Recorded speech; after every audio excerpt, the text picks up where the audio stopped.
Hello everybody and welcome back to another Pointless Top 10 compilation video. This is the biggest one yet. I've done 2, 3, and 4 hour compilations, but this is 8 hours of random WoW facts, so enjoy. Hello everybody and welcome back to another episode of Pointless Top 10, a show where we make top 10 lists out of pointless things. Why are we flying by this pointless statue in Booty Bay? Because inside pointless things are treasure. Let's begin. 10. Number 10 is the fact that the Temple of Encourage is actually shaped like a giant scarab beetle. So if you fly all the way up into the sky and do a top-down view of the actual Temple of Encourage, you'll see it's actually shaped like a scarab. Like, look at that. It's got all the little legs. It's got the carapace or whatever it's called. I don't know enough about beetles, but I know that that's a thing. And I genuinely never even knew this. Like, I think it's just always been like this. And it's crazy because you go there all the time, right? It's almost one of those things where you never look up at the ceiling. Well, you never really fly all the way up and look directly down at the Temple of Encourage, right? And I mean, they designed this in vanilla WoW where nobody could go all the way up and fly around and see stuff like that. So I mean, maybe you could see it on the mini map. I saw some people say they saw it on the mini map, or maybe you could just kind of piece it together. Like, this place kind of looks like a scarab, but I think it's really cool they designed it like that, because they could have just thrown it together back then and been like, whatever, nobody's going to look at it from the outside anyway, but they did, and it's pretty neat, especially all these years later, so that's why it's number 10. 9. Number 9 is an interesting one, because I always remember questing around the furbolgs, or the furblogs. I used to call them furblogs, but that's not what they're called. And I'd always see them standing by these logs, and I was like, what are these big logs? And then I realized it's their homes, and I was like, oh, okay, that's pretty cool, but you never really got to see inside. But there is one home that allows you to look inside and see what these logs are like. So in Felpaw Village in Felwood, if you go all the way to the northwestern part of the village, there is this little area with a patio porch type of area, and it allows you to go in through the side of the house. And it's actually very cozy. There's like a soup or a stew being cooked up in the cauldron. There's some plants all around. He's got some swift thistle and like various herbs. There's a beehive. It's genuinely a cozy place. And this is a very Grizzly Hills aesthetic type of house. So I think what happened was they made the Wrath of the Lich King Furbolg areas, and then when they went to Cataclysm, when they were redoing some of this Furbolg stuff, they were like, hey, you know what? Let's just make one of these houses with the assets we already have into a Grizzly Hills type of Furbolg house. So that's what I think happened, but I love it. So that's why it's number 9. 8. Number 8 are the Gardener's Apprentices in Valdrakken, and this is kind of tucked away in an area of Valdrakken that I never really went to. So I think that's why I didn't realize this, but I love these guys. The one is this little guy who's following the other around with a rake, so he's learning how to do whatever the other guys do it. I don't know if that's how you rake around here, but he's just like swinging that thing and hitting stuff. All right. But my favorite is this little guy with the watering can, and he just keeps watering this plant, which I think he's giving it a little too much water, but who knows? I'm not a gardener apprentice. What do I know? But if you click on him, he will actually turn towards you and start watering you and give you the watering buff, which gives you a 15% increase to your mana regen and fire resist, which I love that. It's just a little type of role play element they added in.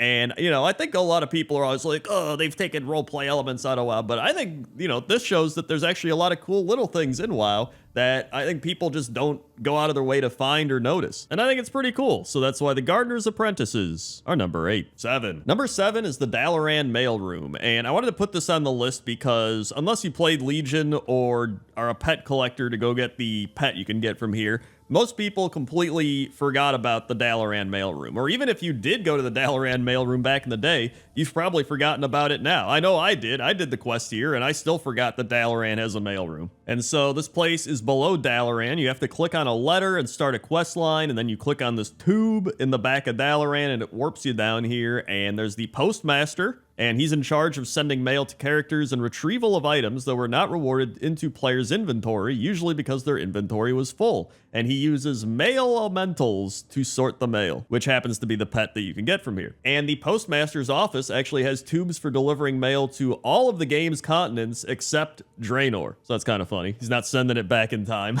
But yeah, this is such a cool place, and I really wanted to give it some more acknowledgement, so that's why the Dalaran Mailroom, number 7. 6. For number 6, we're staying in Dalaran for the cockroach-powered alchemy machine. That's right, you heard correctly.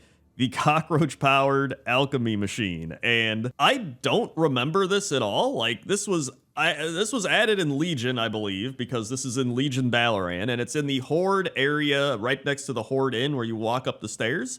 And I I don't think I've seen this anywhere else. Maybe there's some little areas where it's at, but I do not remember ever seeing this machine that is like how they have a mouse running a wheel to power something. I think the cockroach is just powering this tube spinner thing, and I'm just like, I don't know how he's doing it. He's not running. So like, how are they getting the energy from this cockroach? Like, I genuinely don't know, and I don't know if I want to know.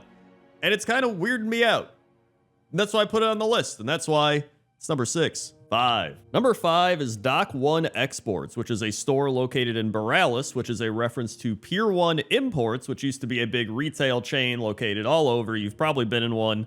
And now they only exist online. I believe all their brick and mortar stores are closed, but I always enjoyed walking around there. They had like wacky pillows and plates and random furniture and stuff. It was cool. And so finding this place, I was like, oh yeah, I forgot this place existed in Borealis. That's pretty cool. And then I realized that there's this woman there that is bringing these dolls from the toy store across the street back over to the Dock 1 Exports, going upstairs into a bedroom and then putting the dolls into this big bed and then going away.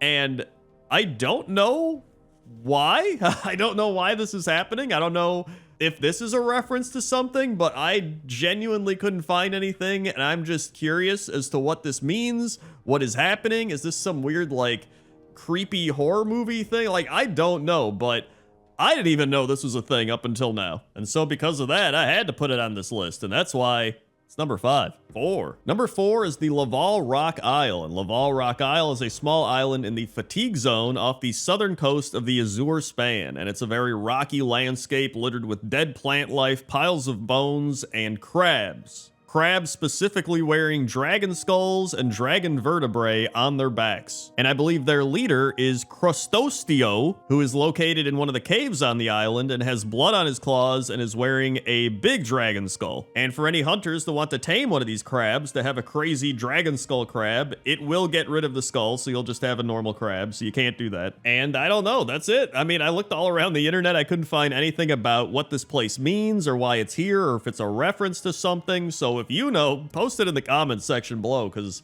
I have no idea, and it seems like most people don't, unless maybe it's just some fun thing they added in, who knows, but that's why the Laval Rock Island is number 4. 3. Number 3 is the upper part of the Undercity, where there used to be nothing here, and it was just inaccessible, and now there is one thing here, and it's this big banquet going on between a bunch of various undead partygoers, I guess you could call them, and they've got some really interesting looking green sewer cake, they've got wine, and that's pretty much it. They're just all standing around having a good time, partying in the Undercity. Never expected to see that, but this is all apparently part of a rogue quest, the Hiding in Plain Sight quest, which I've actually covered for a few other pointless top 10s that kind of tied into it, but Mistress Matilda is the apparent Forsaken located at the Rogue's Quarter, and she's organizing a party in the Undercity, but in truth, she is a homunculus created by the Burning Legion to infiltrate their enemies, and if you don't know what that is, it is a type of undead construct so lifelike so as to be undetectable even by undead hunting experts such as Lillian Voss. And so yeah, it's just a big Forsaken party hidden away in the upper parts of the Undercity, which I think is pretty awesome, and that's why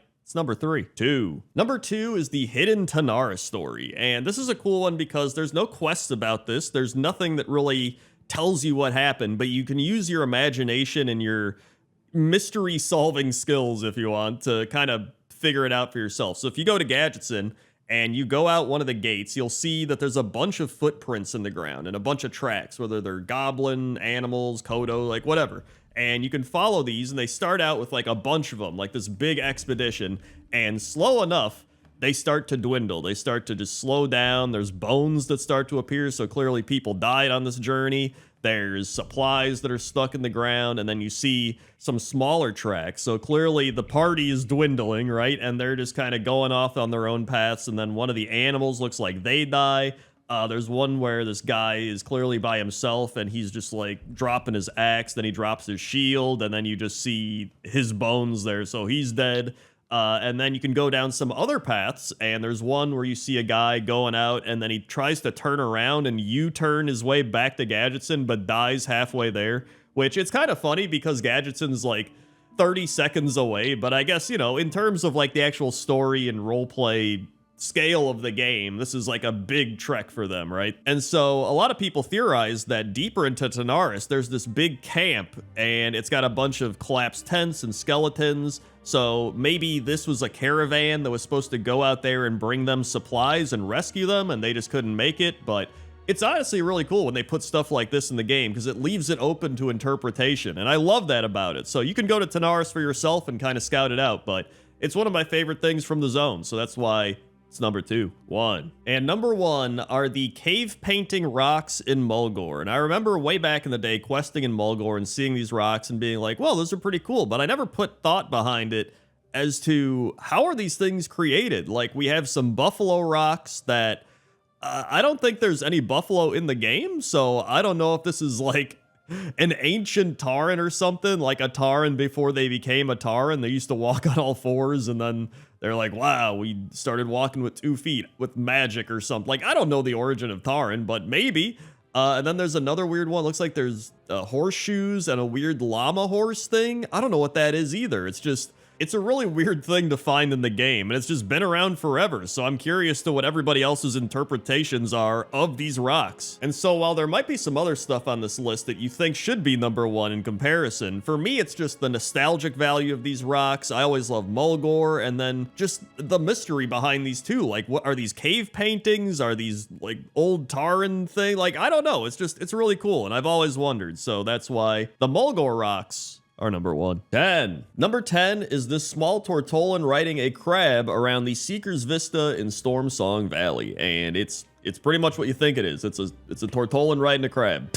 But I always just thought it was kind of odd. I was like, there's really no point to this, is there? He's just kind of chilling, riding around, but that's where you'd be wrong, because the point is he's having fun with his friends. And isn't that why we're all playing World of Warcraft at the end of the day? We're just trying to have fun with our friends. Or maybe he's trying to collect mounts, and this is the only mount he's got, and he's showing it off to all his friends. Like, who knows? But I did think it was an odd thing to see, because normally this type of thing is related to a quest or something going on, but it's really just he's riding a crab around. I was actually going to call this list Weird Things in World of Warcraft, but I realized saying weird things would make it be more creepy, I guess. Like, weird and creepy kind of go together, but I think odd is weird enough to be like, oh, it's an odd thing. Like, it's just kind of a goofy thing. So that's why Mebo riding around on his trained crab is number 10. 9. Number 9 is this giant pipe located at both the Sunrock Retreat in Stone Talon Mountains and Thunderbluff, and it is the biggest pipe I think I've seen, not in World of Warcraft, but maybe just in general. Like, this thing is gigantic. I don't know what they're smoking out of here. Like, I don't know if it's for show. I don't know if it's for incense. I don't know if it's like how you see the visions of the shaman gods, or like, I don't know what they're doing here, but it is gigantic, and there is some like red smoke coming out of it. It appears that it is functional, so I mean, that's something, but it's got these weird face carvings in it, which are kind of freaky, to be honest. In fact, I wanted to do a pointless top 10 faces in objects. Like, I know there's the Knoll tents, there's like some other ones, but this might make that list, because this is just, it looks like a weird pig Tauren man carved into it, and like a weird bug thing. I think some of these faces were actually on the totem poles or the windmills and water mills of the Crossroads and the Barrens, so maybe they just took a giant hit from this pipe and then started carving, and that's what came out. Like, I don't know, but either way, it is a little odd, and that's why it's number 9. 8. Number 8 are these turtles on logs in the Onaran Plains in Dragonflight. And there's actually 2 separate logs where the turtles are on, and both of them have exactly 5 turtles lined up on them. And I'm like, why? Like, there's no quest, there's no anything. It's just there's 2 logs with 5 turtles lined up, and that's it. I looked around, I couldn't find anything on it. So if I had to take a wild guess, I would say the art team and the people designing the zones, they might have some like paying tribute to somebody, like maybe their parents really like turtles and they have like 5 kids, so they're like, I'll put 5 turtles on a log to symbolize that, you know, something like that. That's what I would say is the most common answer to what this is, right? But overall, I mean, I think it's still cool. It is a little odd, which is why it's on the list, but I love these types of things in the game. You know, it doesn't have to be everything's related to a quest, and there's things, you know, sometimes it's fun little things you find out in the world and you're just like, what is that? That's kind of odd. And that's why it's number 8. 7. Number 7 are a couple of pottery pieces that I found around the game, and one of them is on the Zandalar ships, and it's this weird baby woman. It's a woman that looks like a baby, like a cherub or something, or it's like a a baby, but it's got like weird design. I don't know what it is. I genuinely don't know what that picture is. And it's like, it kind of freaks me out because it feels so off from the actual art style of the game that I'm just like, I don't know. And it's like, it's just hugging the bottle, right? Or hugging the jug or whatever. And then there's also in the Dalaran wine shop, this old pot. I think there's a few of these pots around, but it's like a hoplite pot, which were the citizen soldiers of ancient Greek city-states who were primarily armed with spears and shields. And I don't know why a hoplite is on a vase in Dalaran. Like, I really don't. But then there's also like some old Roman Greek portrait of a woman soldier as well. I genuinely don't know like who got this art. If this is another like inside joke type of thing, they were just like, hey, you know, let's just put some wacky art on this stuff. Like, it's it's so weird and it's very odd. And that's why it's number 7. 6. Number 6 is Key Crack, and Key Crack is located in the northern island of the Naeli Lagoon in south central Krasarong Wilds, and there is a large population of crocolists that are just fighting and killing each other. But first, the name Key Crack actually may be a reference to the 2 volcanoes, Mauna Kea and Krakatoa. Don't know if I said the first one right, but I think Krakatoa is right. It's just crazy how they're just all standing around fighting each other. There's just a bunch of dead crocolists all over. It's not something you see every day in World of Warcraft. Once you do the quest, it says the Hosen to the south are overfishing these waters. With the fish gone, the crocolists are hungry and desperate, and so they attack. Which does make sense, and it makes it a lot less odd, but it's still, you know, it's odd to come across this and be like what's going on? You know what I mean? And even when you know what's happening, it's still an odd thing to come across. So that's why Key Crack Crocolists, sounds like a tongue twister, is number 6. 5. Number 5 are these big silver puddles in the Silver Marsh of Deep Home. And I remember flying across this looking at stuff, and I was like, dude, this stuff is so weird. It's like magnetic almost. It's like scooting around. It's just like bloop, bloop, bloop, but it didn't move like liquid. And I was like, wait a second.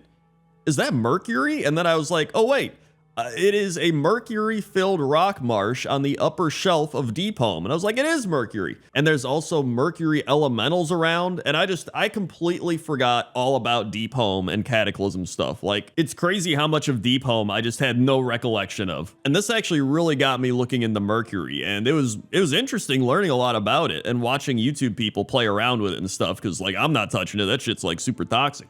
But mercury does not react with most acids. It's actually named for the Roman god Mercury, and it's the only element to retain its alchemical name as its modern common name. So, I don't know. I feel like the World of Warcraft heroes need to take advantage of this. They should just bottle up some mercury and just start throwing it at, like, I don't know, throw it at raid bosses.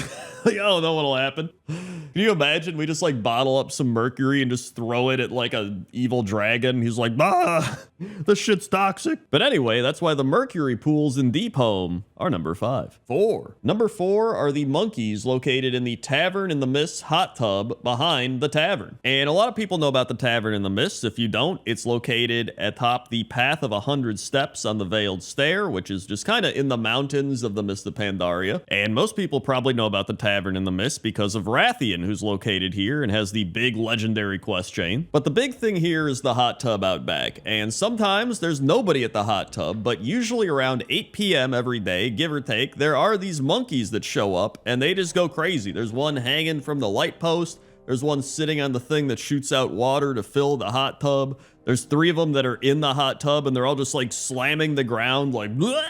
I don't know what they're doing. They're having a great time. But it is just kind of odd to, number 1, have a tavern that has a hot tub out back, but then to see a bunch of monkeys in that hot tub just going crazy. So that's why the Tavern in the Mist monkeys are number 4. 3. Number 3 are these weird test tube dragon babies that are in the Zaralek cavern right outside the raid. And I remember first seeing these when I was questing in the Zaralek cavern. And I was like, what the shit are these? And then they like twitch. They go like, and I'm like, what? Like, again, this is just something that feels so odd to see in World of Warcraft. Like weird test tube dragon babies. I think they're dragon babies. I don't know what else they could be. I think it's related to the whole raid because there's like the lab and they're growing stuff. But I'm sure people that actually know more about the lore of World of Warcraft actually know what these are. But I don't even care. Even if you know the lore, these are just, they're so creepy to look at, just watching them sit in their little tube and just like twitch every so often. Like, it's just kind of, I don't know, it's just unsettling to me, right? Like, they look like big shrimps with legs and they just twitch out. I don't like it. So that's why they're number 3.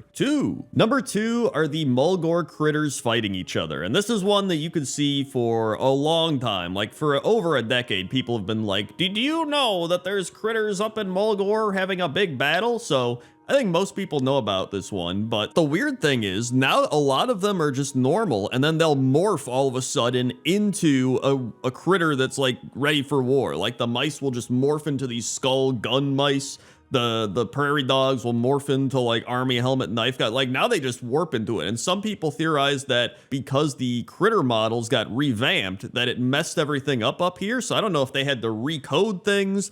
I don't know if they just let it run how it is, and sometimes they are normal, sometimes they morph. I have no idea, but no matter what it is very odd to see a rabbit running around with an axe in its mouth, or a mouse with a skull hat and a gun. So that's why the Critter War critters of Mulgore are number 2. And number 1 are the skiing and sledding penguins located in Tiergard Sound. And I remember I warped with my engineering portal and it put me here, and I was like, where am I? And then I looked around and I was like, dude, there's just a bunch of penguins like sitting on the ski lifts, and they're just like chilling around. There's this lady, she's just like riding on a penguin. And apparently there was a world quest where you actually rode on a penguin and sled down the slopes, and you get chased by a Yeti and he knocks you off the penguin. You got to keep doing it. I either forgot that was a thing or just was completely oblivious to it. But this was actually the thing that inspired me to make this list, because I remember seeing this for the first time and just being like, this place is so weird. It's so odd. Like, you're just sledding down the mountains on penguins. There's people riding penguins like it's a surfboard or something.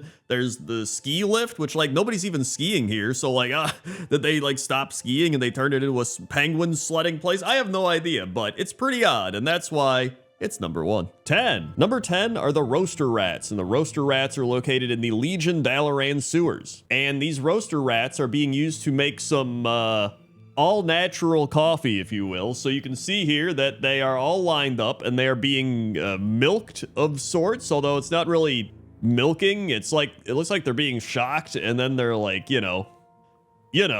There's also one that's just stuck down there. I don't know if anybody's gonna help him out, but he's just trapped down there. I don't even know how he's alive. He should have drowned by now. But yeah, all the other rats around here just running around. Some are like glitching out on top of each other. Some are running into the wall and disappearing. Some are like stacked up on top of each other. Some are just chilling by the cages. Like, there's so much going on down here in terms of food safety issues. But I mean, it is the Dalaran sewers. I don't know if I'd ever get Dalaran sewer coffee and be like, man, I can't wait to drink this. Like, I'd probably just be skeptical of it. But this is one thing that I think either people forgot about or never even knew existed. So that's why the Dalaran roaster rats are number 10.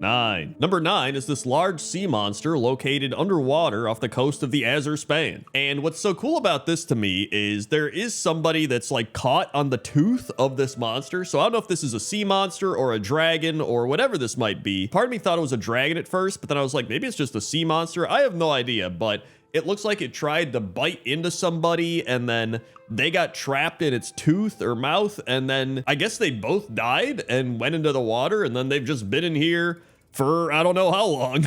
But I actually do have a pointless top 10 weird things underwater, which is how I came across this in the first place. And so it is possible this is just some random doodad that Blizzard put underwater to add a little spice or character to the underwater exploration, which is usually just a bunch of nothing, right? And trust me, there are many of those because I've seen plenty of repeat stuff underwater when I was exploring. But I don't know, something about this one just really caught my attention. How did he get impaled? Why is this monster down here? Was it above water and then it went below water? Has it always been below water? Like, there's a story here and I don't think we're ever gonna know it. And that's kind of cool. And so that's why it's number 9. Number 8 is this weird-ass goblin machine that I found in Azshara, and it genuinely might be one of the most insane inventions I've ever seen in World of Warcraft. Number 1, there is a chicken that is getting punched, and then eggs are coming out of it. All right, I don't know how that works, but it's just some boxing glove comes out, just pop, just hits the chicken, and then an egg comes out. And then there's like a carrot that gets used up, and then there's I thought it was a mug, but I think it's a salt or pepper shaker, and it's shaking it into the tube. I don't know what this thing is even accomplishing. Like, I don't know what's going on here, but maybe somebody in the comments knows. Like, nothing comes out of this machine, right? And it's just putting an egg and carrot together. Like, what's that even make? Knowing Blizzard, maybe it's some sort of pop culture reference? I don't know, but it's here. It exists. So it's one of the weirdest things I've ever seen, and I didn't really know about it until I randomly stumbled across it. So that's why the carrot egg goblin machine number 8. 7. Number 7 are the hidden ruins of Golvar, and Golvar is a Drust ruin located inside a cave system in northern Drustvar, only accessible through a tunnel entrance, which is hidden behind the Forgotten Lodge. And so this one might be a little more Horde-centric, because there are some Alliance quests here, so I think a lot of Alliance people have come across this place, but as somebody who primarily plays Horde, I was blown away that this existed. It says here that it is full of seemingly inactive Drust revenants, and a small chamber deep inside the ruins served as the ancient headquarters of the Order of Embers, and the Tome of Silver and Ash is hidden here. Knowledge of Golvar and its secret entrance has been passed down through House Waycrest for thousands of years. And so yeah, I kind of stumbled across this while I was randomly looking for stuff for Pointless Top 10, and I mean, this is a great roleplay location. It's a cool spot if you want to come chill here. I doubt many people are doing BFA quests or just running around BFA in general, and I'm just somebody that's a sucker for finding secret caves, so that's why Golvar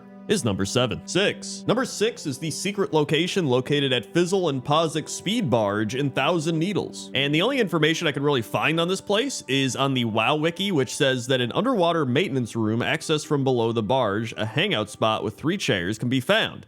Maui's chair belonging to Explorer Maui, Twin's chair belonging to Prospector Brewer, and finally Aya's chair, seemingly belonging to a goblin, judging by the chair and nearby objects. And so you actually access this room by swimming up into where the anchor comes out. It kind of reminds me of Rusty Bucket Bay from Banjo-Kazooie. And I have no idea how some of this stuff hasn't just floated away. There's like Chinese food, cups, there's calendars, there's just a whole bunch of stuff that you're like, man, how does this stuff just stay where it is underwater? Which I guess might just be part of the magic of World of Warcraft, but then there's also plenty of stuff that does float away in the water. So I have no idea, but it's cool to find this secret underwater room on this boat. So that's why I decided to put it at number 6. 5. Number 5 is a dead time-lost proto-drake that's located up in the mountains of Draenor Nagrand. And this is one of those things that I think I ran into back in actual Draenor when I played it like a decade ago and then forgot it existed entirely, but it's weird that there's this random time-lost proto-drake corpse that never despawns. It's always there.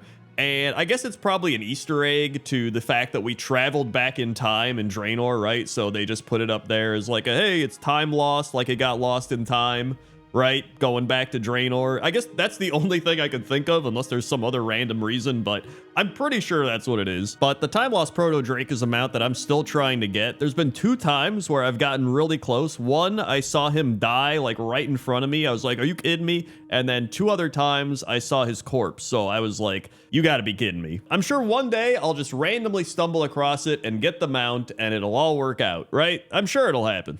It won't, but there's the corpse of this one always here, so that's why the Draenor Time Lost Proto Drake is number 5. 4. Number 4 is actually 2 things, both related to RFD. So this one a lot of people might know, but the actual entrance to RFD is shaped like the head of Agamagon, the boar god. And I was gonna say I should do a top 10 dungeon entrances, but I forgot that I actually did that, but it was like 2 years ago. I guess I could make a part 2. But the actual thing I wanted to put here is this crazy forge slash furnace thing that's shaped like a boar. And it looks like he's holding 2 bowls that are steaming. I don't know if that's like an incense or spiritual type of thing.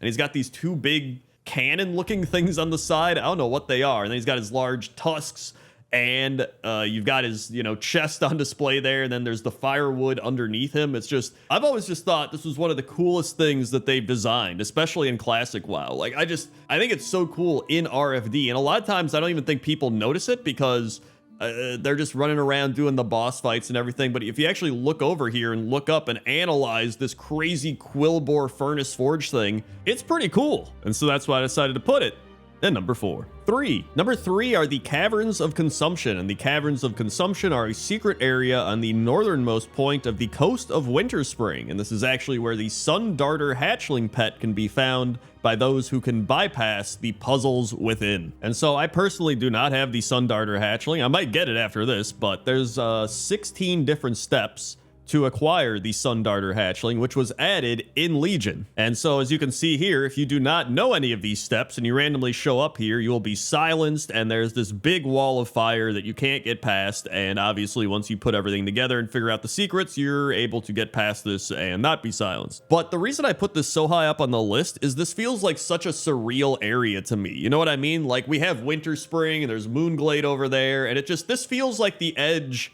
of Kalimdor, right? But then all of a sudden you go past it a little bit and there's all these trees that are green and vibrant, and then you just have this random cave. Like, it kind of just throws me off, and I love that. And that's why the Winter Spring Caverns of Consumption are number 3.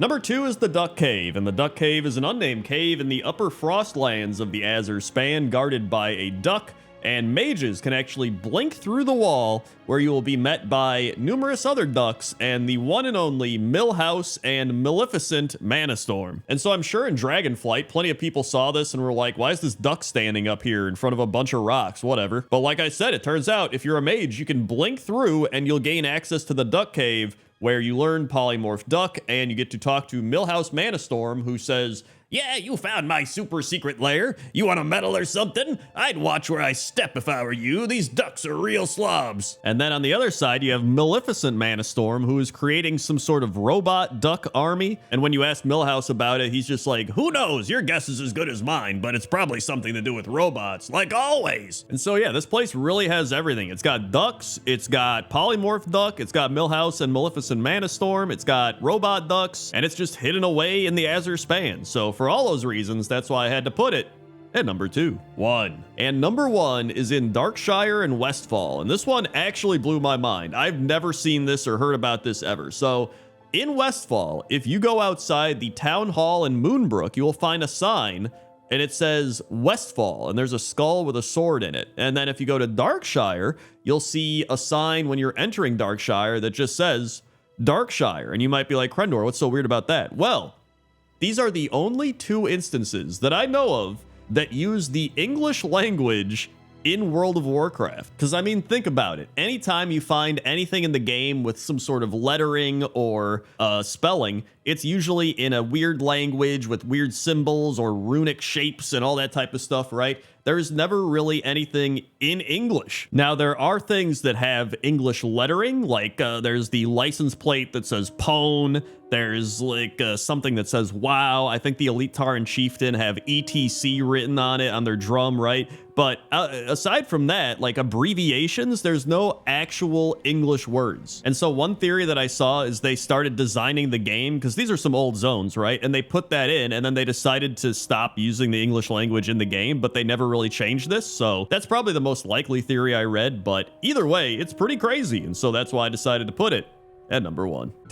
Number 10 is the wall art, located in a couple places, one of which is the Tomb of the Watchers in the Badlands, the outside of the Uldaman dungeon, and at the dig site at Loch Modan. And this wall art is so weird because it doesn't even feel like it belongs in World of Warcraft. Like, you look at this and it feels like an old ancient Roman or Greek wall art. Like, they're all wearing, I think, togas, and they're just standing around talking to each other somewhere. And then in this other piece of wall art, you can see these 2 people sitting down talking to each other, and there's some animals sitting around, and it definitely looks a bit more high definition and modernized, probably because it was added after classic World of Warcraft, so that would make sense. And I know a lot of the stuff around here ties into the Titans, so I was like, how does all this tie into the Titans, right? Some like random Greek stuff. And when I looked it up, I found some posts on Reddit that said pretty much that Blizzard decided to go with an ancient Greek theme to denote the fact that this is a very old place, and then they kind of just went with it after a while. And so if you want, you could just go into Uldaman and walk around, because there's a whole bunch of stuff like this. I just picked these specific ones because they were kind of the ones that inspired me to start this pointless top 10. I remember questing around here being like, that wall art looks really weird. And then I was like, I should do a pointless top 10 wall art. And so here we are, and that's why it's number 10. Number 9 is the wall art of this ship sailing across water, located in a broken lighthouse in Vol'dun. And I really just love the way they created this art. Like, all the little water waves are these little hook things, and then you've got the sun up in the top left, and you have the actual ship with these 3 little, I think they're troll people on it. If you zoom in, you can kind of see it's like troll faces on it, although it actually looks more like Koopa faces, you know what I mean? Like Mario Koopas. It reminds me more of that. So I kind of don't know if these are even trolls, but it looks cool. And I don't actually know what you would call this wall art. Let me know down in the comments section below if you know what it's called. I think it's mosaics because it looks like it's made out of mosaics, and there's a lot of mosaics on the outside of a lot of the buildings here in Vol'dun, so I would imagine that's what it is, but let me know. And so yeah, I remember finding this when I did Pointless Top 10 Lighthouses, and then I obviously had to come back to it because I just think it's really cool. So that's why the Vol'dun Lighthouse artwork is number 9. 8. Number 8 is the wall art on the Goblin Huts located in Gadgetzin, Everlook, and pretty much anywhere else that you're gonna find Goblin Huts. And the coolest part to me is the archways that go over the doors. So you can see the wall art looks like it has a little archway.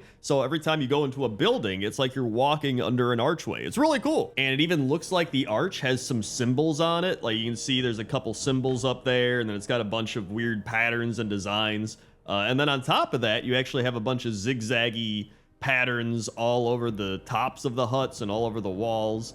It's just, I think it's really cool. It's something that I didn't even really notice until one day I was just walking down to the neutral auction house and I was like, yo, that's really cool wall art they got up there. But I didn't realize that they actually put the little archway over the doorways of the huts. And I was like, yo, that's actually pretty sick. I never noticed that. And so it's always fun when you find something that you don't really notice. Also, special shout out to the penguin wallpaper in a lot of the goblin buildings. I know this isn't wallpaper, but maybe one day we'll do Pointless Top 10 wallpaper. It's still like kind of wall art, so I thought I'd throw it in, but either way, that's why it's number 8. 7. Number 7 are these weird orc goblin children that are located on the wood of the barn in Westfall. I don't even know if these are actual orc goblin children. They might just be small orc goblins that are very old. Like, I have no idea. It's just what I think of when I see them, but it's kind of weird that this is located in Westfall. This might just be another thing that back in the day Blizzard was like, this would be fun art to put in classic World of Warcraft, and they just like plastered it all over a barn. Like, I have no idea. It kind of gives me old mythology fairy tale vibes, you know what I mean? Or I guess more like folklore, right? Almost like an Eastern European folklore. That's the vibe that I'm getting here, right? On an old barn. Like, I have no idea, because otherwise I'm like, is this an orc, a goblin, some random monster? I haven't seen anything like this in World of Warcraft, so I don't know where they're getting this image from, so they must have just created it, right? But no matter the origin, I think it's pretty cool, and so that's why it's number 7. 6. Number 6 is the wall art located at the Temple of the Red Crane, which is located in the south-central Krasarong Wilds. And this is actually the home of Chi-Ji, the Red Crane, and it's one of 4 creatures known as the August Celestials who watch over Pandaria. But I picked this because I love the wall art here. There's so many intricate designs. Like, sometimes I don't even know what's going on, but I'm like, I feel like there's something happening here that I just can't process. It looks like when it's like one of those Rorschachs, right? When they show you, like, what do you see here? And somebody sees, like, an alien, somebody sees, like, something else, right? Like, everybody looks at this and sees something different. That's what it reminds me of, and I think it's really cool. But I love that there's a lot of vine artwork as well, especially these little grates. These aren't really like on the wall, but I just thought they look cool because they're like a grate that's, I guess, embedded into the wall. And there are parts of the wall art that do have little crane heads, or there's wings, or there's just a whole bunch of little crane things hidden throughout the wall and the architecture here. So it's really cool, and that's why I decided to put it at number 6. 5. Number 5 is the wall art located at Dazar Alor in Zandalar. And the style of this wall art is actually very similar to the ship Vol'dun wall art that we saw earlier, which makes sense because obviously, you know, they're pretty close together. But it's, I love this wall art. I love that there's like a troll riding on a dinosaur. You have another troll that looks like he's shooting an arrow while riding on a dinosaur. And then you have this pterodax that's just kind of flying, and you can even see the similar waves. They kind of reuse the wave assets to be, I don't know if those are supposed to be waves or maybe clouds or something like that, but you know, you get the picture. And then there's also this one I found in a different area of Dazar'alor where there's this big Brutosaur, and it looks like there's a troll riding on the Brutosaur. It's just, I love this style of wall art. Like, I think it's really cool. I'm sure there's plenty that I missed all over Dazar'alor or maybe some other zones, so I kind of want to just go back and look for more of it, but I think it's great, and so that's why I decided to put it at number 5. 4. Number 4 is this massive wall art located all over a bunch of buildings in Mist of Pandaria, and I believe this is Lei Shen. From looking into it, it appears that he would make the most sense to be on all these murals. He is the Thunder King, if you're wondering. He's from the raid Throne of Thunder, and he was the first emperor of the Mogu, so that would make sense. And I feel like if you played Mist of Pandaria at all, you would not have missed this wall art. It is on multiple walls. There's big versions of it, little versions of it, different sizes. Like, this wall art is all over the place, but for good reason, because it's actually really cool. Like, I love the cloud art. I love that the green glowy kind of lightning energies coming off of his hands, and all the buildings are gold. In fact, if you look at it in the dark, it looks like his hands and the stars are glowing, which is also really cool. There's also this big mural on another wall that doesn't have as much color, but it still has a lot of the greenish kind of aqua glow to it, and it looks like it's on a farm with the hills, maybe in the Jade Forest or something, which also looks cool. So some really great wall art all over Pandaria, but especially these, and that's why they're number 4. Number 3 is the Emperor's Omen Wall, located in the Jade Forest. And it was actually once inlaid with jade, but over time it has fallen into ruin. And so now, with the help of Lorewalker Cho, you aid him in restoring the wall and learning of its wisdom. And I'm not gonna lie, I actually really like the wall before you restore it. Like, you get little glimpses of what it's gonna be restored to. You can see it, right? You see little hints and pieces of what's supposed to be there. But you have all these vines kind of hanging on the wall, and all this greenery and moss and shrubbery just covering everything. I just think it looks awesome. Like, I really like the way it looks prior to that, but then you actually see the art revealed on the walls. You play through the story, and, you know, obviously it looks great. I think it all looks really cool. You got the panda just sitting there meditating in nature and peace and harmony in the waterfall. Then you got the war breaking out between the pandas, and then you have the Shah of anger, or, you know, Shah of something rising up to cause chaos. But yeah, overall, this is a really great wall, whether it's before the art gets revealed or after, and I just think it's great. I also think it's a cool quest to have it get revealed along, you know, playing with the story and questing and all that stuff. So that's why I decided to put it at number 3. Number 2 is this wall art located in the Magister's Terrace in the Burning Crusade. And I'm pretty sure this is Kill Jaden. That would make a lot of sense. You know, I doubt they would put Satan into the game, but obviously we just talked about things like Greek mythology and random folklore and stuff being the game, so it wouldn't surprise me, but it's definitely Kill Jaden. But obviously it seems like it's very inspired by things like hell, right? You have all these people that are just burning in these flames, and they're like, get me out of here, and they're all kind of begging to him. I don't think they're worshiping him. I think they're trying to, like, beg him to escape the fire and the torture that they're going through, and he's just kind of looking down at him like, I imagine he's laughing like that, right? That's how all the evil villains laugh, like, Well, similar to that.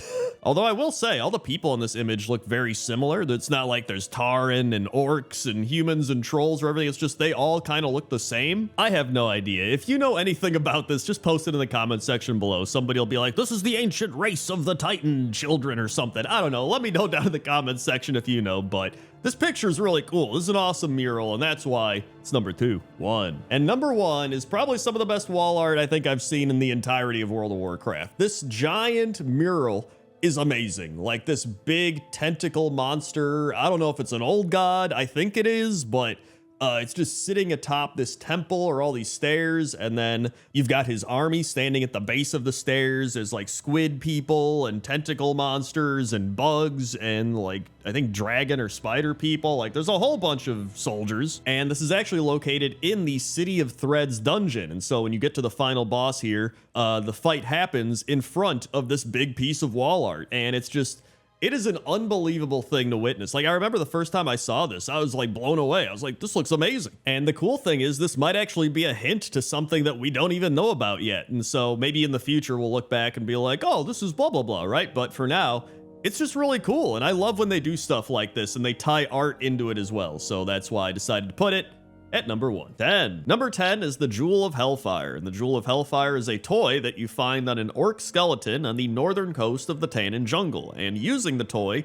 turns you into a Minari Eridar with a glowing jewel sticking out of your forehead for 5 minutes. And this actually is a reference to 2 different things, one of which is the Soul Stones in the Diablo franchise, which seems to be the one that everybody keeps talking about. But if you actually read the toy, it says use applied directly to the forehead, which instantly brought me back to those old head-on commercials, which would just be like, Head-on, apply directly to the forehead. Head-on, apply directly to the forehead. Head-on, apply directly to the forehead. And nobody knew what it was for. It just told you to apply it directly to your forehead. And you were like, what? Is it for headaches or what is it for? And from everything I looked into, it was literally just some placebo wax goop you rubbed on your forehead that made you think your headache was gonna go away. So it was pretty bad, but the commercials were catchy. And so that's why the Jewel of Hellfire is number 10. 9. Number 9 are Rachel and Roscoe, who are located in the Ledgerman Lounge in Dalaran. And this is a reference to Friends, and Rachel obviously a reference to Rachel, and Roscoe a reference to Ross from Friends. And there's another Friends reference there where Rachel says, when is Phoebe getting here? She said she would be here over an hour ago, referencing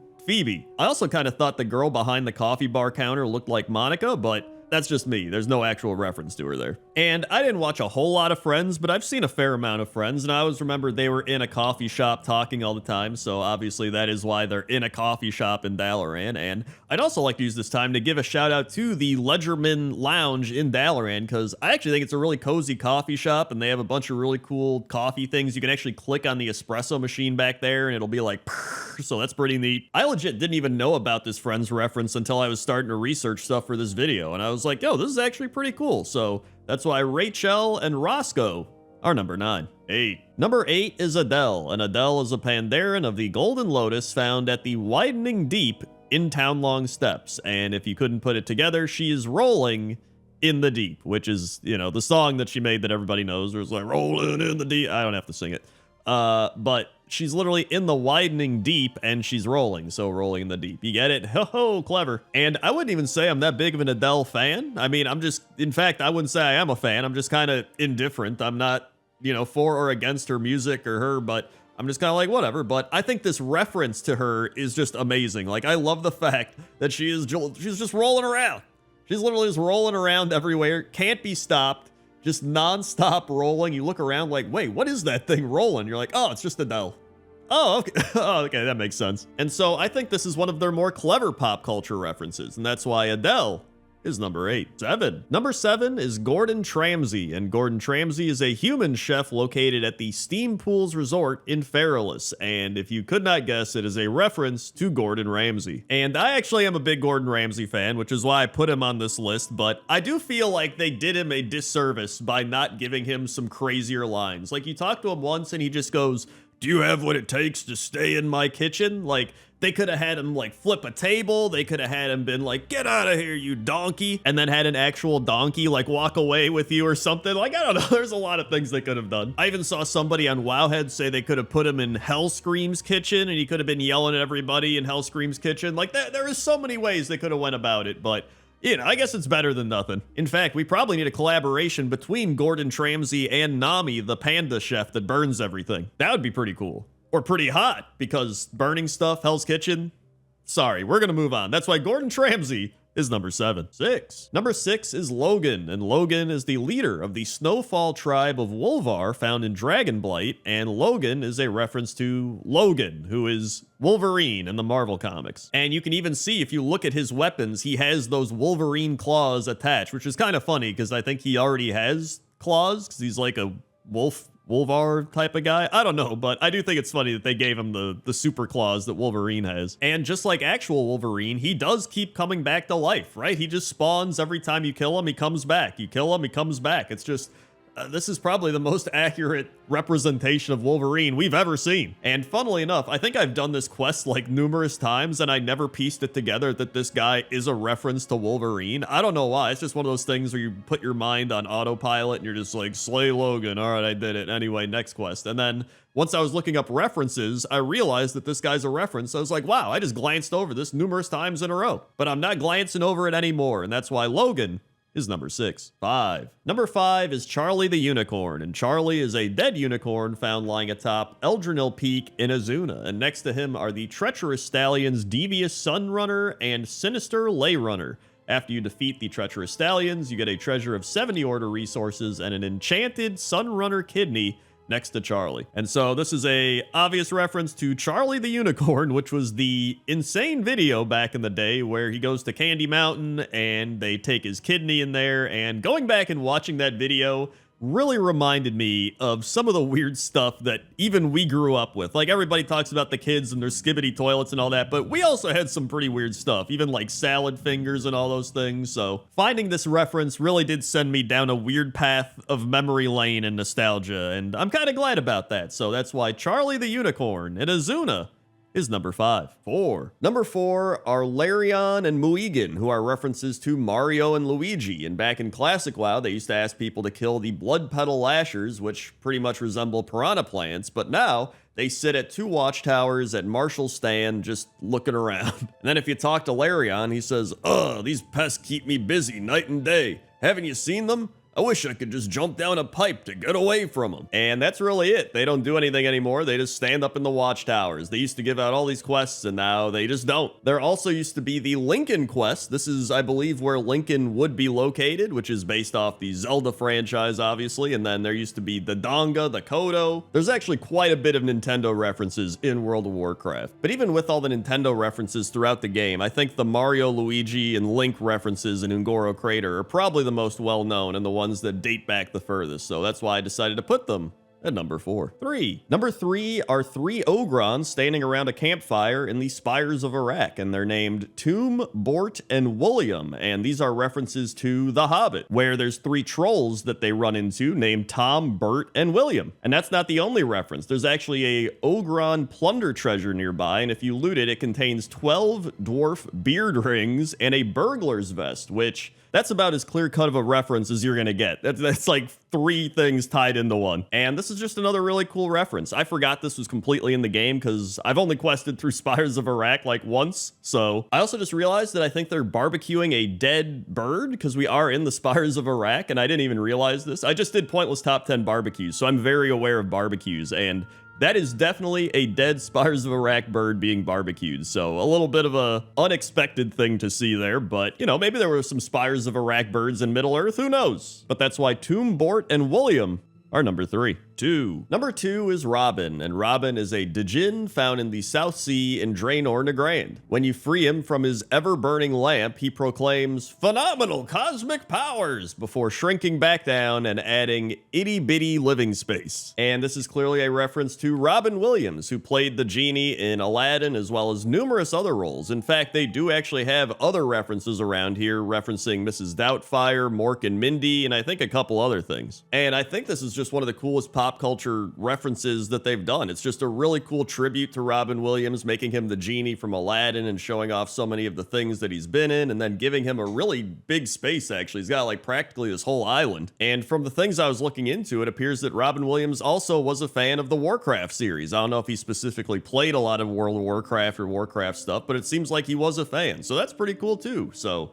that's why Robin is number 2. 1. And number 1 is the Plants vs. Zombies farm located in Hillsbrad Foothills. And I had to put this at number 1 because I feel like an entire quest line with its own dedicated area is about as big of a reference as you're gonna get. I mean, I think people forgot how popular Plants vs. Zombies was back then. And so Brazy the Botanist says, "Help, help, crazy undead are attacking my farm. That psycho warden over at the sludge fields is probably responsible for this mess. Help me fight off the zombies." Although they do call this quest Peace Bloom vs. Ghouls, so you think he'd say ghouls, but it doesn't matter. And for completing the quest, you end up getting the Singing Sunflower, which I'm sure many of you have seen and heard in the game, especially when you're waiting for a boss to be pulled in a raid and it's just going doo doo doo doo doo doo doo. But yeah, I was just thinking of all the pop culture references, and I was like, this is one of the most dedicated pop culture reference bits I've seen in World of Warcraft, and I had to put it at number 1, so that's why the Peace Bloom vs. Ghouls is number 1. 10. Number 10 is Frosthold, and Frosthold is an alliance town located up in the mountains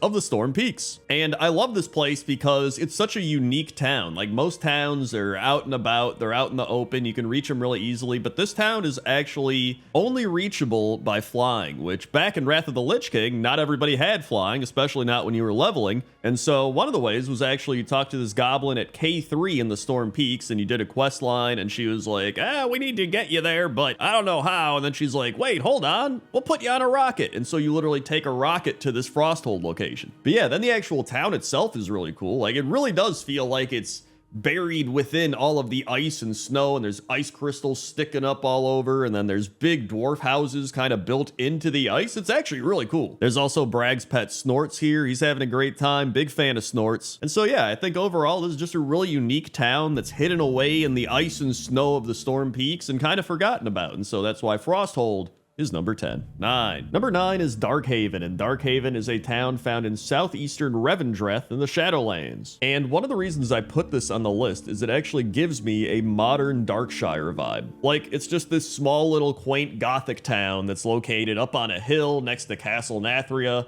And I don't know, I just love it. It just has these cool vibes to it. It has a lot of cool buildings and statues, and there's all these weird spirit things going all around. There's a lot of, you know, really cool stained glass windows, which, by the way, I want to do pointless top 10 stained glass windows at some point. Maybe years from now, if you're watching this, it'll be out, but it's currently not out. And there's the horse carriages going all around. It's a very nice town. And I like to include more modern stuff because I think there's a lot of top 10 lists out there that cover all of the stuff from the past, from years ago, right? People being like Darkshire, and I don't know. I still include some old towns. You'll see them on this list, but I do like to do a variety of expansions and different time periods and stuff, because I think it's fun to have the old and the new. So that's why Darkhaven is number 9. 8. Number 8 is Thelzamar, and Thelzamar is the dwarven town on the west side of Loch Modan, located north of Grizzlepaw Ridge and northeast of Stone Splinter Valley. And I was thinking of all the towns that I really like in World of Warcraft, but there was something that just stood out about Thelzamar, and I think kind of like Frosthold, it's buried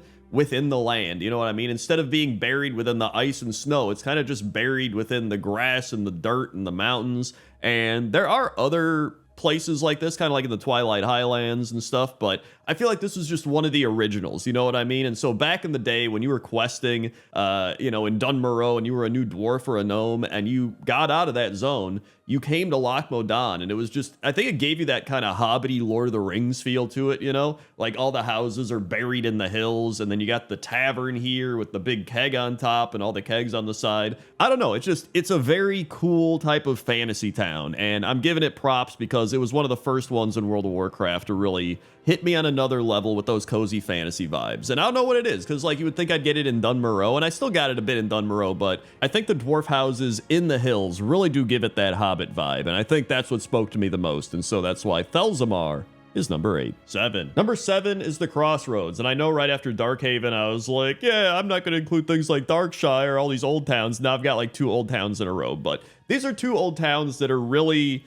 my personal favorites and nostalgic to me, so that's why I'm including them. And the Crossroads is the biggest horde town in the Barrens. It's named for the crossing of the main north-south road from the Gold Road and the road from Ratchet in the east all the way to the Stone Talon Mountains in the west. And I don't know why I love Crossroads so much. I think there is that nostalgic factor for me because this is one of the first towns I came to while leveling as a horde way back in the day. And it was just really cool to come across this because you get out of Durotar, you know, you're heading into the Barrens and you're following the road and you're like, whoa, like I'm getting to this big town and people are battling outside of it, and it's just, you know, there's the big inn with the smoke coming out on top, and it's just this big trade hub, and it's just really cool. And so while the Crossroads might not be the most extravagant town, I think it's a very practical town, and I like that, and that's why the Crossroads are number 7. 6. Number 6 is Area 52, and Area 52 is a neutral goblin town located in Netherstorm. And Area 52 is obviously a lot like Gadgetzin and Everlook, and I contemplated putting those on the list, but I think Area 52 just has a bit more wackiness to it because, I mean, the goblins are literally building a rocket ship here named the X-52 Nether Rocket to try to journey into the Twisting Nether, which is actually insane. And I even included this as one of the worst jobs in World of Warcraft because there are radiated workers or irradiated workers here, and they're just kind of walking around like, I'm getting radiated, what are you gonna do? I also love that there's pieces of the town's outer walls that are just broken off and floating. I thought that's a fun little touch they added in when they created this. But I think that's what's so cool about this town is how much the environment is impacting this town, you know what I mean? And so that's why I decided to pick it over Gadgetzin and Everlook, even though I guess Gadgetzin has been impacted by the Cataclysm, but I think this is cooler than the Cataclysm, so that's why Area 52 is number 6. 5. Number 5 is Tel'Rador, and Tel'Rador is an alliance town located on top of a giant mushroom in Zangarmarsh. And I think a lot of people remember this town not only because it's on a giant mushroom, but because the elevator here is kind of wonky. And so it was very easy to be like, I'm gonna get on the elevator, and then it was like, oh, no, you're not, and you would just fall to your death. So a lot of people remember it for that, but that doesn't take away from the coolness of being on top of a giant mushroom. But the main thing I love about this town is the aesthetic of it. You've got the little side platforms on the mushroom that almost mimic mushrooms themselves, and you've got the town square area with the big fountain shooting out water, and you've got all the plants growing around it, and you've actually got some mushrooms growing around it as well, which I think is kind of funny. Well, maybe it's not that funny. It's just, I don't know. It's ironic. Maybe it's not ironic either. It's just, it's mushrooms growing on other mushrooms, which apparently can happen. I just looked it up and it says they can indeed grow on other mushrooms. Another interesting fact about Tel'Rador is it does not have food vendors, and for lore reasons, because many of the quests relate to food gathering because they're close to starving. Food is shared among their own people and they won't sell it to outsiders. So yeah, there's a bunch of reasons to love Tel'Rador, and that's why it's number 5. 4. Number 4 is Half Hill, located in the Valley of the Four Winds in the Mist of Pandaria. I also realized I missed the opportunity to put Tel'Rador at number 4 and be like, number 4 is Tel'Rador, and it would have been a rhyme, play on words type of thing. But we're past that. It's already number 5. This is number 4. And one of the reasons I put Half Hill here is because whenever I think of Pandaria, my mind always goes to Half Hill. Even before Lucky Doos and Grummels, which I know is like sacrilegious, but it always goes to Half Hill and the Valley of the Four Winds. And not only is it in a really aesthetically pleasing location with all the trees and the grass and the hills all around, but it feels like an advanced Crossroads to me with all the trade stuff going on and the food vendors and the farms and all that stuff. It's just, I love it here. I also learned while researching that the Pandaren grow extremely large vegetables here because there are waters that have been flowing down from the Vale of Eternal Blossoms for millennia. Its waters kept the Vale in bloom, and their runoff into the Valley of the Four Winds created the most fertile farmland in the entire world. Not just Pandaria, but the entire world. And that comes from Lore Walker Cho, so you know it's true. And so yeah, Half Hill is fantastic, the Valley of the Four Winds are fantastic, and that's why it's number 4. 3. Number 3 is Fuselight and Fuselight by the Sea. And Fuselight by the Sea is a picturesque seaside town founded by explosive enthusiasts for explosive enthusiasts. And so Fuselight by the Sea is actually run by the Steamweedle Cartel, and to get here you have to take a transporter in normal Fuselight, which is located in the Badlands. And I think my favorite part about this town is just the fact that it's an entire town founded by goblins that love explosions. Like that... That alone was enough for me to put it on this list. I was like, I don't know where to put it on this list, but there's no way I'm not putting Fuselight by the Sea on this list because it's pure goblin insanity. And when you go around the town, there's just a bunch of cannonballs and bombs and gunpowder and these mechanical sheep that have dynamite strapped to them. And every once in a while, one of the sheep will just randomly explode. I don't know if there's any purpose to that or if it's just them having fun with explosives, but whatever it is, I appreciate the effort they put into making an entire town based around explosions, and so that's why it's number 3. 2. Number 2 is Warbeast Crawl, and Warbeast Crawl is a town located in Zuldazar that is essentially Jurassic Park. And somebody can make the argument of like, Crendor, this isn't a town, there's no like houses and stuff for people or whatever, but you know what? I would argue that this is a town for dinosaurs, which makes it even cooler. And so it says here that it can be found east of Dazar'alor, and that all of the dinosaurs that haul Zandalari goods, carry their armies, and fight their wars were born and raised here, which truly does make it the number 1 dinosaur town in World of Warcraft, mainly because I don't think there's any other dinosaur towns in World of Warcraft. There's that island with all the dinosaurs on it in Pandaria, but I don't think that's really a town. This is like an actual town. And so yeah, I remember questing here in Battle for Azeroth. It was one of my favorite spots to go to initially when Battle for Azeroth came out, and I was like, yo, this is a dinosaur town, and it was just really cool. I loved it a lot, and so that's why Warbeast Crawl is number 2. 1. And number 1 is Marl, and Marl is a Niffin town found in Aj-Kahet. And there's so many reasons I love this town, but the main one is it's a combination of Niffin stuff and goblin stuff, because the Niffin came in contact with the venture company goblins, who excavated their way into Aj-Kahet and then joined forces with them to make this town. And so the goblins have built a robot fighting arena in there, and they've built a swimming pool in there. They've got a bar by the swimming pool where there's some Niffin that are just having a drink or eating something. It's just, this town is so quirky and fun, and I love the main Niffin area that they made back in Dragonflight, but I feel like this takes it to another level because the goblins have moved in, and they're just combining their cultures into one town, and I think that's what's so cool about it. And so while this might not be everybody's favorite town, it's my favorite town, and so that's why it's number 1. 10. Number 10 is the Serpent's Heart Bridge, and this is a bridge that I did not put in the pointless top 10 bridges list, obviously. But I remember a few weeks after making that video, I was flying by this bridge and I was like, dude, are you kidding me? I forgot this bridge. This bridge is so cool. It's got big dragon heads with the big flaming cauldron things right below them. But I think my favorite thing about the bridge is how the dragon's body actually blends in with the bridge. And you can see it like going along the sides of the bridge the entire way. I just thought that was really sick. In fact, you can even see right there, his dragon claws are like gripping onto the sides of the pillar. I just think that's awesome. And this has absolutely nothing to do with the bridge, but the actual dragon has a little medallion on its chest, and it looks like a face with a mustache. Look at it. You see it? Mustache face. Either way, that's why the Serpent's Heart Bridge is number 10. 9. Number 9 is Varjun, and Varjun is a jungle troll at Bloodhoof Village in Mulgore, and he was supposed to be in pointless top 10 pointless NPCs, and his entire purpose is to remind you as a priest to go and learn your first racial ability, which would be Touch of Weakness or Hex of Weakness. So I guess if you decided to make an undead priest and go to level in Mulgore, he would remind you like, hey, you gotta go back to the Undercity if you want to learn your priest racial. And that's pretty much it. So, I mean, he's not entirely pointless, but it's about as close as you can get. And if you try to talk to him and you're not a priest, he's just like, hey, I don't know who you are. I'm looking for somebody else. Because if you think about what they would do in the modern game, they would just give you a pop-up or something that's like, hey, remember to go back to the Undercity and learn your racial. And you'd be like, oh yeah, I'm gonna go do that. You wouldn't need an entire NPC dedicated to doing that. But there is a kind of charm in that, right? There's this roleplay game feel to it, and even though he does feel pointless, I actually really like him a lot, which ties into the whole inside pointless things or treasure, and that's why Varjun is number 9. And number 8 is this Argent Strand fireplace in Zuldrak, which would have gone into pointless top 10 fireplaces. And I saw this and I was like, dude, this is such a cool, unique fireplace. How have I never seen this before? But then I had the thought of, is this actually a fireplace? Because a fireplace is typically like a big framed structure that's containing the fire. It's got a chimney and everything.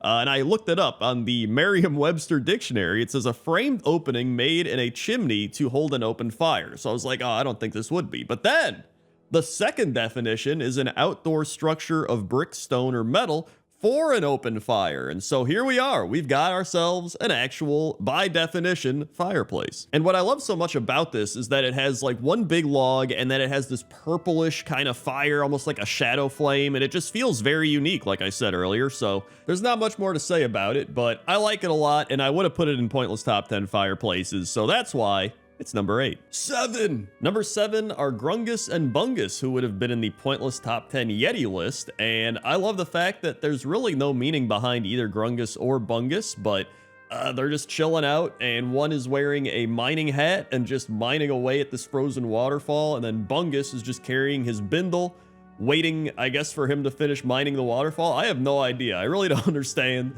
why they're here, what they're doing, but they seem very dead set on accomplishing whatever mission it is they're going for. And I really couldn't find anything about why they're here, what they're doing. Like maybe they're trying to carve out a home. That was the only logical theory I could come up with because they're carrying a bindle. So clearly the one doesn't have a home and then he's like mining away. So maybe they were like, hey, let's just make our own home in this cave waterfall or something. I don't know. I also realized these could be in pointless top 10 Yetis or pointless top 10 pointless NPCs. They could be in either list. I also want to use this moment to give a shout out to ToeJam the Terrible because he's actually one of my favorite little quest lines from Dragonflight, and he's actually the complete opposite of ToeJam the Terrible. He's actually ToeJam, the very nice, caring Yeti. So a quick shout out to ToeJam as well, and that's why all of these Yetis are number 7. 6. Number 6 are the volatile rats and the bilge rats of Stormsong Valley, which, if you couldn't guess, would be part of pointless top 10 rats. Groundbreaking, I know. But the reason I love these rats is because they are gigantic. These are just some of the biggest rats I think I've seen in the game. Like, these are some New York-sized rats. You know those videos where they show the rats like grabbing pizza and like running into the subway or something? Like, these are the New York City subway rats of World of Warcraft. There's even crazy battles going on. There's a spider battling one of these giant rats, even though it doesn't end too well for the rat. And that's really about it. They're just really big rats. But listen, when you're talking about just a small critter in the game and you see a gigantic version of that critter, I think that's pretty worthy of being talked about. And that's why the volatile rats and bilge rats are number 6. 5. And number 5 is Catty Cathy. So we go from rats to cats, but Catty Cathy is not a cat. She is a crazy cat lady with a bunch of cats in her house. There's numerous cats sleeping on chairs.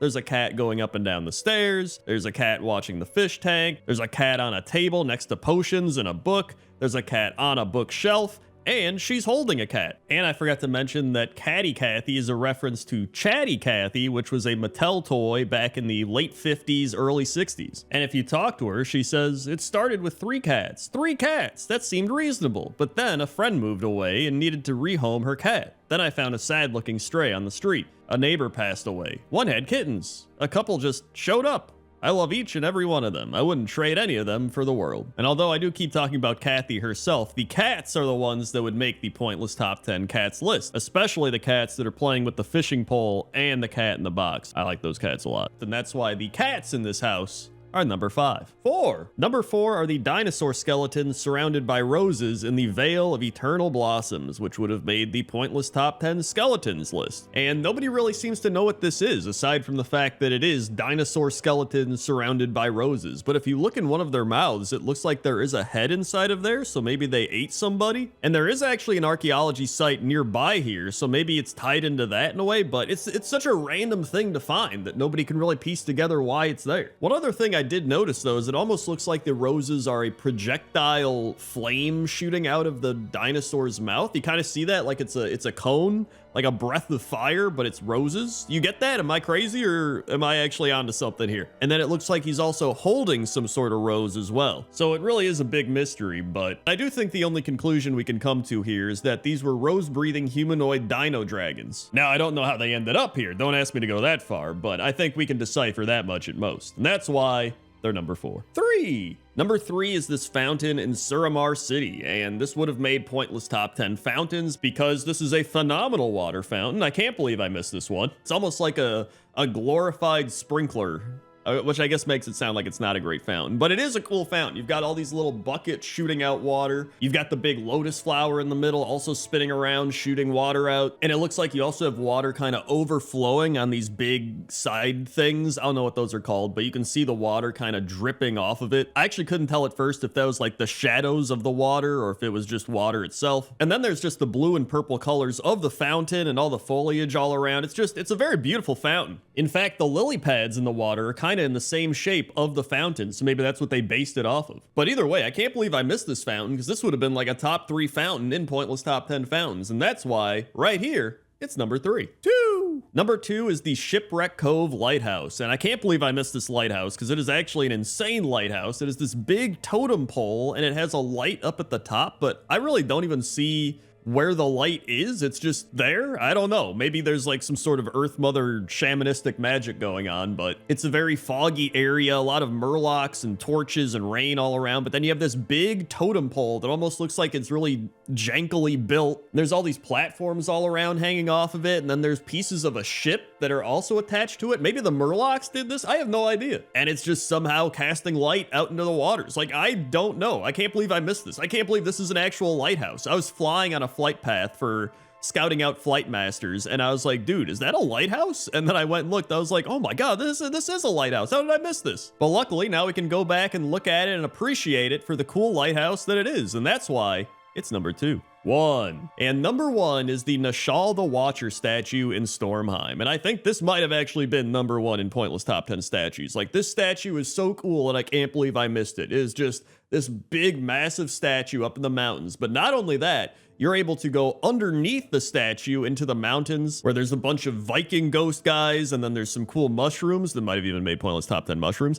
But then you can find this hidden path into the statue that's lit up by torches, and you go all the way up to the top of the statue. And it takes a while to get up there, but once you do, you can look out and be like, dude, this is crazy. You're just looking out into the scenery, and it's phenomenal. And there's even lots of little Easter egg type things. There's like skulls with swords in them and cobwebs all over. It's a really cool statue, and it almost feels like a little mini zone in itself for the amount of stuff that's around here. So, and on top of all that, the statue itself is awesome too. I mean, it's this big Vrykul man holding an axe and a sword. I mean, it's literally named after Nishal, so it is Nishal, but it's just really cool. And so for all those reasons, that's why the Nishal the Watcher statue is number 1. 10. Number 10 is the Jinyu building located underwater in the Broken Isles. And this was going to be in Pointless Top 10 weird things underwater in World of Warcraft, but I just kind of ran out of space on that list because there's a lot of weird things underwater in World of Warcraft. Who would have guessed? I know. But I love this because this is such a random building to find in the middle of the ocean in Legion. You know what I mean? Like, this is a Jinyu house from Pandaria that's just randomly underwater in the Broken Isles. Like, why is it here? And at first I was like, okay, you know what? Maybe this Jinyu used to live with the elves, and that's just why his house was nearby and it got put underwater. But then I was like,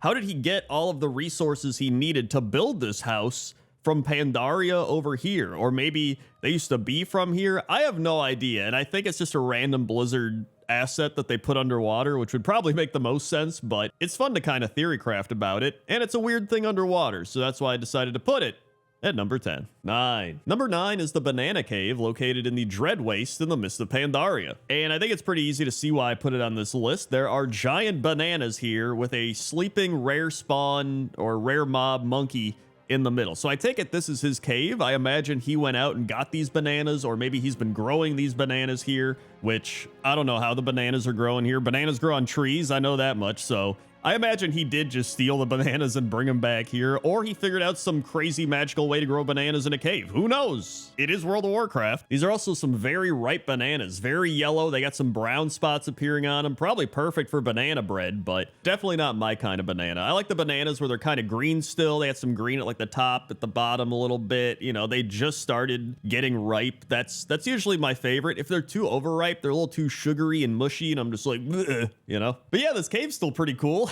It's got some like cool roots and stuff. It's got the water dripping down. It's actually a pretty nice cave, so that's why I decided to put it at number 9. 8. Number 8 is the Oceanus Cove Whale Barbecue located in Azuna. And I can't believe I forgot this barbecue. When I flew over this, I was like, dude, how did I forget this massive whale barbecue where these giants are just cooking up giant fish? Or is a whale a fish? No, whales are mammals. Okay, listen, don't... Let's move on. Actually, hold on. I think that's an orca, but an orca is not a whale. An orca is a large member of the dolphin family. You know what? It doesn't matter. They're cooking up random giant creatures out of the ocean. There we go. It's all cleared up. But yeah, this is actually a really cool barbecue. I also love the big fire that they got. There's a smoke rising up. There's that one giant who's like kind of just warming his hands by the fire, which I thought was kind of funny. Also, I noticed while making this that the last things I forgot in other pointless top 10s was about a year ago in January. So I think January is just a good month to kind of go through and find some of the stuff that I meant to put in other pointless top 10s, like this barbecue. And so that's why the giant whale orca creature barbecue is number 8. 7. Number 7 is the Marithra's Watch library located at Marithra's Watch. And one of my favorite things about this library are these big book pillar shelves located in the center area of this library. So you can see it's like a big pillar and each side has books on it. I don't know. I just thought that was really cool. And then there's these floating books that are kind of glowing and they got some runes that I thought was really neat. They have a little painting area where you can paint. Well, I don't know if you can paint, but somebody gets to paint, and then there's dragons kind of sleeping all over. It's a very cozy area and a cozy place. The lighting is very dim and dark. There's dragons just sleeping, which honestly, I'd be sleeping here too. This is just fantastic ambience, and you know, you could read a book, fall asleep, wake up, paint a picture, rest on one of those little pillows. Like, what a fantastic life. So that's why I decided to put the Marithra's Watch library at number 7. 6. Number 6 is actually a combination of pointless top 10s. So we have a pointless top 10 fireplace, we have pointless top 10 food on tables, and we have pointless top 10 cats, where upstairs there is a cat. It's just a great combination of three things that could have been in any of those pointless top 10s. And so I figured, why not put all three in this video? Granted, I would say the food on tables is probably the weakest of these three things. It's kind of just some, it looks good, but like it's not that much food. You got some apples, some cheese, some bread.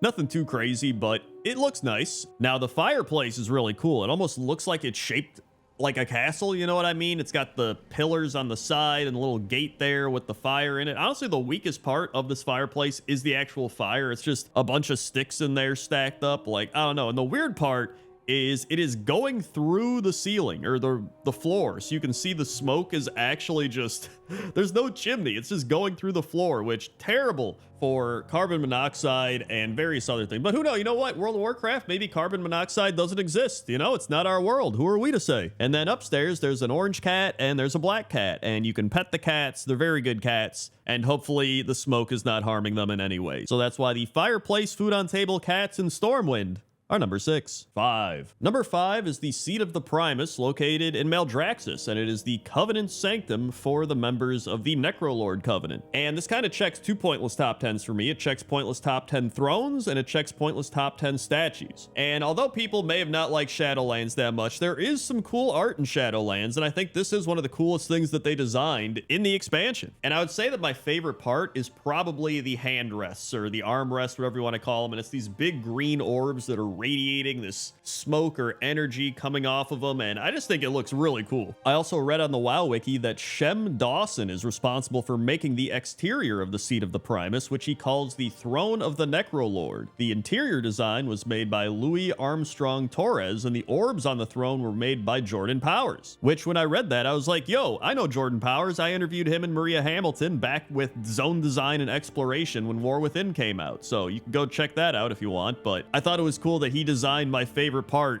of the throne. But either way, that's why the seat of the Primus is number 5. 4. Number 4 is Bruce, and Bruce is a mount that was a reward for completing the Brawlers Guild murder mystery quest chain, ending with solving the mystery and rewarding you with Bruce the Mount. And I actually meant to put Bruce in pointless top 10 Crocolisks, but I then forgot, and I think I just bumped him off the list and put something else on, and then I was like, oh wait, I forgot about Bruce, and so I was actually really upset that I forgot Bruce in pointless top 10 Crocolis. I was like, you know what? Whenever I do that next things I forgot, Bruce is going to be on that list. And so here we are. Bruce has finally made it into a pointless top 10, and he's very deserving of it. People wish they'd gotten Bruce the Mount back when they were able to, since you're not able to anymore. And Bruce was actually the third encounter at rank 5 in the Brawlers Guild, and when he would come out, the announcer would say, now entering the arena, Bruce, a Crocolisk we found. And then everybody'd be like, Bruce, Bruce, Bruce, come on, Bruce, chomp, chomp, chomp. That's my Bruce. You got Bruce, woohoo. And so Bruce was truly the Crocolisk of the people and a great mount. And that's why Bruce is number 4. 3. Number 3 are the vermin having watermelon boat races in the Valley of the Four Winds. And this one was going to be in Odd Things in World of Warcraft, and I don't know why I didn't put it in Odd Things in World of Warcraft, because this is a very odd thing. A bunch of weird rabbit creatures that have stolen these watermelons and are just trying to have boat races across a river.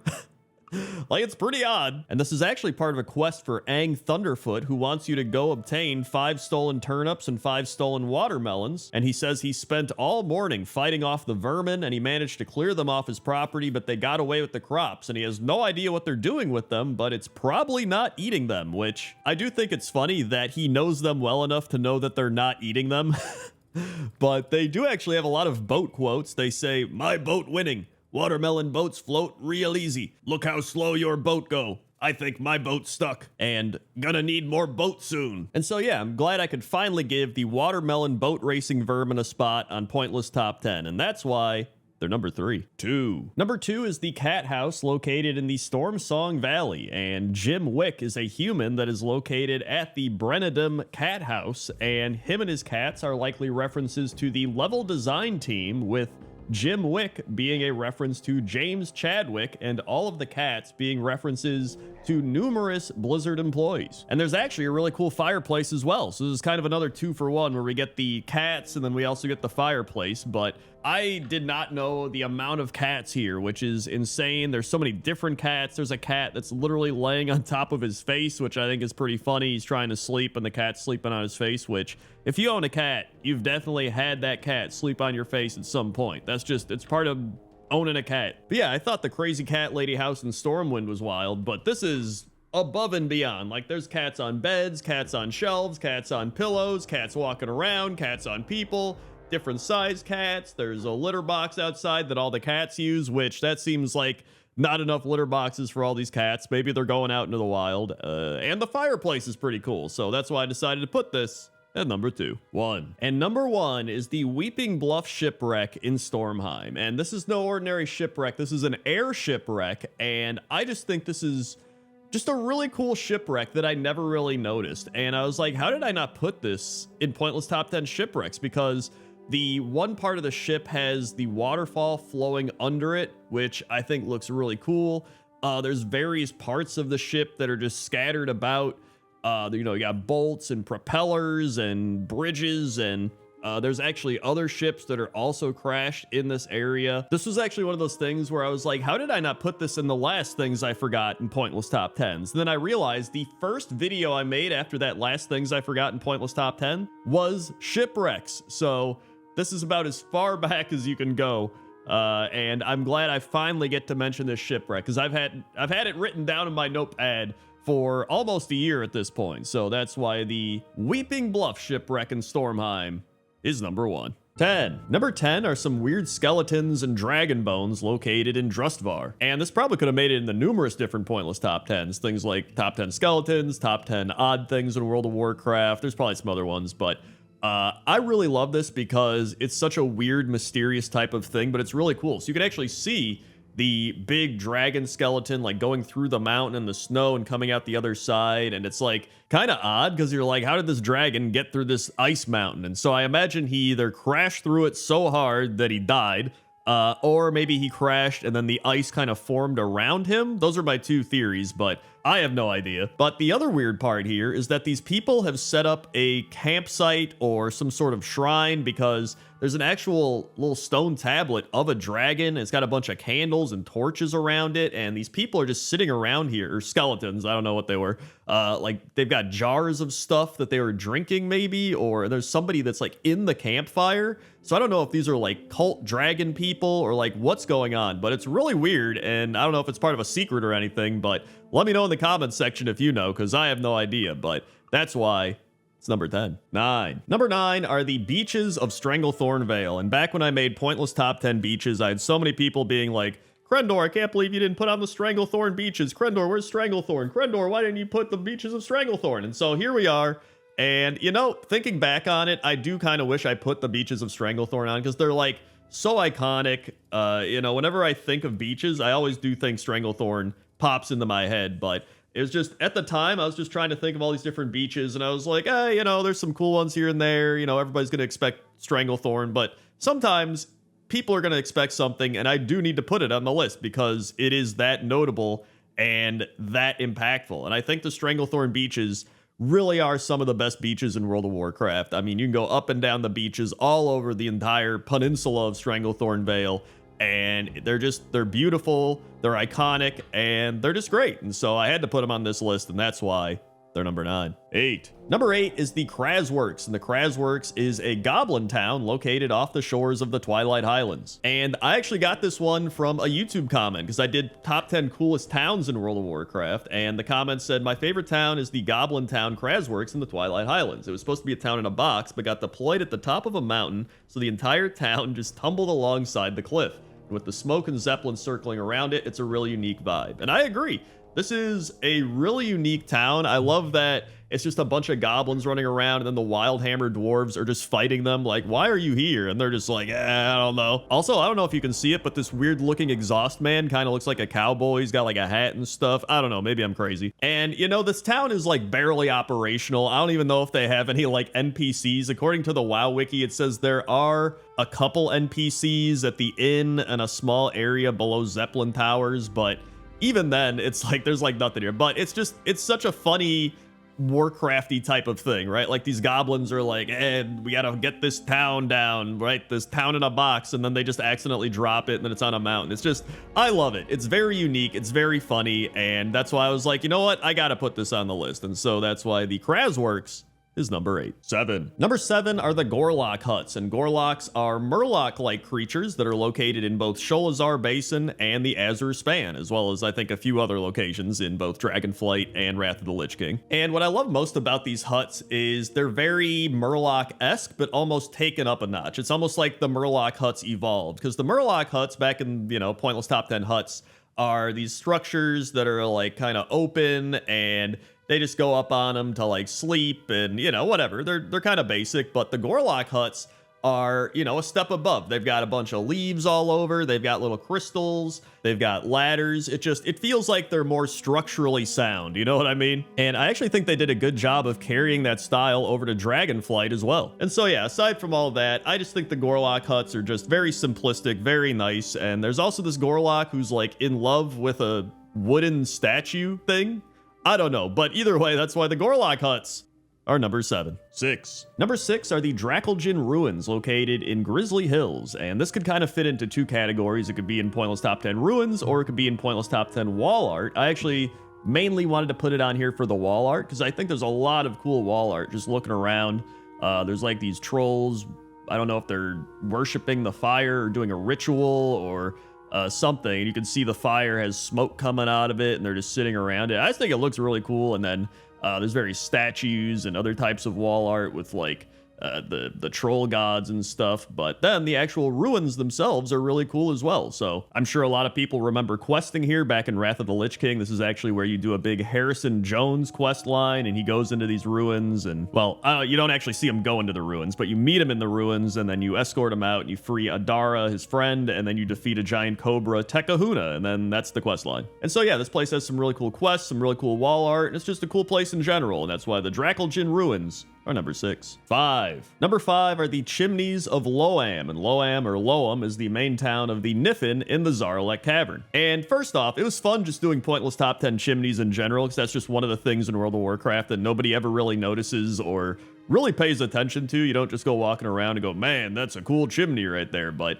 when I saw the Loam chimneys, I just thought they were very unique and cool. And I guess you could say that about their buildings as well. So that kind of ties, they could be weird buildings or cool buildings or something, but I just think the chimneys they're like these clay, well, I guess everything's kind of made of clay, but they're like these big clay structures that are the chimney, but some of them got like a little rattling thing up at the top, like the smoke is coming out and rattling the thing, and then others just look like clay pots that are on the side of the buildings. I thought they're really unique and cool, and so I doubt many people are going to shout out the Loam chimneys at any point ever again, but this is your moment to shine, Loam chimneys, and that's why you're number 5. 4. Number 4 is Lonnie, and Lonnie is a Tuskar child that is located in the Azure Span, and I was going to put them on Pointless Top 10 Nicest NPCs or Kindest NPCs, either one works. I forgot what I called it actually. I think I did Nicest NPCs. But you talk to them and they say, you want to know the trick to befriending the turtles? You need to feed them. Want to try?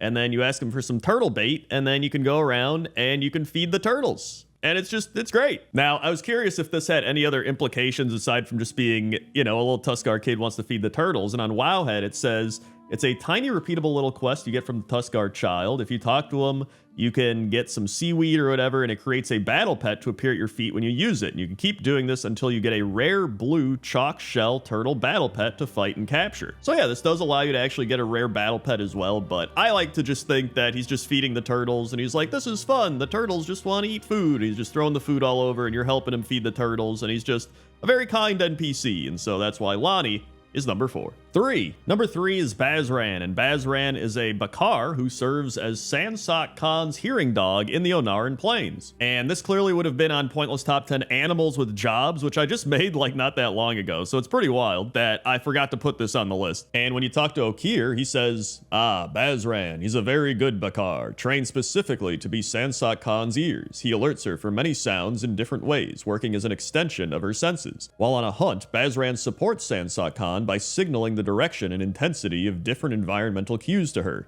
He also looks out for anything that needs her attention, from a clanmate's shout to the drumming of hooves to the whistle of an approaching storm. Sansa Khan trains her hearing dogs herself and has done so since a very young age. In fact, Bazran is her third Bakar, the son of her first. And so yeah, Bazran is a hearing dog. In fact, if you try to pet Bazran, you can extend your hand, but it says Bazran is currently working and you should not pet service dogs on duty. And so yeah, Bazran definitely deserved to be on top 10 animals with jobs, and that's why Bazran is number 3.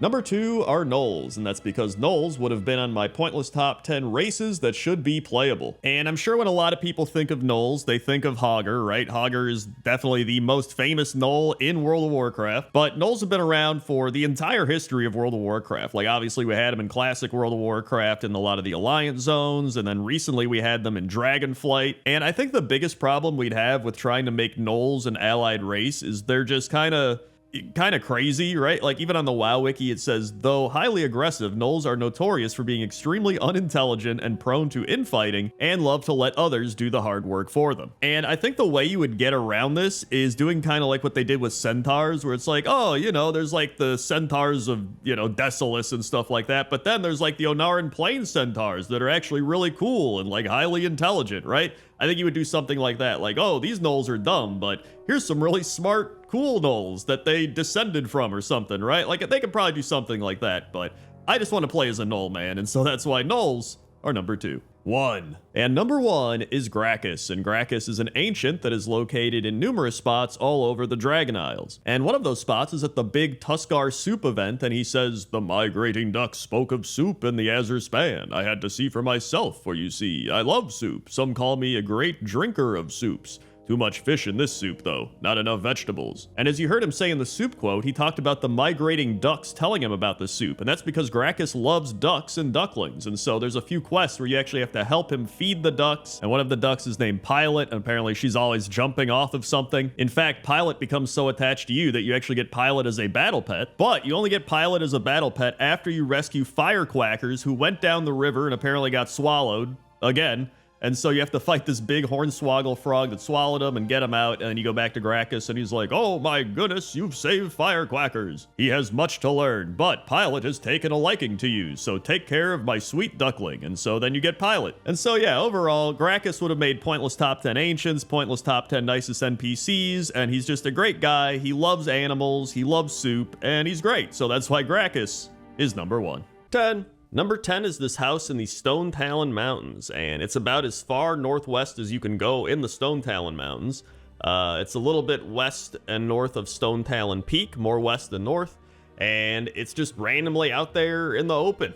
This is a very random place for a house. It's this random troll hut, and there's just nothing else around. There's a cauldron, there's some animals hopping around, there's some trees, and that's really it. It looks like it's an abandoned hut, although the cauldron's still bubbling, so I don't know if they left the cauldron on. It's like leaving your oven on or something. Dude's gonna come back like, I left the cauldron on, not again. But realistically, this is probably where they were going to add some sort of content to the game in Stone Talon Mountains, and then they just never got to it, or it just got abandoned, and they're like, all right, whatever, just leave it there. Now it's just some random troll hut in the middle of nowhere. And I actually never knew this thing existed until this video, and maybe that's how you are too. But now, you know. And that's number 10. Number 9 is a home in the Barrens above the Wailing Caverns, and this actually used to be a quest hub. I don't believe it is anymore, but Fala Sagewind is the person that lives here, and she is a Tauren just chilling up in the mountains above the Wailing Caverns, having a great view. You could look out and see everything from up here. But this used to be the quest for the Glowing Shard, and I believe this was a Horde only quest, so Alliance people are probably like, and then Horde people are like, dude, I remember that. And fun fact, there's actually a Hunter Sagewind in Thunderbluff, so it is very likely that Fala Sagewind and Hunter Sagewind are related in some way, so that's pretty cool. But overall, this was one of those houses that always stood out to me as one of the houses in the middle of nowhere, because I remember way back in the day trying to find this place, and I was like, where am I supposed to take this? And then you realize, like, wow, you have to like literally climb a mountain, and you get to the top of it, and then there's just some little Tauren house. And you're like, oh wow, and you get a nice view over the entire landscape, and you're like, dude, this is amazing. And that's why I really love that quest, is they made you go up a mountain, and then you're annoyed, you're like, oh, this sucks, this is dumb, why do I have to do this? Then you get to the top, and you just get that scenic view, and you're like, dude, nice. And then someone says a Chuck Norris joke and ruins the immersion because it's 2005. So that's why this is number 9. 8. Number 8 is the Hayward Fishery, and this one's got some interesting lore in it, so let me read you a bit here from Wowpedia. Hayward Fishery was formerly a small single island prior to the Cataclysm. It is now a tiny archipelago off the coast of southwestern Gilneas, which houses an abandoned fishing business that was run by the Hayward brothers, Sebastian, Ron, Trent, Walt, and Tim Hayward. The brothers were trying to repair one of their ships with the help of young Gilnean adventurers so they can escape, while at the same time being attacked by forsaken castaways. Oddly enough, despite the rest of the Duskhaven area having been sunken by the Cataclysm, the fishery is all and well, having not even been touched. Ironically, the Haywards could have stood a chance at remaining at their home rather than evacuating like the others. So this is one of those weird stories where if they would have just stayed where they were, they would have been fine, you know what I mean? But obviously hindsight's 2020. They go off and they're probably dead now, but who knows? There's also a theory that Deathstalker Hayward is related to them, and he's a forsaken Deathstalker located in New Agamond in the Howling Fjord. But overall, as an abandoned house, this place is also pretty cool, right? There's a bunch of fishing gear all over. There's fishing lures, fishing poles, fishing boats. It just has a cool aesthetic to it, and you know how much I love fishing, so that also played into it, but I just think this is a cool place. It's got a cool history, and that's why it's number 8. 7. Number 7 is Newman's Landing. I actually stumbled across this place when I was doing my level 1 hardcore run across the world challenge, which I'll put a link to up above, but it's a small area found on the western coast of Dunmorrow, just west of Coldridge Valley.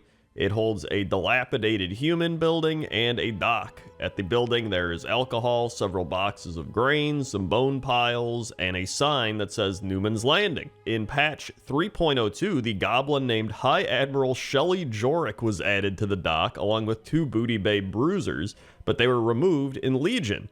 Now, there's actually a lot of weird theories behind Newman's Landing, so there's a few weird things happening. One is, trying to fish at Newman's Landing used to give the air, there are no fish here, but after patch 3.09, it is possible to fish there. Originally, dying in Newman's Landing, or just north of it, would have the players reappear in Menethil Harbor. Dying south of it would cause one to respawn in Sentinel Hill in Westfall. And originally, shift-clicking the name of a character standing in Newman's Landing would show them in the location Unknown. In the guild roster, the location field would be a blank space. Then, after researching a bit more, I found somebody on Reddit saying before your character is teleported to the new character starting zone, that's where the characters spawn. Back when people's internet was slower, you could see bodies spawn there for a fraction of a second before being teleported whenever someone made a new character. Thus, it was New Man's Landing, because it's somewhere where new men were spawning. But then someone else was like, no, that's a rumor. Here's a quote from Sam Lantinga, who was a original game engineer on World of Warcraft, and they said, I think that might have been the 0 point on that continent.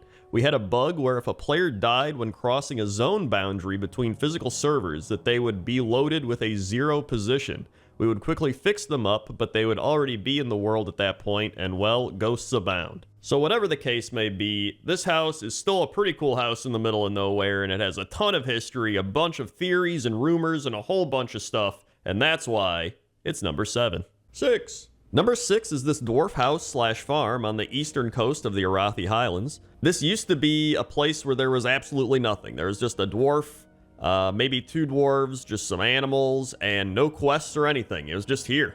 And so some people think it was just here for roleplay reasons, or it was supposed to be a thing and it never happened, but either way, it's just a cool little place. But now, they've actually added Grimmy, and Grimmy is the quest NPC for the Waste of Time cosmetic.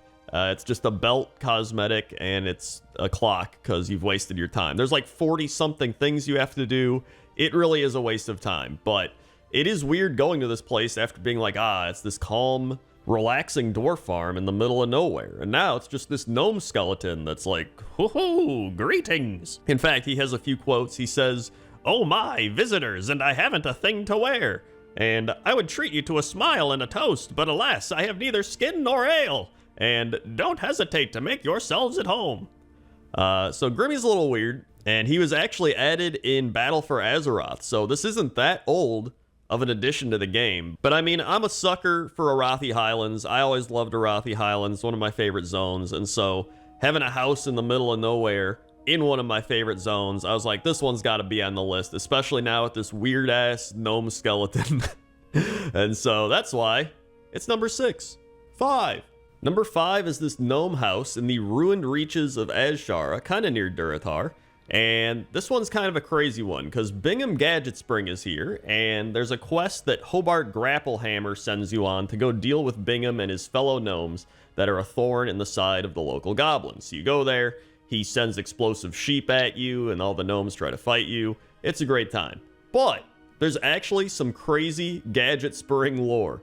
So, there used to be his mother and father in this building, Bleemo Gadget Spring and Juby Gadget Spring. And if you go into this house that Bingham Gadget Spring's in now, you'll find a purchase order receipt for a giant-sized laxative that was ordered to retrieve his father, Bleemo. So the receipt says, Mrs. Gadget Spring, the industrial-strength laxative agent you requested is enclosed. My condolences on the fate of Mr. Bleemo Gadget Spring. I don't know why you didn't order a vomit-inducing agent. Good luck on your endeavors. So Juby, after Bleemo was eaten by a cliffwalker, decided to order a super laxative, give it to the cliffwalker, and hope the cliffwalker just popped him out. But that never happened. He was dead. We've never seen him again, and that cliffwalker probably had a terrible time. And so for all these wacky stories and all this stuff, this is number 5.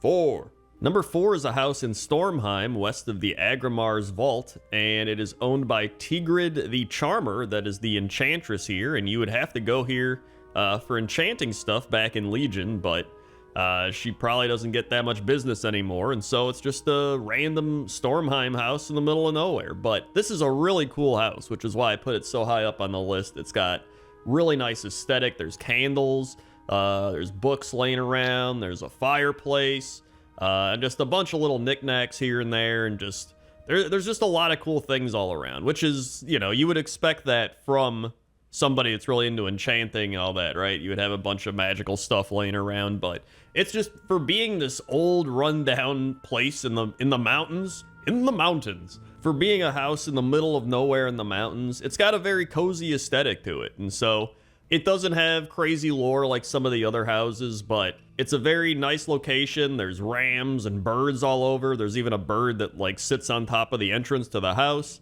It's very nice. It's charming. It's quaint. And because of that, I put it at number 4. 3. Number 3 is a cozy Tauren house up in the mountains of Mulgore and Feralus. And I guess a little bit of Thousand Needles. It's more that you can see Thousand Needles from here, not so much that's in it, but it's just something that I never knew was in the game, and it's just a great cozy aesthetic place. Like, you got the Tauren house, you got the big totem pole, you got a canoe, you have some wind chimes like up in the tree, and it looks like there's a dead Kodo. I don't know if maybe he came up here and there's a Kodo and he like killed it, because there's arrows in the Kodo, so I mean, something happened there, and now he's like decorating the Kodo.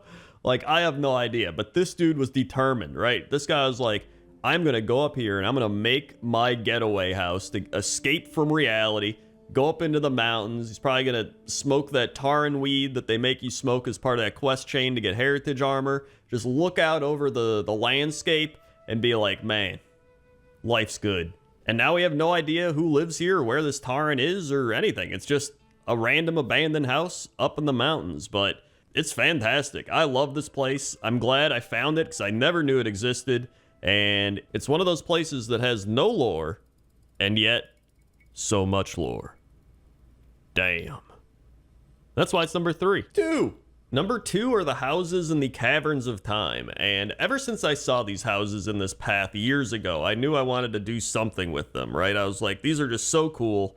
And they can be glanced over pretty easily because you're walking through the tunnels to get to the Caverns of Time. You're just like, there's some stuff all around, whatever. But I think it's so cool that you see these different types of houses just merged into the wall, or houses that you can actually walk into. And it's almost like you're going through this different time dimension. Like you're walking through a portal into a different time. And then you look up into the sky and you see another house, but with like floating rocks and stars in the background.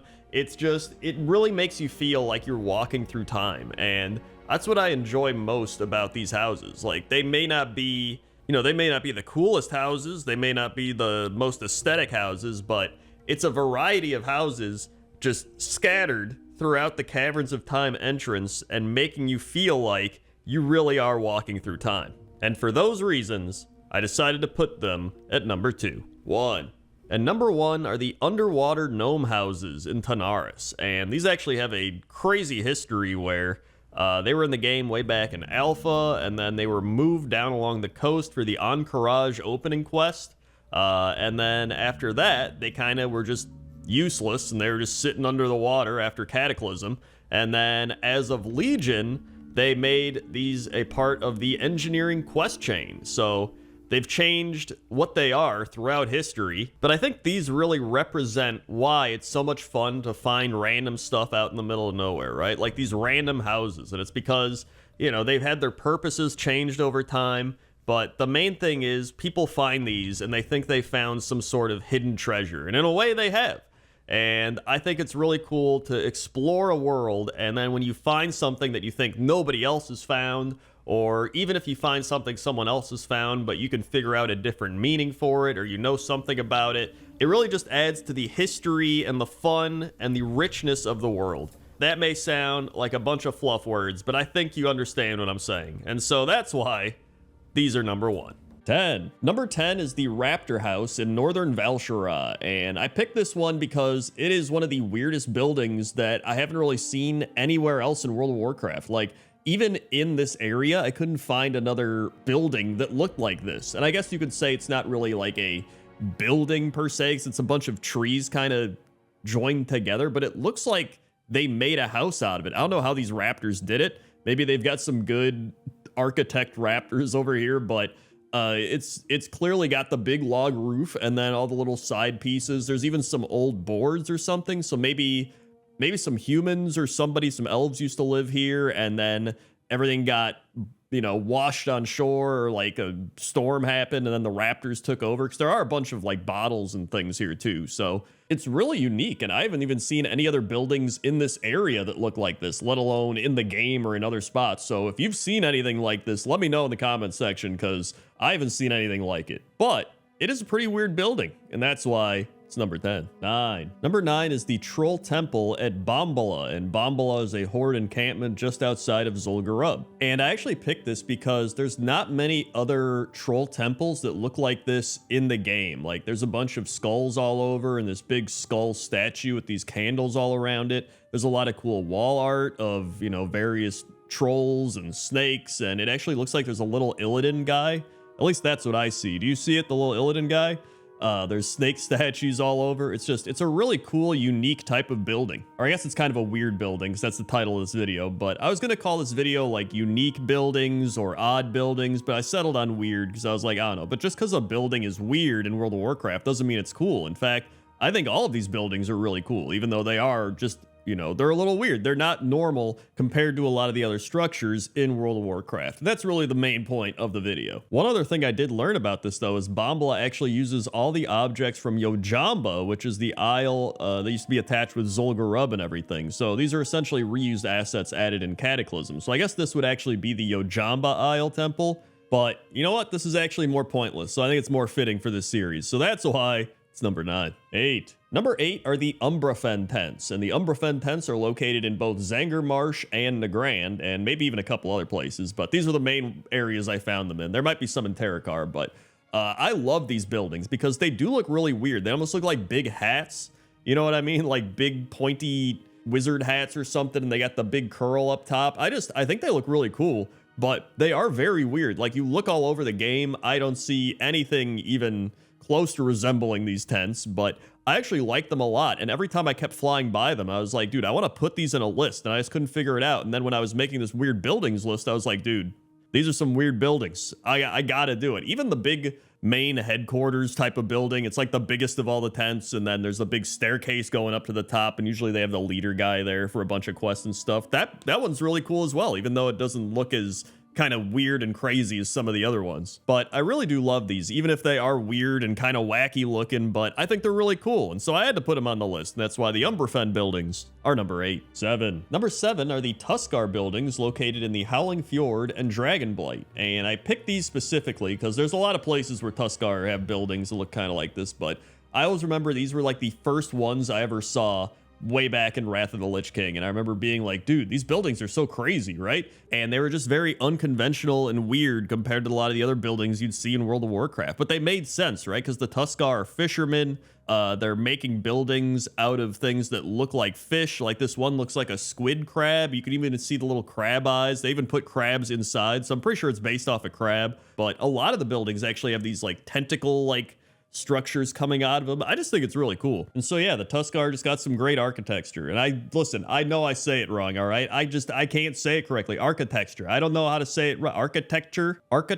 Am I saying it right now? It doesn't even sound right to me. I don't know. Either way, that's why the Tuskar buildings are number 7. 6. Number 6 are the buildings located at the Colossal's Fall and Gromgar in Frostfire Ridge. And what makes these buildings so weird, if you couldn't tell, is they are made out of colossals or earthen giants. And so the colossals, according to the WoW wiki, were an immense species of giant that once lived on Draenor before being driven extinct. They were enormously large, could possess either 1 or 2 eyes, and were the ones who first shaped Draenor. And several massive colossal skeletons can be found across the alternate Draenor, but it seems that these remains were destroyed along with the rest of Draenor in the main universe. But I really do love that they just turn these giant, dead, colossal giant skeletons into a home for themselves. You know what I mean? Like, it almost reminds me of the Tuskar, where they made these fish-type buildings. Well, here in Draenor, they're like, you know what? Let's just make some colossal buildings. And I mean, really, they're just working with what they've got. But I do think this looks really cool. Anytime you turn a big skeleton into an actual home or a base, like, it just looks pretty sick. And so that's why I had to put the colossal skeleton buildings at number 6. 5. Number 5 are the Spires of Iraq buildings located in the Spires of Iraq.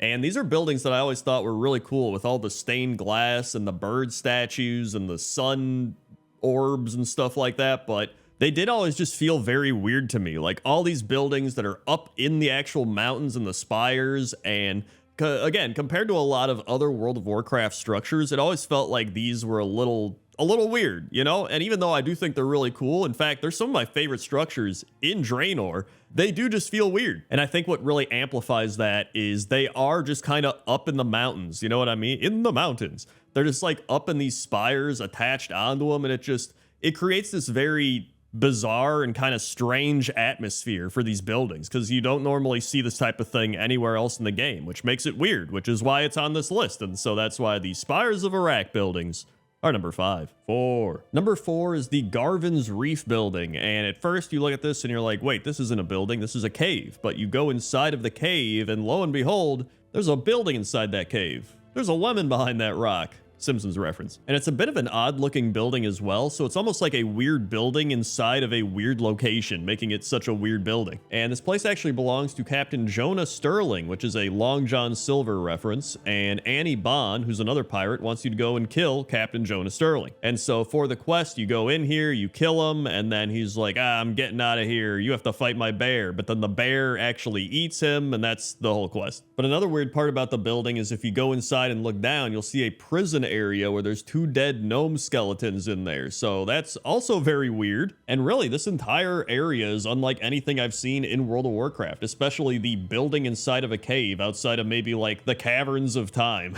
And so that's why I felt I had to put Garvin's Reef on the list, and that's why it's number 4. 3. Number 3 are the Jinyu buildings located in the Jade Forest of the Mist of Pandaria. And these have always felt weird to me, dating back to when I first played Mist of Pandaria. And I don't know what it is about them. I think it's because it almost feels like, you know how they used to put RTS Warcraft 3 buildings and stuff into World of Warcraft, and you could tell like, oh yeah, that's from Warcraft 3. Like some of the ziggurats and the floating things. It almost feels that way with these buildings. It feels like they were in an RTS game and they just got ripped and put into World of Warcraft. I don't think that's bad per se. It always gave me these weird vibes compared to when you'd see other structures. Like when I go to some of the other zones like Kunlai Summit and see the temples, or when I go to, just wherever, I'd be like, oh yeah, that feels like it fits in Pandaria. And that just always felt like the Jinyu buildings were just weird or odd. I don't know. I could never really put my finger on it. And again, like I've said with many of these, I think these buildings are actually really cool. I love the little lotuses on the buildings and the stone structure and the artwork on the walls and stuff. Like, I think they're awesome looking building. It's just,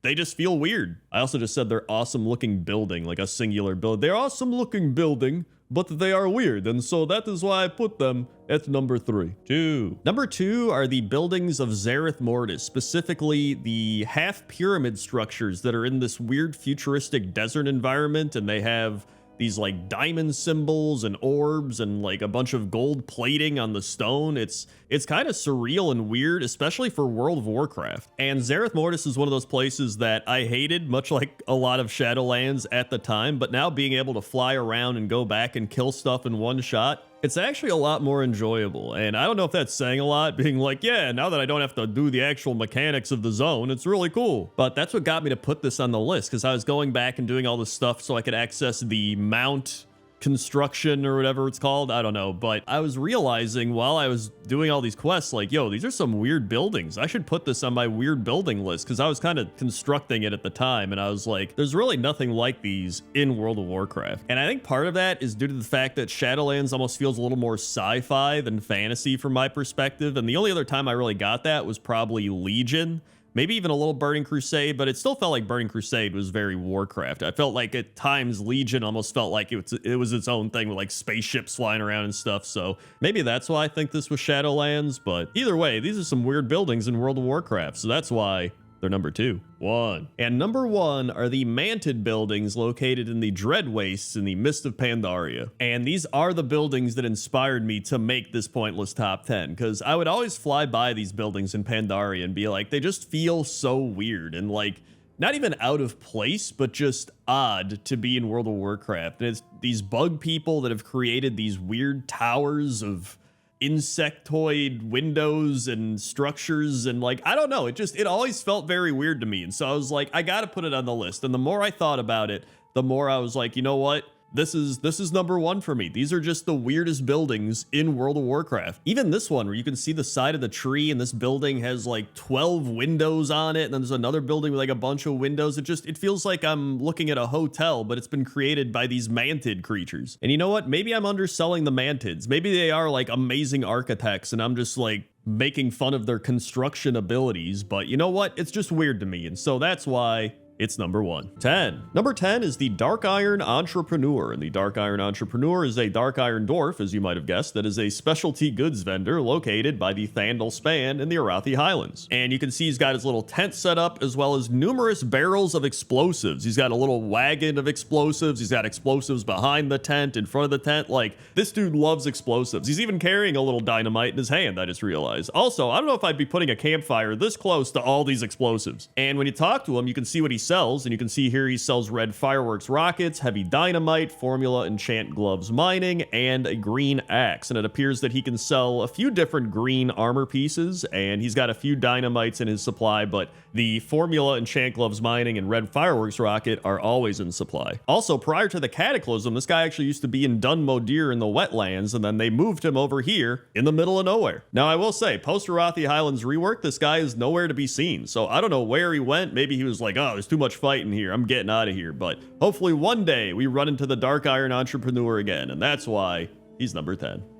Number 9 is David Wayne, and David Wayne is a human quest giver located on a small tip of land just east of Firewing Point in the Terakar Forest. And as you can see here, he's kind of tucked away at the end of the world. You can literally like look over the edge and see, I don't know what's down there, the void, space, something, but he's got his little camp here, and it's actually known as Wayne's Refuge. And if you talk to David Wayne, he says, you can take a man away from the sons of Lothar, but you can't take the sons out of him. The smith shrugs. It's hard to explain, but I don't feel like I'm meant to be at Honor Hold right now is all. Perhaps I'm meant to be part of something larger. And so he mentions the Sons of Lothar, which was also known as the Alliance Expedition and consisted mainly of veterans from the Second War that ventured into Draenor with the goal of confiscating stolen magical artifacts such as the Book of Medivh and the Eye of Dalaran from Ner'zhul. And they were named after Anduin Lothar, who they considered to be the bravest and most selfless human warrior they ever knew. It also says here his name could be a reference to the television show 24 because there was a David Palmer and a Wayne Palmer, so they just took the first two names and made David Wayne. And knowing Blizzard with their references, that would not surprise me one bit. But yeah, David Wayne is pretty cool. He's in the middle of nowhere, and that's why he's number 9. 8. Number 8 is Winky, and Winky is a gnome that is located on this random island in Tanaris, and there's a hammock there's a bunch of bolts and engineering parts, and she's wearing an eye patch. And back in classic World of Warcraft, Winky was just here and had absolutely no purpose. She was just a random gnome out on this island, and that was that. However,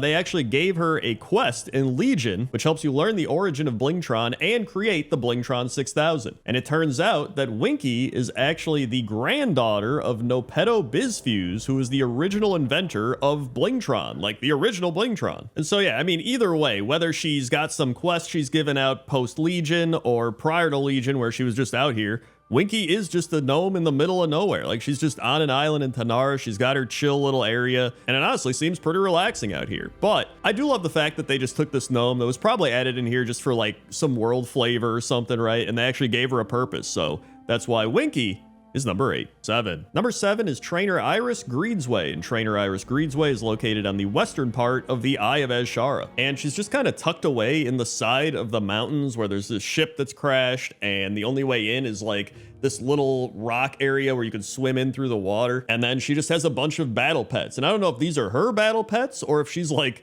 smuggling battle pets, because it's kind of weird how many she has here, or like if the ship crashed and she was on it. There's a lot of questions that I have, but when you talk to her, she says, the best battle is a pet battle. The best pet is all the pets. But that still doesn't really answer the true question that I have, which is like, why is she here? How did she get here? We need her origin story is what I'm saying. However, I know that Blizzard just added a bunch of like battle pet trainers all over the place. So there's actually a lot of battle pet trainers just in the middle of nowhere, but I thought this was like a prime middle of nowhere location because western coast of Eye of Azshara, barely anyone here, tucked away in this little area in the mountains, and it's just a really cool little area. Also, it says she was added in Shadowlands, so like, was this here prior to Shadowlands? Was this here in Legion? Or like, did they add this entire little area here? I actually need to look into that because I don't know, but either way, that's why Trainer Iris Greedsway is number 7. 6. Number 6 is Sean, and Sean is a human located on a floating island above Forge Camp Fear in Outland Nagrand. And if you talk to Sean, he looks at you expectantly, which is kind of weird. You would think it'd be the opposite, right? You'd be like, hey, why are you on my random island? But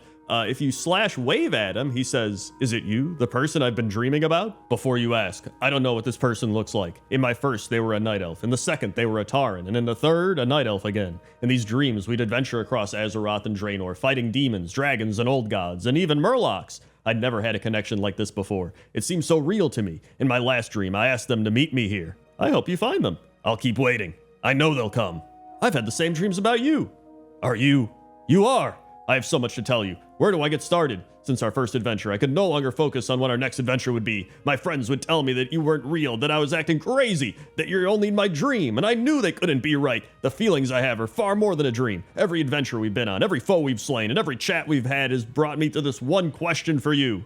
Will you adventure with me forever?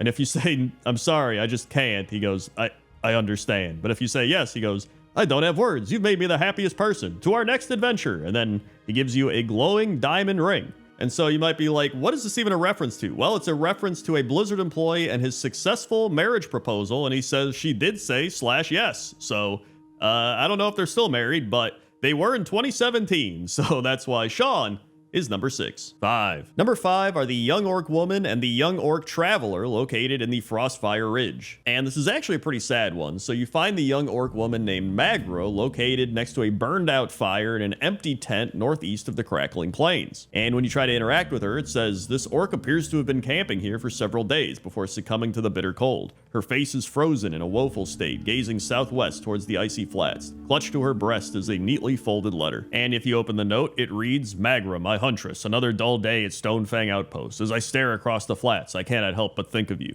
Do you remember the day we met? I hurled my axe at your mount, and you nearly impaled me with a spear. It was love at first sight. Clans be damned, my mind is made up. I will leave it all to be with you. Choose the place, I will come. We'll leave Frostfire and make a life somewhere. I hear Nagrand is beautiful. Your future mate, Karash. P.S. I have enclosed Longhowl's Fistfang. I was wearing it around my neck that day. I hope it will guide me to you once again. And so, as you might expect, you find the young orc traveler who is Karash, and he did not make it and died in the snow, and then she obviously froze to death waiting for him. So, both of them did not have a very good ending in this situation. But you do end up getting a letter from him as well, which is a letter that she wrote him, and she attaches a snowhare's foot. And so, if you combine these, you can create the Talisman of Yearning Unfulfilled. And so even though this is a pretty sad one, it's still an interesting story about two NPCs in the middle of nowhere, and that's why they're number 5. 4. Number 4 is Kyla the Traveler. I think it's Kyla. I looked it up and it said La, but it could be Lay.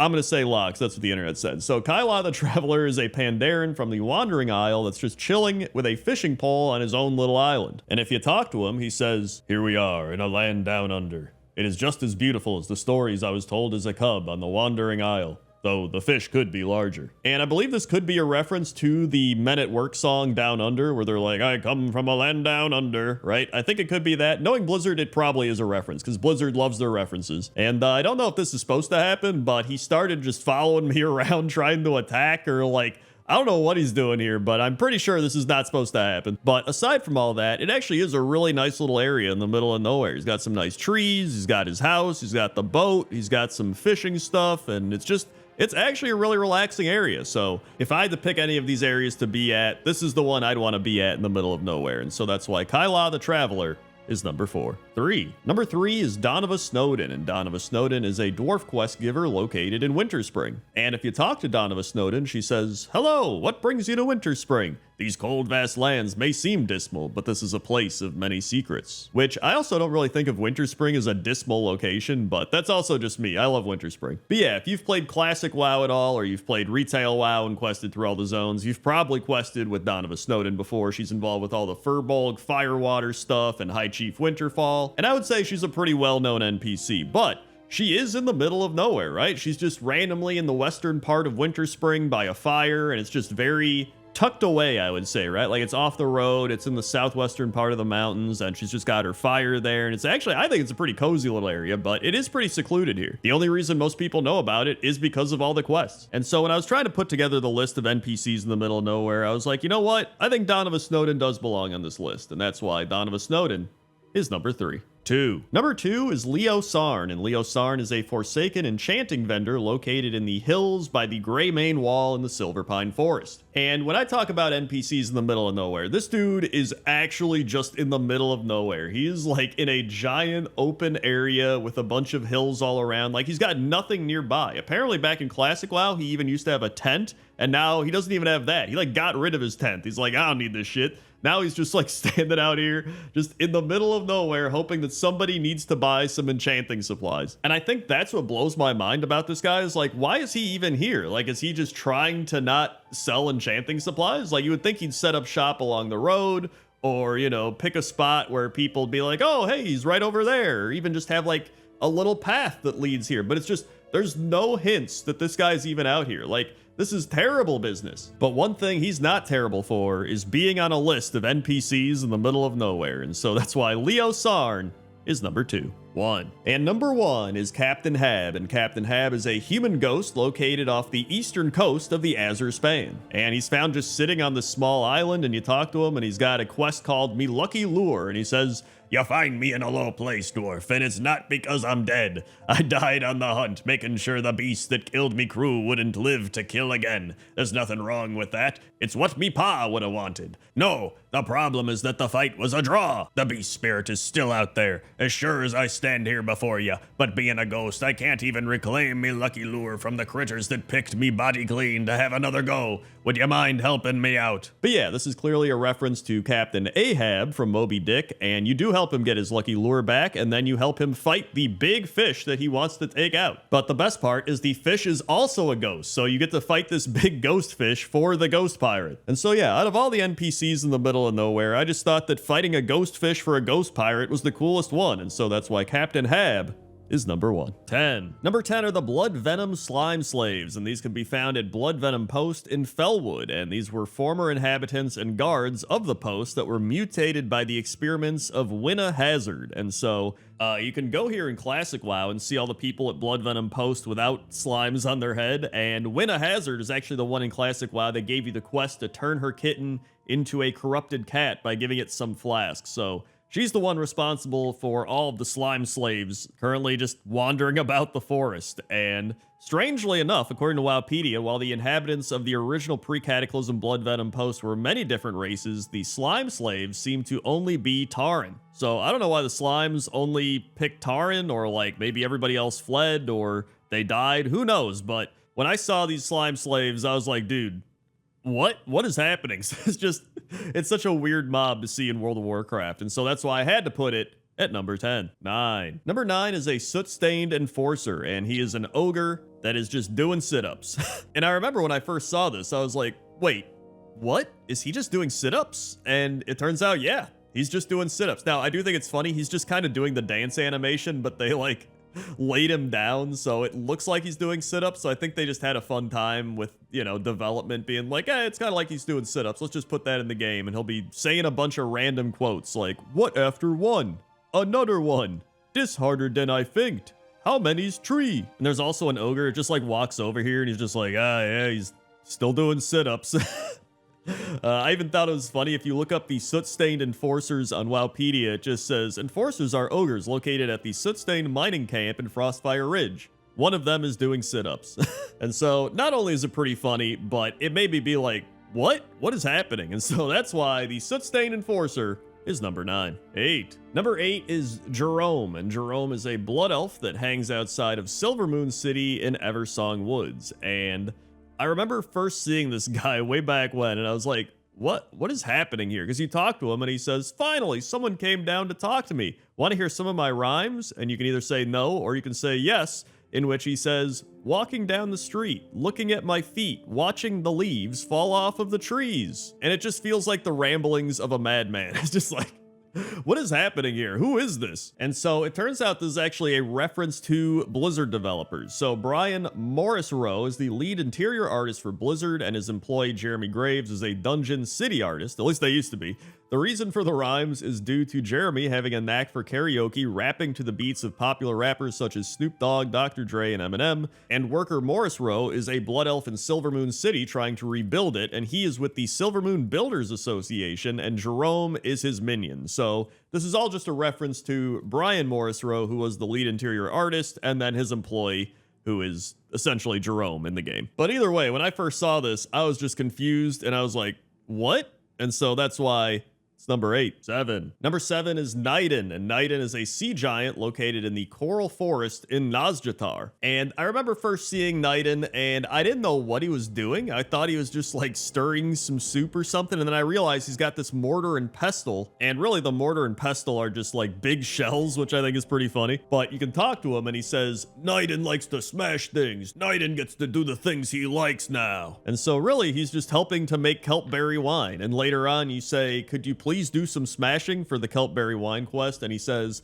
friend leave berries, take cask, smashing is good, you should try it. And so I didn't even realize this until I looked it up, but his name is actually a reference to kneading, like when you knead dough. And I don't know why, because it seems like the definition of kneading is to work into dough or paste with hands, and he's kind of using a mortar and pestle, so I feel like he's not really kneading anything. So I don't know why they didn't go with something else. Like they should have named him Morpest for mortar and pestle. Morpest. There you go. That's his new name, Morpest. But anyway, I didn't expect to stumble upon this guy, and when I did, I was like, what's going on? And so that's why Morpest is number 7. 6. Number 6 is Naked Millhouse Manastorm. That's right. Naked Millhouse Manastorm, and he's located in Dornegal in the new big city of War Within, and he's kind of in these hidden tunnels in this weird underground cave, and you open a door and it leads to this weird Hearthstone reference tavern with bartender Bob from Hearthstone Battlegrounds, and Valera is playing against Millhouse, and there's some other characters around. And if you talk to Millhouse, he's just like, I don't want to talk about it. But if you talk to Valera, she has a quest, and she explains that she has taken Millhouse for all he's worth, so she's pretty much won all of his clothes, he's lost all of his money, and she ends up offering you the spell Tome of Polymorph Moss Wool. So it's a way to get a new polymorph as a mage. And I actually read an interesting comment on Wowhead that mentions that Millhouse Manastorm has been in every WoW expansion except Wrath of the Lich King. And so he kind of just keeps returning as a running gag character. And out of all the appearances, I think Naked Millhouse Manastorm might be one of the weirdest. And so that's why he's number 6. 5. Number 5 is Chemos, and Chemos is a steward located in Heroes Rest in Bastion. And Chemos actually changed a bit since I wanted to record him, but previously he used to just have his hammer, and so you would see him sweeping with his hammer, and you were like, wait, what is he doing? He's just sweeping with a hammer, and it was really funny. But now they've given him a broom, but he still has his hammer. So now he's actually doing work with the broom, but he still has his hammer, like, just engraved into this thing. So I don't know if the hammer is actually part of the broom now, or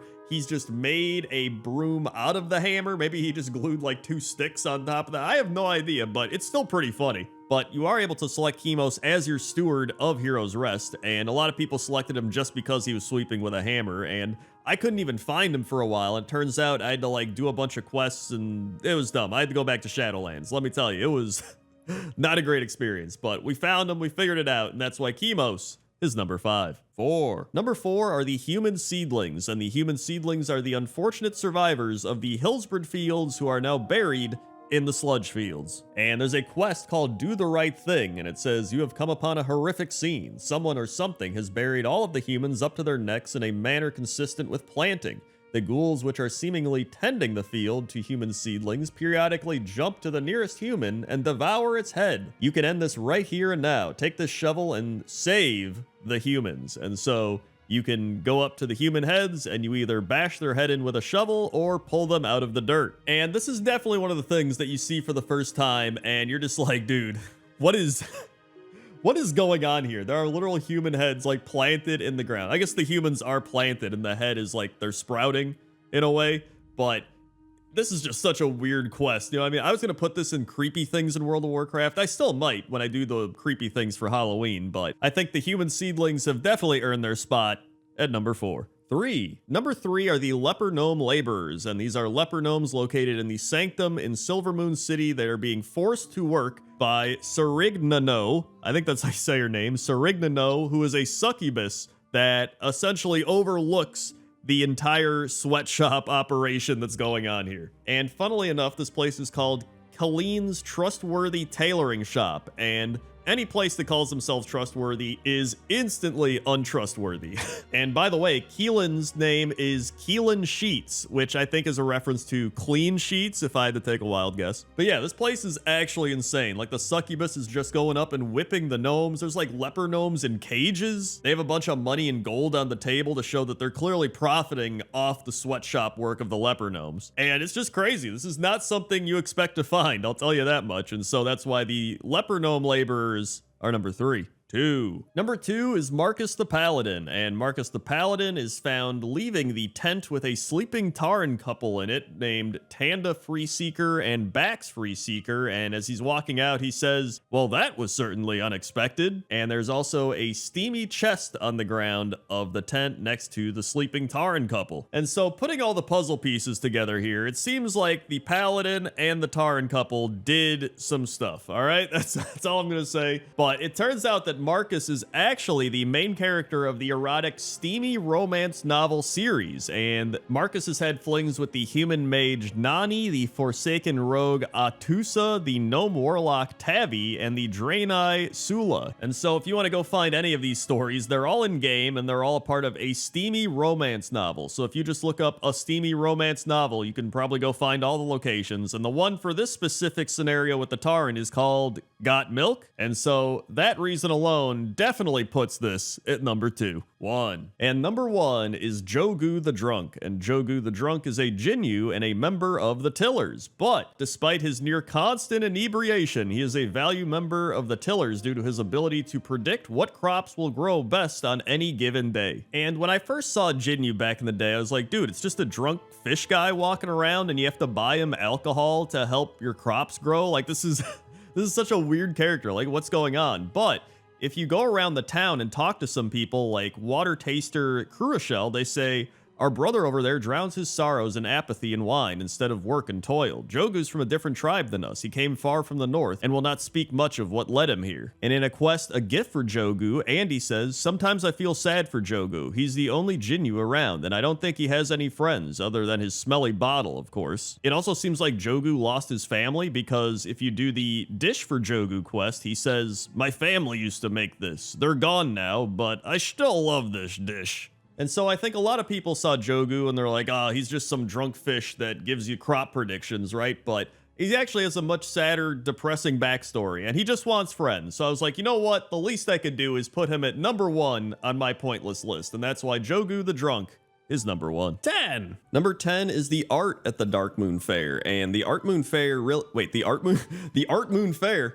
Art at the Dark Moon Fair is really cool. Like, it has some old Renaissance style wall paintings. It's got the big King Kong gorilla man who's like eating a unicorn. It's got the actual Dark Moon Fair poster, which is pretty high definition quality, to be honest. They just put it on a tree for some reason as well. There's like, put it on that tree. But I mean, if you really like the sun and the moon there, you can really see it. It's just really unique. Like, it's not something you see anywhere else in the game, which I think is really cool. And obviously you can only go to the Dark Moon Fair, you know, a week out of the month, right? So there's only so many times you can go to the Dark Moon Fair and really appreciate everything here. There's the art seller or vendor. I don't remember what they are, but they got a bunch of art in the background, like really high quality paintings. Like, there's the undead hand rocking out over there. There's this guy getting blasted out of a cannon. Like, there really is some cool, unique art at the Dark Moon Fair, and it was just cool going around and appreciating a lot of the art that you just glance over when you're trying to, you know, get your tickets or prizes or do whatever you're doing here and get out. And that's why art is number 10. 9. Number 9 is the Dark Moon Fair roller coaster, which actually has more lore than I thought it would, to be honest. The Dark Moon Fair roller coaster is designed by these goblins that are arguing with each other about how it's going backwards. They're like, it's supposed to go the other way. And he's like, you kidding me? Oh my God, no, it's going the right way. And then she's like, no, I think it should go the other way. And he's like, no, there's no way. This is the way it goes. And then she's like, hey, maybe you should get Penny to help. And then he's like, Penny gave up on the family business forever ago. She's not gonna do anything. There's also a, I guess, beta tester of the roller coaster right there. You can see, didn't have a good time. Just, they never really cleaned up after that. They also got a little hideout back here where apparently they've just been, I don't know if they're drinking or whatever they're doing. There's a bunch of empty bottles, but somebody's back here doing something. Also, this is called the Gryvern roller coaster because you can either ride on the Griffin or the Wyvern. So, you know, you got options, and you get the Wii buff if you complete a ride, which is the rep and experience buff. So I am glad that they added the roller coaster to the Dark Moon Fair, and I'm glad they added that little bit of goblin lore as well. So that's why the roller coaster is number 9. 8. Number 8 is the Dark Moon Rabbit, and the Dark Moon Rabbit is a boss rabbit at the Dark Moon Island Cave on Dark Moon Island, and according to Wowpedia, it originally dropped 1 Dark Moon Rabbit per raid, but after Warlords of Draenor was released due to too many ninja loot raid leaders, combined with the rabbit's long spawn timer during a limited event, the loot rule was changed to personal loot only. If a player cannot loot the corpse, then that person did not have the pet drop for them. And the Dark Moon Rabbit is also a reference to the Killer Rabbit in Monty Python and the Holy Grail. And as you can probably tell, the rabbit was not up when the Dark Moon Fair was currently going on, and I did not see it, but there you go. Through the power of technology, I am able to show you the rabbit. There it is, truly. I mean, you probably didn't even know this was not in-game footage. That's crazy. So overall, it's just a fun reference, a fun limited time raid boss, and that's why the Dark Moon Rabbit is number 8. 7. Number 7 is the Cavern of Lament, and the Cavern of Lament is beneath the sunken ship off the eastern shore of the Dark Moon Island, and there are several Araness there. I think that's how you say it, I have no idea. But they are Fell Blood Elves, and when you kill one of these Fell Blood Elves, they drop a ring of broken promises. You can also see there's some crazy contraption over there. And the ring says, this item begins a quest. Deep gash marks indicate that whatever once wore this ring tried in vain to remove it. And the description says, a heavily scratched ring, faintly stained with blood. Someone at the Darkmoon Fair might be able to provide more information about this item. So you take it to Chester, who is this creepy looking man in a top hat, and apparently he might be a reference to a Dark Souls character named Marvelous Chester. But either way, you give him the ring and he says, ah, I see you found my lovelies. Beautiful, aren't they? It's a shame that the process drives them so insane. The ring is yours to keep, of course. Can you hear them whisper? Marvelous. So yeah, that shit's messed up. And that's why it's number 7. 6. Number 6 is kind of a combination between the shipwrecks and the Darkmoon Island itself. So if you look around the Darkmoon Island, there's a bunch of shipwrecks, which leads you to think, why are all these shipwrecks happening, right? It's a lot of shipwrecks. Once they get to the Darkmoon Island, it's just like bloop, and then they crash and nobody ends up getting here. It's a little freaky. But when you read into the Darkmoon Island and how it came about, because the Darkmoon Fair used to just be a thing that traveled around and showed up every once in a while, right? And then they got their own island in patch 4.3. So if you read the patch notes, it says, out with the old and in with the new. New quest, that is. Things have changed around here. We got an island all to ourselves now, and what an island it is. Mist-shrouded Darkmoon Island is a conundrum wrapped in an enigma. It's a place of mystery and wonder, and you wouldn't believe the deals we made to get it, or who we made them with. So that's a little interesting, right? There's also speculation of where it's actually located. Some people say they don't even think it's on the map, but when you're in the water, it says you're in the Great Sea. So I feel like you are in Azeroth. The most likely theory I read is it's below Northrend and above the Broken Isles, because a lot of the fish seem like Northrend fish, and then there's a Tuskar that'll show up every once in a while. So I was like, yeah, that seems plausible. But really, we don't know. I really do love the mystery of all this, and we're going to get a bit more into the mystery of all of it because it's pretty crazy. So that's why the Darkmoon Island and the shipwrecks are number 6. 5. Number 5 is the Darkmoon Fair Petting Zoo, and the petting zoo is run by Yeb Nebelgear, and he's a gnome that says, welcome, welcome to Yeb Nebelgear's Darkmoon Zoo Bazaar, a trove of living legends and mythical oddities. Enjoy your visit, friend, but be mindful of what you touch. These exhibits hold artifacts and beasts both dire and divine. They might burn the wayward hand of an over-curious onlooker. There's quite a lot to see, so look, and perhaps one day even more will be revealed to you. Which, I don't know why he says that. That's adding more fuel to the fire of the mystery of this place, but it's got giraffes, it's got hydras, it's got lions, it's got elephants, it's got basilisks that have frozen some carny workers, it's got the big King Kong gorilla we saw in the art earlier. It's got a whole bunch of animals, but I think my favorite part of the petting zoo is this one area where people keep showing up and they're like, hey, are you the tour guide? Or like, where's the tour guide? Like, what is this? And they're essentially just part of the exhibit. And it just keeps rotating who is there. There's like Gorloks, there's an Arakoa guy, there's the Tuskar we were actually just talking about earlier. It's pretty funny and also a little messed up at the same time.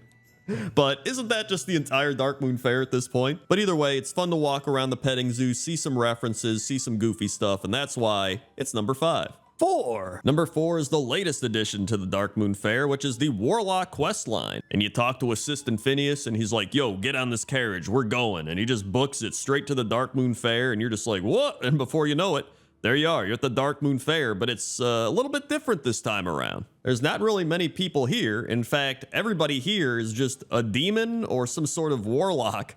There's actually this little imp guy and he's shooting off fell fireworks, or his own version of fell fireworks, I guess. There's actually a guy waiting in line to use the outhouse and he's like, are you saying I'm not supposed to be here? And then he's like, all right, I got to get out of here. So he actually isn't supposed to be there and he hearts out. There's a couple of kissing booths, just with a bunch of imps waiting to partake in the kissing booths. The carousel has also been turned into some sort of torture device where these cultists are all tied up, or, you know, magically tied up essentially. But yeah, this entire quest chain is pretty crazy. It pretty much just solidifies that the Darkmoon Fair is crazy, demonic, got some old god stuff going on, and I'm not going to spoil any Darkmoon Faire questline stuff if you haven't done it, but you should do it if you got a warlock. It's wild. So that's why the Darkmoon Faire questline is number 4. 3. Number 3 is Silas Darkmoon, the little gnome that drives around in his rocket ship with his ogre bodyguard. And Silas Darkmoon has some very mysterious lore in his past, or I guess lack of lore. So there are numerous theories and kind of speculations about Silas Darkmoon. One of them is that he's very old, possibly older than 1,200 years old. A ghost who claims he met Silas when he was a child was from Strom. Strom doesn't exist, and it hasn't existed for over 1,200 years. Therefore, the child is more than 1,200 years old when he met Silas. The same person that mentions this also says that there's a missing old god. So there's rumors that Silas Darkmoon is actually the 5th old god, because there are many old god references all around here. Then there's also theories where he's actually a Twilight cultist. And a fun little fact, patch 4.3, when the Darkmoon Island was added in, was the Hour of Twilight. So that would also tie in a bit with the Twilight cultist theory. But Silas Darkmoon is either some sort of old god prophet, an old god, or just some guy that made a deal with the old gods. Like, I think it's one of those three. I really do. There's too many weird old god dark theme references and everything around the Darkmoon Faire, but I actually don't really want to know. I don't mind if they get a little more into it and give us some more hints and clues, but I always loved that the old gods were a very mysterious thing. And I love the fact that this is also a very mysterious place, and Silas Darkmoon is mysterious in himself, right? The whole fair is mysterious. I think a lot of times lore is the most fun when things are left unsaid, right? Think of how many times you wonder about something in a show or a movie, and then you actually find out what it is, and you're like, oh, I guess that's cool. Or like, I think what I thought of was better. You know what I mean? So I would like to know more about Silas Darkmoon, but I don't want to know too much. I don't want to know his whole story. But that's why Silas Darkmoon is number 3. 2. Number 2 are the ghosts that wander the Darkmoon Faire Island, and these probably give us some of the best insight to the Darkmoon Faire's past. The first ghost is Brendan Paulson, and this is one that we mentioned earlier about the kid that Silas Darkmoon met at Strom pretty much 1,200 years ago. And he talks about running away from home. His father tried to kill him. He hates his family. And so he goes to the Darkmoon Faire, and sadly he dies. But the theories are Rona Greenteeth killed a lot of these ghosts. Cythera was looking for firewood when she saw something in the bushes and then blacked out, so that could have been Rona Greenteeth. Then we have Zazla, who's a troll that talks about surviving the shipwreck. So apparently, you know, the shipwrecks we mentioned earlier, this guy was one of the people that was on one of those ships. And he potentially got killed by Rona Greenteeth as well.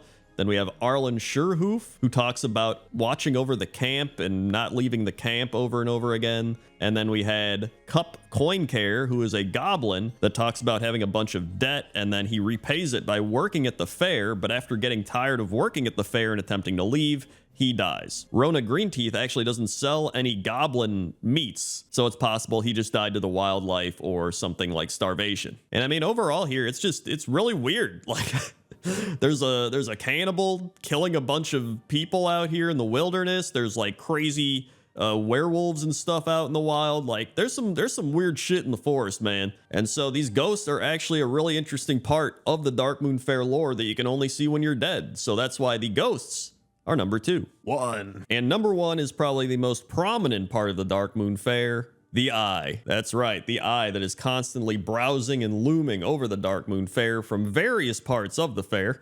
Whether it's signs or balloons or artwork or whatever it might be. And out of all the clues, the Eye is the one that really makes people believe that this is an old god fair. But the biggest mystery for a lot of people was which of the old gods was it, right? We had Cthulhu and Nazoth as some likely options, but it appears that Yasharaj is that old god. He's actually the one whose heart is restored by Garrosh Hellscream and then transported to Orgrimmar's Underhold. And when Yasharaj died, its last terrible breath manifested as the 7 Prime Shah, which was anger, hatred, violence, fear, doubt, despair, and pride. So one of the theories that I talked about earlier was that the Eye is made up of pure emotions, with this one being nothing else than the Shah of happiness. And even though this isn't canon Warcraft lore, in the comics, Silas Darkmoon is shown as an always smiling figure, feeling joy even when he buries a man alive without feeling any remorse. But we do have this official Blizzard Hearthstone art that shows Yashiraj controlling what looks to be a fair. I would say out of all the lore that isn't canon, Hearthstone's probably going to be pretty close to what Blizzard's intending for. So no matter what it is, I think the eye is easily one of the most notorious parts of the Darkmoon Fair, and it's the thing that everybody notices when they go to the Darkmoon Fair.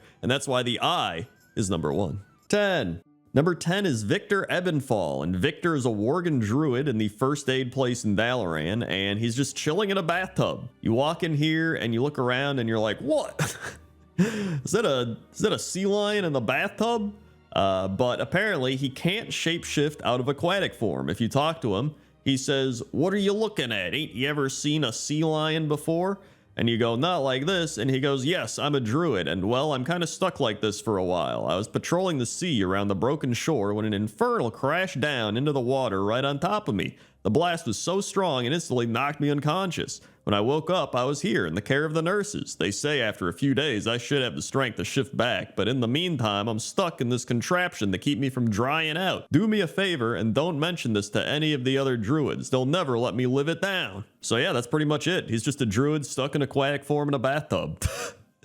And great shower curtains there, by the way. Very good. And that's number 10. 9. Number 9 is Arako the Hunter, and Arako is an orc hunter down in Vazjir just hunting fish. And for some reason, everything's going real fast down here. I don't know why. I don't know if we've gone like deep enough to where the laws of physics change, but something's going on. But I think it's funny because Arako kind of reminds me of Billy, the my WoW Machinima orc hunter. But there's a quest where a guy's like, hey, can you go find Arako? He seems to be missing and it's weird to send someone to go find them, but I'm running out of options. And you go find Arako and he is just hunting fish.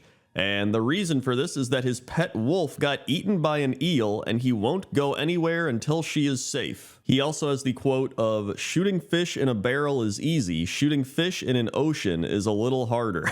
So yeah, that's just Arako. You know, he's definitely not your run-of-the-mill NPC. This guy was pretty weird, and I haven't seen too much about him. You know, maybe it's because nobody really quested Vazjir that often, but I think he definitely deserves to be on the list, and that's why he's number 9.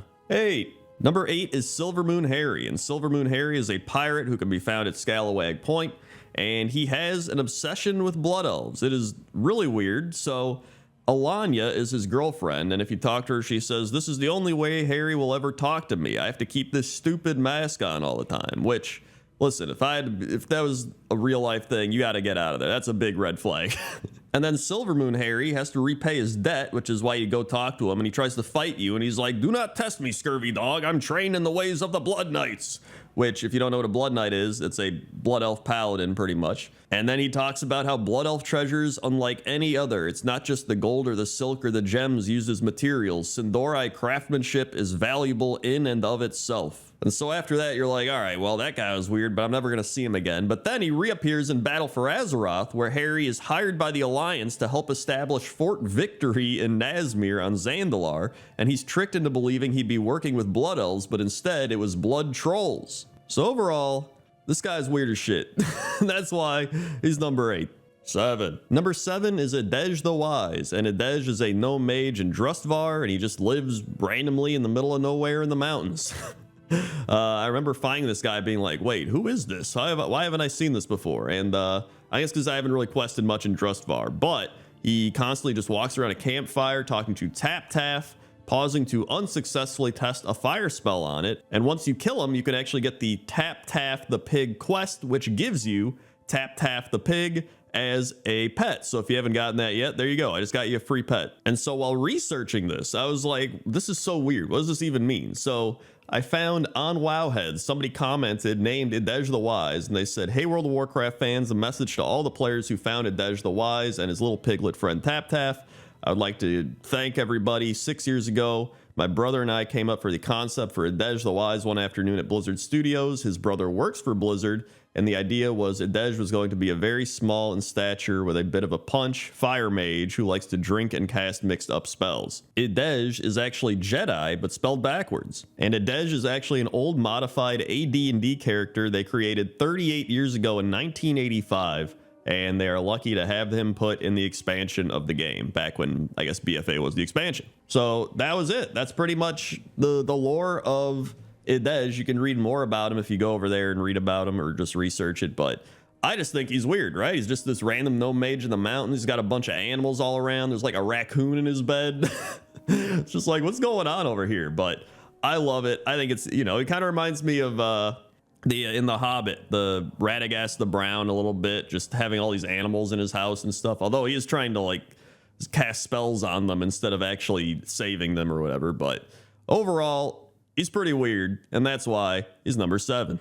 6. Number 6 is Gordon McKellar, the assistant confetti cannon operator in Stormwind. And, you know, at first you're like, okay, whatever. He's just some random guy working on fireworks. But then he starts swimming around. And that is really what pushed it over the edge for me. Like, at first I was like, all right, you know, this guy is a little weird. But then you see him start swimming around. And it's like, there's so many questions. How does he do this, right? Like, does he have some sort of evil powers? And he might actually, because he is here because he drops the Doomsayer robes. And you disguise yourself as a Doomsayer for an hour. It's a toy that you can get. There's actually another version for the Horde, and that would be Charles Ghastly, an undead, but I don't think that guy swims around, so he's definitely not as weird. So the fact that he's swimming around is what really bothers me, right? It's just like, how is he doing it? I'm genuinely interested in how he is able to swim around, because I feel like I haven't seen really anybody else in the history of World of Warcraft just swimming around like they're in space. You know what I mean? So for that reason alone, I felt he had to be on the list, and that's why he's number 6. 5. Number 5 is Dude Brule, and Dude Brule is a Drogbar that wanders around the Stone Dark Grotto in High Mountain with his right fist up, and adventurers can fist bump him to receive the 1-hour fist bump buff, the description of which reads, "Fist bumped a Brule." Nice. This is like the good kind of weird, right? Like Silvermoon Harry was the bad kind of weird, but this guy is the good kind of weird. He just walks around trying to fist bump everybody. He's trying to improve that morale. Like, this guy should have his own achievement. You know what I mean? Like, this should be an achievement of go fist bump Dude Brule, because this is like a necessary task that every World of Warcraft player should do. And I really do love the fact that this is just his entire existence. He just wants to walk around, just fist bump some people, improve the morale, and just make everybody happier. It's like, yo, what's up, man? Fist bump, right? Like, I feel like Dude Brule is the type of guy that would love to be a greeter at Walmart, you know? Like, he gets older. He doesn't really care about making money or do anything. He just wants to make people happy, right? You walk in, he's like, yo, what's up, man? Fist bump. Like, that's the vibe I get from him. And so, even though he's weird, he's a good kind of weird. And that's why Dude Brule is number 5. 4. Number 4 is Zenkiki, and Zenkiki is a troll druid that's an initiate of the Cenarian Circle, and you receive a quest to go help him essentially learn how to become a druid and how to like play his class, right? So you take him out into the wild to kill some plagued animals, and he is really struggling. He turns into cat form and he just starts leaping all over and roaring and meowing and hitting everything but the enemy. And then he turns into a bear and he's unsure if he's even hitting the target. And then he turns into his aquatic form and he's stuck on his back and he needs you to help push him over. But I think my favorite one is when he goes into boomkin form and he just spam moonfires himself. And it genuinely made me laugh out loud because I was like, what is going on? So you might be thinking, okay, well, this guy's just some dumb troll druid, just like the hunter we saw in Vaz'jir, right? But Zenkiki's actually done a lot. He helped defend Sethria's roost on Mount Hyjal against the minions of Ragnaros. He was sent as an investigator of the primals by the Cenarian Circle, although he said he had trouble getting his flight form to work. He appeared in the Dream Grove when Malfurion named a new archdruid, although when everybody celebrated by turning into bears, cats, moonkins, or flight forms, he transformed into a lion seal. But then he becomes an assistant to the archdruid in order to learn, and in BFA, he was part of the dual Cenarian Circle Earthen Ring forces, aiding Magni Bronzebeard to heal Silithus from the wounds champion. And in Dragonflight, he joined the Dragonscale expedition and traveled to the Shady Sanctuary in the Onaran Plains of the Dragon Isles, where he can be seen speaking with Thistlee Crow. And so even though he's a weird NPC, he's made quite the journey and quite the progress, and that's why he's number 4. 3. Number 3 is Phil Gresham, and he's a vendor in Borealis that sells shoes, but he also will shine your shoes, and he just really creeps me out. I'm not gonna lie. So one thing I thought was that he had really tiny feet, and I was like, that's really weird. Like, he sells shoes, he shines shoes, but he has these really tiny feet or tiny boots. But it turns out, I think his feet are just clipped into the ground, because when I look up actual pictures of him, it looks like he has normal sized feet. And then when you talk to him, he just sounds completely wasted. He's just like, oh, bits and bobs is all wasted. Right? It's just, I couldn't understand what he was saying. And I mean, in the grand scheme of things, he really just kind of creeps me out. I contemplated putting him higher up on the list because I'm like, he's not as weird as some of these other people, but like the vibe he gives off is just this really weird vibe. So it's a bit of an unconventional one, but I still wanted to put him on the list. And because of how weird he is to me, I put him at number 3. Number 2 is Grifta, and Grifta is actually one of the most reoccurring NPCs in the entire game, appearing in every expansion except for Wrath of the Lich King. And Grifta is pretty much a scam artist that just is constantly trying to screw people over. According to Wowpedia, Grifta was initially located in the lower city markets of Shattrath, trying to sell his wares to unsuspecting bypassers, and early on he was standing next to Peacekeeper Jadar, who often contradicted and questioned Grifta's claims about his wares, leading to amusing conversations. But for a short time, Grifta was exiled from the city due to the endless reports of his shady business practices. However, when Zulaman was rediscovered, Grifta was let back into Shattrath. In Cataclysm, Grifta started selling his stuff at the Darkmoon Fair. In Pandaria, he was at the Grummel Bazaar and Kunlai Summit. In Draenor, he actually traveled to Draenor and sold some of his useless junk to garrison troops in Talador, and there's a standing order to rough him up a bit in order to get a refund. In Legion, he's in the Hall of Shadows, which is the Rogue Order Hall. In BFA, he travels to Dazar Alor in Zuldazar, where he sells his wares on the port of Zandalar. Somehow, he then made it into Shadowlands, where he's in the Broker's Den of Oribos, and in Dragonflight, he is found selling his amulets and other goods on the sly at the Obsidian Throne in the Waking Shores. So Grifta is easily one of the most notorious weird NPCs in World of Warcraft, and because of that, I had to put him at number 2. And number 1 is Bud Nedrek, which is obviously a play on words for redneck. And in Burning Crusade, he was the well-spoken, often snooty explorer that Grifta sent players to just outside Zulaman. Grifta's note was short and to the point. It said, "Listen up, bud. This be the last fool I send till ya pay me all ya be owing. No more stalling." So he owed Grifta a bunch of money, apparently. And so the main thing is Bud is looking for treasure, and he knows Zulaman probably has a bunch of treasure in it, and so he pretty much wants the players to go into Zulaman and do all the dirty work for him. Then, in Wrath of the Lich King, Bud and his band of treasure seekers and troll slayers have moved on to Grizzly Hills in search of new profits, but his fate at Zulaman had an unfortunate side effect, which is Bud pretty much lost his mind and thought he was a troll complete with a troll mask. His band of cohorts, not wanting to leave Bud behind, use him as troll bait by using his fragile state of mind to sick him on the local trolls of the area. Bud thought he's playing troll tag, but mostly what he was doing was knocking trolls silly with a frying pan, all while happily shouting "tag" to any he happened to hit. And then you think he's done after he thinks he's a troll and he's gone crazy, but he actually makes an appearance in Cataclysm where his ship gets sunk in Vazir at the opening sequence for that zone. He also appears in the Thistle Shrub Valley of Tanaris near the entrance of Uldum along with Adara, and Bud and the others were planning to drive a caravan into Uldum to search for artifacts, but they get ambushed by some pygmy, and Bud actually concocts a crazy plan to get the team and a Romkahen prince out of Tolvir City, which actually works. And that's pretty much the story of Bud Nedrek. He also appears in your garrison for a little bit, whatever.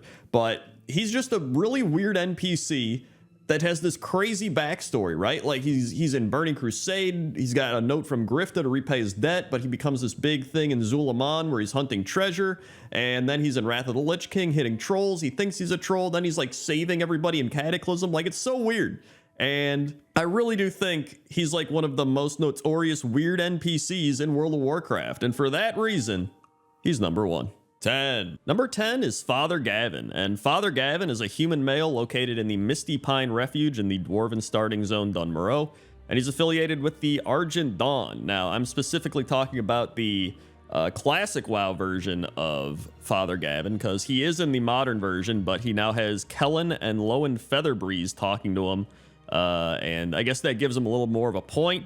However, I think he's still kind of pointless in that, but he was really pointless back in Classic WoW, where he just stood at his table as a mustached man in the Argent Dawn, and that was it. He had a house, he has his table, he's like praying or reading or something, and somebody said he could be a reference to an old historian or something. He also has a picture of a scantily clad woman in his room.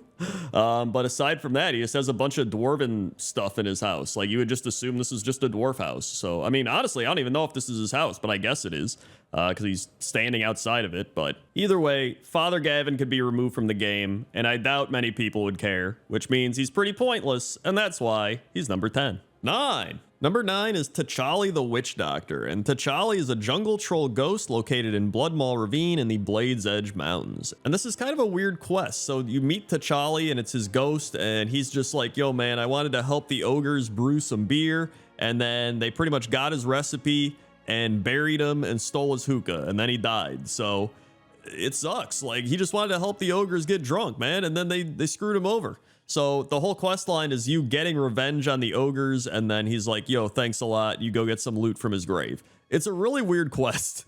But I love these types of quests. These are the types of quests that add a lot of flavor to the world. You know what I mean? It's not just some main storyline quest where it's like, go do this thing, right? It's just some troll. It's like, yo, I wanted to help these guys brew beer and they buried me and I died. This sucks. Let's go get some revenge on him. Another fun fact is his apprentices seem to sell beer in his memory at the T'Challa's Voodoo Brewery at Brewfest. So that's pretty cool. But listen, at the end of the day, this guy's pretty pointless. And that's why he's number 9. 8. Number 8 is Watcher Tallway. And Watcher Tallway is part of the crew of the Zephyr, which is a Zeppelin that goes from Orgrimmar to Thunderbluff. And this may shock and surprise you, but Watcher Tallway's job is to watch. So if you talk to Watcher Tallway, he's like, I be Tallway. Job be to keep the peace and watch. So I be watching. He has fantastic quotes such as, that cloud look like the war chief. There be a bird. There be a bug. Where the ship? A harpy. Wait, that be another bird. And that's it. He watches. He stands on the Zeppelin, he watches, he yells out what he sees, and honestly, it's fantastic. Like, just a little reminder, I'm not bashing any of these NPCs for saying that they're pointless, because as we know, inside pointless things are treasure, and this guy truly is a treasure. I mean, he really adds just a little bit of humor, a little bit of fun to that Zeppelin ride where you're like, oh man, this is just a slow Zeppelin ride to Thunderbluff. It's taking forever. But now you can have Watcher Tallway be like, yo, a bird, yo, a bird, yo, a bird. Wait, that's a harpy. Wait, another bird, a bird. And it's fantastic. And that's why Watcher Tallway is number 8. 7. Number 7 is Makazgar. And Makazgar is a troll found in the Darkspear strain in Durotar in Classic WoW. He got removed in Cataclysm, so he's not even in the game anymore. And although he is named and hostile, he is not associated with any quests. That's right. He has no quests. He doesn't do anything. He just stands there, and that's it. And people are like, what is his purpose? Is there anything? And somebody said his purpose is to gank level 6 to 8 toons swimming to Senjin after collecting their gnomish tools who are not paying attention. That's really the best solution I could find. There was another theory. Somebody said maybe he's just an outcast troll, and that's why he's just out there just by the ocean being like, man, this sucks, you know? But I mean, aside from that, this guy really is pointless. Like, he was so pointless, they just removed him from the game, and everyone was like, yeah, I don't even know there's a guy there, right? So, although, you know, there probably were a couple people that were like, yo, where'd he go, right? Like, it's one of those things where maybe every day you walk somewhere and you just see some random person you don't even know, and you're like, oh, there they are, and then one day you walk by and they're just not there. It's kind of like, what happened to them, right? You don't know anything about them, but you just know they were there every day, and now they're gone. Except, at least now we know why this guy's gone. It's because he had no point, so they just removed him. And that's why he's number 7. 6. Number 6 is Beastcaller Madalore. And Beastcaller Madalore is a troll located in Dazara lore. And he's just playing fetch with his raptor, Luna. And someone on Wowhead pretty much sums this up pretty well. They said, found him throwing a ball to his raptor pet Luna, patrols a small area in the Zara lore, followed him a bit, trying to get a screenshot of him throwing the ball, but he kept running around, which he really does keep running around. It's annoying to film this guy, all right? Pauses from time to time and says, let's go, girl. He'll then break out into a run, having Luna chase after him. Other times, he'll point and say, are you ready? And he'll do the bow emote, and Luna will sit, after which he will cheer, and Luna throws her head back in a silent roar as if cheering too. And that's it. I mean, there's no point. He's got no quest. There's really nothing else. It's just a Xanilari troll playing fetch with his raptor pet.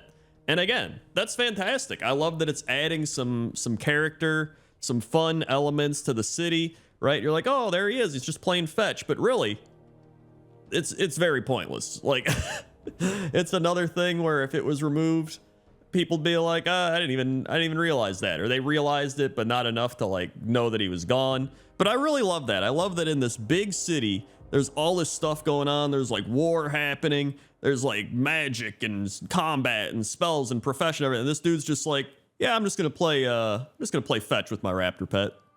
And that's it. I think it's great. And that's why he's number 6. 5. Number 5 is Crend the Pointless. Man, this guy is really pointless. What is this? It's a NPC that sits in a fishing boat that says, hello there. And you click, why are you here? And he says, just fishing for treasure. Okay. See ya. Like, man, this might be the most pointless NPC in the game. Jokes aside, I think a lot of people thought I was going to put my NPC at number 1, right? I mean, listen, this is a pointless NPC, but I didn't want to put it at number 1 because I felt like everybody's going to be like, oh, he's putting it at number 1, right? And I was like, you know what? I think there are some cooler pointless NPCs in the game than my own. Now, I was like, it's going to make the list, of course, but I mean, this was like, honestly, this was a shock when I got this in the game. Like, I got a belt years ago in Pandaria, and I was like, that's pretty cool. But the fact that I actually have an NPC and it's in Dragonflight instead of Shadowlands, oh man, like, could you imagine if my NPC was in the mall? I would never go see it.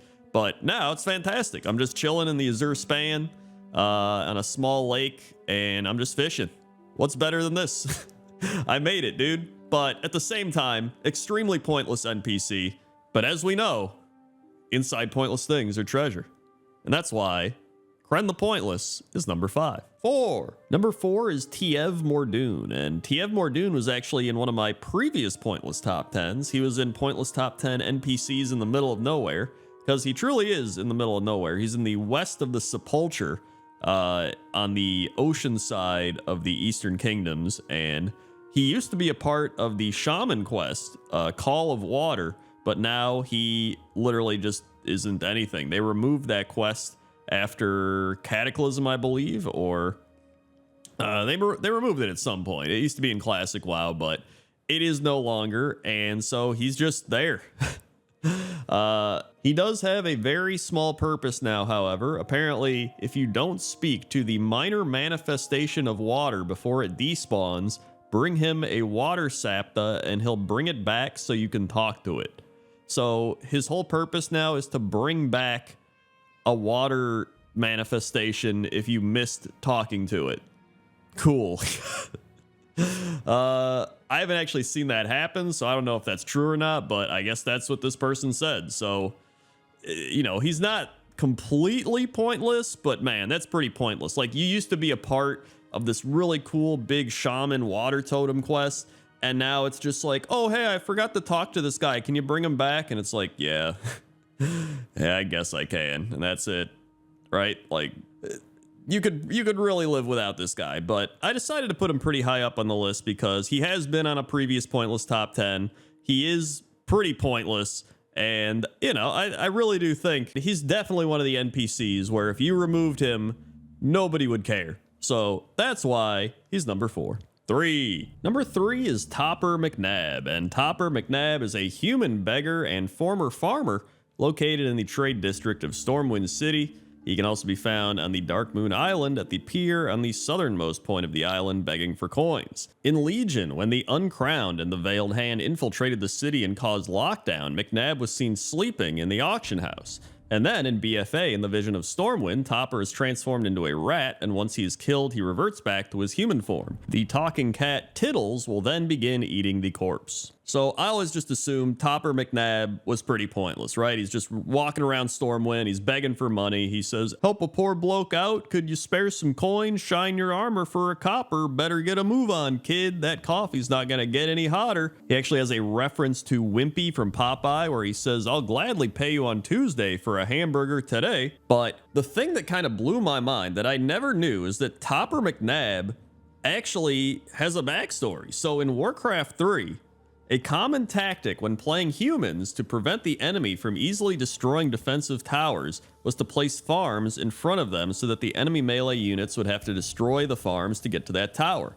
And Topper McNabb says, "It's all their fault, stupid Alliance army just had to build their towers right behind my farm."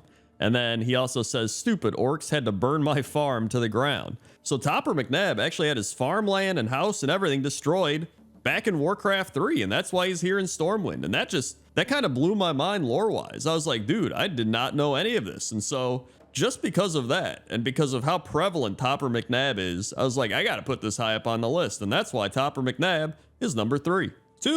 Number 2 is the Ancient King, and the Ancient King is located on the ocean floor south of the Broken Shore.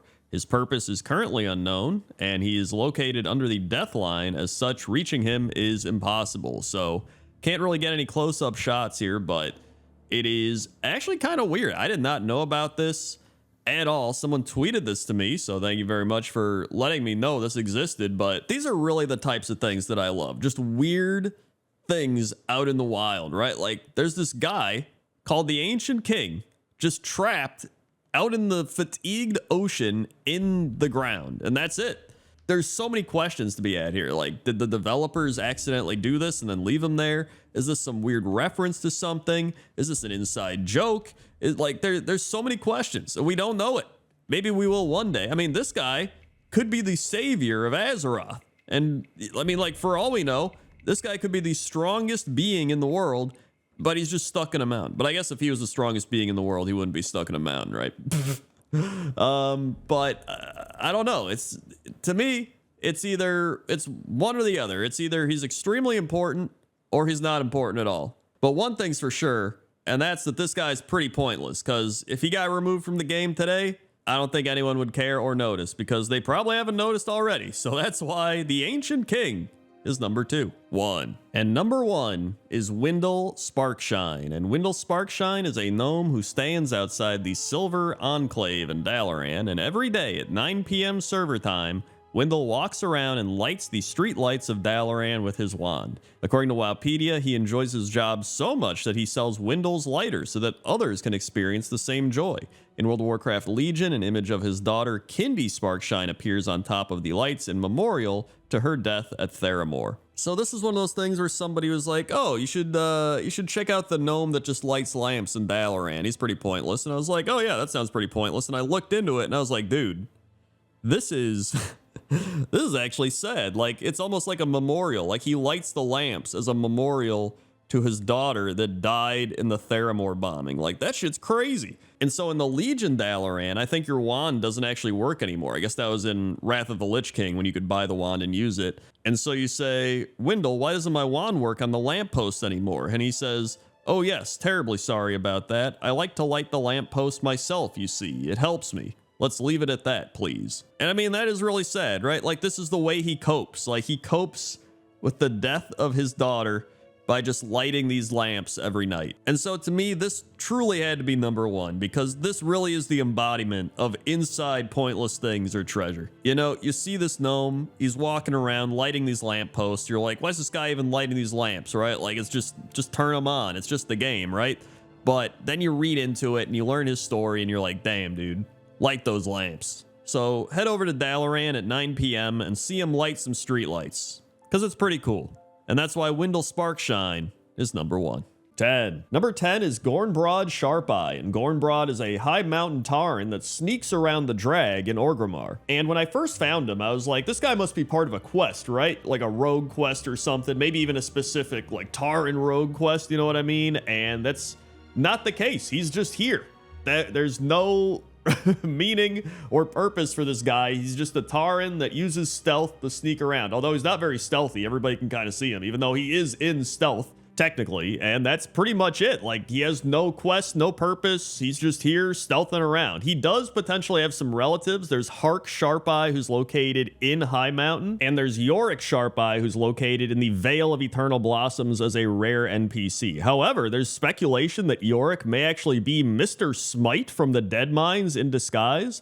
So this guy could actually be related to Mr. Smite from the Dead Mines in some odd way. So who knows? I have no idea, but as of right now, He's got no purpose. He's just walking around. So that's why Gorn Broad Sharp Eye is number 10. 9. Number 9 is Chinli Chang, and Chinli Chang is a Pandaren that's seen meditating in Warspear's Goblin section of Ashran. And one of the reasons I'm sure not many people know about this guy is he's located in Ashran, which is a place nobody goes. Yeah, he's just sitting here floating above some oil barrels meditating, which I don't know many people that are floating in World of Warcraft, so already that's kind of cool. And then when you talk to him, he says, "Some think it's strange, but I find the rhythmic sound of goblin machinery to be quite relaxing.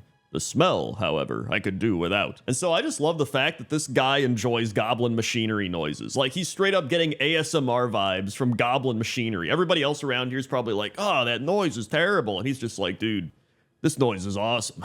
It's also possible he might be related to Bonnie Chang, who is the general goods vendor at the Shrine of Seven Stars in the Vale of Eternal Blossoms, which is the Alliance hub area. And so yeah, this guy's great. He's meditating, he's floating, he's enjoying the sounds, and that's why Chinli Chang is number 9. 8. Number 8 is Scowling Rosa, and Scowling Rosa is a text and specialty goods vendor who walks around Booty Bay, specifically between the Old Port Authority and the Boardwalk. And she actually sells a bunch of books that were intended to be used for the Hidden History quest series, which was cut during the alpha of Legion, and even though the books don't have a purpose anymore, they just kept her in the game and you can still buy them, even though there's no point in buying them, aside from being like, "Yo, I bought a book that doesn't have a purpose." And supposedly the original idea was to have a hidden history quest for each class campaign, with each book having to be individually tracked in order to progress and upgrade your artifact further. And so you can kind of get that vibe from some of the books that she sells, like The Untold War of the Ancients, The Seven Curses of the Southern Seas, The Fall of the War Chief, The Hunt for the Light's Wrath, Legends of the Silver Hand, Axe, Blade, and Fist,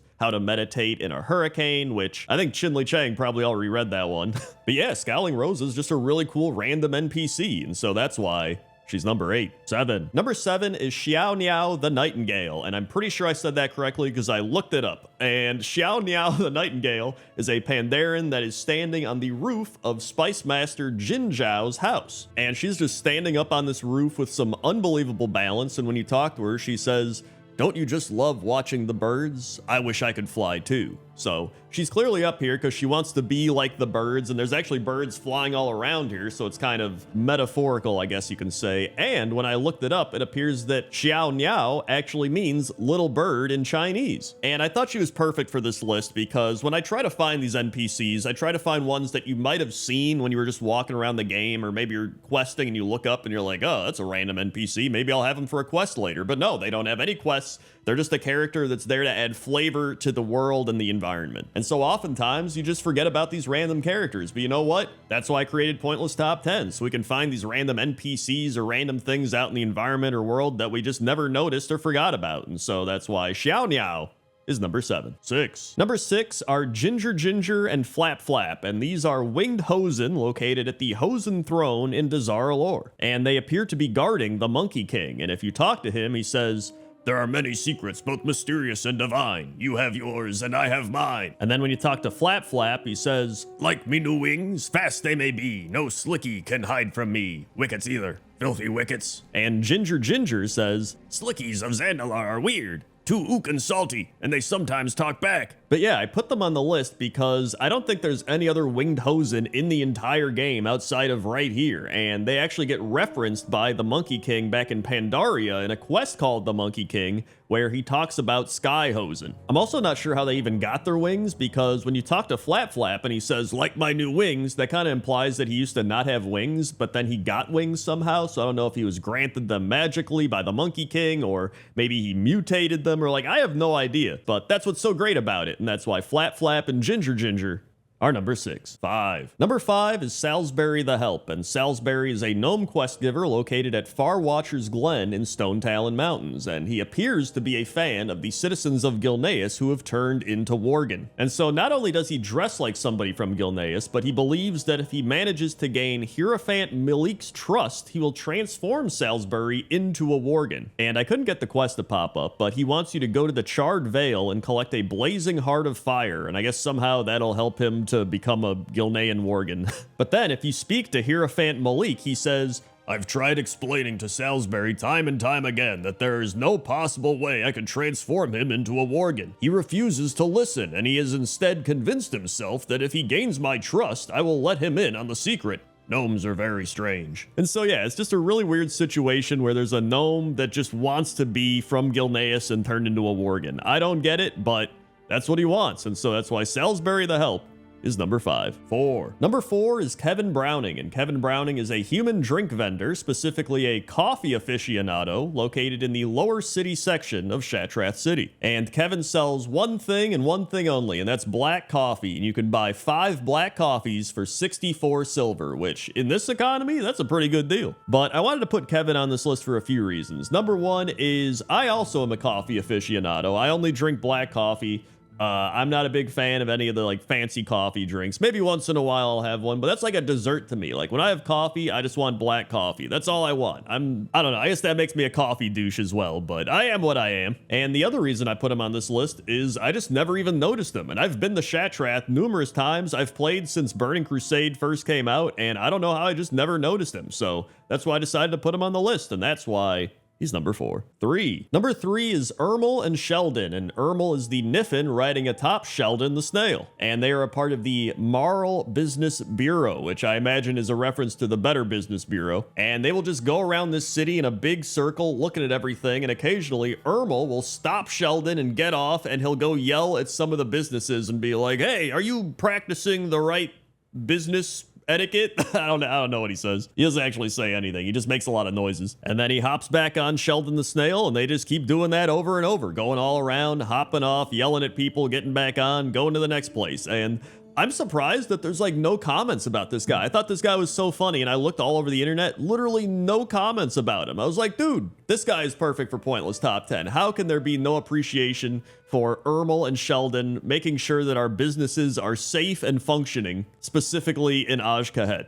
And so that's why I had to put him on the list. So that's why Ermel and Sheldon are number 3. 2. Number 2 is Grek, and Grek is an orc warrior found at the Stonebreaker Hold in the Terakar Forest, and Grek is illiterate. He cannot read. In fact, he is shouting, "Someone come read this wanted poster to Grek! Grek can't read!" And when you talk to Grek, he says, "You read wanted poster to Grek? Grek want to help." And Grek actually has a quest called Grek's Crazy Night, where he says, "Grek had a bad night last night. Shiny Mummy Man came into Grek's house and told Grek that he had to go to Mana Tombs in Alkendown, but Grek is still trying to read wanted poster." Grek's face lights up. "Grek knows. You go find Shiny Mummy Man and tell him Grek sent you. It perfect plan." And then when you do, Artificer Morphalius, the Shiny Mummy Man, just says, "That meathead sent you instead. I suppose you'll do." And I also want to give a shout out to Advisor Phala, who is a Blood Elf quest giver, also located at the Stonebreaker Hold, not too far away from Grek. And when you talk to her, she's just like, "I must have made a misstep somewhere to be assigned here." And I think her name's supposed to be like failure, like failure. So maybe she failed, that's why she's assigned here. I don't know, I just thought it was funny. So either way, that's why Grek, the illiterate orc warrior, and Advisor Phala are number 2. 1. And number 1 is Zarg Bonecrunch. And when you hear that name, you're like, damn, dude, Zarg Bonecrunch, he must have fought in a bunch of battles. He must have beaten people up and everything, but he's actually just a pet battle trainer in Ashran. And he likes cats. And when you talk to him, he says, "Zarg like kitties. Zarg train his little kitties to be cute little warriors." What? Why you look at me like that? You got something against kitties? So actually, you know what? He might actually crunch bones if you don't like cats. That might actually that might actually be the situation. But I love this guy. He's actually holding and petting a cat, and that cat kind of looks freaked out. I'm not gonna lie. It's like, ah, so I don't know if it actually likes it, but there's also some other cats running around his legs. It's just, this guy has probably retired from fighting, and now he just likes being a pet battle trainer, and he has his cats, and that's all he wants to do. And I love that for him. And not many people know about him because, again, he's an Ashran. So now you know about Zarg Bonecrunch, and that's why he's number 1. 10. Number 10 are the Drowning Warriors, located in the Kelpthar Forest of Vazjir. And so these are orc warriors that we're going to go on this ship and go fight and conquer Stormwind. And they're like, yeah, we're going to unify Azeroth under the Horde banner. It's going to be for the Horde warriors. And then they go and they get attacked by this big squid monster, and it destroys the boat, and it sinks, and a bunch of them are drowning. However, there's a quest where you can rescue some of them, but you can only rescue 6. So all of the other drowning warriors are just perpetually drowning. And to me, that's the sad part. Like, imagine your entire existence in World of Warcraft is just drowning, right? And occasionally you might get saved, but even then, you respawn and you're drowning again. Like, everybody always talks about Gammon being like, oh man, he gets killed all the time. That must suck to be Gammon. But like, at least he has moments of being alive and not feeling pain. You know what I mean? Like, these dudes are just constantly drowning. And so even though they don't have an inherently sad backstory, I would say that their current situation they're in is pretty sad. And so that's why the Drowning Warriors are number 10. 9. Number 9 is Rude Show. And Rude Show is the Pandaren founder, owner, and innkeeper of the Wild's Edge Inn located at Zoo's Watch in the Krasarong Wilds. And I actually learned from the WoW wiki that the internal name for Zoo's Watch is Sad Panda Town. And there's actually quite a few sad pandas in this panda town. So you have Sunny, who's just really depressed because it's raining, which, you know, it's kind of funny because her name's Sunny. And then there's Yoon, who's working on his boat, and he's just like, what's the point of any of this? There's no point to any of this. But apparently everybody's sad in this town because of the Shaw of Despair. And so this big quest happens, and you exercise the Shaw of Despair energy from the town, and everybody goes back to being happy and normal, except for Rude Show. And you can tell that because he has some quotes like, what outbreak? I'm always like this. I never should have opened this in. It's just depressing here. Do you have to stay here? No, it's just you. I bet you aren't even going to buy anything, just like all the others. Just leave your money in the coffer. Although I don't think I want to buy anything he's selling, especially not any consumables, because he's sitting next to a big slab of raw meat. There's food spilled all over the floor. There's furniture and pictures and doors just laying on the ground. Like, I don't think I trust the cleanliness and the food safety of this place. And so this guy wasn't made depressed by the Shaw of Despair. He was already depressed. And so that's kind of sad, actually. And so that's why Rude Show is number 9. 8. Number 8 is Gory, and Gory is an abomination found at the Writhing Haunt in the Western Plaguelands. And so according to the WoW wiki, Gory makes his first appearance as a friendly abomination to the Alliance, and it's believed that Gory was sent with the Forsaken Outriders to wreak havoc, but his intentions were different. When the humans saw him, they charged in to fight him, and they expected him to fight back, but Gory didn't even care about them. And that's because Gory didn't want to be a fighter. Gory wanted to be a farmer. And so one of the human farmers here is like, yo, can you go train on this abomination so we know how to fight abominations? And so you go talk to Gory and you're like, hey, can you help me and my friends with some combat practice? And he's like,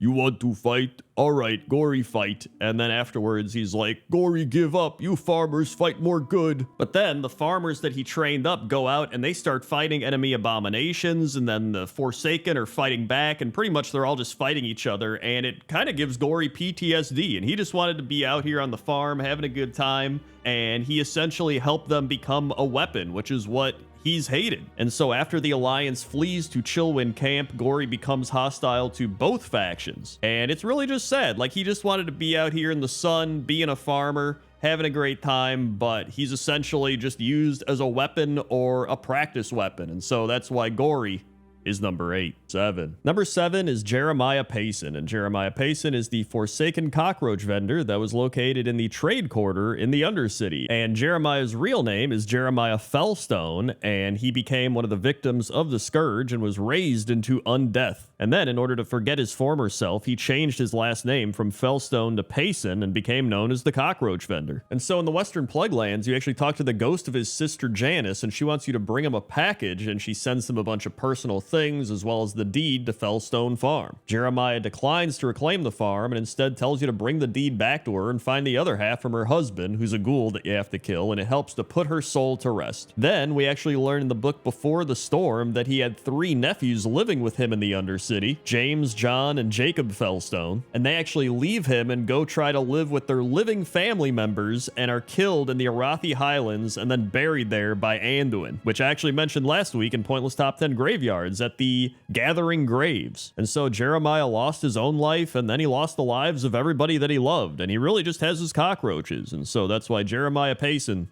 is number 7. 6. Number 6 is Ahab Wheathoof, and Ahab Wheathoof is a Tarn quest giver located in Bloodhoof Village in Mulgore. And Ahab has lost his dog Kyle, and you have to go get his dog Kyle the Frenzied and bring him back by feeding him some tender strider meat and returning him to Ahab Wheathoof. And that's not really the sad part of this NPC. The sad part is that the voice and design behind him is from a Make-A-Wish kid that went to Blizzard headquarters, and Ezra Chatterton got to design the NPC, the quest and even voice Ahab Wheathoof. And Ahab actually cannot be attacked by either the Horde or the Alliance. And so even though Ezra did pass away a year after all of this happened back in 2007, he does get to live on in World of Warcraft as Ahab Wheathoof, and that's pretty cool. And so that's why Ahab Wheathoof is number 6. 5. Number 5 is Mankrik, and I feel like I don't have to tell you too much about Mankrik, but Mankrik is an orc located at the crossroads in the Barrens. And so if you play Alliance and never did the Mankrik quest, or you've just never played WoW before, Mankrik was battling some Quillboar with his wife at a small Tauren camp when they get overrun by the Quillboar, and he's just trying to fight them off, and he can't find his wife anymore, and then he just gets knocked out. And he gets woken up by a Tauren druid who's tending to his wounds on the Gold Road. And so he's now standing at the crossroads and he's like, please, can you just go find some sign of my wife out there? Like, I don't think it's going to end well, but I still got some hope left, right? And so you head out there, you try to find his wife, and you do find her, and she's dead. And when you go back to tell him that you found her corpse, he just says, I understand. Thank you. And so even though this quest became one of the biggest memes in World of Warcraft with people just being like, where's Mankrik's wife? Because back in the day, it was actually hard to find quest stuff because you didn't just have the, little quest marker on the minimap. You had to like actually go out there and be like, I don't know where this thing is. And so people would just be like, where's Mankrik's wife? But they asked it so many times that it just became a meme. It doesn't defeat the fact that this is actually a sad quest. Like, this guy was out fighting Quillboars and they got overrun and he doesn't know where his wife is. And then you go and find her and you're like, yeah, she's dead. And he's just like, he's kind of not really in shock, but he's just so depressed that he's just like, I understand, thanks. Like, he gets it, but you can tell it's like eating him up on the inside. And it's pretty sad. And so that's why Mankrik is number 5. 4. Number 4 is Brog, and Brog is an ogre mage located in the goblin town of Mudsprocket in the Dustwallow Marsh. And Brog survived the near slaughter of his clan by the Black Dragon Flight at what is now the Stone Mall Ruins and the Den of Flame. And so he initially fled with the other Stone Mall survivors to Brackenwall Village, but then Mok Marok refuses to take revenge against the Black Dragons, and so he asks you, the adventurer, to take revenge on the Black Dragon Flight. And so when you talk to Brog, he says, Brog glad Mudsprocket goblins have let him stay here, but sometimes he thinks he hears them laughing at him. And then Axel, the Mudsprocket innkeeper goblin, walks down and talks to Brog, and he's like, I thought we talked about this, Brog. You can't stay in this building. Sure, it can house you, but there's no room for anyone else. And he says, you said Brog could stay here. You promised Brog you'd help him regain Stonemaul Clan Mound. Yeah, we said you could stay here, but this building's our headquarters. All of our manuals and blueprints are stored here. But this is only building that fit Brog. Goblins make buildings too small. I'm inclined to say they made ogres too big. I can see I'm not going to convince you to move now, but don't think this is permanent. So even though it is sad that a bunch of these terrible things are happening to Brog, you do actually help him with questing and get some revenge on the Black Dragon Flight. So that cheers him up a bit. So at least unlike many of these other stories, Brog gets to experience a little happiness, and that's why he's number 4. 3. Number 3 is Wenrin Althal, and Wenrin is a quest giver located at Beladar's Bounty in Hallowfall. And Wenrin is a part of the quest The Last Mage because he is the last surviving mage of the Hallowfall Arathi, and he's working on a way to open a portal back to the Arathi Empire, and he needs you, the adventurer, to help him. And so you start helping him by going down to the shore and finding some magical arcane crabs, and then he's like, yo, these crabs are great. We just got to extract the energy out of them. And so you start playing around with all this arcane energy in the lab, and you eventually do start opening up some portals, and you're like, all right, let's go into them. And so you start going into them, and he's just like, yo, this is working. Hey, whoa, there's some crazy stuff over here. But then he's like, do you think Larky's still around back home? That's my cat. And then he's like, meet me back at the lab. We're gonna complete this spell and get home to the Empire. And so you go check on him, and he's dead. He dies. Like, what? I actually thought he was a fun little character and he wants to go meet his cat, and then boom, you port back and he's assassinated. And so to me, this quest is just like so many layers of sadness because, you meet this new character, you think he's going to be part of the story, he's going to go meet his cat, we're opening these portals, we're going to go see the old Arathi Empire and stuff, and then boom, it's all over, he's dead. It sucks. And so that's why Wenrin Althal, the Last Mage, is number 3. 2. Number 2 is Corgrin, and Corgrin was an earthen that was the caretaker of the Morning Rise at the Isle of Dorn. And this was probably one of the saddest quests in the War Within. I know everybody was talking about it, but he knows his time is coming to an end, and he wants everything to be in order, and so he wants you to help Urtago become the next caretaker of the Morning Rise. But when you talk to Urtago, she tells you that Corrigan still calls himself the caretaker, even though she's pretty much been the caretaker of the Morning Rise for some time now. And so Corgran actually writes a request that he's left for Urtago that talks about how when he goes into final shutdown, he wants to be taken to the shore, which is where he usually travels when he needs time for himself. And so you help him to forge a lantern, but he keeps forgetting things, and then you meet up with him and Urtago, but he gets confused and doesn't really know who anybody is, and eventually you find him, but he doesn't know where he is or who anyone is, and so you help and lead him to the shore like he requested, and he walks into the sea and his body shuts down,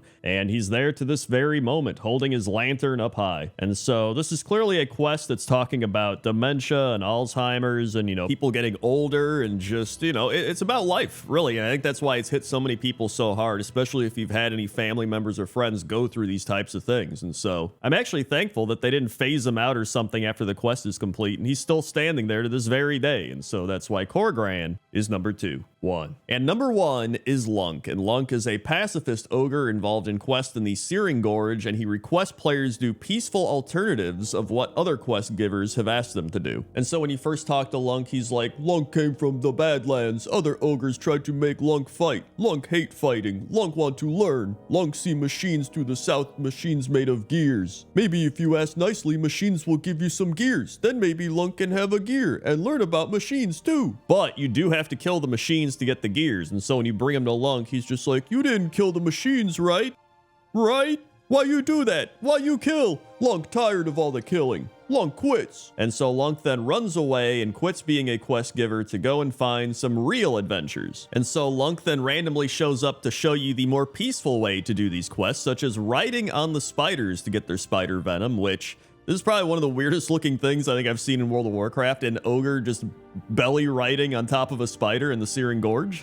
And then instead of killing the dwarves, he's like, hey, you just have to take stuff from them, so why not just fight them until they're tired and then get them to go to sleep, because they're cranky anyway. They don't get enough sleep. And so Lunk does this by sitting on them, and one of the dwarves is like, this is worse than death. And so to me, the reason Lunk is the saddest NPC is because he really doesn't want anybody to get killed or die, and yet everything around him is getting killed. I mean, we're in the World of Warcraft, and so he's just like, I'm going to show you some better ways. And he shows you these crazy ways that actually do work, to be fair. And it just brought me back to the other week where I was in the Onaran Plains for the hunt, and they're like, go kill some happy beavers, just chilling out. And I'm like, I don't want to kill the happy beavers. They're happy. And they're like, oh, you want that mount? Go do it. And I'm like, all right. But either way, I just feel bad for him, and I can relate to him. So that's why Lunk is number 1. 10. Number 10 is Sanderhoof and Haemon, and Sanderhoof, the old mountain bull, is a high mountain Tauren found at Sanderhoof's ledge above the Nessingwary retreat in High Mountain, and Haemon is the troll standing next to him, and you can probably guess why he's named Haemon. And neither of these guys have any quests, but they do have a lot of quotes. So Sanderhoof says, I remember when the world was simpler, where one could be a hero just by driving kobolds away from their home.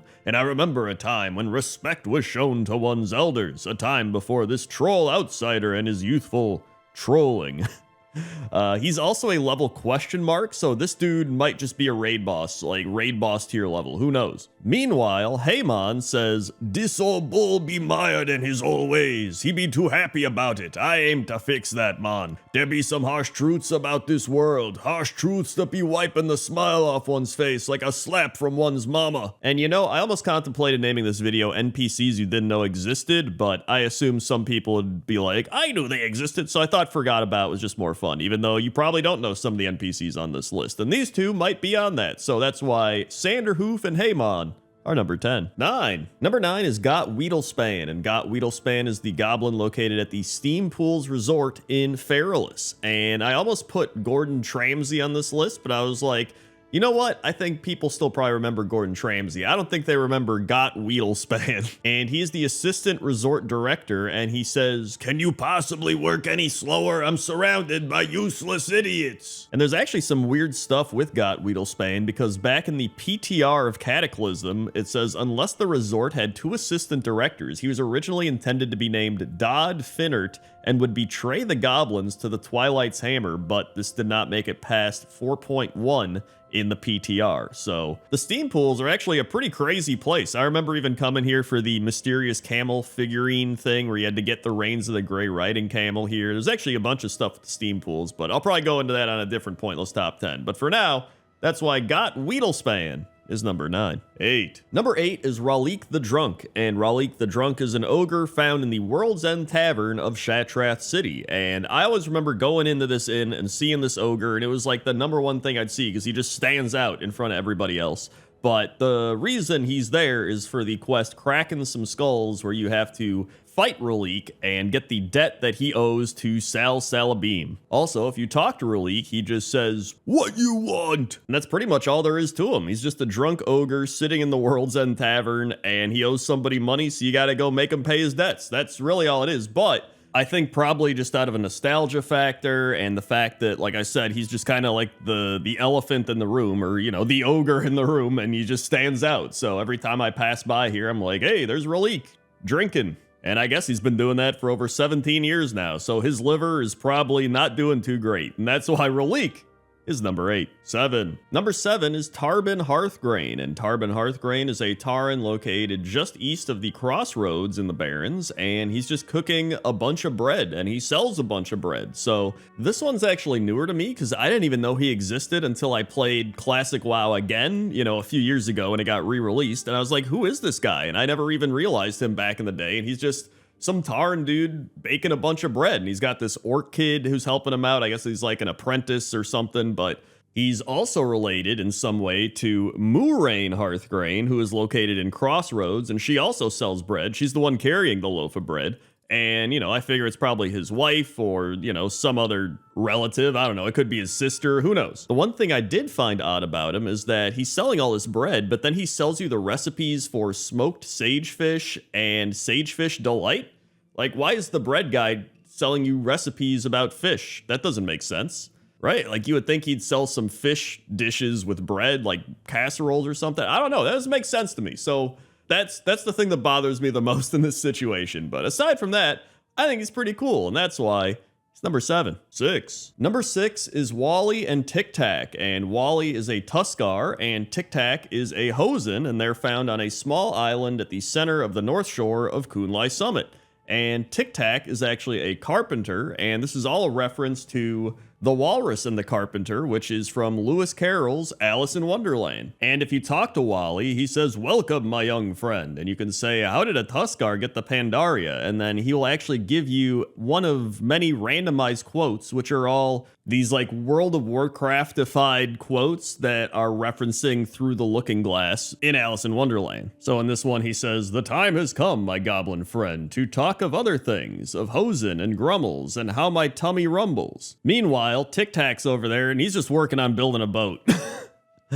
So yeah, these are Wally and Tic Tac. I think they're pretty cool. I think a lot of people forgot about them, and that's why they're number 6. 5. Number 5 is Lou the Cabin Boy, Tiny Jim, and Grezik Spindle Snap, all kind of combined into one because they're all just out here together. And I guess Molly the Parrot as well. But Lou the Cabin Boy is the Tauren in the canoe, and he actually carries you over to the Scalawag Point as part of the Tuskar quest chain. And if you talk to him, he says, "I lucked out. Not many Tauren get to be cabin boy on a frigate like this. Grezix even lets me man these incredible battle canoes." Meanwhile, Grezix was a member of the North Sea Freebooters until the loot from Shield Hill was brought in, and when he saw the cursed items were looted from the graveyard, he brought Lewin himself out to Kamagua, the nearby Tuskar village. So he was like, yeah, that shit's cursed, I'm getting out of here, pretty much. But whenever I think of Wrath of the Lich King quest, this is just one of those quests that really stands out, and I think it's because I remember Lou the Cabin Boy just canoeing you over to, I think, Silvermoon Harry, which, by the way, Pointless Top 10 weirdest NPCs if you want to learn more about Silvermoon Harry. And they're just like a fun little goofy pirate crew, which I can't believe I didn't put these in Pointless Top 10 pirates either, now that I think about it. I also just double plugged 2 pointless top 10. So we're going to cut it there. That's why they're number 5. 4. Number 4 is Dorog the Ruthless, and Dorog the Ruthless is an Ogron of the Bladespire clan that resides atop the Butcher's Rise of Bladespire Citadel in the Frostfire Ridge, and he is actually unleashed by the Frostwolf clan as they invade the Citadel, hurling flaming boulders down on them as they attempt to reach the upper level of the keep. And I completely forgot about him up until recently, where I was looking for pointless top 10 stuff and I flew over here and I was like, wait, who is this guy? And I was like, oh yeah, the big ogre guy that's like hurling big flaming boulders down the side of the Bladespire Citadel. And I was like, dude, this guy would be perfect for this list because I completely forgot that he existed, so I'm sure plenty of other people forgot that he existed. And I just think he's cool. He's just kicking these flaming boulders down like, yeah, these gotta take him out. Even though, you know, they probably take out a couple people, but he ends up dying in the end, and his body ends up being fed to hungry frost wolves. So not a great ending for Dorog the Ruthless, but I think he's pretty cool, and that's why he's number 4. 3. Number 3 is Grandpa Grumpleflute, and Grandpa Grumpleflute is a Grummel located in the Kunlai Summit, and he's just chilling with his lucky dues. Sometimes he plays his flute. And he was actually a rank 4 challenge card in the Brawlers Guild, which I don't think anybody would have expected from Grandpa Grumplefoot unless you actually participated in the Brawlers Guild and fought him. He also has some wacky quotes like, "My flute is good lucky do, you can't have it. Fluting isn't for stupids. Lucky do or lucky don't. Only stupid want to meet bad lucky do. You should dance for my flute toot." And then if you fought him in the Brawlers Guild, he said, "Many bad fortunes to you." I also just went back and listened to what I just recorded, and I said Grandpa Grumplefoot just a few seconds ago, so I'm not going to edit that out. That's just, listen, Grandpa Grumplefoot is his evil twin cousin or something. I don't know. But either way, Grandpa Grumpleflute, really cool Grummel, and a pretty cool grandpa, and that's why he's number 3. 2. Number 2 is Tweak, and Tweak is a vermin located in numerous spots ever since Mists of Pandaria. So he used to be in the Veiled Stair, then in Legion he appears in Dalaran, and currently he's in the Zarlek Cavern. So who knows if he'll be in future expansions. You probably know by now if you're watching this like a couple years after this has been recorded. But Tweak is a vermin that is constantly surrounded by, you know, bottles of alcohol. He's surrounded by like old food. There's guitars, there's old coffee cups, and he has a hookah in one of them. So if I had to guess, I would say that Tweak is definitely a bit of an addict for substances because, you know, there's the hookah, there's the weird chemical lab, there's the alcohol,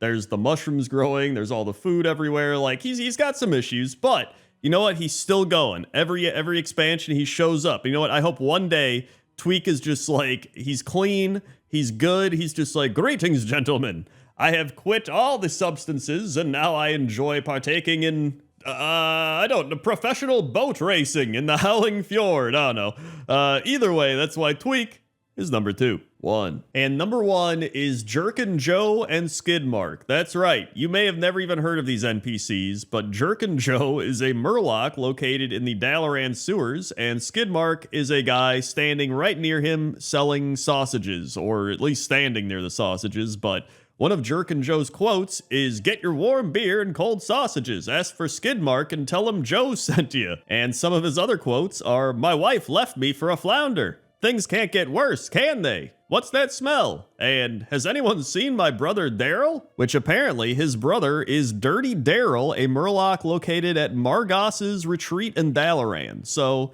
I don't really know any of the lore behind Jerkin Joe or Skidmark or Dirty Daryl, and I really couldn't find anything, but I think sometimes it's better left that way, right? I don't know if I want to know. And that's why they're number 1. 10. Number 10 is Slim the Shady Dealer, and Slim is an ethereal general goods vendor located at the Mana Tombs entrance in the Terakar Forest. And so Slim is his nickname, but obviously paired up with the title of Shady Dealer means he's Slim Shady, which is a reference to Eminem. But when you talk to him, he says, "I'm neither slim nor shady. As a matter of fact, I find both references insulting. Now, get out of my sight before I plant my staff up your backside." Which I thought was kind of funny because I thought he was going to actually reference the song The Real Slim Shady and be like, "Yes, I'm the real Shady. All the other Slim Shadys are just imitating." Like I thought he was going to say something like that, and instead he's just like, "I hate being this."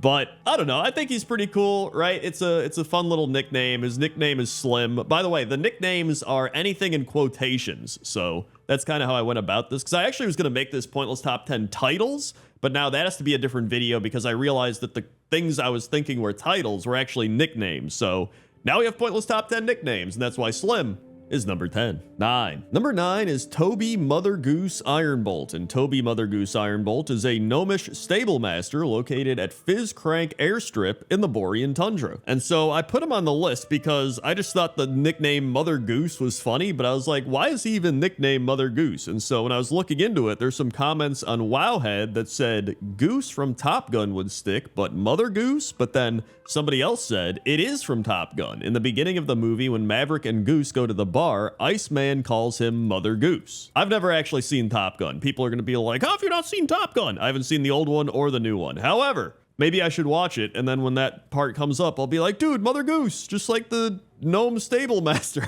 And so yeah, even without the Top Gun reference, I think it's just a funny nickname to have Mother Goose as your nickname, so I had to put him on the list. And so that's why Toby Mother Goose Ironbolt is number 9. 8. Number 8 is Remy Two Times, and Remy Two Times is a human quest giver located in Goldshire in the Elwyn Forest. And the reason he's named Remy Two Times is because he repeats the words at the end of his sentences twice. So you can see here, he says, "Hey there, friend. My name's Remy. I'm from Red Ridge to the east and came here looking for business. Looking for business. You got any? Got any?" Although I was kind of confused because he only says the 2 times things occasionally. Like if you look at the gold dust exchange, he says the kobolds in these parts sometimes carry gold dust on them. But you would think he'd be like gold dust on them, like say it twice. But for some reason, he doesn't say it twice there. And then you might be like, well, he says it at the end of the sentence. But then the next paragraph, he goes and around the Jasper Lode mine to the northeast. And then he doesn't say it twice. Like what? I'm confused by the inconsistency in his 2 times. The reward for the gold dust exchange also used to be a bag of marbles, as in like he lost his marbles. He's crazy, right? But then they replaced that with the gold dust belt. And it appears that this is a reference to Jimmy Two Times from the movie Goodfellas, who also did a very similar thing. So a lot of references, but that's nothing new with Blizzard. They have a ton of references in the game. So I also haven't seen Goodfellas. So I haven't seen Top Gun or Goodfellas. Somebody's freaking out right now like, oh my God, this guy's crazy. But that's why Remy Two Times is number 8. 7. Number 7 is Dirty Larry, Epic Malone, and Creepjack, all located in Shatrath City. And I always remember these guys because you have to go find the stolen book, and they're like, go find these ruffians that probably stole the book, beat down Dirty Larry and get information. And so you go over here, and it's just Dirty Larry and his crew, and they're just chilling by the fire, and he's like, beat it, kid, I got business to attend to. And so I think this is really the only place in the game where there's 3 people with nicknames all gathered around. So this is probably the highest concentration of nickname characters together in World of Warcraft for, you know, whatever that's worth. But I looked into it because I was like, there's got to be some references here, right? And so Creepjack is actually a term used by players of Warcraft 3 when one player was engaged with another player who was already fighting NPC creeps. You would attack them and it would be a creepjack. So it was almost like a gank in a way. And then Epic Malone is wearing a purple shirt, and epics are purple, so he's essentially just got like an epic shirt, right? And then Dirty Larry, there's not like any definitive reference, so he might just be a random character they actually created without a reference, which is probably more surprising than anything. But yeah, I always remember doing this quest in the Burning Crusade, and so I had to put these guys on the list because they are pretty cool nicknames, and that's why Dirty Larry, Epic Malone, and Creepjack are number 7. 6. Number 6 is Plucky Johnson, and Plucky Johnson is a human who's been turned into a chicken found at the Mirage Raceway in the Thousand Needles. And so Plucky is actually Magus Tirth's polymorphed apprentice, and he wanted to avoid Tirth, and so he's turned himself into a chicken to hide from him. But if you do /chicken on him, he will temporarily go back to human form and wave at you. But then in Cataclysm, Magus Tirth, who I believe is a reference to Minas Tirith, which wouldn't surprise me because, you know, Blizzard and references, he goes mad and he blames Plucky Johnson for the Cataclysm. And so Plucky's like, you gotta save me here. He's gone mad. Mad, I tell you. His inability to stop the flooding of Thousand Needles has caused him to go completely bonkers. He blames me for everything, including the Cataclysm. He probably thinks I'm Deathwing in disguise or something. Help! And then funnily enough, you can just be like, I hear that you sell Ancona chickens. And he's like, oh yeah, here's some. It's just so random and like out of left field when it's like, this guy's trying to kill me. And you're like, yeah, but do you sell chickens? And he's like, oh yeah, dude, I got chickens. And so whether you meet Plucky Johnson in classic WoW or retail WoW, it's kind of a wacky situation, and that's why Plucky Johnson is number 6. 5. Number 5 are Seawolf McKinley and Shaky Felipe, located in Booty Bay in the Cape of Stranglethorn. And so Seawolf McKinley is just this guy that's like, people gotta pay their debts. I don't care if they're undead or whatever. Like, I'm gonna get my money. And so there's quite a few people that he has you go and collect debt from, but Shaky Felipe is the first one that you have to go collect debt from, and it's the one where you have to obtain the 5 Mistveil giblets. So if you remember in Classic WoW getting those giblets, you probably remember Seawolf McKinley and Shaky Felipe. And so Seawolf McKinley's like, go out of town and hunt Elder Mistveil gorillas, find a nice selection of giblets, then take them to Shaky. Don't let on that they're from animals, let him think the worst. And so Shaky's like, I don't like the look you're giving me, but then he's like, hey, where'd you get these? No, don't tell me, I don't want to know. Who sent you, Seawolf? Here, take this pouch and give it to Seawolf and tell him I meant to pay him back. I swear, I just got a little drunk and lost my way, and you know how things are. He'll understand. You don't have to get rough. And then Seawolf's like, haha, well done. And when you showed Shaky those giblets, how hard did he shake? Haha, he's so easy to read. Also, is it giblets or giblets? Giblets? Giblets? Is this one of those, like, GIF things? Either way, this is one of the most notorious quest lines in Booty Bay, so I had to put these guys on the list, and that's why Seawolf McKinley and Shaky Felipe are number 5. 4. Number 4 is Jack Alltrades Darrington, and Jack Alltrades Darrington is a Worgen profession trainer found in various places throughout Gilneas. And obviously this is a play on words because it's like Jack of all trades, because he has the ability to teach you all of the different professions, so he kind of knows all of the trades. However, he does have some outdated information on some professions, like he says, skilled herbalists can also use their knowledge of the earth to heal themselves, and skilled miners also become tough and gain increased stamina. That being said, he is still pretty cool, right? Like, he still knows all of the professions. How many people in World of Warcraft can say that they know all of the professions on one character? Like, he has to be one of the only characters in the entire game that has knowledge of every single profession. And you know, he's lagging behind with the times a little bit, but you know what? So do real teachers in real life. There's plenty of teachers, when I took marketing classes, they'd be like, how do you market on the internet? I know how to market in the 70s, right? So, I mean, hey, you know what? He's kind of realistic, and I think that's pretty cool. So that's why Jack Alltrades Darrington is number 4. 3. Number 3 is Jim Candles McHannigan. That's actually a lot harder to say than you would think. I also don't know if his name is just Jim, but with a B, or if it's supposed to be Jimb. But either way, he's got a quest called I Take Candle, and that tells you all you need to know about his nickname. And he says, back before those damn kobolds gave me a permanent limp, I used to be William Pestil's #1 candle supplier. Hell, I even came up with the line, I take candle. Yeah, that was me. Kobold would say, you know, take candle. And I just respond, I take candle, and then bash their brains in. Jim drifts off for a second.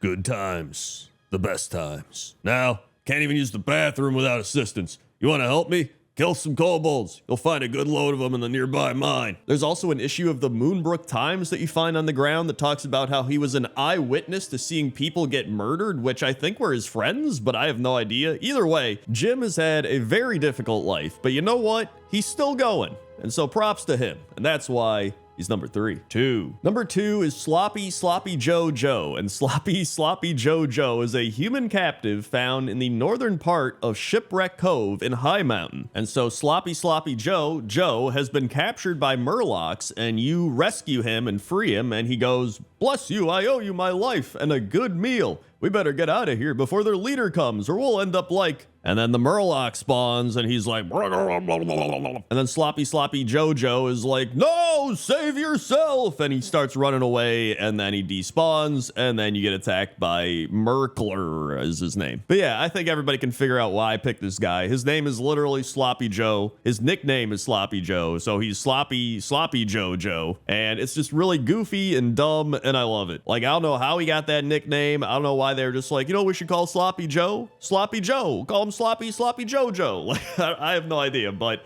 I think it's great. And so that's why Sloppy Jojo is number 2. 1. And number 1 is Grilla the Grunt Crankchain. And Grilla the Grunt Crankchain is a goblin found patrolling the Orgrimmar embassy in Orgrimmar. And what makes her so great is her nickname is the Grunt, referencing the Orgrimmar grunts that are the actual guards of Orgrimmar. But she's wearing the same attire that they're wearing and also patrolling around, so it's like she is a grunt. In fact, she is doing the job of a grunt. If you talk to her, she's like, "What are you looking for?" And she can show you where a whole bunch of stuff in Orgrimmar is. So if anything, she's just another Orgrimmar guard. Apparently, she was added during Wrath of the Lich King, and she may have been intended to foreshadow the arrival of the goblins in Orgrimmar. And so I like to think that she came here, she became a guard, and then all the grunts were like, "Hey, she's the grunt," and then they just started calling her the grunt, so she became Grilla the Grunt Crankchain. Like, that's what I would assume happened, but I have no idea. I just think it's great when they do fun little things like this, so that's why Grilla the Grunt Crankchain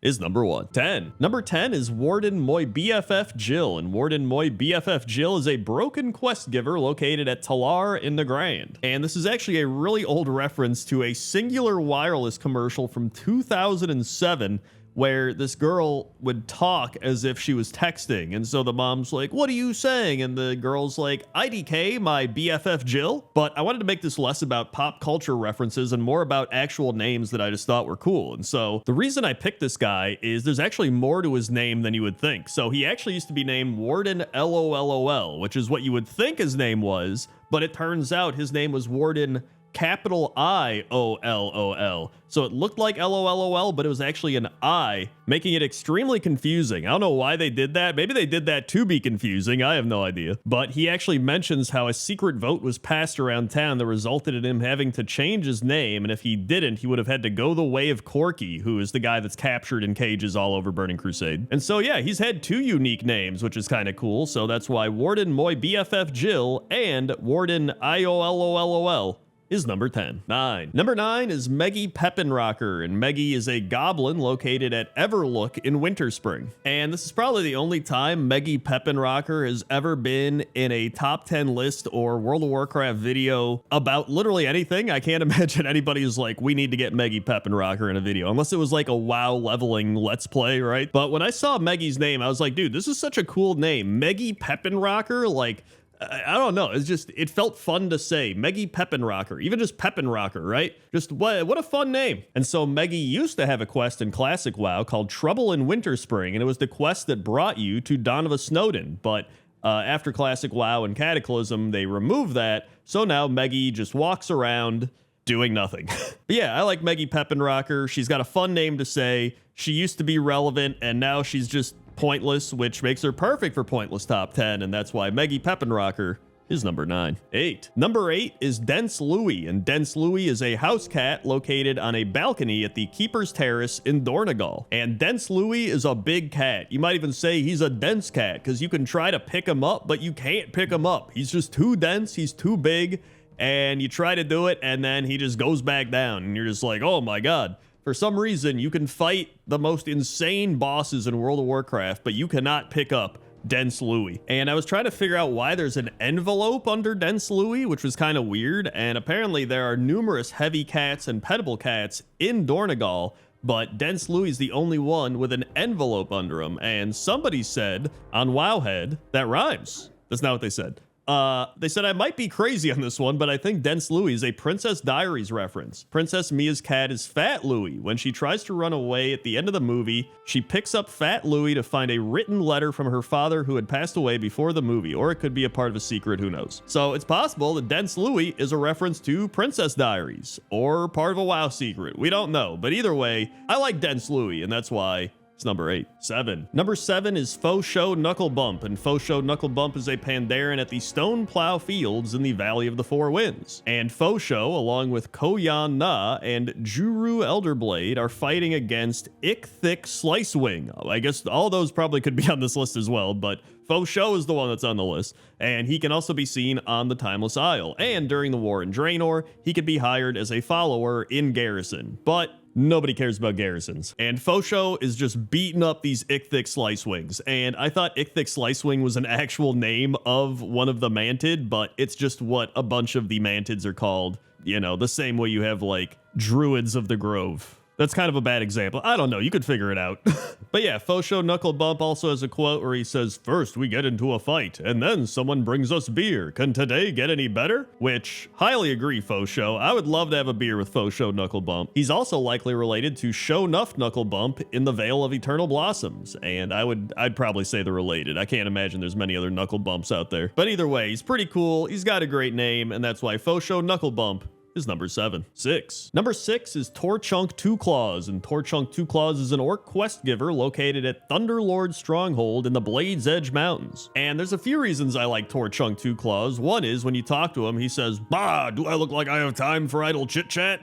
Do I? Be quick about your business. There are ogres to be killed." Which I just like the fact that he's like, "Do I look like I got time for this? Well, do I?" Like he's following it up, like really getting in your face about it. And then there's the fact that he just has 2 claws. Like most of the time you would think you'd have a claw weapon with numerous claws, or you'd have 2 claw weapons, but like he's got 1 claw weapon that has literally 2 claws on it. He's just kind of like a mediocre orc Wolverine. But like maybe that's just how he is. Maybe he's lived his whole life with only 2 claws. Maybe that's just part of his body, but I feel like it's part of his gloves. So maybe he grew up just using 2 claws to fight all his battles, and now that's just what he does. Like, I'm curious about more lore over Torchunk Two Claws. Blizzard, we need more Torchunk Two Claws lore, please. And that's why Torchunk Two Claws is number 6. 5. Number 5 are Steve Stevenson, Bill Williamson, and John Johnson. And all of these NPCs are flight masters all over the Southern Barrens for the Alliance. And what I love about these names is that they're all kind of correlated, because there's numerous characters in World of Warcraft where they might be like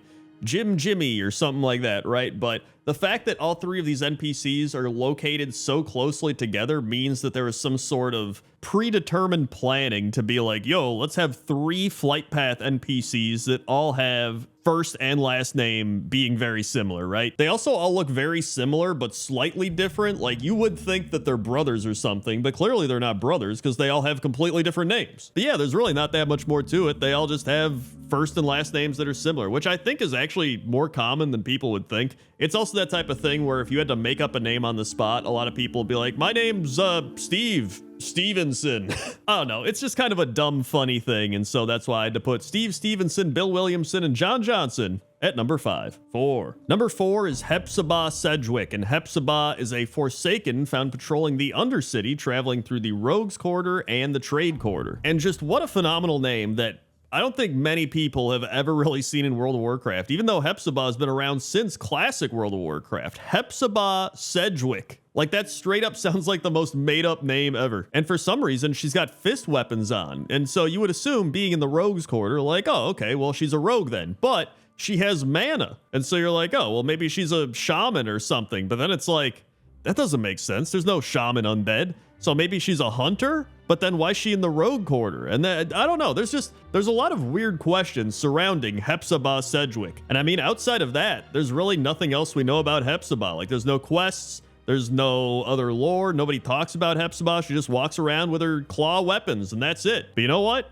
Her name's pretty cool, and that's why Hepzibah Sedgwick is number 4. 3. Number 3 is Clinky Click Shatterboom. Try saying that 10 times fast. Clinky Click Shatterboom. Clinky Click Shatterboom. Clinker Click. That's besides the point. Clinky Click is a goblin located in Valdrakken, and she is an engineering trainer. And I'm just curious if this has been her name her entire life, because it's one of those things where her name is Clinky Click Shatterboom. So could you imagine her being, you know, having fishing as her main profession?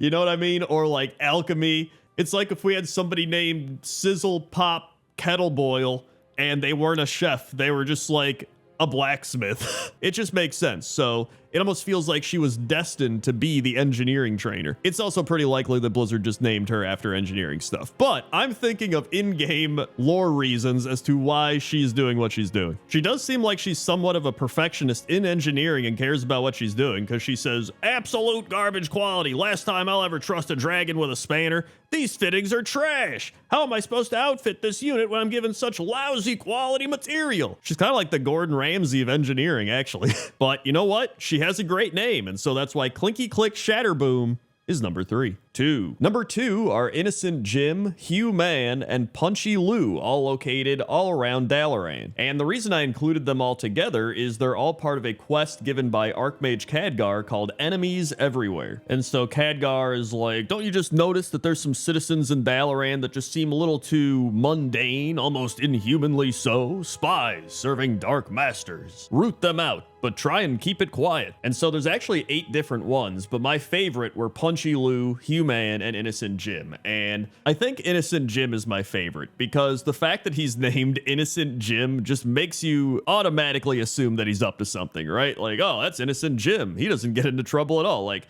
no, you know Innocent Jim is breaking the law every day. People are probably like, what crazy thing did Innocent Jim do this time, right?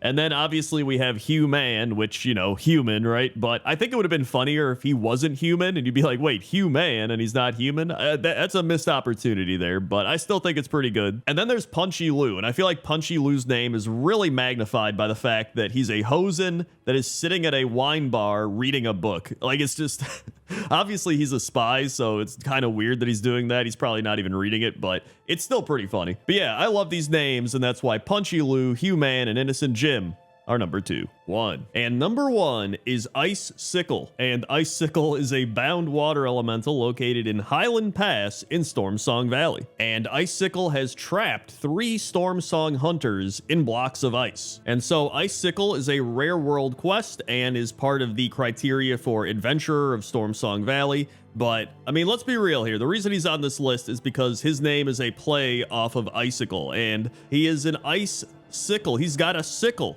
that he carries with him, and he's made of ice. And I think I just love how stupid this is. I was like, where am I going to put this guy? I had him at number 9 for a while, and then I moved him up to 5, and I was like, I'm just going to put him at number 1. I've had him on my list of pointless top 10, like, random things in World of Warcraft, and I'm like, I could put him on the names list, and I was like, dude, this is just, it's so dumb, and I love it. Like, he's literally an icicle carrying a sickle, and he's made of ice. It's just, I don't know. So, honestly, he's perfect for a pointless top 10, and so that's why Ice Sickle is number 1. 10. Number 10 is Miranda the Hag, and Miranda the Hag is a gnome located on a tree stump at Sorrow Hill in the Western Plaguelands. And Miranda was actually a master illusionist of Lordaeron and Tyrion Fordring's most trusted advisor. She openly dissented the verdict passed by the Order of the Silver Hand and was banished for her actions, and she also knew Rexxar and Thrall. In fact, she says that she owes Thrall several favors, so I don't know what happened there, but I mainly remember Miranda because of the Onyxia Attunement quest, which is where you actually learn that she knows Rexxar, and there's a whole bunch of stuff, but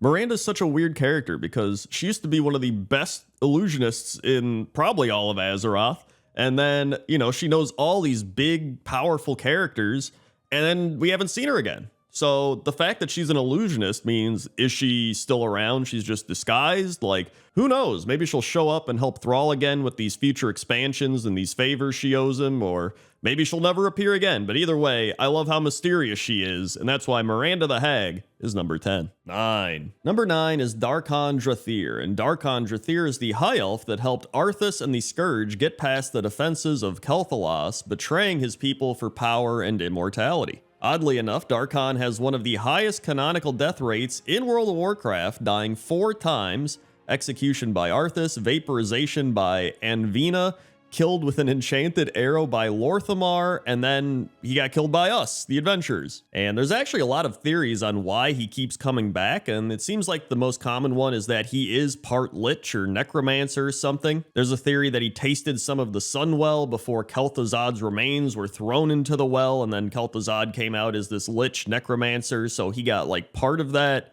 I don't know, there's like some crazy stuff, and I don't know if any of it's actually true or not, but he's still a pretty cool character that I don't think a lot of people realize how vital he was to Arthas and the Scourge invading Kel'Thalas.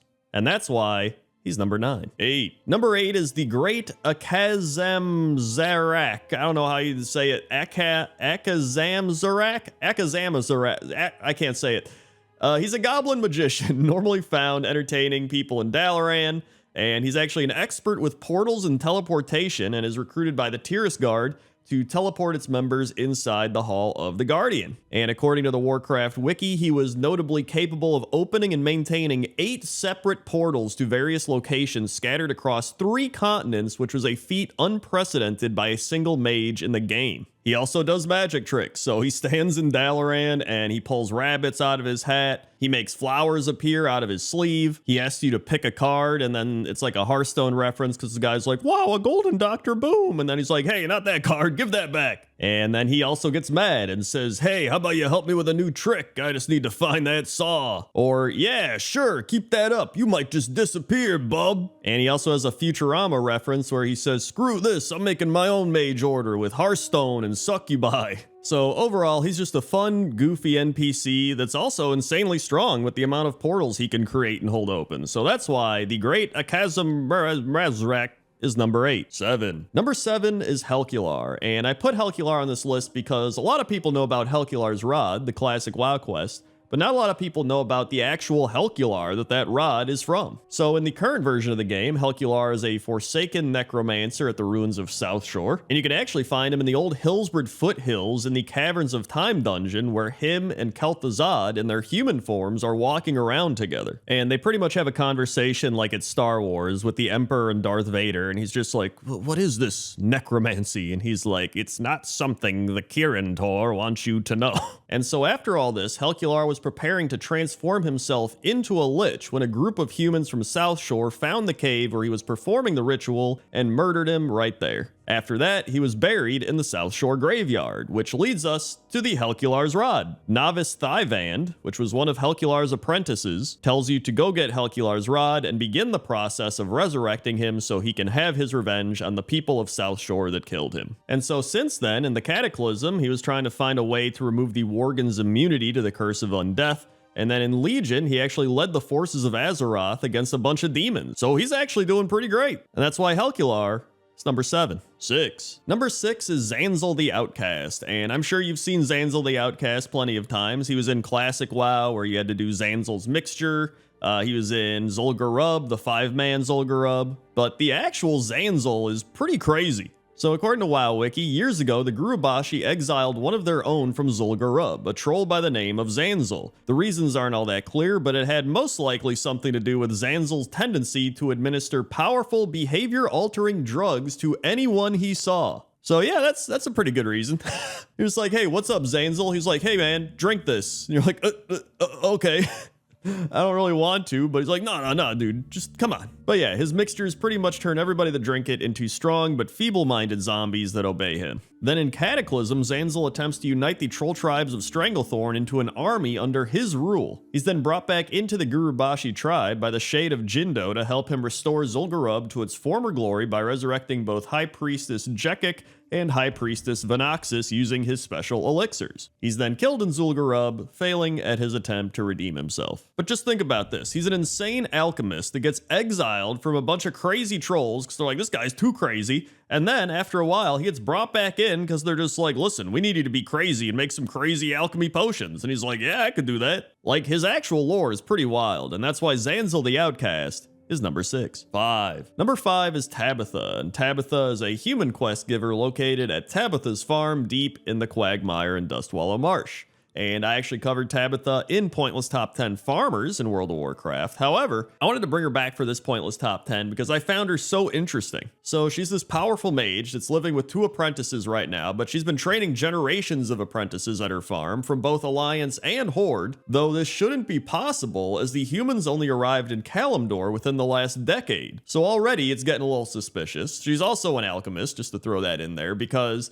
I saw one YouTube comment theory on my Pointless Top 10 Farms that said maybe she created this Philosopher's Stone to keep herself youthful and she's not really human. There's also a theory that she was Medivh's mother, Egwene. And then there's the mysterious lore about her tiara that you have to get from Zul'Farrak from Hydromancer Velrotha. So maybe Hydromancer Velrotha used to be one of her apprentices? I have no idea, but I kind of love that. I love when lore keeps its mystery a bit, and it allows people to create their own lore. And that's why Tabitha is number 5. 4. Number 4 is Theldurin the Lost, and I picked Theldurin the Lost because this is the dwarf that punched Deathwing. So if you don't know this quest, it's a pretty famous quest from Cataclysm where this dwarf goes and he finds Deathwing and then he punches him, and that's that. And everybody, made videos about this. They're like, dude, the dwarf that punched Deathwing. But I wanted to make this video about the other guys that fought Deathwing as well. So when you do this quest, he's at his camp with his 2 other friends, and Lucian Tasselwrench says that he shrank the world down to search for Deathwing in the clouds,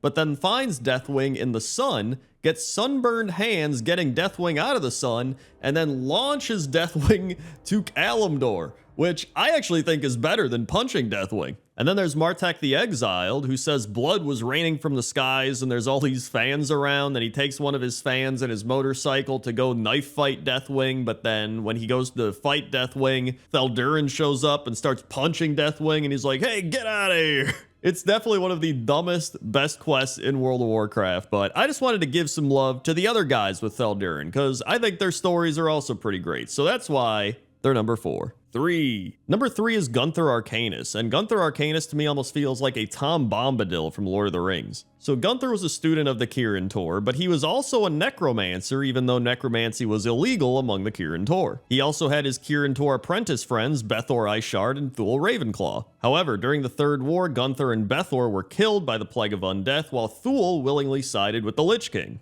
The crazy part here is that Gunther actually breaks out of the Lich King's domination on his own. He believed he was the only undead with free will and that all the others were scourge slaves, and therefore isolated himself at Gunther's retreat, where he had his zombie minions attack anyone who approached him. So then fast forward to now, and the Forsaken are like, yo, there's this powerful necromantic lich out there, we should recruit him. So Bethor, his old friend, who's now a Forsaken, sends you to go steal his spell book to figure out who this guy is, and then you bring it back and he's like, oh shit, that's Gunther.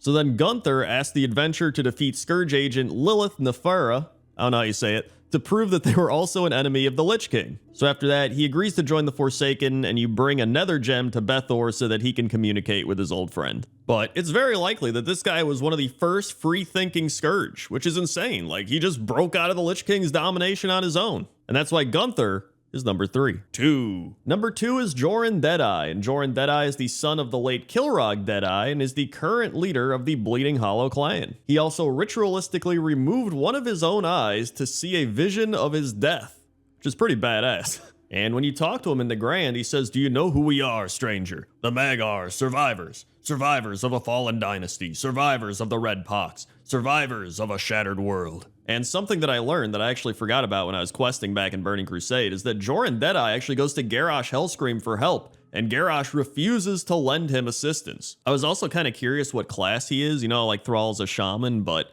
it seems like he's some sort of witch doctor, warlock, shaman or something. I don't even know. But I wanted to put him on the list because this guy's like one of the most prominent orcs we have around. Like there's Thrall and Garrosh and all these guys we've had, but like this dude is Kilrog Deadeye's son, and he's still a leader of the Bleeding Hollow clan. In fact, in Dragonflight, he actually shows up again and he's like, hey, maybe we'll come back. So I do hope Joran Deadeye comes back, and that's why he's number 2. 1. And number 1 is Archmage Arugal. And to me, Arugal was always a guy that was just like, oh, you run SFK, you kill this guy. Like, he was just a boss in a dungeon. But when you read his lore, I think it's so much more interesting, and it actually feels like he should be like a bigger character than what he is. So Arugal was originally a respected patriot of Gilneas and a royal archmage, and he eventually became a member of the Kirin Tor. However, Dalawar Dawnweaver, a Kirin Tor mage later raised as a Forsaken, considers Arugal to have been a charlatan whose knowledge of spellcasting was so bad he was unworthy to even clean chamber pots in Dalaran. And it was actually true. He was bad at magic, and he even had to enchant items to reinforce his weak magic. After Dalaran was destroyed by the Scourge, he returned home to Gilneas. There, King Greymane wanted Arugal to help him find a way to protect his kingdom. And so Arugal's like, I mean, I know about these weird worgans or something. I could help summon them in from the Emerald Dream and they can protect us. However, they are pretty crazy. But King Greymane was like, listen, we gotta do whatever, just bring them in. And so using Ur's research, who was another Dalaran mage, Arugal summoned Worgen and fought off the undead that made it past the wall,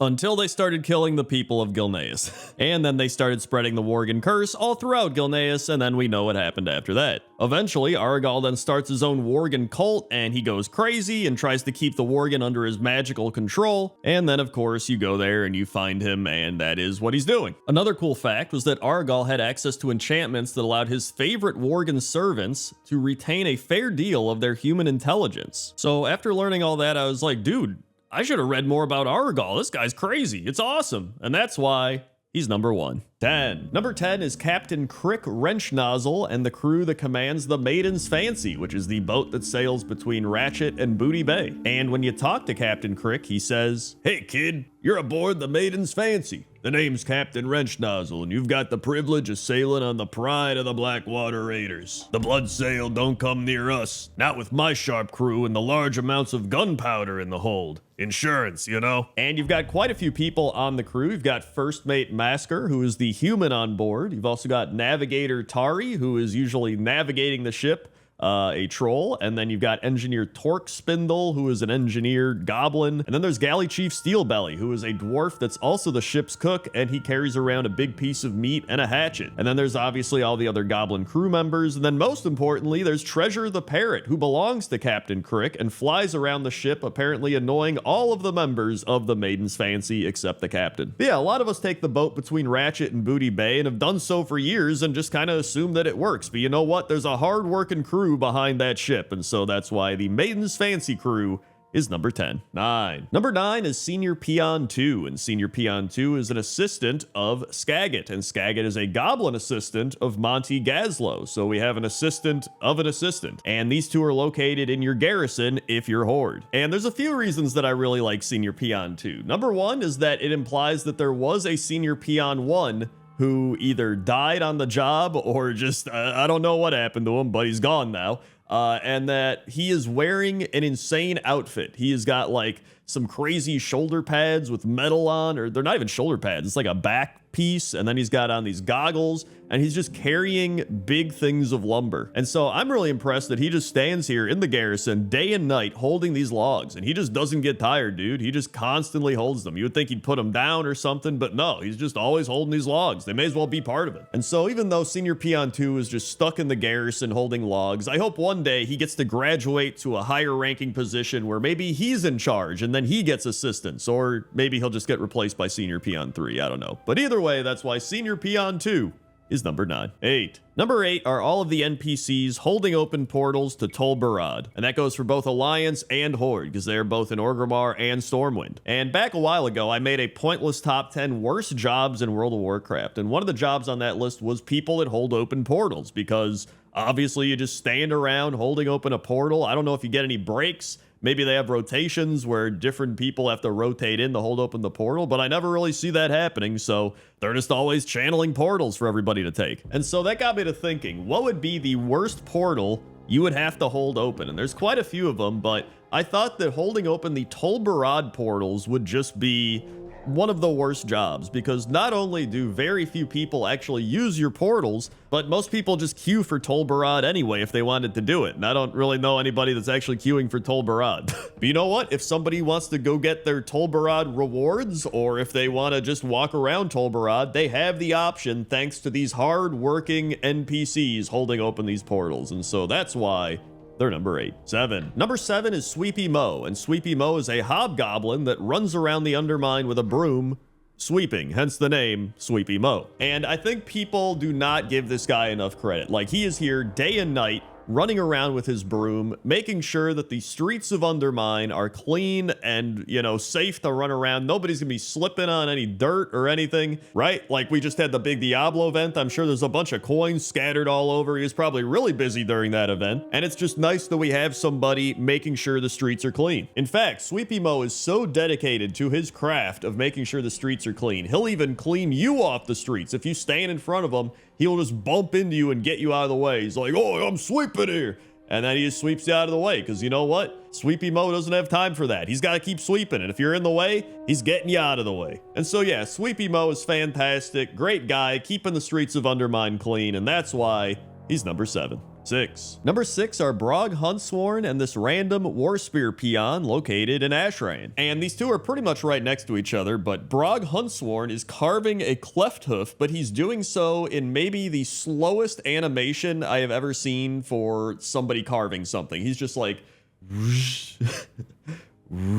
like, I don't know why he's going so slowly. Like, maybe he's just taking his time and being patient, you know? Maybe he's just trying to do the best job possible. And if that's the case, I truly do appreciate that. Meanwhile, then we have this random Warspear peon who is chopping wood without an axe. And there's a lot of questions I have here. Number 1 is is he actually chopping the wood, or does he just think he's chopping the wood, right? Like, he might be using a magical invisible axe for all we know, but he might just be doing nothing. Maybe he's gotten one too many concussions or injuries from working around these logs. Maybe he's got bumped in the head by the logs or something, and now he's just like, I think I'm chopping wood, and everyone's like, dude, what's that guy doing? But you know what? I still appreciate his effort, and that's why Brog Huntsworn and the Warspear Peon are number 6. 5. Number 5 are the Forge Ground Machine Smiths located at the Forge Grounds. And they are Earthen, who are working at the Forge Grounds, which serves as the profession quarter of Dornegal. And what I think is so cool about the Forge Ground Machine Smiths is they are just keeping everything going. Like, when you look at them, they are,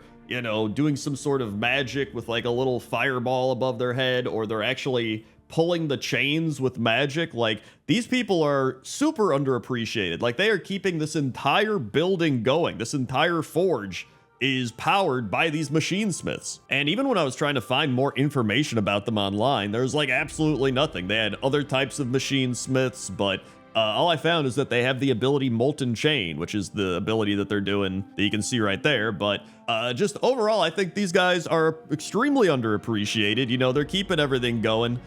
People just fly by them. They're like, they're just doing their job. But you know what? Without them, this wouldn't be running. And so I think that's pretty cool. So that's why the Forge Ground Machine Smiths are number 5. 4. Number 4 is Theldurin the Lost, and you may know Theldurin from the quest The Dwarf Who Punched Deathwing, because he is also the dwarf that punched Deathwing. But before he did that, Theldurin was once a member of the Twilight's Hammer, but he lost his mind and scorned their teachings. Before he fled from them, he stole the Scroll of Mizrael to keep them from freeing the insane elemental Mizrael. The Twilight's Hammer couldn't catch him, and it's assumed that he hides in the Badlands going insane. And in the Badlands, the enraged Earth Elementals actually stole the scroll from Theldurin, tore it up, and then fight over the fragments. Then, after the Cataclysm, he's no longer insane and pretty much tells adventures of the time he punched Deathwing, and then his friends are also like, yeah, we also beat up Deathwing by, like, the gnome says he found him in the sun and, like, pulled him out of the sun and burned his hands and then threw him over to Kalimdor, and then his other friend Martek the Exiled was like, I was on my motorcycle and I went and knife fought Deathwing. So like, it's just all pretty insane. I actually talk more about it in NPCs you should know about in World of Warcraft. But I just love how crazy his story is, right? Like, he was part of the Twilight's Hammer, then he lost his mind, he ran away, he stole a scroll, he got lost out here, and then he like fought Deathwing with all his friends. And I truly appreciate those types of NPCs in World of Warcraft, and so that's why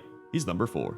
3. Number 3 is Lock the Rock, and Lock the Rock is a dire troll located in the Royal Treasury in the Great Seal of Dazar'alor. And Lock the Rock is in charge of vault security, hence why he has the vault security title, so he's making sure that nobody steals from the bank. And if you talk to him, he says, the last gang that tried to rob this vault is out in Vol'dun now, just like everyone else who's tried. And this actually made me realize that there's not much bank security in World of Warcraft. Like, you can go to a lot of different banks throughout World of Warcraft, and none of them really have a dedicated bank vault security guy. Like, maybe there's one or two others. I haven't actually looked around, but all of the banks that I visited recently or paid attention to, like, there's no security. But you know what?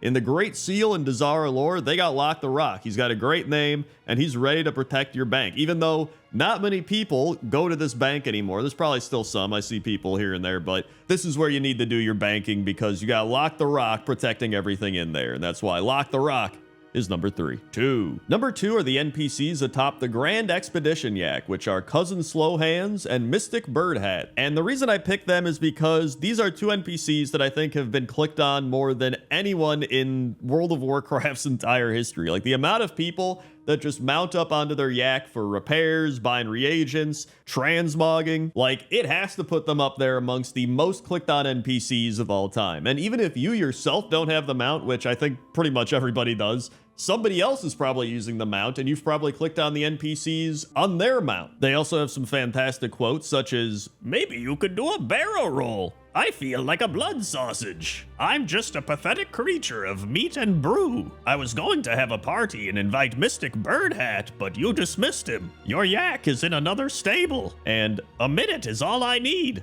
Wait, that came out all wrong. So yeah, the next time you bust out your Grand Expedition yak, thank Cousin Slowhands and Mystic Birdhat for being there, and that's why they're number 2. 1. And number 1 is Kaja, and Kaja is a female Tauren that is a guns and ammo merchant located right next to the auction house in classic Orgrimmar. And the reason I put her at number 1 is because I feel like she truly is the most underappreciated NPC in the history of World of Warcraft. Like, she was right there whenever you needed to repair your gear. She was right there whenever you needed to sell stuff out of your bags. Like, she was usually the first go-to NPC for anything that required selling stuff or repairing stuff, which in classic World of Warcraft happened quite a lot. And you didn't have the ability to just fly around all over and just find random NPCs to sell stuff to. Like, usually you went to the auction house, then you'd come out of the auction house and be like, I gotta sell some stuff, or I gotta repair, and guess who was right there waiting to help you out?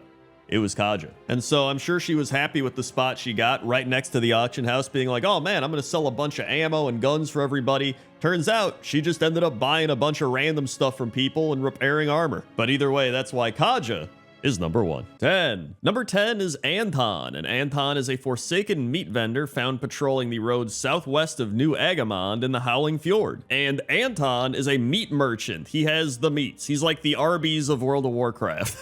Which I guess isn't the greatest of accolades, but if you look at what he's selling a fresh pound of flesh, a haunch of meat, well, 5 haunches of meat, 5 cured ham steaks, and a bunch of mystery meat. He is actually a reference to The Merchant of Venice, which is a play by William Shakespeare. And I don't really know anything about the play The Merchant of Venice, but I read that he demands a pound of his flesh, which I guess is why this guy has so much flesh, including a fresh pound of flesh. And that's really it for Anton. He just patrols up and down this road selling his meat. But you know what?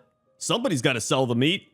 And that's why Anton is number 10. 9. Number 9 is Vashti the Wandering Merchant, and Vashti is a night elf ghost vendor traveling the eastern path from the ruined sanctum to Fellblaze, Ingress, and Azuna. And Vashti's kind of interesting because it seems they've subtly changed him in a patch, and nobody really noticed because it's just some random NPC walking around. But on this show, we find these little things. So if you read the Wowhead comments, people are like, he doesn't seem too exotic to me, and everyone's like thumbing it up, and I'm like, what does it mean? Because if you look at his name, it just says the Wandering Merchant, General Goods, and I'm like, okay, but I guess he used to be the purveyor of exotic goods, because somebody says purveyor of exotic goods that only about 200 other merchants in all the land sell, and now he has general goods. So I think they actually changed him from a purveyor of exotic goods to just a general goods vendor. And as you can see, he does sell quite a bit of generic goods, so listen, even though he doesn't have his exotic goods like he was supposed to, he's still a wandering merchant ghost, which is pretty cool. And that's why Vashti the Wandering Merchant is number 9. 8. Number 8 is Hamlin Atkins, and Hamlin Atkins is a wandering forsaken fungus vendor located in Brill in Tirisful Glades. And Hamlin is actually a reference to the Atkins diet, which according to Wikipedia, the Atkins diet is a low-carb fad diet devised by Robert Atkins in the 1970s, marketed with claims that carbohydrate restriction is crucial to weight loss and that the diet offered a high-calorie way to stay thin forever. So I take it the reason they made Hamlin what he is because he's an undead, so obviously he's very thin, he's bones,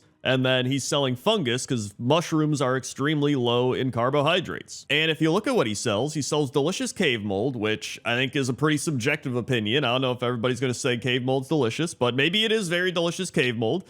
Dried king boletes, I don't know how to say that, forest mushroom caps, raw black truffles, red speckled mushrooms, and spongy morels. I think you say morel, not morel. I don't know. I think it's morel. And that's pretty much it. He's a reference to the Atkins diet, and he sells mushrooms, and that's why he's number 8. 7. Number 7 is Grecian Ironstove, and Grecian Ironstove is a wandering dwarven bread vendor located on the road between the Valley of Kings and Dun Algaz in Loch Modan. And he shouts out, Modor Dagum, Dun Gashheim Modor Dagum Rand. Or, if you can't speak Dwarvish, all kinds of bread here, made fresh today, get 'em while they last. And then he walks up and down the road selling the bread that he just baked. So he sells freshly baked bread, obviously, moist cornbread, soft banana bread, homemade cherry pie, Mulgore spice bread, and tough hunks of bread. I imagine he also bakes his bread in an iron stove because his last name is Iron Stove. So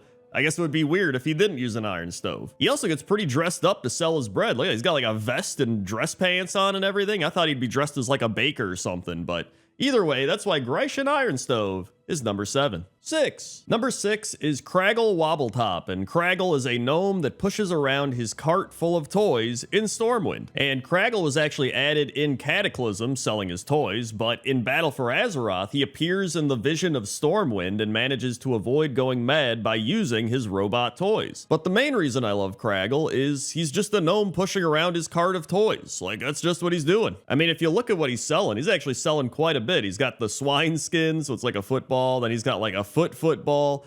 He's got the war fuel back from that Mountain Dew thing way back in the day. He's got the Red Ryder air rifle and ammo. He's got a grind gear toy gorilla. He's got some thrashers. He's got ragdolls, paper zeppelin kits, copper racers, foam swords, train sets, a wind-up train wrecker. He's got a whole bunch of stuff. And you can tell that he loves what he's doing. And like they say, if you love what you do, you'll never work a day in your life, except you probably will. It'll just be fun work, and you'll still have some work here and there that's not that fun, but that's why Craggle Wobbletop is number 6. 5. Number 5 is Xantish, and Xantish is a jungle troll snake vendor located in the Valley of Spirits in Orgrimmar. According to the WoW wiki, he fearlessly tracks, captures, and trains noble snakes so they will aid their comrades in battle. And he specifically sells 3 snakes. There's the Black King Snake, the Brown Snake, and the Crimson Snake. There's also a toy called Xantish's Flute, where you can call wild snakes to follow you for 1 minute. But the reason I put Xantish on this list is because he's such a prominent figure in World of Warcraft for me. Like, I remember going to Orgrimmar and seeing this guy walking around with his snakes, and it's like, dude, that's just the snake guy, right? And not only that, he's got a little bit of crazy lore. So back in Mist of Pandaria, when the Corcoran took over Orgrimmar with Garrosh Hellscream, they confiscated his snakes. He was even quoted as saying, "My snakes, man, they took my snakes." But luckily, after we regained control of Orgrimmar, he was able to get his snakes back, and he's had them to this very day, and that's why Xantish is number 5. 4. Number 4 is Lazaric, and Lazaric is a goblin weapon vendor located on the road between the Crossroads and Ratchet. He's also accompanied by his ogre bodyguard named Jorb. And one thing people point out is that Jorb is affiliated with Gadgetson, while Lazaric has his rep tied to Ratchet. And apparently Jorb might be a reference to Homestar Runner, which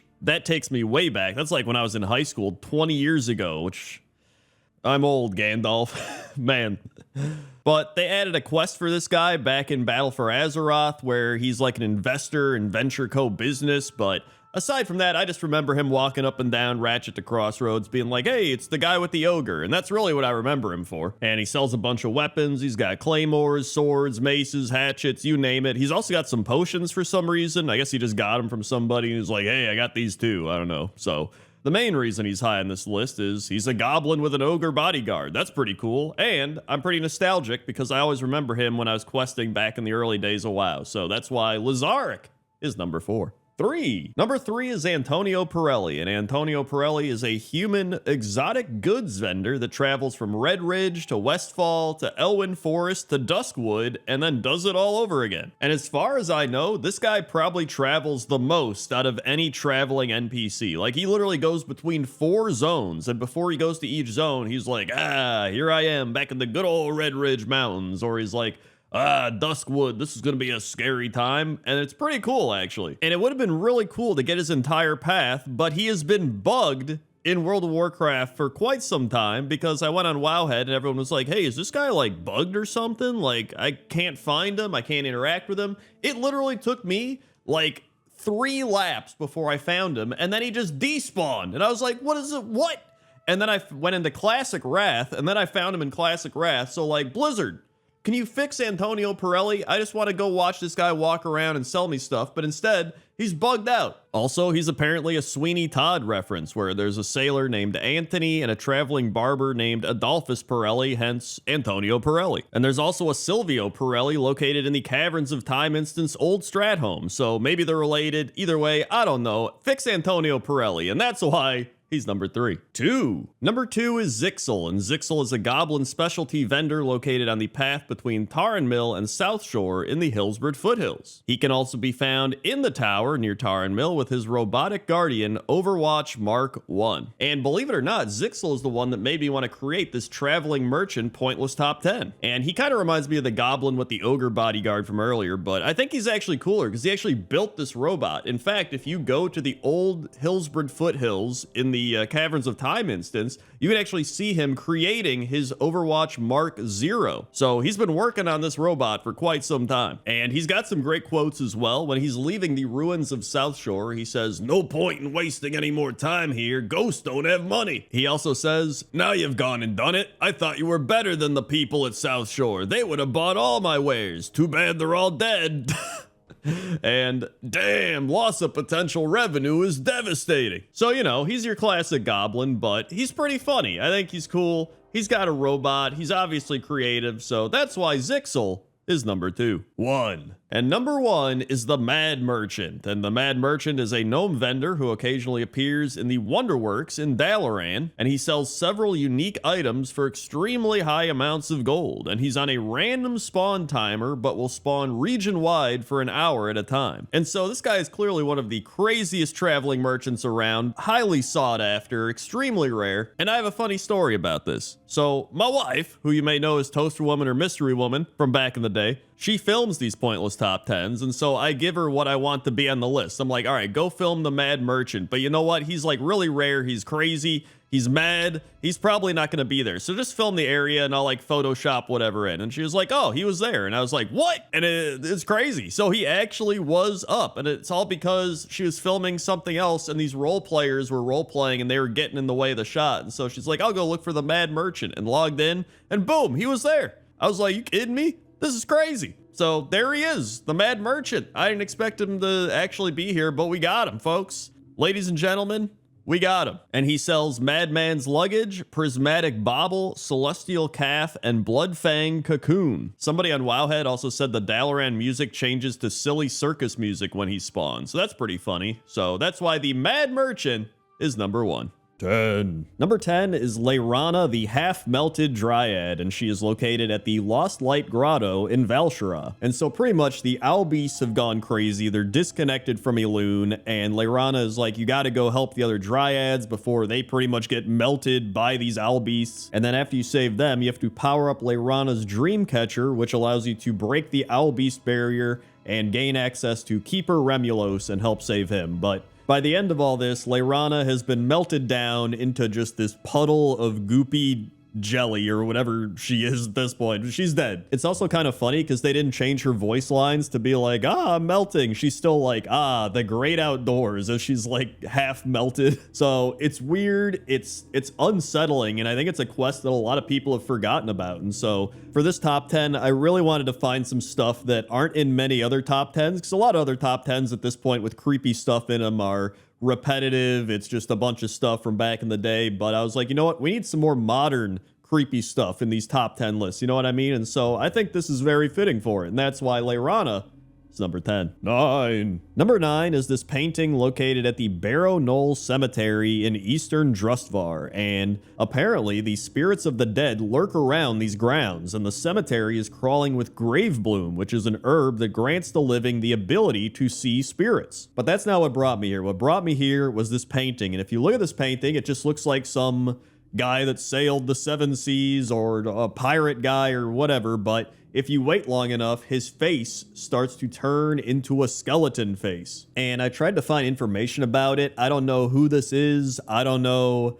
why they have a thing here. I think it's just some random guy for a random painting. In fact, I'm pretty sure that there is another area in Borealis where you can find this exact same painting. I know because I saw it in like a random video or something, but I couldn't like pinpoint where it was. So there are multiples of this painting. This isn't like the only one in the game, but it's still pretty freaky. And I think it's more fitting in a place like this. So that's why I put it number 9. 8. Number 8 is the Path of Glory in the Hellfire Peninsula. And the Path of Glory is the road that leads from the foot of the Stairs of Destiny to the Hellfire Citadel. And if you take a closer look at the road, it's actually not just a normal road, it is completely made up of trampled Draenei bones, which is really freaky once you realize that. And so the orcs killed about 90% of the Draenei race here, and the ruins of the towns and temples of the Draenei can be found in various parts throughout Outland, but it's really insane to think about, because I remember I've walked back and forth on this road all the time, and you're like, oh, you know, there's some skeletons on the road or whatever, and you don't really piece it together until you know the full story. And now every time you walk on this road, you're like,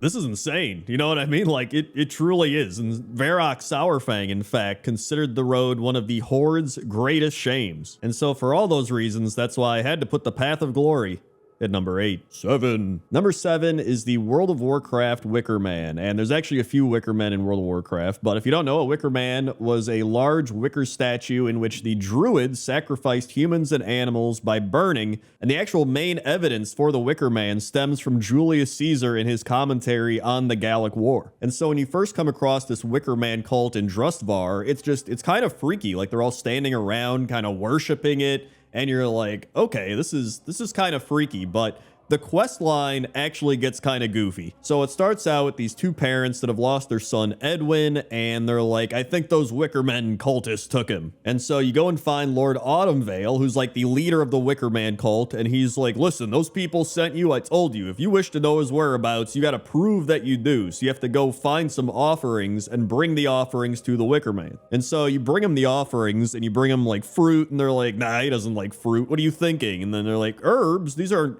ritual herbs, these are cooking herbs. And then you finally bring him bones. They're like, oh yeah, he likes bones. And so he's like, okay, Edwin, yeah, he came to us and he was looking for the blessings of the Wicker Man, but while he was looking for offerings, he got attacked by bees and I don't know where he went. And so then you go looking for him and you find him in a cave and he's like, not the bees, not the bees. And so obviously this is a reference to the Nick Cage Wicker Man movie where his name is Ed in the movie, and then he's like, not the bees. And so you help fight off the bees. Edwin escapes, but then he gets recaptured by the Wicker Man cult for a blood sacrifice, and so you have to help fight off all of the Wicker Man cult and finally free Ed and burn the Wicker Man, and that's the end of the quest. And so what really started out as a thing I thought was going to be really creepy turned into a thing that was kind of goofy, but I decided to include it because I just thought it was fun anyway, and it's still a little creepy, so that's why the Wicker Man, number 7. 6. Number 6 is the baby harpy, and there's a lot of theories surrounding the baby harpy because at first you find this in the Exile's Reach up on one of the big wooden posts, and you're like, oh, it's just a baby harpy, it's in an egg, right? But then you look a little more into it, and it appears that harpies are pretty well known for stealing babies and children. In fact, someone brings up that there's a mage quest in Legion where you chat up Aether Sunreaver's apprentice, and you ask her, where did you meet him? And she tells a story about saving him from being kidnapped by a harpy and a banshee that were fighting over him. And on top of that, harpies stem from Greek mythology, where they were considered to be soul snatchers and are said to have done the work of Hades and stealing both children and the souls of other people, carrying them to the underworld. I mean, it is also possible that it is just some random Easter egg. I mean, quite literally an Easter egg to something, and I have no idea what it is, but if you know, or have some sort of theory, put it in the comments section below. I'd love to hear it. And that's why the harpy baby is number 6. 5. Number 5 is Teresa the Mind Slave, as well as the entire area of the Undercity's Apothecarium. And Teresa is an experiment of Gerard Abernathy, who removed parts of her brain and stimulated other parts, and is pretty much his human pet. And according to the WoW wiki, her name and blindfolded appearance may be a reference to Teresa from the game Fable. And so he pretty much has her do a bunch of errands and deliveries, and he shows her to his friends, and his friends are like, wow, that's unbelievable. I wish I had a human pet. Meanwhile, in the actual apothecarium, there's a bunch of experiments going on. There's a bunch of abominations hanging from the ceiling. There's abomination heads where you can see their eyes like moving all over, which is kind of freaky. There's a bunch of caged up humans and dwarves, and there's like a dead orc in a cage. Like, I feel like these are the types of things where you just normally are questing and walking around and you're like, ah, that's weird, and you keep going. But then when you stop and really analyze it, you're like, this is pretty messed up. You know what I mean? So that's why Teresa the Mind Slave and the Apothecarium are number 5. 4. Number 4 are the Nathivore tribe of blood trolls located in Nazmir. And not only do these trolls look kind of creepy, but this tribe is known for its heavy ritualistic practice of cannibalism. The women of the tribe actually eat the males and anything they capture, believing that the practice grants them greater power, and in addition to eating their own tribe and captured individuals, the tribe sacrifices some of the unfortunate souls to serve as food for the monstrous maw fiends they train and raise to aid the tribe in combat. And it's really just one of those places that's more creepy unsettling than it is like creepy scary. You know how there's plenty of things where you're like, that's just scary, but this is more of that unsettling vibe where you have like trolls in jars, you have like weird looking architecture, you have trolls just eating people around here. Like, it's very odd, and it's kind of crazy that this was in World of Warcraft, you know what I mean? In fact, the entire zone of Nazmir has some pretty creepy stuff in it if you go back and walk around, but I would say the Nathivore tribe is one of the creepiest, so that's why they're number 4. Number 3 are the Horde captives located in Boralis, and specifically Captive Tanra and Captive Tadam, I think, are the creepiest ones. So Captive Tanra is a female Tauren that is being literally water tortured. You know, it's not every day you see water torture in World of Warcraft, but here it is. She's just chained up and water's dripping on her as she's crying. And then there's Captive Tadam, who is being used for target practice as they throw a bunch of knives and shoot crossbows all around him. The other two are just like cooking and doing laundry, which seems way better than whatever, you know, Tadam and Tanra are going through, but it's all pretty bad. And this is all part of the quest Sky Drop Rescue, where Nathanos Blightcaller has you go and free the soldiers of the Horde and bring them back to the extraction point and set them free. So that's why they're here, but it's still pretty messed up, and that's why it's number 3. Number 2 are 2 locations located on top of mountains in the Blasted Lands. So the first one is a bunch of skeletons sitting around this floating crystal, and they're all holding these jars, so I imagine they were trying to do some sort of ritual, and then it backfired, and they all died, or something bad happened, but whatever it wasn't good. And then the other one is on a different mountain, and there's a summoning circle there, and it looks like a bunch of these soldiers are just solidified in the position that they died in. And it's really odd, especially when you go up to their faces and see it up close. It's like, it's pretty freaky. And I don't know, this might be a reference to the ruins of Pompeii, which that was the thing where the volcano erupted, and then everything got buried under a thick carpet of volcanic ash, and it kind of preserved everything. And so people were just like stuck in the position they died into the volcano. If you go look it up, it's also pretty weird. But yeah, the Blasted Lands has 2 different summoning rituals gone wrong on 2 different mountains. And so I was like, you know what?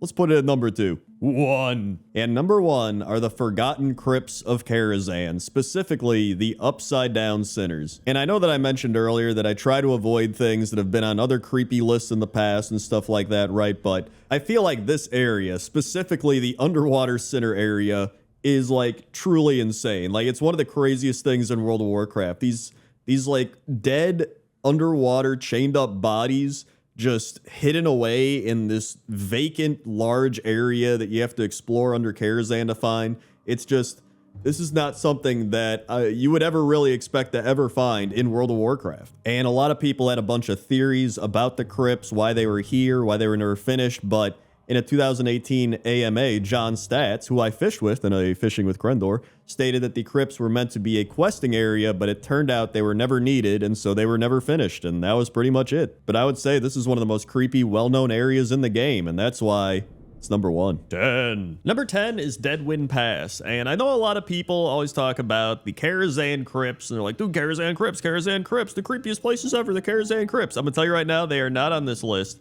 And that is because the Deadwind Pass, I think, is just really underrated. Like, the Deadwind Pass is genuinely really creepy. There's like big stone arches and bridges with a bunch of spiders on them. There's like weird dead people hanging from the trees. There's like campsites that just don't have anybody at them. Although I think this one has some quests tied into it because there's like people questing here and stuff like that. There's also this creepy church where it looks like 2 people are buried here. I don't know if there's any lore behind why these 2 people are here, or if these are just like I don't know, caskets or something, but this is like genuinely a really creepy zone, and it's a really tiny zone. Obviously, Karazhan is here as well, but like the Deadwind Pass is genuinely a creepy zone. It's one of the smaller zones. There's not really much to do here outside of Karazhan and, you know, the Karazhan crypts and stuff, but it's creepy, and so I decided to put it on the list and give it the attention it deserves, and that's why the Deadwind Pass is number 10. 9. Number 9 is this farm in Drustvar where numerous pigs have been infected by some sort of fungal spell or disease or witchcraft. I don't know what it is, but it's genuinely pretty freaky. And it's one of the things where Drustvar has a lot of stuff that's creepy. Like, there's numerous places in Drustvar I could have put on this list, but there's just something about this one that just freaks me out, right? I don't know if it's just the pigs that are already dead and they just have like the plants and fungus and mushrooms growing out of them. So, I mean, there's numerous other places in World of Warcraft that has animals that have died or getting killed or like whatever, but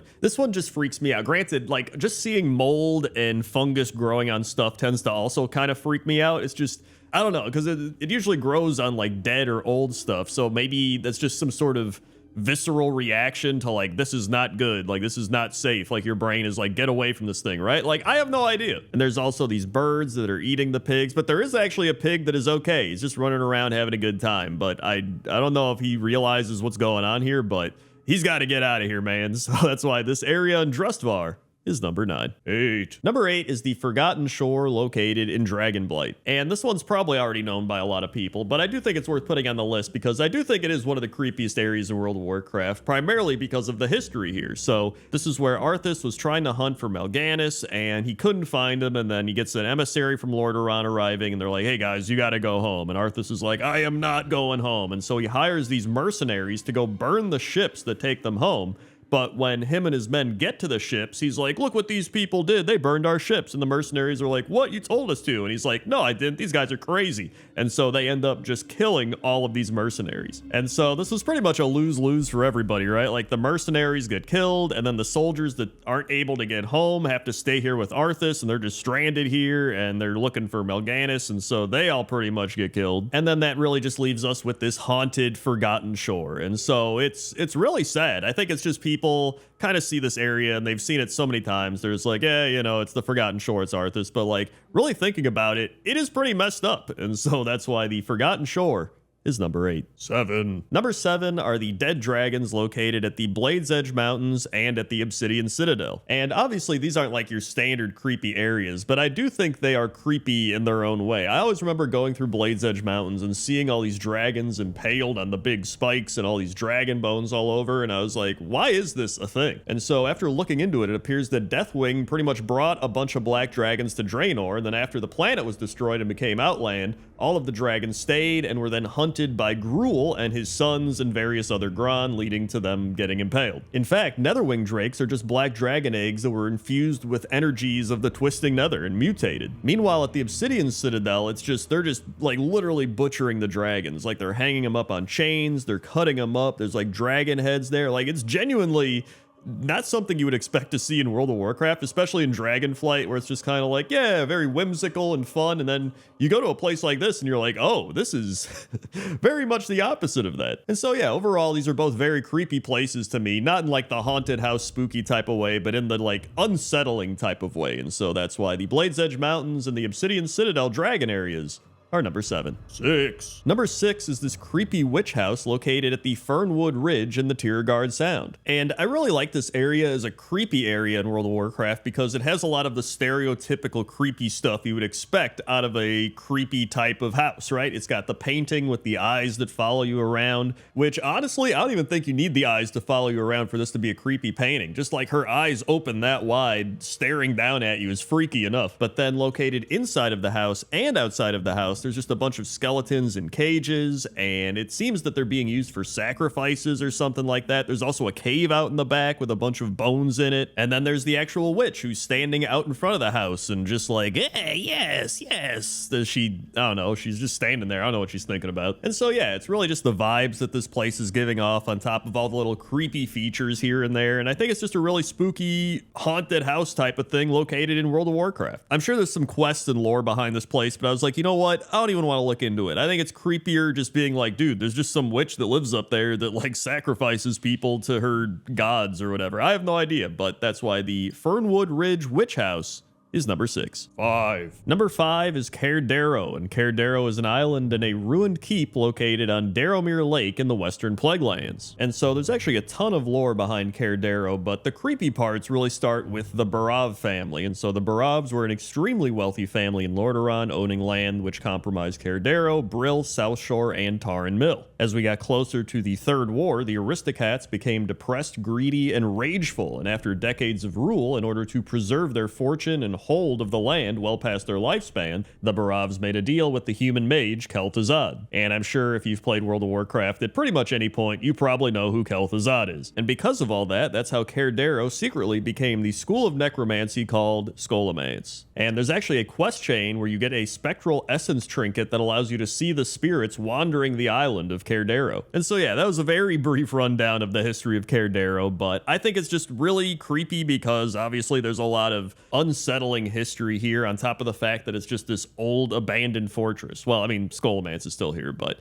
abandoned in the... You get what I'm saying. So either way, that's why Crendor is number 5. 4. Number 4 are the Agamon Mills, and the Agamon Mills was a vast windmill network once controlled by the Agamon family in northern Tirisfal Glades. And so it says here that when the Scourge attacked Lordaeron, the Agamons decided to hold fast in their home and ordered their farmhands to remain on the property to defend it. This effort proved to be in vain, as the Agamons and their farmhands were massacred by the Scourge, and most of them arisen in their service. However, a select few were able to break away and instead became forsaken. In fact, in the Howling Fjord, the town of New Agamond is clearly named after the Agamons and their mills. But there's a few reasons that I put these on the list, one of which is the area itself is just really creepy, right? Like there's all this abandoned farm stuff and just ghosts and banshees floating around, and it is a very creepy area to just walk around or quest in. And then on top of that, I always remember seeing these windmills in the opening World of Warcraft cinematic. So I always remember seeing that warlock walking around, and he's literally in this area at the Agamon Mills. And so yeah, overall, very historic, very creepy, and that's why the Agamon Mills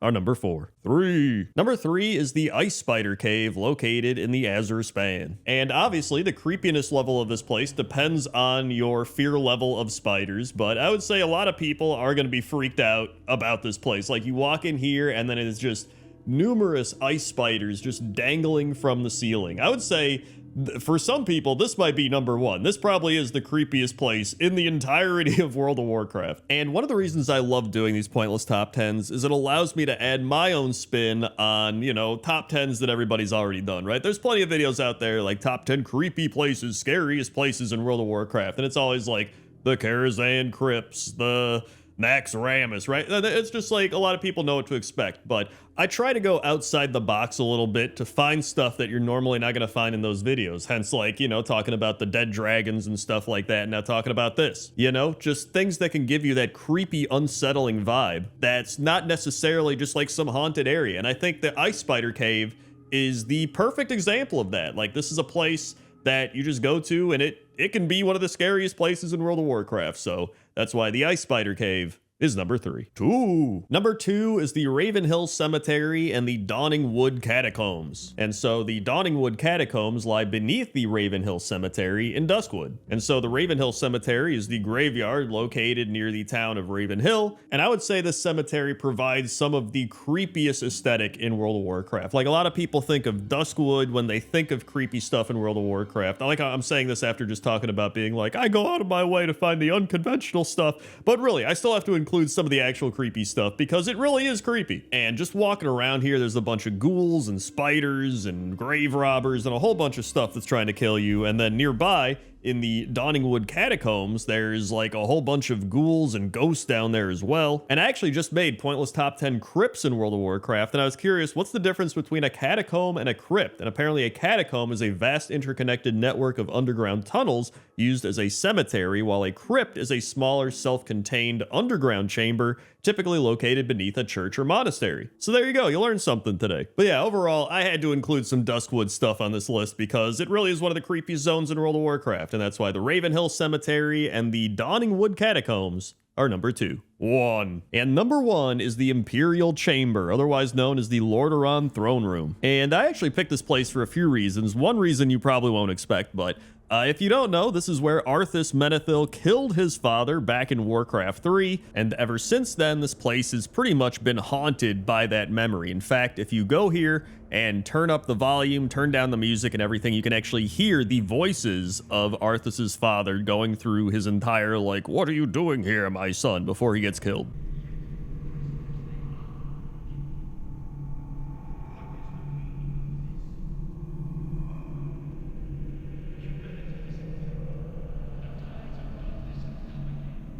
And so yeah, it's pretty creepy, it's a cool Easter egg, but the reason I put it at number 1, on top of all the stuff I just mentioned, is every year for Hallow's End, there's a giant pumpkin that just shows up in this room. And I don't know why it is, but I just think it's so funny that like all this terrible stuff happened here. They're like, this is where Prince Arthas killed his father, and it led to like all these terrible things. We had to go to Northrend. Like, what if we just put a big pumpkin there? Right? Every year we'll just put a big pumpkin here where this horrific event went down. I don't know. Just the dichotomy of putting this big goofy pumpkin right where a tragic event happened is just kind of funny to me. So that's why the Lordaeron throne room is number 1. 10. Number 10 is some stuff that I found out in the water near the fatigue areas of the Dragon Isles. And I actually thought I was discovering some crazy stuff because there's this big shipwreck, which you can see right there. And then nearby, there's a skeleton that's by some planks. So I was like, oh, this guy must have been by the ship. And then there's this little lantern thing that's got some light beaming out of it. So I was like, yo, that's pretty cool. And then right near that, you see the skeleton of a fish that has a dagger or a sword stabbed into its head. So I was like, yo, this guy must have put up a fight, and then he stabbed this fish, and then he couldn't swim up, and he just died. And then a little near there, there's actually another big fish skeleton, and this one has a skeleton of a person inside that fish skeleton. So there's a lot of skeletons down here, which makes sense. I mean, we're way under the sea. But what made me put this at number 10 after finding all this cool stuff is a lot of this is just reused assets from Battle for Azeroth. And when I was swimming around BFA, I found these lanterns, I found these skeletons like all over the place. And I was like, dude, I thought I stumbled across some like crazy story that got put there, but really it was just some reused assets. I think I even found a couple more of these in the Dragon Isles, but I think I found the coolest set of skeletons that tell the most cohesive story. So that's why it's number 10. 9. Number 9 are some things I found in southwest Azuna out in the Great Sea. And the first thing is the Sword in the Stone. And it's literally a sword in the stone, which I imagine is a reference to the Excalibur sword from King Arthur. I couldn't think of King Arthur for a bit. And it appears there's some skeletons with spears in them. So either there must have been a battle around here, maybe to get the sword, or maybe they tried to get the sword and they got hit before they could get it. Who knows? But I do know that this was pretty cool to find because I never knew this was here. And then not too far away from this, there are these giant fish skeleton bones. At least I think it's a fish. Maybe it's a whale. Whatever it is something massive. Oh, like look at the rib cage on this thing. It almost looks like a dome. Like this is a house people could live in. And it's just this giant rib cage. And I saw this and I was like, dude, this is so cool. Like I would love a building like this. Like maybe if the Tuskarr made a building out of this somehow, they like got this out of the ground and then did that. I don't know. I'm just theorizing and throwing stuff together. And then finally, right near this big whale skeleton is this pearl. And it's just this pearl in this area and it's just chilling there. I don't know if it has any meaning. I don't think it has any quest or purpose, or I don't think anything happens in this area. I think it's just a cool little area with a pearl and some clams. It almost looks like a chair, actually, but that's why all these things in southwest Azuna are number 9. 8. Number 8 is in the water below the bridge that leads from the Arathi Highlands into the wetlands. And in the water below the bridge, there appears to be a dwarf who has been crushed by the bridge or fallen off or something has happened to him. And I was really curious about who this dwarf was. And so after researching it, I found out that his name is Sully Baloo. And according to Wowpedia, Sully Baloo is a dwarven soldier with much faith in his mission stationed in Dunmodir. He and his unit were dispatched to watch over the Thandal Span. During the Dark Iron Clan assault, Sully died, most likely due to falling off the bridge. His body can now be found in the water beneath the span next to a letter for his wife in case of his death. After the letter is delivered, his wife Sarah Baloo writes a plea to King Magni Bronzebeard, who orders Grand Mason Marbleston to build a granite memorial for Sully. And this is actually a real-life reference to a letter written by Union Major Sullivan Baloo to his wife Sarah shortly after the First Battle of Bull Run in July of 1861. So there you go. It turns out when you go underwater and swim around, you never know what you're gonna find, and that's why Sully Baloo is number 8. 7. Number 7 is the Old God treasure that you can find in Tiragard Sound or in Dragon Isles somewhere. I actually couldn't find it in Dragon Isles, but I did find it in Tiragar, and I know that because when I researched everything, there were people making threads being like, dude, are there old gods in the Dragon Isles? Are they like under the sea? But then people were like, no, this is like reused assets from Battle for Azeroth. So it probably is more tied into N'Zoth since that was all in Battle for Azeroth. But it also kind of gives me the Darkmoon Faire vibe. So this could almost be tied into the Darkmoon Faire in some weird way as well, especially because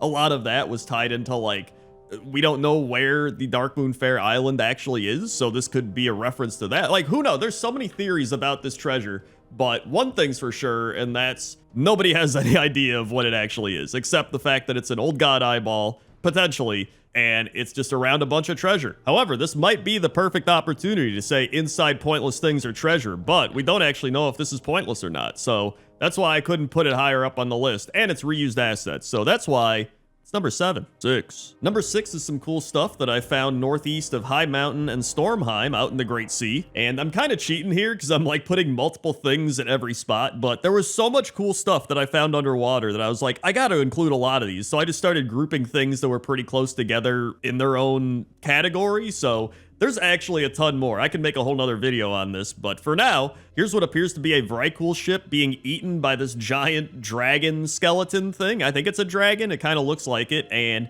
it clearly took a giant bite out of this ship, and then I guess they just both crashed into the water or something, and they're all dead. But that was really cool to find underwater. And then over here, we have this upside down boat with these nets kind of holding it up, and these crabs are just running around. And occasionally the crabs will be like, blue, blue, blue, blue, blue, and like a bunch of sand and dust like flies up. So like, I don't know what they were doing. It looks like they were playing some sort of sport, but I don't know what crabs do, so they're having fun, I guess. And then finally, we have the corrupted groupers, which are swimming around this crashed, sunken, forsaken ship, and there's a bunch of these toxic barrels just sitting down there, which appears to be the reason why these groupers are corrupted. And again, there's no quest for these guys. There's really nothing that talks about them at all. This is just some random thing out in the ocean, which is pretty pointless. So I love that, and that's why they're number 6. 5. Number 5 is the Bubble Bath, and the Bubble Bath is located beneath the Hissing Grotto in the northwestern Waking Shores. And from what I researched, this area is actually used for a couple of things, one of which is the Hidden Dragon Pet Quest, and then the other one is the Otto the Mount Quest. But I mainly picked this area because I love how goofy it is. They have a dancing pad on the ground. There's just a bunch of people walking around like they're above ground. And I also wanted to give a shout out to all the other underwater bars and inns located throughout Azeroth, because there's a lot of them. And I've even mentioned some of them in Pointless Top 10 Taverns, which you could go watch after this if you want, but I wanted to give a shout out to all those because I do think it's really cool that they have a bunch of these underwater taverns and inns located all over in Battle for Azeroth and Dragon Isles. And so that's why the Bubble Bath and all of the other taverns underwater are number 5. 4. Number 4 is this giant elf statue located in the ruins southeast of Suramar out in the Great Sea. And I'm not sure who this elf is. I guess it could be Elune. Maybe it could be some other famous elf. I would imagine you'd have to be pretty famous in order to get a statue built out of yourself. And the statue actually reminded me of the front of the ship, those things on the front. That's the figurehead, right? It reminded me of a figurehead on the front of a ship. And although this isn't a ship, I guess maybe they modeled it after the figurehead of a ship, I guess. Whatever it is, I think it is pretty cool. And then all around her, there's elf ruins, there's some fish bones, there's a bunch of trees and kelp and stuff. And if you really enjoy exploring underwater, I would say this is an area you should start with because there is so much stuff here. There's way more ruins than this. I think Legion had like the most stuff underwater out of anything I looked through. So if you really want to go exploring underwater, go look at Legion because it's got an insane amount of unique things. But anyway, that's why the underwater Suramar ruins and elf statue are number 4. 3. For number 3, we head out to Draenor, where we have a little thing and a big thing, quite literally. So we start with Ashran, and if you go into the fatigued waters of Ashran, you will find this gnome skeleton, and he's got a jug of something, and then some sort of cage to catch something. Like, I don't know what that cage is for, but it's a gnome skeleton. out in the waters. I don't know what he was doing. Maybe he was collecting mushrooms. Maybe he was trying to do something. Whatever he was doing, it did not end well. And the other one is out in the eastern waters of Gorgrond, and there is this big ogre cyclops statue with a bunch of mushrooms growing out of it. And it's just really cool. I don't know how it got there either, but it's randomly out there. There's actually a treasure chest with like an anchor and a skeleton nearby, so maybe they were trying to get out there too. I don't know what they were doing, but I just think this was really cool to find out in the water. In fact, scouting Draenor underwater was pretty easy. For some reason, like swimming through the Draenor water was a lot clearer than swimming through a lot of the other places, so it's actually easier to find stuff underwater in Draenor, but I don't know why. It's just the way the graphic settings are or something. But either way, that's why the gnome skeleton and the ogre cyclops statue head are number 3. 2. Number 2 is located in the far northeastern part of Stormheim, and I mean way northeast, and it is this weird spot where the shark is just chilling under this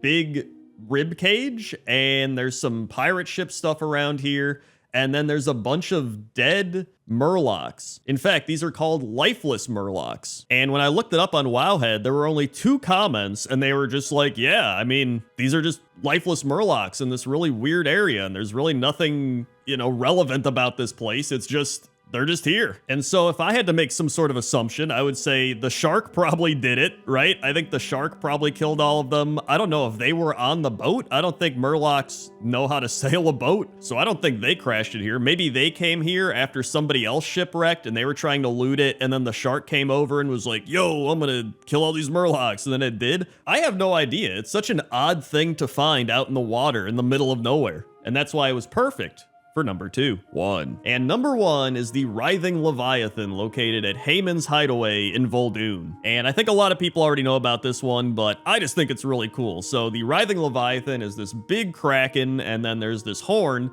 and you can blow the horn, and he's just like, and he starts, doing a little jig, I guess. He's just like, he's dancing around. And then on top of that, there's this little boathouse area, and then there's a bunch of jellyfish just kind of floating all around. It's a really cool area. And the reason I wanted to put it at number 1 is it just has this cool, creepy vibe to it, right? Because everybody's like, oh, there might be monsters down in the seas below. And so this actually kind of feeds into that, because you're like, oh, what's this horn? And you look down and you just see that and you're like, but then, he's just kind of doing his own thing. He's dancing around, having a good time. The jellyfish are there to watch him, or maybe they're his friends. So to me, this is actually a really fun place, but I'm sure for other people, they are freaked out and scared and like, I'm never coming back here. And that's fine too. And that's why the Writhing Leviathan is number 1. 10. Number 10 are the Enchanted Tiki Warriors, and the Enchanted Tiki Warriors are mobs found at Zolmaz Stronghold in Zoldrak. And these are quite literally floating tiki masks that carry a big spear. Well, I don't know if they're carrying it. They're kind of... Actually, I don't know how they use it. I guess their magic allows them to use the spear and be a mask. I have no idea how it works. We don't really need to know how it works. We just know that it does work. And it says here that Tiki Warriors actually use the Night Elf male animation. So for a second, I was like, hey, maybe that means they're actually invisible night elves behind these masks, you know what I mean? But after looking into it, it appears that the, quote, invisible man model used for all possessed or floating weapons all use the male night elf animations. For example, the unholy weapons in Naxxramas and the prince's axes. But the comment that says this is from 2009, so it's possible maybe after Wrath of the Lich King they stopped doing that, but who knows, maybe they're still using the night elf animations to this very day. And I'm sure we could figure it out right now, but I don't got time. I got pointless top 10 lists to make, and so that's why the Enchanted Tiki Warriors are number 10. 9. Number 9 are the Enthralled Mutants, and the Enthralled Mutants are orcs that are infested and located in Gorgrond. They also appear during the invasions of the Frostwall and Lunarfall garrisons. And it appears that these weird plant people are the ones doing this. It looks like they're kind of resurrecting stuff, so I would imagine that's what's happening, but listen, this was Draenor. All I remember from Draenor is sitting in my garrison, all right? But the thing is, even though these orcs are pretty unusual, I actually think they're really cool. It looks like they have half green, half kind of pale parts of their body. They've got little growths and corrupted, I don't know what that is, feathers or roots or wings on them. And they've got green leaves and stuff growing on their beard. And then their hands look like they've dipped it in red paint or something, or it's just corrupted and it's like it's moving up their arm and taking them over. Like, it actually looks really sick. And so with all that being said, these are pretty unusual mobs. You don't normally see weird mutated plant orcs walking around every day. And really, we've only seen it in Draenor. And so that's why the Enthralled Mutants are number 9. 8. Number 8 are the wolf hawks, and the wolf hawks are large carnivorous flying mammals which, as you might have guessed from the name, resemble a wolf and a hawk joined together. So they have the body of a wolf, but they have a bunch of feathers all over, and they have the ability to fly. But the weird thing that also makes them unusual is there's not many of them in the game. The ones that I'm showing you right now are the 3 named wolf hawks. There's Kveldufnir, Mavarnir, and Varaudnir. There's no way I said all that correctly. And they live in the caves on the southern coast of the Eye of Azshara. And outside of those, the only other wolfhawks in the game are either mounts that hunters can get, or a wolfhawk that appears during the quest for the hunters to get said wolfhawk mounts. And so yeah, to me it's just unusual that we get all this wolfhawk stuff in Legion, and they're like, dude, the wolfhawks, this is what hunters are all about. You gotta ride your wolfhawk mount. There's some crazy wolfhawks out there that are named, and then we just never see any again, like ever. Like, where'd they go? Are they extinct? What happened? So that's why the wolfhawks are number 8. 7. Number 7 is Guzrug the Tiny, and Guzrug is an ogre that's located in the Ring of Trials in Nagrand, the Draenor version. And Guzrug is called Guzrug the Tiny because he is quite literally half the size of a normal ogre. If you talk to him, he says, "You won't fight in the arena? Talk with Dexel, he puts the fights together. Me, I'm just here to start the match and clean up the bodies after." And so yeah, I put him on the list because it is unusual to see an ogre that is very small in the game. I don't think there's many other ogres in the game that are his size, but in fact, funnily enough, he is the exact same size as a male night elf, which makes this our second male night elf fact of the day. I think if we get 3, we get a hat trick. So I don't know if he's actually an NPC more than he is a mob, but I guess all NPCs are technically mobs, but not all mobs are NPCs, right? It's kind of like Turtle Tortoise. I don't know. It doesn't matter. It's my pointless list and I can do what I want. And so that's why Guzrug the Tiny is number 7. 6. Number 6 are the botany or the botany. I'm actually not sure. Whatever it is, it's based off of botany because it's the plant people we talked about earlier, right? You probably saw them and were like, man, they could have been on this list. Well, guess what? They are. And so the botany are a race of intelligent bark-skinned humanoids that are native to Draenor. And it says here that they are notorious for their ability to infest humanoid races and turn them into shambling slaves. So that's why we had the orcs from earlier. It all makes sense now. And I wanted to put them on the list because they give me this uncanny valley vibe. I don't know if you get it as well, but when I look at them, it just feels odd. Like they don't feel like they fit in World of Warcraft. And I don't know if that's just a me thing. Like when I think of plants and corruption stuff, I think of quillboars, right? Like to me, quillboars should be here doing all this. But at the same time, I don't dislike these guys. They just feel a little off. They feel a little unusual, you could say, because that's the name of the video.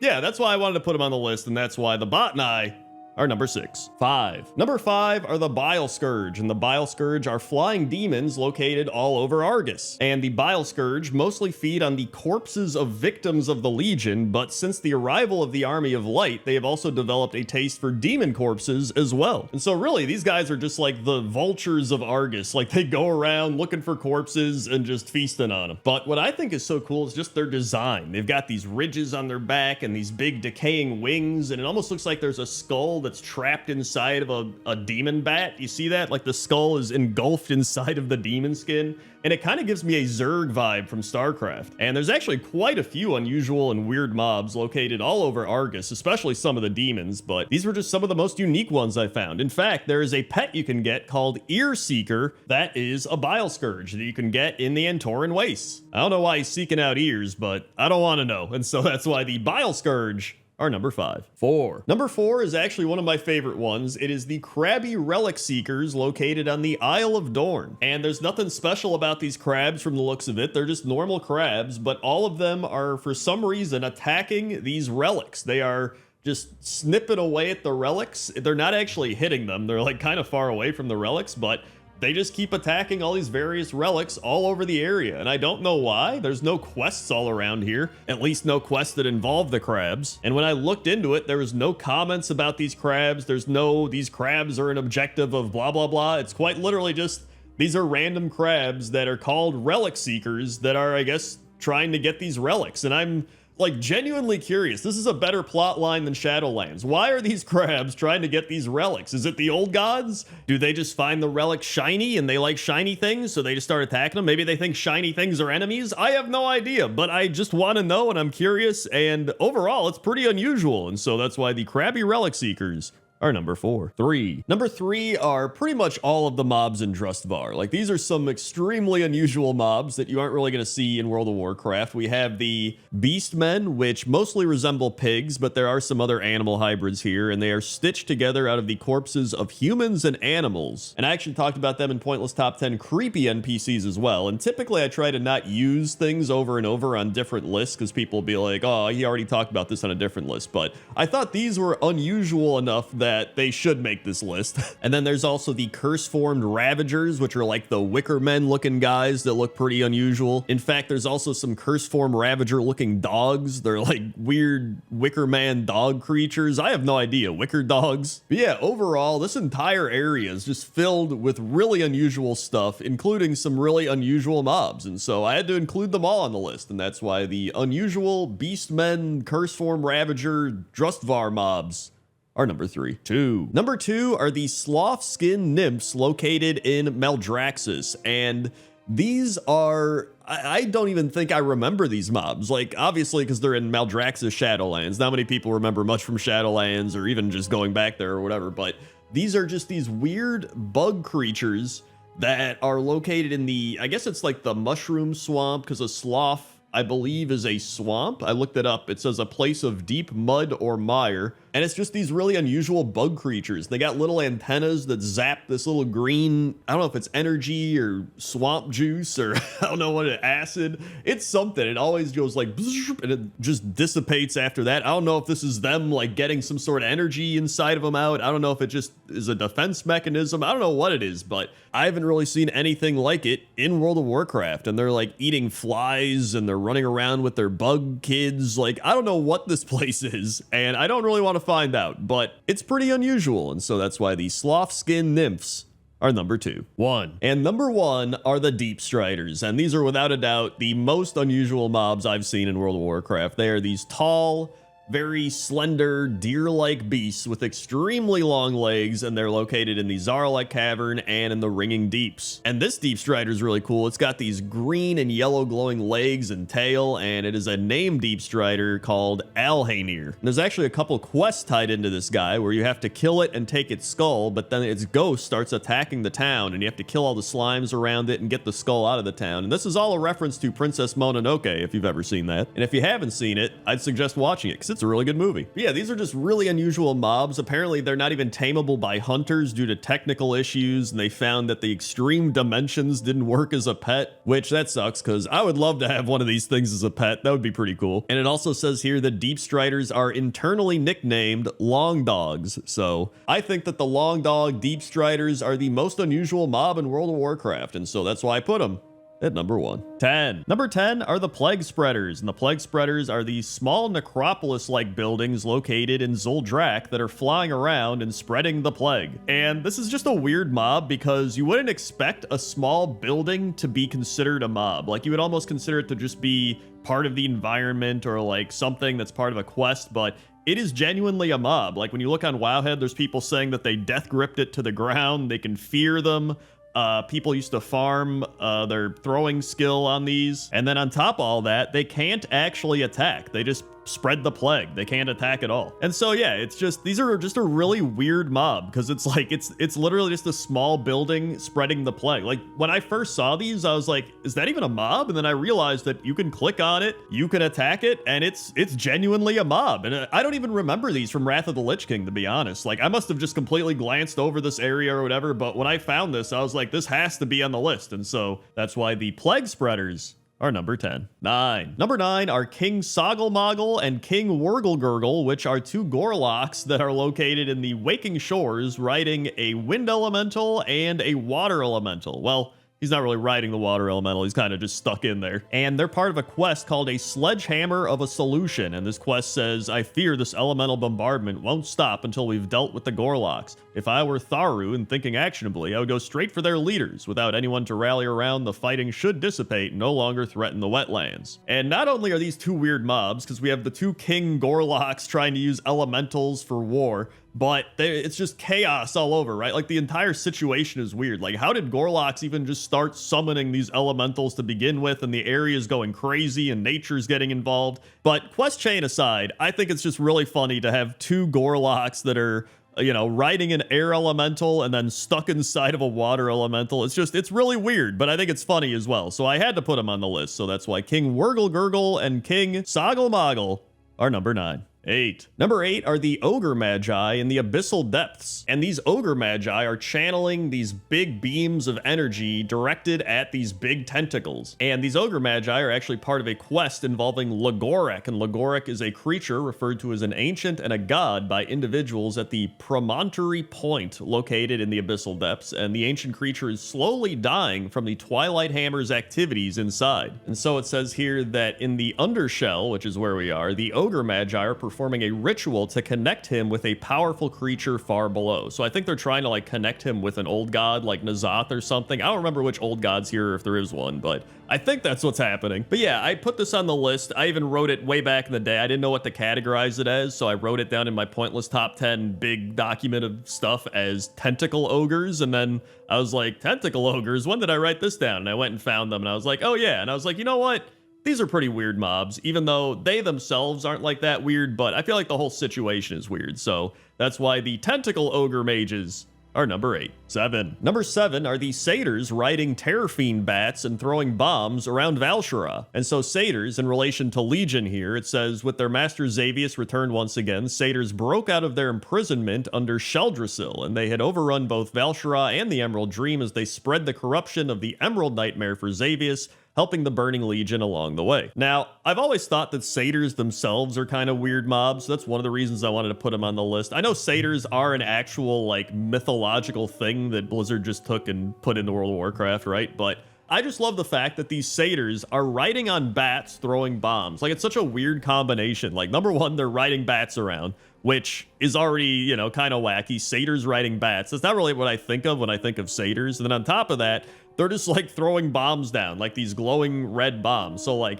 I don't know. It's a really weird mob combination to me, if anything. I think that's what I felt is so weird about it. So I was like, you know what? I'm going to put it on the list. It's not going to be high up on the list, but I want it to be on the list. And that's why these satyrs riding terrorfiend bats throwing bombs are number 7. 6. Number 6 are the Cobus, and the Cobus are a vicious amphibious race resembling large humanoid anglerfish that live deep in the undersea in Khazalgar. And the Cobus are actually distant relatives of the Jinyu and the Murlocs, and they pose a constant threat to the Halofal Arathi emerging from the Undercity, or Undersea. I almost said Undercity. They're coming from the Undercity, everybody.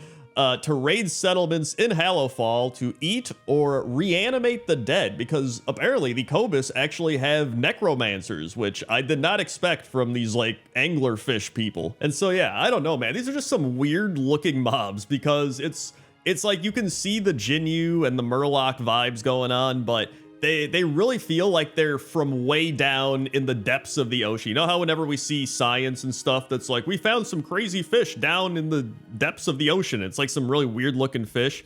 That's definitely the vibe that I get from these guys. And like, they're eating other things, they're doing necromancy, they're really weird. And so I was like, dude, I gotta put these on the list. And that's why the Cobus are number 6. 5. Number 5 are Spurt, Nanook, and Slushy. And Spurt, Nanook, and Slushy are prisoners on this random island in Azuna where they keep getting shocked by a Murloc. And I tried to find out more about this entire situation, because like, this is a really weird situation in general, right? There's just this random island of Murlocs that have these prisoners that are named, and I found one post on Wowhead that said this is almost certainly a reference to the 1922 documentary Nanook of the North. I've never seen or heard of Nanook of the North, so It's possible this is a reference to that, but to me, this is more of just a weird situation in general, right? You have like a Tuskar, a penguin, and a Murloc. A Tuskar, a penguin, and a Murloc walk into a bar, right? This is like a joke scenario. And then you've got all the Murlocs all around. It's just like, I don't know, man. And then there's the weird Murloc that keeps zapping everybody as well. This is more about the entire situation being weird. And so I wanted to put this on the list. I actually wanted to put this on a few lists and I didn't know where to put it, but it felt like it fit on this one. And so that's why Nanook, Spurt, and Slushy are number 5. 4. Number 4 are the Witches of Drustvar, and the Witches of the Heartsbane Coven are humans from Drustvar who have been empowered by the Drust. They are led by the matrons, and the death magic they wield has contorted their bodies. When a witch grows powerful enough, they actually slit their own throats to ascend. So yeah, that's pretty wild. Also, if you don't know what the Drust is, the Drust were a population of Vrykul who inhabited the island of Kulturas before the first humans arrived there. They wielded powerful death magic and mainly lived in Drustvar. And when you look at these witches, like, they really are weird. And I love the fact that there's lore behind it, right? Like, the death magic has contorted their bodies so they're all, you know, creepy and weird looking. Like, there actually is a reason to why they look like this. And listen, when I made this list, I already knew there was going to be another mob from Drustvar, because when I did unusual mobs in World of Warcraft and creepy mobs in World of Warcraft, they both had Drustvar stuff on it. And I was like, there's going to be more, right? There's always weird stuff or unusual stuff or creepy stuff in Drustvar. And I actually think that's why Drustvar is one of the coolest zones in World of Warcraft. It's just a very unique, cool zone. So either way, that's why the Witches of Drustvar are number 4. 3. Number 3 are the Lost Ones, and the Lost Ones are these highly mutated and deformed Draenei located in the Swamp of Sorrows. And you do have to feel a bit bad for them, because it says here that the Lost Ones were devolved further than the Broken, and the Broken were a devolved subrace of Draenei who live in Outland, and they were mutated after being exposed to the fell energies wielded by Orc Warlocks. However, the Lost Ones have devolved even further than the Broken, and many have been reduced to savage and primitive beasts. It says here that it's hinted that the name was given to them by the Draenei in Outland long before they came to Azeroth, because it was believed that their minds had already become lost. Now, with all that being said, and feeling bad for them, these guys really are weird. Like, they've got these glowing yellow eyes, they've got this kind of weird face shape that the main thing is the teeth, right? When you look at these guys, it is just these massive teeth that are really long up top, and then the bottom ones are really short. It's freaky, man. Like, it looks like a horror movie. But overall, these are some weird mobs, and that's why they're number 3. 2. Number 2 are the Pygmies, and the Pygmies are a race of small, primitive humanoids found on the Lost Isles and in Uldum. And according to Bran Bronzebeard, Pygmies share an unknown common ancestor with goblins. And I don't know what it is, Pygmies have always just been really weird to me, and it's actually interesting because it says here that during Cataclysm Alpha and Beta, Uldum was initially inhabited by sand gnomes, which were literally just like gnomes, but then they were replaced by pygmies later in development. Also, a cool pygmy fact is that the pygmy animation skeleton was later used for Grummels, Stewards, Jaster Gallywix, and Harlan Sweet. But yeah, they just kind of walk around. They're these tiny little goblin human creatures, and maybe, you know what, I think that's why I kind of like them, is because they are just a mixture of goblins and humans. And you know what, they almost remind me a little bit of Trogs as well. Maybe that's their common ancestor, is Trogs. And you know, with all that being said, if they made pygmies a playable race, I would make a pygmy. I straight up would. And you know what? They already ride turtles and hyenas, apparently. So there you go. They've already got built-in mounts. So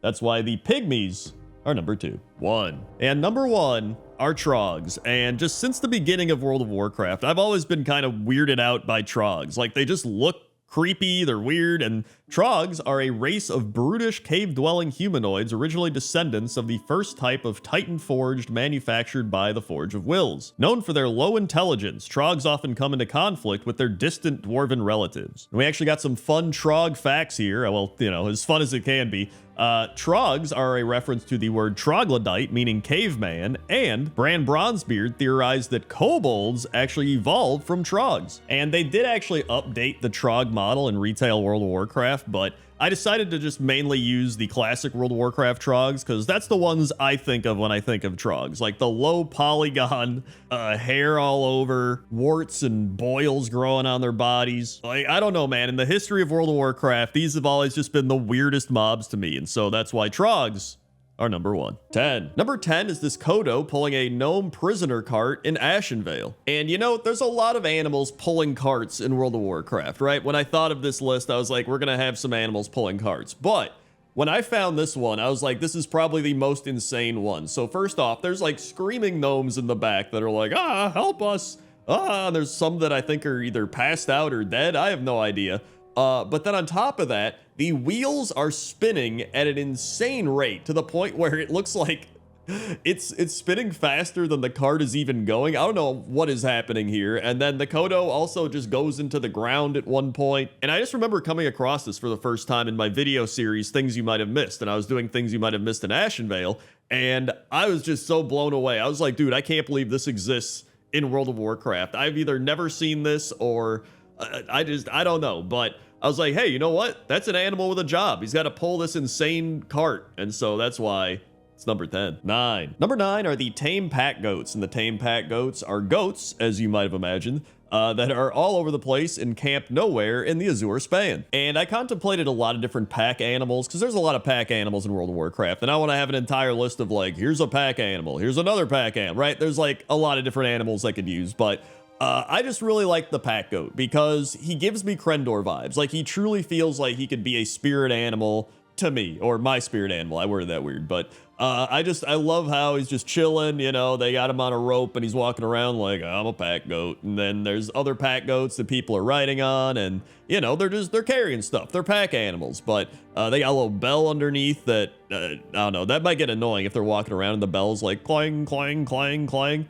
But maybe you get used to it. Or it just helps if your pack goat gets lost. You're like, where'd that pack goat go? And you're like, oh, it's where the bell is ringing, right? So I just like these goats. I think they're really cool, and they're doing a good job. So that's why the tame pack goats are number 9. 8. Number 8 is Kenshi the cat, and Kenshi is a house cat located at Catty Cathy's in Borealis. And this is a bit of a weird animal with a job, because I don't know if he truly has a job, but I think he believes he has a job, and that's good enough for me. So when you go to Kenshi, he sells you a half-eaten mouse if you give him a deluxe tuna. And apparently he never used to do this prior to November of 2024, which I believe was the big 20th anniversary for World of Warcraft. So it seems that part of the Operation Toy Rescue quest included Kenshi, and that's why he is now a vendor. So I like to imagine Kenshi was just a cat, just chilling around, having a good time, and then all of a sudden, he was just like, you know what? I am sentient enough to start selling a half-eaten mouse to people if they give me tuna. And so in Kenshi's mind, he truly does have a job. Like, this is his job, and his payment is tuna. And I like that. So that's why Kenshi is number 8. 7. Number 7 are all of the flight path animals all over Azeroth and the various other continents of World of Warcraft. But when I thought of this list, I was like, I gotta include flight path animals. There was a part of me that was like, hey, you know, maybe I'll find some different ones, or, you know, everybody knows about flight path animals. But no, I had to do it. Like, when I think of animals with jobs, like, my mind goes straight to the flight path animals. And you know what? That makes me feel kind of bad now that everybody just kind of flies around on their mounts. Although I guess mounts technically are also animals with jobs, so I guess I can lump them in with this. But I actually do use flight paths a decent amount of time. Sometimes I'm just lazy and I'm like, you know what? I'm just going to use a flight path. So that's usually what I do. I'm actually curious, when you fly somewhere on a flight path animal, how do they get back? Because, like, let's say you ride on a griffin and it goes all the way to the eastern plague lands or, like, wherever. It has to get back, right? So does it just, like, wait for another person to want to fly back? But then you don't actually fly in the griffin. You fly in somebody else's flight path animal. I don't know. That's actually something I never really thought of until now. And so that's why they're number 7. 6. Number 6 are the silkworms in World of Warcraft, as well as Silky, the giant imperial silkworm located in the Silken Fields in the Valley of the Four Winds. And I was actually curious how silkworms produce silk, and so I looked it up, and it says here that silkworms produce silk by secreting a liquid protein called fibroin from their salivary glands, which then hardens into a silk fiber upon contact with air. This process occurs as the silkworm spins a cocoon around itself for protection during its pupation stage. And so in Pandaria, there's a quest from Silkmaster Sai, and he says, would you like to be a silkmaster for a day? The first things you'll need are fresh mulberry leaves. You can find them in our grove of mulberry bushes to the northwest. Next, you will need to feed them to a hungry silkworm in our feeding pit to the west. And finally, you should get some raw silk from our processing hut on the south side of the farm. And so after learning all that and learning about Silkmaster's size quest, I still have no idea how silk is made. However, Silky does attack the farmers. He will pick them up and start eating them or like flinging them around, and that's probably the best part of all of this. And so that's why Silky and the silkworms are number 6. 5. Number 5 is Percy, and Percy is the Kaliri companion pet of Rashad the Arakoa. And when I started making this list, I really wanted to include some animal vendors. And so obviously we had Kenshi the cat already, but he's kind of like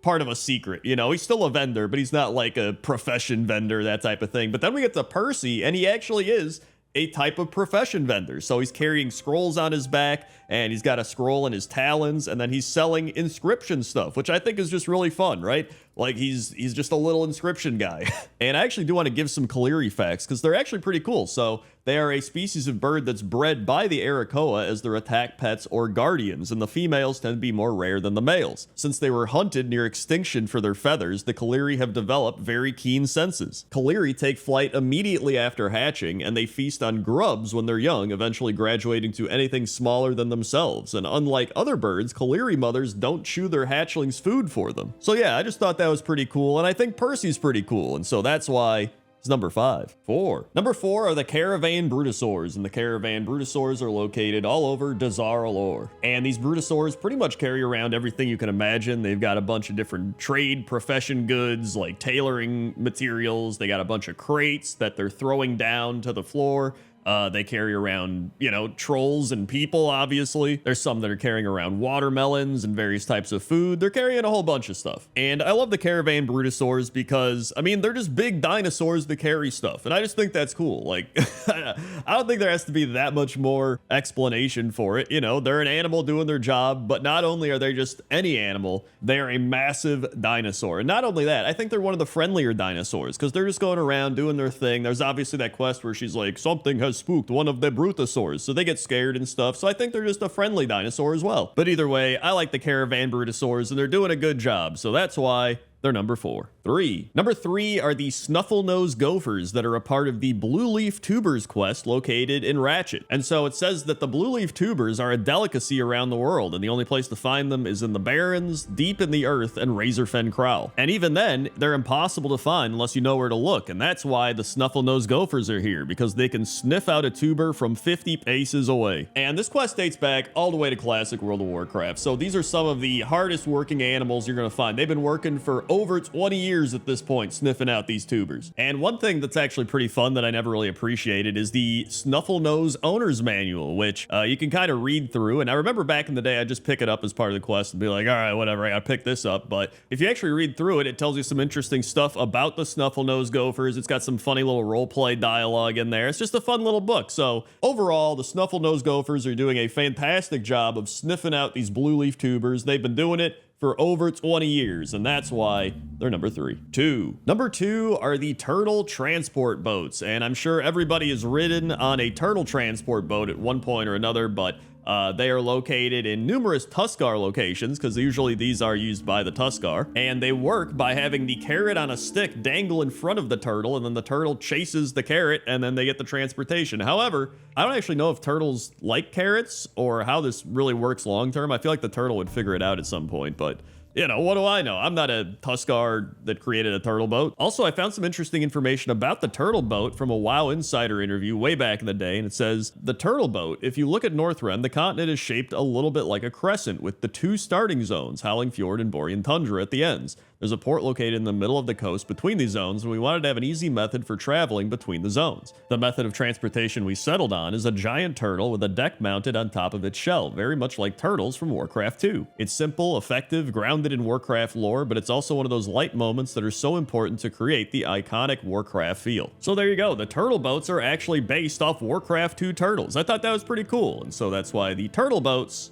are number 2. 1. And number 1 are Keepers, Budgie, and Puffer, who are all Rexar's companions. And so Keepers is the innkeeper at Breaker's Crown in Gorgrond, and Keepers has actually been in 2 other pointless top 10s that I know of. There was top 10 rats and top 10 innkeepers. So I thought about just not including him on this list because I was like, he's already been in 2 other top 10s, but he's like one of the most well-known animals with a job. He's literally an innkeeper. How could I not put him on the list? And so now I think Keepers the Rat is number 1 in pointless top 10 appearances. But I was like, you know what? We can also include Rexar's other companions because we have Budgie, who is a cleft hoof food vendor. So not only is he a food vendor animal, which I was talking about earlier, how I wanted to find some of these, but he's working alongside the innkeeper rat. And then there's Puffer the Boar, who I don't think has a job here, but maybe he's like guarding the area or something. I don't know. I wanted to include him just because he's probably doing something, right? And so yeah, overall, I just thought this deserved number 1. And so that's why Rexar's animal companion workers are number 1. 10. Number 10 are the Fell Corruptors, which are servants of the Burning Legion in the Blade's Edge Mountains. And I've always found these mobs really cool for a few reasons. One is they are wearing the Tier 3 Warlock set, which I think looks kind of wacky and cool. And number 2 is I always felt they were a little odd in Blade's Edge to just stumble across these Fell Corruptors, and I don't know, they felt a little out of place, but they also felt, I think, more interesting because of how out of place they felt. Does that make sense? And so the whole idea behind them is that they're just going around and corrupting stuff. And so there's a quest where you just got to go kill them and kill the things that they've corrupted, like the Scale Wings or the Dagger Maw. And I was actually going to put these guys on unusual mobs in World of Warcraft, which is a list that I made a few weeks ago. But then I was thinking about it and I'm like, these guys are really cool though. And I was like, I could just make a cool mobs in World of Warcraft list. And so that's why I made this list, as well as one other mob that I'll mention when we get there. But either way, I love these mobs. Whenever I think of Blade's Edge, I always think of these mobs, and so that's why I put them at number 10. 9. Number 9 are the Mosshair Mammoths, and the Mosshair Mammoths are mammoths located in the Onaran Plains. And I can still remember seeing the artwork for these back when they introduced Dragonflight, and it was probably one of my favorite things that was being shown for the game, which shows, you know, the type of things I look for in World of Warcraft. People are like, you look at the delves or the mythic dungeons? I'm like, dude, they got some cool mammoths with moss growing on them. Also, shout out to this weird spirit creature beast thing that was just running around knocking all the animals in its way up into the air. I figured he was worth including because he actually is pretty cool as well. And then we also have Trunkalump here, who is a baby mosshair mammoth, and he's just walking around, so we got to include him as well, right? But circling back to the actual mosshair mammoths, I just think they're really cool. I love when they take an animal and kind of blend nature into it. You know what I mean? How it's got moss and like rocky textures growing all over it. I think that's a really cool concept. And I'm sure there's some other animals in the game like this, but I hope they do it more because I like it. And so that's why the Mosshair Mammoths are number 9. 8. Number 8 is Tarlna the Ageless, and Tarlna the Ageless is a world boss found in Gorgrond. And at first I actually thought it was Tarina the Ageless, and apparently a bunch of other people did too, because on Wowhead the top comment is, it's Tarlna, not Tarina, stop calling them Tarina. And here's the thing, apparently Tarlna is a copy-paste from Yalnu, who is the final boss of the Everbloom dungeon. However, I think Tarlna's just cooler. Like, if you read the adventure guides, Yalnu's is just like, Yalnu was drawn to the Kirin Tor outpost in Gorgrond by strange energies radiating from the bluff. And then there's some other stuff there. But if you read Tarlna's, it says, it is said that before Tarlna arrived in Gorgrond, the entire region was a barren wasteland. It is said that verdant life springs up in the wake of each footstep of the ancient Genosaur. It is said that the creature is immortal, renewed like a forest in the aftermath of a great blaze. Much is said of Tarlna, but little is truly known or understood. And I think that's awesome. I love when we get really cool, mysterious lore about this world boss. And sure, we end up killing it and being like, whatever, it's not immortal, but I still think it's really cool. And so that's why Tarlna is number 8. 7. Number 7 are the Raging Ancients, and the Raging Ancients are ancient protectors attacking Splinter Tree Post in Ashenvale. And not only are they attacking it, but they are throwing massive boulders at it, and that's the cool part here. And what makes it even cooler is the boulder actually hits something and shatters into a bunch of little rocks. I mean, they could have made it where, you know, the boulder just got thrown and then it hit and disappeared, right? But they actually added that little bit of detail, that little where you see the pieces of rock go flying as it crashes into something. I love that. Also, I love the jankiness of the boulder gets thrown and then it doesn't actually fly out of his hand for like 2 seconds. I just thought that was funny. And I don't know if it's because of Lord of the Rings with the Ents and the trees coming alive and stuff, but I've always really enjoyed Ancients in World of Warcraft. In fact, I did do a pointless top 10 Ancients before, but these guys weren't even on the top 10 Ancient list. And now thinking back on it, I'm like, dude, I should have put these guys on there. Like, these are some of the coolest mobs in WoW. They're just boulder throwing trees. So yeah, I love these mobs. I think they're great. I actually stumbled across some trees in Stone Talon that were also throwing boulders, but I just like these more. So that's why the Raging Ancients are number 7. 6. Number 6 are the Yongal and the Shah-infested Yongal, which are just Yongal that have been infested by the Shah.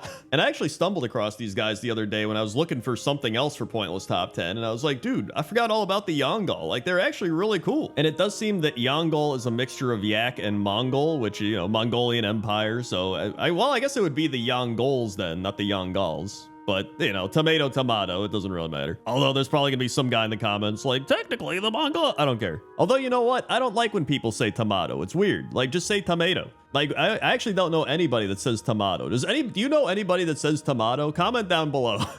Like, I genuinely don't know anybody that says tomato. I actually know more people that say like tomato or tomatoes than I do tomatoes. Anyway, we've gone completely off track. I think the Yongals are really cool, and I actually think the Shah-infested Yongals are really cool. I would play them as an allied race. Just, I know it makes zero sense, and it's just like they're literally just corrupted Yongals, but I just think they look awesome, and so that's why they're number 6. 5. Number 5 are Tengor and Nolixowan, and they are dinosaurs battling each other located in Zuldazar. And they're actually part of a wanted quest where you have to kill both of them, which I think is just dumb. So the quest itself just says, to any hunters worthy of the challenge, find and defeat the dueling giant Direhorn and Devilsaur named Nolixowan and Tengor. Their never-ending battle has disrupted travel throughout Zuldazar. And I mean, I get it, right? They're disrupting travel throughout Zuldazar. People are like, I don't want to go that way. There's some dueling giant dinosaurs over there. But you know what?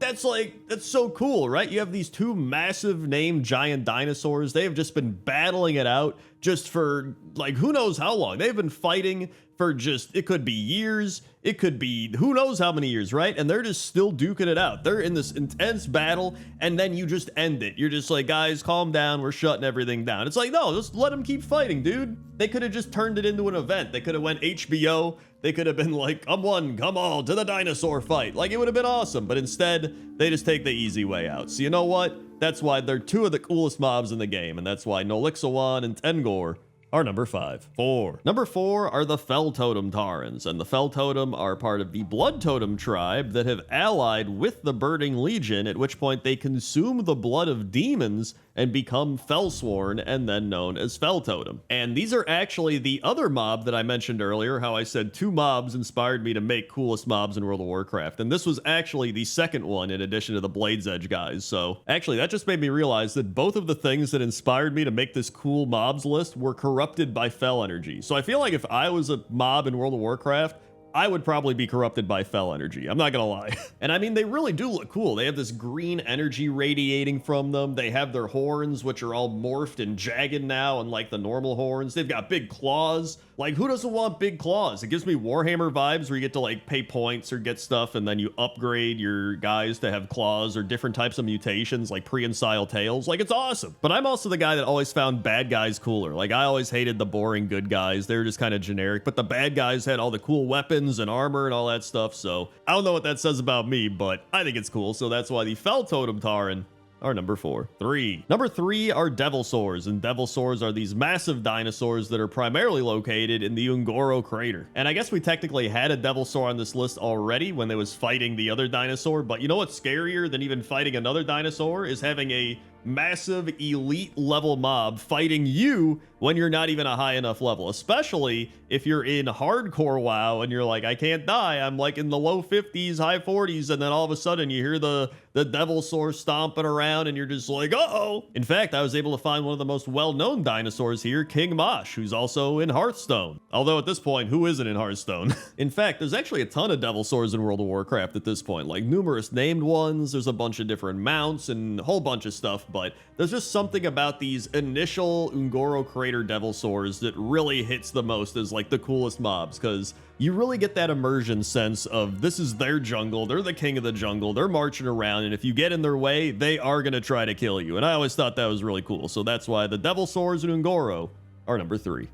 Number 2 is Stonehead, and Stonehead is a giant located at the entrance to the Ember Ward in Revendreth. And I love this guy for a few reasons. Number 1 is when you first see him, you're like, wait, that's kind of weird. Why is there this big giant guarding this gate? And then you're like, whatever, I'll just run past him. And so you try to run past him, but he grabs you and he's like, no, pass. And then he just throws you back into the zone. And so then you're like, dude, how do I get past this guy? There's got to be some crazy quest I got to do. There's got to be some, insane way to get past him. Maybe you got to fight him. And it turns out you just got to disguise yourself as a rock. And my favorite part about the rock disguise is as you sneak past him, he just goes, rocks be busy today. And so this guy just checks all the boxes I have for a cool mob. Like, he's guarding this big gate, so you know he's kind of important, or he's at least going to be some sort of obstacle as you try to get past here. He's got the fun mechanic of picking you up and throwing you, and then the actual way of getting past them is really funny. So I just think all those things are great, and so that's why Stonehead is number 2. And number 1 are Fell Reavers, because why wouldn't I include another Fell thing on this list, right? And so if you don't know what a Fell Reaver is, it is this massive demonic machine that is marching around Hellfire Peninsula, and it's essentially like the Devil Sword of Hellfire, because you would just get to this zone, you'd be walking around, you'd be questing, and you would just hear, that's my best, impersonation of a Fell Reaver. And then you would just get killed. You'd get stomped on, they'd beat you up, and that was that. And it's actually interesting and important to note that back in Burning Crusade, the view distances were a lot less. So even though nowadays you can see across the entire zone, back then it was pretty common to just get hit by stuff that didn't appear on your screen until it was too close to really get away. And so I really do think it was a product of its time, where the viewing and rendering distances being so low, and then a lot of people just playing World of Warcraft even for the first time and stumbling around, not really knowing that much and being like, what is this? And giving people like post-traumatic stress. Like, Fell Reavers truly were one of the coolest mobs and still are one of the coolest mobs. And that's why they're number 1. Number 10 are the Stonered War Drummers, and the War Drummers are Kodo riders fighting at the Bloodmire in the Swamp of Sorrows. And I'm pretty sure these are references to the Kodo Beast from Warcraft 3, because number 1, they look very similar to them, and number 2, those Kodo Beasts did have war drum auras on them. Although I will say, it doesn't look like he's playing the drums very well. I mean, you can't actually hear him playing the drums, number 1. You would think they'd have like a little doom, doom, doom beat audio file to him or something, I don't know, but more importantly, he's not actually hitting the drums. He's hitting the saddle that he's riding the Kodo on. And it's not just him, it is literally all of the Stonered War Drummers marching around here just banging on the saddle of their Kodo, which I get it, that's the way it's animated. It's not like some of them are hitting the drum and some are just hitting the saddle. I also think it's funny to imagine them not knowing that they're supposed to hit the drums. Maybe they think the drums are just some decoration and they're like, all right, let's hit the drum. And they think the saddle is the instrument that they're riding on. Like, I have no idea. They're just dumb orcs being like, oh, you hit saddle. But no matter what the case is, I think they're pretty cool. And so that's why the Stonered War Drummers are number 10. Number 9 are the harp players located in Suramar and Oribos. And I learned while making this that the harp actually dates back over 5,000 years with origins in Mesopotamia and ancient Egypt. In fact, it's believed that it was used by priests and priestesses to communicate with the gods. Now, we do have music for both of these harp players that plays in-game. So we'll start with the Suramar music. So here we go, some Suramar harp music.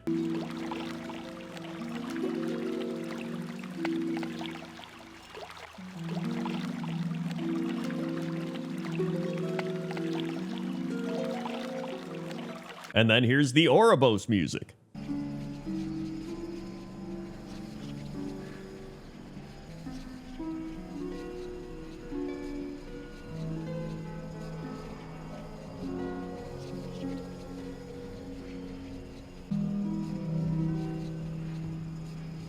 I will say, I think I like Suramar a bit more just because you have the water and it's very relaxing, and then you go to Oribos and it feels like they have a weird background noise there, which, it's Oribos, that doesn't surprise me, but it's almost like somebody left a microphone too close to the sound system and you start getting that like that weird audible hum. But you know what? They're both playing the harp in the way that they know and enjoy. Plus, at least they got some in-game audio. That's cool. I always enjoy when they do that. So that's why the harp players are number 9. 8. Number 8 is a whole list of bards in World of Warcraft, because there's a lot of bards in World of Warcraft. So the ones I picked out were the Hired Bard in the Rogue Class Hall, the Russell Brower Bard, which is a reference to Russell Brower, the Borealis Bard, who is Jay the Bard, and Andrea Toyas, a bard in the Vale of Eternal Blossoms. So let's start out with Jay the Bard, who is the winner of the 2017 BlizzCon contest and is also a fellow YouTuber and streamer. And this is a reference to him, and he's got a really cool NPC playing in a really cozy location. Then we have the Hired Bard in the Chamber of Shadows in the Rogue Class Hall, and he actually plays some music we can listen to.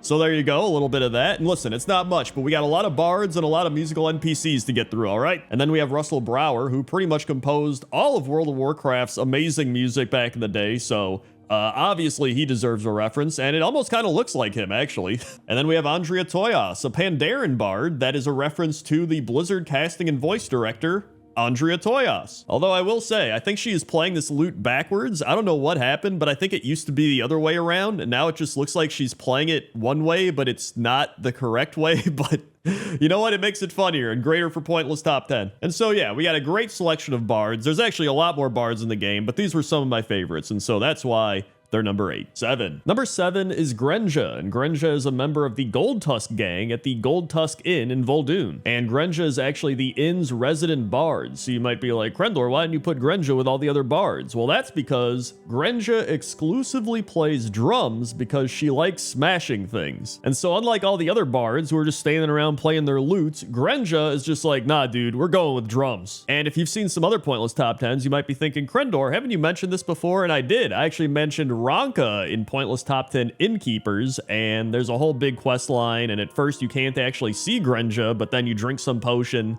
and you can see her as well as all of his other ghost friends. You go check out Top 10 Innkeepers if you want to learn more about that. But for this episode, we're just talking about Grenja, and Grenja doesn't actually get any audible music in here, so that's unfortunate. I'd be curious to see what their drumming sounds like, but you know what? That's fine with me. They're still really cool, and that's why Grenja is number 7. 6. Number 6 are the Revantusk Drummers, and these are forest trolls located in Revantusk Village in the Hinterlands. And if you have ever played a Horde character dating all the way back to Classic WoW, you probably remember these drummers, because these have been in the game since actual vanilla WoW, and they just are at the top of Revantusk Village at the inn, drumming away. And they actually do have some audio, so let's hear some drumming.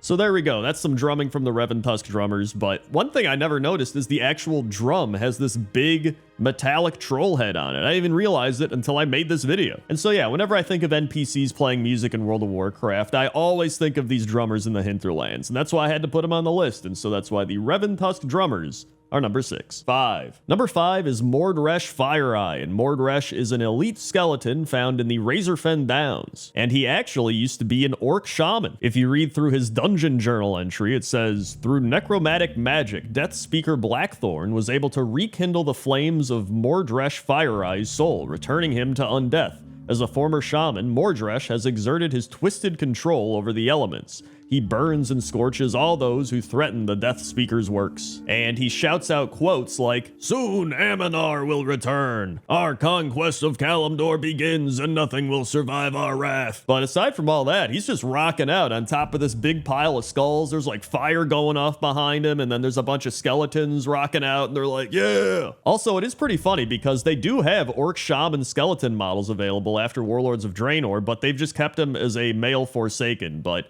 it's probably just too much effort to go back and actually reanimate and change everything, so I don't blame him for it, but it is pretty funny. But either way, that's why Mordresh Fire-Eye is number 5. 4. Number 4 are the Grummels playing their flutes in the Kunlai Summit, and the Whistler playing his flute in the Zaralek Cavern. And I know whenever I see these Grummels, I always think of the Lucky Do rap. I'm sure many people do as well, because that's like one of my most popular videos I've ever made ever. But then there's also the Whistler, who's this Niffin located in the Zaralek Cavern that is somehow holding on to his flute with his giant nails, or I don't know how he's holding on to that, but he's just whistling along on his flute and everybody's dancing all around him and they're just having a great time. Actually, I don't even know how he's covering the holes. Like, he doesn't have fingers to cover the holes, but he's still doing it. This man is talented. I'm gonna tell you right now, people are underrating the Whistler. He's got no comments on Wowhead. He is going extremely underappreciated. Give some credit to the Whistler. And then we have the Grummels, who are also playing their flutes, although they have gloves on, so maybe it's harder to cover the holes with the gloves, so also pretty talented. Plus, we're up in the mountains, probably harder to have a lot of oxygen to play with up here, so like, I don't know. I think both these are very talented. I wanted to combine them because they're both just tiny creatures playing flutes. So somebody's probably going to be like, Crendor, that's not a flute. That's a blah, blah, blah, or whatever. Like, I don't care. It's a flute. So that's why they're number 4. 3. Number 3 is Grol Grol, and Grol Grol is a Hosen located in the Kunlai summit all the way up north in this little secret cave. And Grol Grol is definitely a reference to Dave Grohl, who is in Nirvana and the Foo Fighters. And Grol Grol is actually awesome. I feel like I'm going crazy saying Grol Grol. Grol Grol, Grol Grol. He's running around just smashing all these drums in this cave. He is like actually insane. He is just going, well, you can even hear his music. So here we go. Here's some Grol Grol music.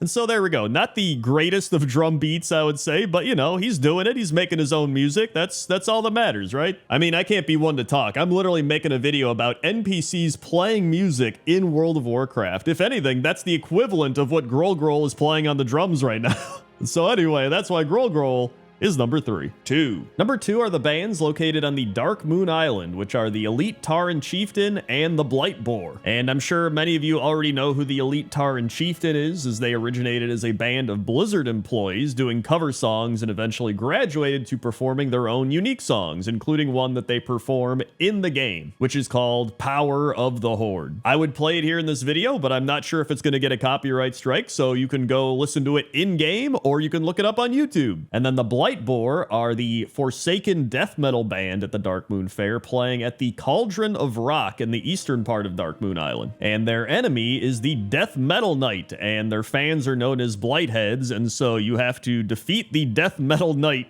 as the band is playing, and it's actually a really cool atmosphere and a pretty tricky boss fight. I don't know if they nerfed it, but it used to be a tricky boss fight at least, and you have all these banshees going around. It's really cool. And so yeah, I had to put these on the list because these are probably the biggest productions of NPCs playing music in World of Warcraft, and so that's why I put them at number 2. 1. And number 1 is Hard Rog and the Drogbar. And you might be like, Crendor, how are the ones you just mentioned not number 1 if they're the biggest productions? Well, because this is the best production in World of Warcraft. This is Hard Rog and his Drogbar, Bop Rule, Tink Rule, and Clomp Rule. And they are located in the Stone Dark Grotto in High Mountain. And they are quite literally playing rock music. They are hitting on the rocks, and here's some unbelievable audio of their in-game music.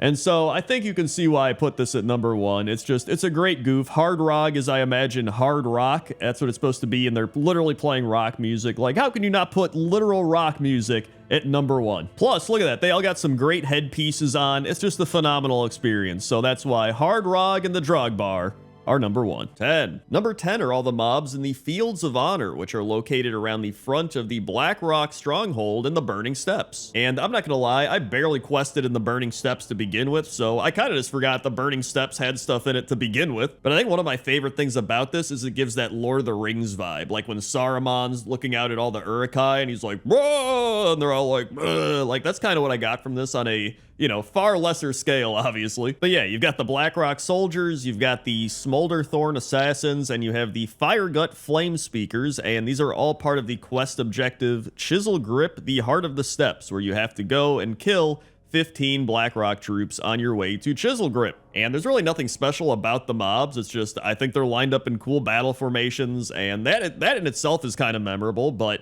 I doubt many people quested in the Burning Steppes, and I doubt many people really remember these, so that's why They're number 10. 9. Number 9 are the Slither Scale Rippers, and these are located on the Windward Isle in the Jade Forest. And I'm not gonna lie, I would have put these higher on the list if the Mist of Pandaria remix didn't just happen and a lot of people went back and requested and probably found these guys again, so they didn't really forget about them, but most people just did dungeons and raids and then did the experience mailbox thing anyway, so maybe you did still forget about them. And these guys are just really goofy looking Sarok that are running all over the place looking for eggs and cloud serpents to kill. So the cloud serpents actually come here and make nests and lay their eggs, and then the Sarok have invaded this place, and their whole purpose is just to steal the eggs. And I don't know if they're going to eat the eggs or if they just don't want the cloud serpents to reproduce or whatever's happening. They want to get rid of these eggs and the cloud serpents. And I also read some Wowhead comments about how these guys would just follow you forever, like how most mobs would follow you for a bit and then give up and go back to where they were. These mobs do not. They will just keep following you. And like I said before, I just think they're funny. Like they're cooking up fish, they're hopping around, they're eating bones, they're like charging into each other. They're just weird, goofy lizard guys. And they're just doing all this on some random island out off the Jade Forest coast. And so that's why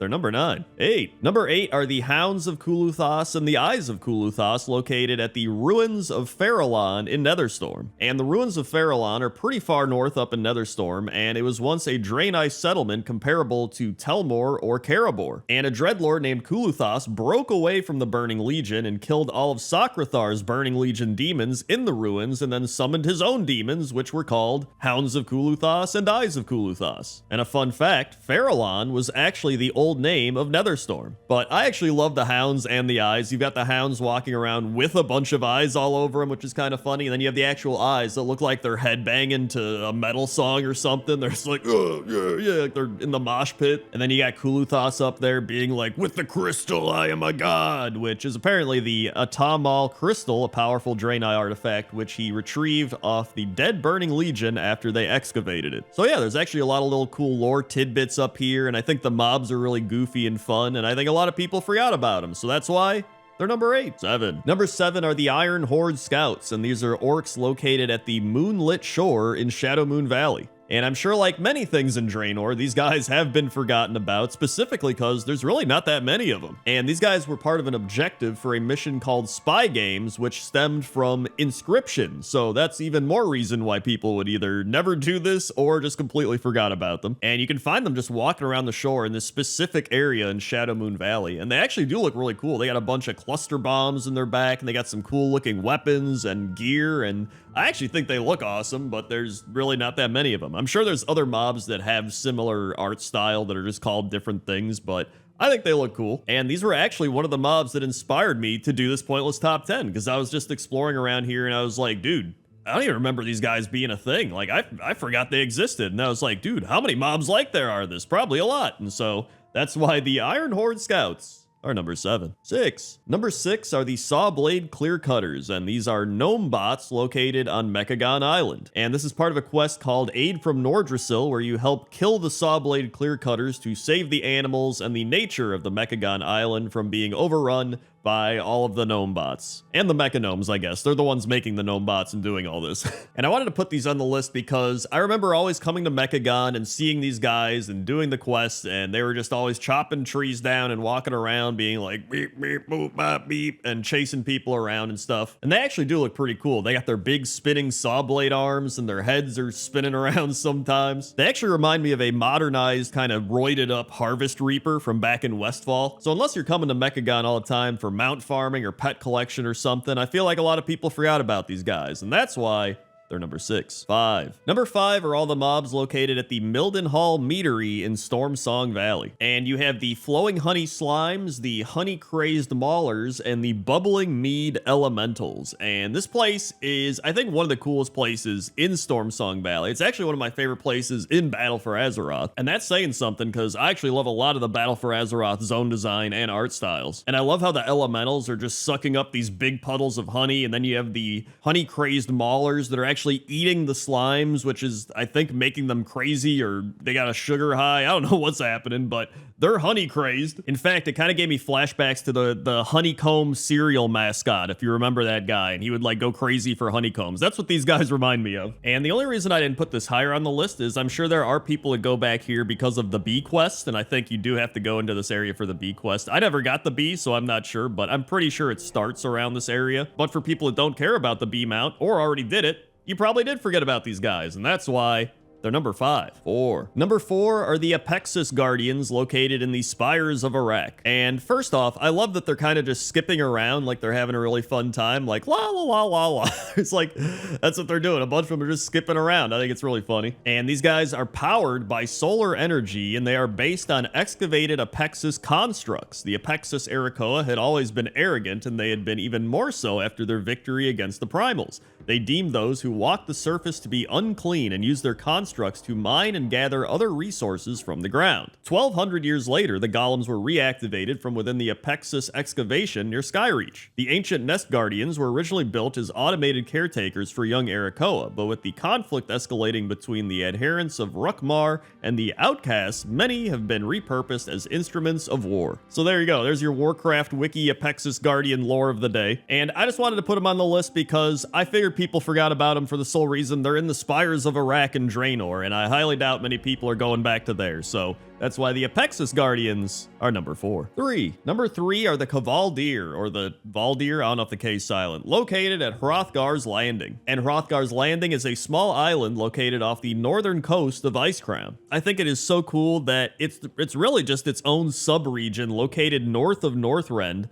And, you know, it's still pretty much attached to Northrend, but when you look at the Northrend map, it looks like it's just a piece of the Icecrown zone. But then when you hover over it and actually click on it, it is its own subregion, which I just think is really cool. And none of that actually relates to the actual mobs, which are the Kavaldir, and they have taken over the island from the Tuskar. So this used to be a Tuskar village, and then during the Wrath of the Lich King, the Kavaldir come in and they wipe out all the Tuskar, which is actually pretty brutal and sad. Like, you look around, you see everything destroyed here, and it sucks, because I like Tuskar, so I don't like that. And, you know, there's plenty of Kavaldir in the game all over the place, but these specific ones over on Hrothgar's Landing are the ones that I'm mentioning because I think a lot of people just forget Hrothgar's Landing is even a thing. In fact, it says, following the war against the jailer, the brothers Bronzebeard reported that the island is still under the control of the Kavaldir. And nobody really knew about that because nobody played Shadowlands that far. And that's why the Kavaldir on Hrothgar's Landing are number 3. 2. Number 2 are all the mobs at the Unbound Thicket in the Crystal Song Forest, specifically the eastern half of the Crystal Song Forest. And you have numerous Unbound here. You have Unbound Satyrs, you have Unbound Ancients, Dryads, Ents, as well as Highborn Spirits wandering about. And there's actually a lot of cool lore behind the Crystal Song Forest. I remember talking about it and learning about it in Pointless Top 10 Ruins, where I covered the ruins of Shandaral. And to briefly sum it all up, the elves got greedy, they stole some magic, they tried to do some stuff, it backfired, it exploded, it messed up the whole zone, and these mobs are kind of like a byproduct of all that. I talk about it more in depth in Pointless Top 10 Ruins, so if you want to go listen to a more in-depth description, you can go listen to that. But one of the reasons I wanted to put these specific mobs on the list is I always remember flying over Crystal Song Forest, not even questing there, just like flying over it or running through, and always seeing these mobs and being like, those are pretty cool. And I was like, I'm sure plenty of other people had similar situations where they just remember these guys from traveling over, traveling through Crystal Song Forest and being like, oh yeah, those mobs are pretty cool. And so that's why they're number 2. 1. And number 1 are the Dark Lost Crokul. The Dark Lost Crokul are located at the Orinar Collapse in Eridath. And the Dark Lost Crokul are actually just broken. And that doesn't mean like, oh, they're broken. They are literal broken, which are a devolved subrace of Draenei who live in Outland. And they were mutated after being exposed to the fell energies wielded by Orc Warlocks. And these specific ones are Void Scarred, so they have been corrupted by the void. So when you really think about it, that's gotta suck, right? Like, you've been mutated by the fell energies, and then on top of that, now you've been corrupted by the void. It's just like, oh god, what's next? You walk outside the next day, it's like, what's happening now? Who's gonna corrupt us or mutate us or whatever? And the only way I figured out that these guys still existed was whenever I would use my engineering portal to Argus, it would warp me sometimes right in front of these guys. And I was like, who are these guys? Like, I've seen them numerous times. Like, I don't know who they are. And so I was like, well, they're perfect for this list. So that's why the Dark Lost Crokul are number 1. 10. Number 10 is the dungeon entrance for the Throne of Tides and the scrapped Abyssal Maw dungeon. And it's pretty cool because, you know, you're swimming around and you look down and you see this big whirlpool in the ground with all this glowing blue energy or whatever it is kind of radiating from it. And you got the cracks in the ground. And it's just like, you know, you see that and your initial thought is like, dude, can I swim into that? At least that was my initial thought. Some people are probably like, oh, I gotta stay away from that. I might get killed in there. But you're just like, dude, what happens if I swim into there, right? So everybody's gotta have that thought, right? But it is really cool, you know, once you swim into it, it's like a big Mario pipe. It like warps you down and you're like, bloop, bloop, bloop. And then you swirl around and you end up in this big beach room. And it's actually pretty sick, you know, some really cool rocks and plants and stuff in there. And you got some waterfalls happening, you know, really cool pillars. They almost look like mushrooms, but I don't think they're mushrooms. They're like coral. I guess that would actually make a lot more sense. It's coral, not under... You know what? Underwater mushrooms are essentially just, you know, coral, right? Scientists out there? Anyway, it's nice to go and give Vajir some credit because there is a lot of cool art and a lot of cool stuff in this zone. And, you know, it gets a lot of hate, from myself included, right? Because I've always been like, I hate Vajir and all that stuff, but it's got some cool stuff. And that's why I wanted to put this dungeon entrance at number 10. 9. Number 9 is the Vault of the Wardens. And if you don't know, the Vault of the Wardens was the max security facility to hold all the great threats to the world, including Illidan Stormrage's body, his demon hunters, and a bunch of other stuff. So, pretty notable place. And one of the coolest things about this place is the door. The door has a bunch of runes that light up and these things start spinning around. It's just really cool. And I'm not going to lie, the door is the main reason I actually put this on the list. I love the way this door opens. And I had to learn more about the door, to be honest. So the door to the Vault of the Wardens is actually opened by the Darnassian phrase, Anu Doranai Tala, which translates to let my will be known. Did I say it right? Probably not, but I never say anything right, so. But aside from that, you know, it's this big cave area. It's very gloomy and rainy, and it's kind of just hidden away, which I think is really cool. And there's all these owls everywhere. It's a bunch of owl art. I still don't know why the wardens use owls. I tried to find something about it, and the only thing I found was a note that said wardens use owls. And I was like, well, yeah, obviously, but I don't know. I guess because it's like they're sneaky or stealthy. I don't know. Are owls stealthy? I guess they are. Yo, so I actually looked up some owl facts because I was like, all right, let's see if owls are actually stealthy. And it turns out they are very stealthy. So it says the nocturnal hunters have feathers that absorb aerodynamic sound and suppress the vibrations that occur when a bird beats its wings. During flight, an owl's feathers extract mechanical energy and convert it into heat. The result is perfect silence as it approaches a mouse, vole, or other prey. Yo, that shit's crazy. What? Anyway, that's number 9. 8. And number 8 is the Wakecrest Manor dungeon entrance. And I think this place does a really good job kind of encapsulating the feeling of what you're going to experience when you go into this dungeon. You know what I mean? Like, when you walk here, you go, oh man, we're going into this crazy, evil, haunted house, right? Like, that's the vibe you get. And I think it does a really good job doing that. And that's what a dungeon entrance should do, right? It should set up the dungeon. And so when you get here, you've got the gate, which is all like, you know, these scrolls and the lanternfish and these like hanging kind of, I don't know, like magical things. And then you got the demon energy shooting out of the ground or whatever it is. And you got the barren trees with the, you know, kind of branching out. You would imagine a haunted house would have. And you got the pathway leading all the way up to the house and the door. It's a really cool vibe. And I think it does what it's supposed to do really well. You know, to me, it's not even about if the dungeon is good or not, because I'm sure some people will be like, you pick this one, it's not even a good dungeon, which I think Wakecrest Manor was okay, but still, it's more about the setup, you know? It's like, is this dungeon entrance setting up the dungeon in a way that kind of makes me want to go in there, right? Does it make me go, ooh, you know, I want to step foot in that place and see what this is all about? And I think it does that pretty well. And so that's why it's number 8. 7. Number 7 is the Maradon entrance. And I picked this one because it's one of those dungeon entrances where I never really paid attention to it or really acknowledged it that much. I'd always just run up to the door and click it and run in. And now kind of taking a step back and looking at it, I'm like, what is that thing? Like, why is this the Maradon entrance? You know what I mean? Like, I figured it'd be a big centaur or something with all the centaur around here. And from looking it up, it appears it's an old troll god. And that's all I could find about it. There's like no, there's like nothing else. So if anybody knows, comment in the comment section down below. Because somebody said, oh, it's in the quest lore, but I couldn't find like any quest lore. So I'm like, I have no idea. But apparently it is an old troll god.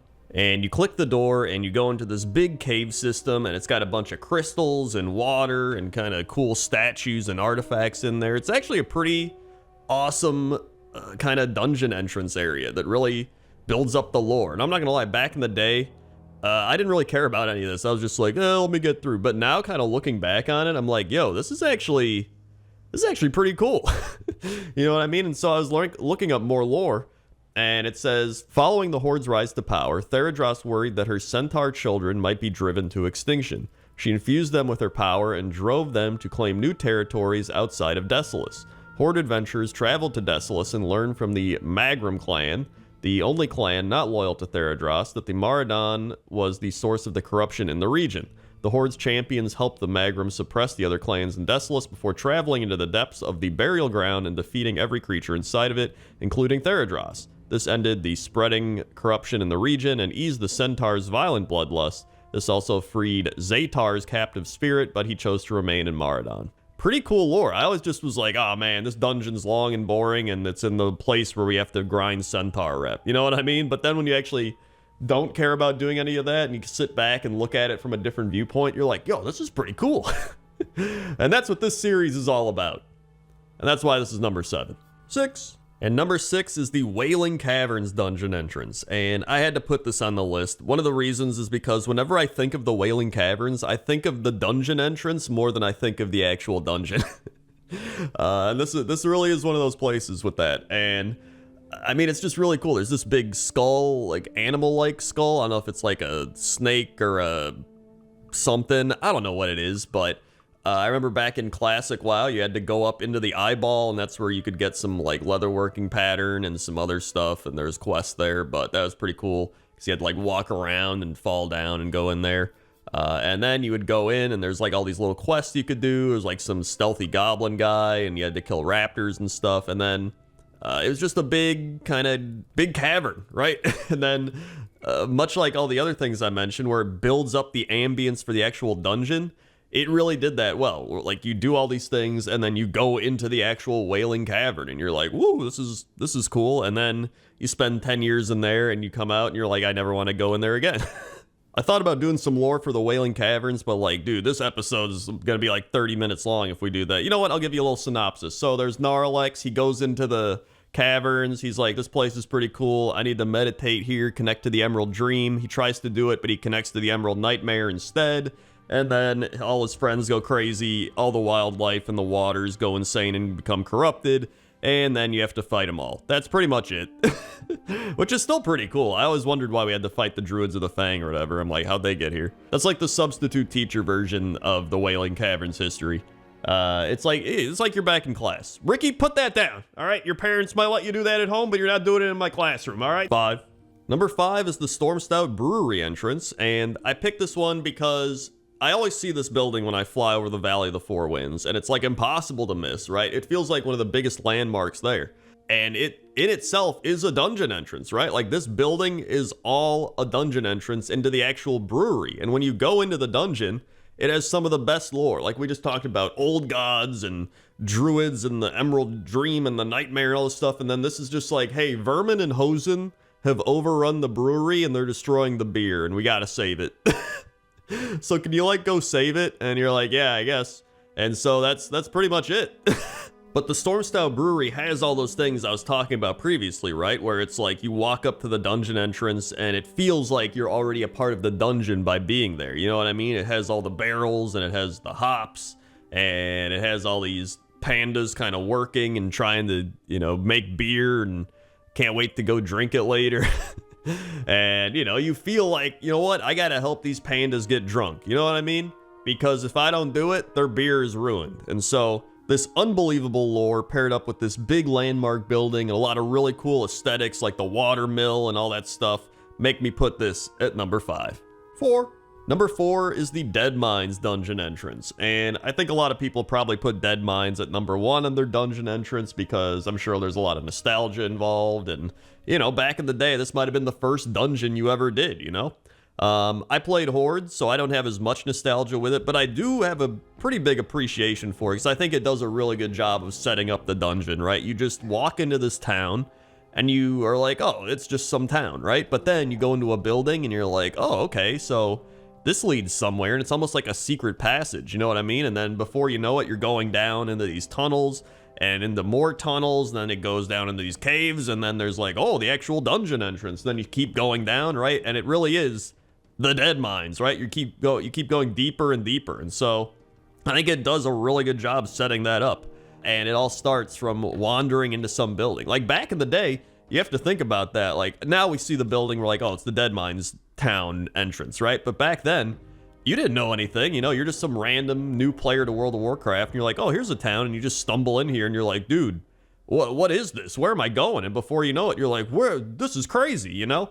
And it creates that big sense of adventure, and it makes you want to go to the Dead Mines, because you're like, dude, I stumbled across this building, and I wandered down here, and now there's this dungeon entrance, and like, you know, I gotta go here, you know what I mean? And luckily enough, if you're a lower level, you can still go there pretty quickly. So it's not even like you have to wait till level 40 or 50 or something, right? And I think that's really cool. And because of that, I wanted to put it higher up on the list because I think it really is one of the first ever dungeon entrances that people really ran into that made them want to go into a dungeon. And that's why it's number 4. 3.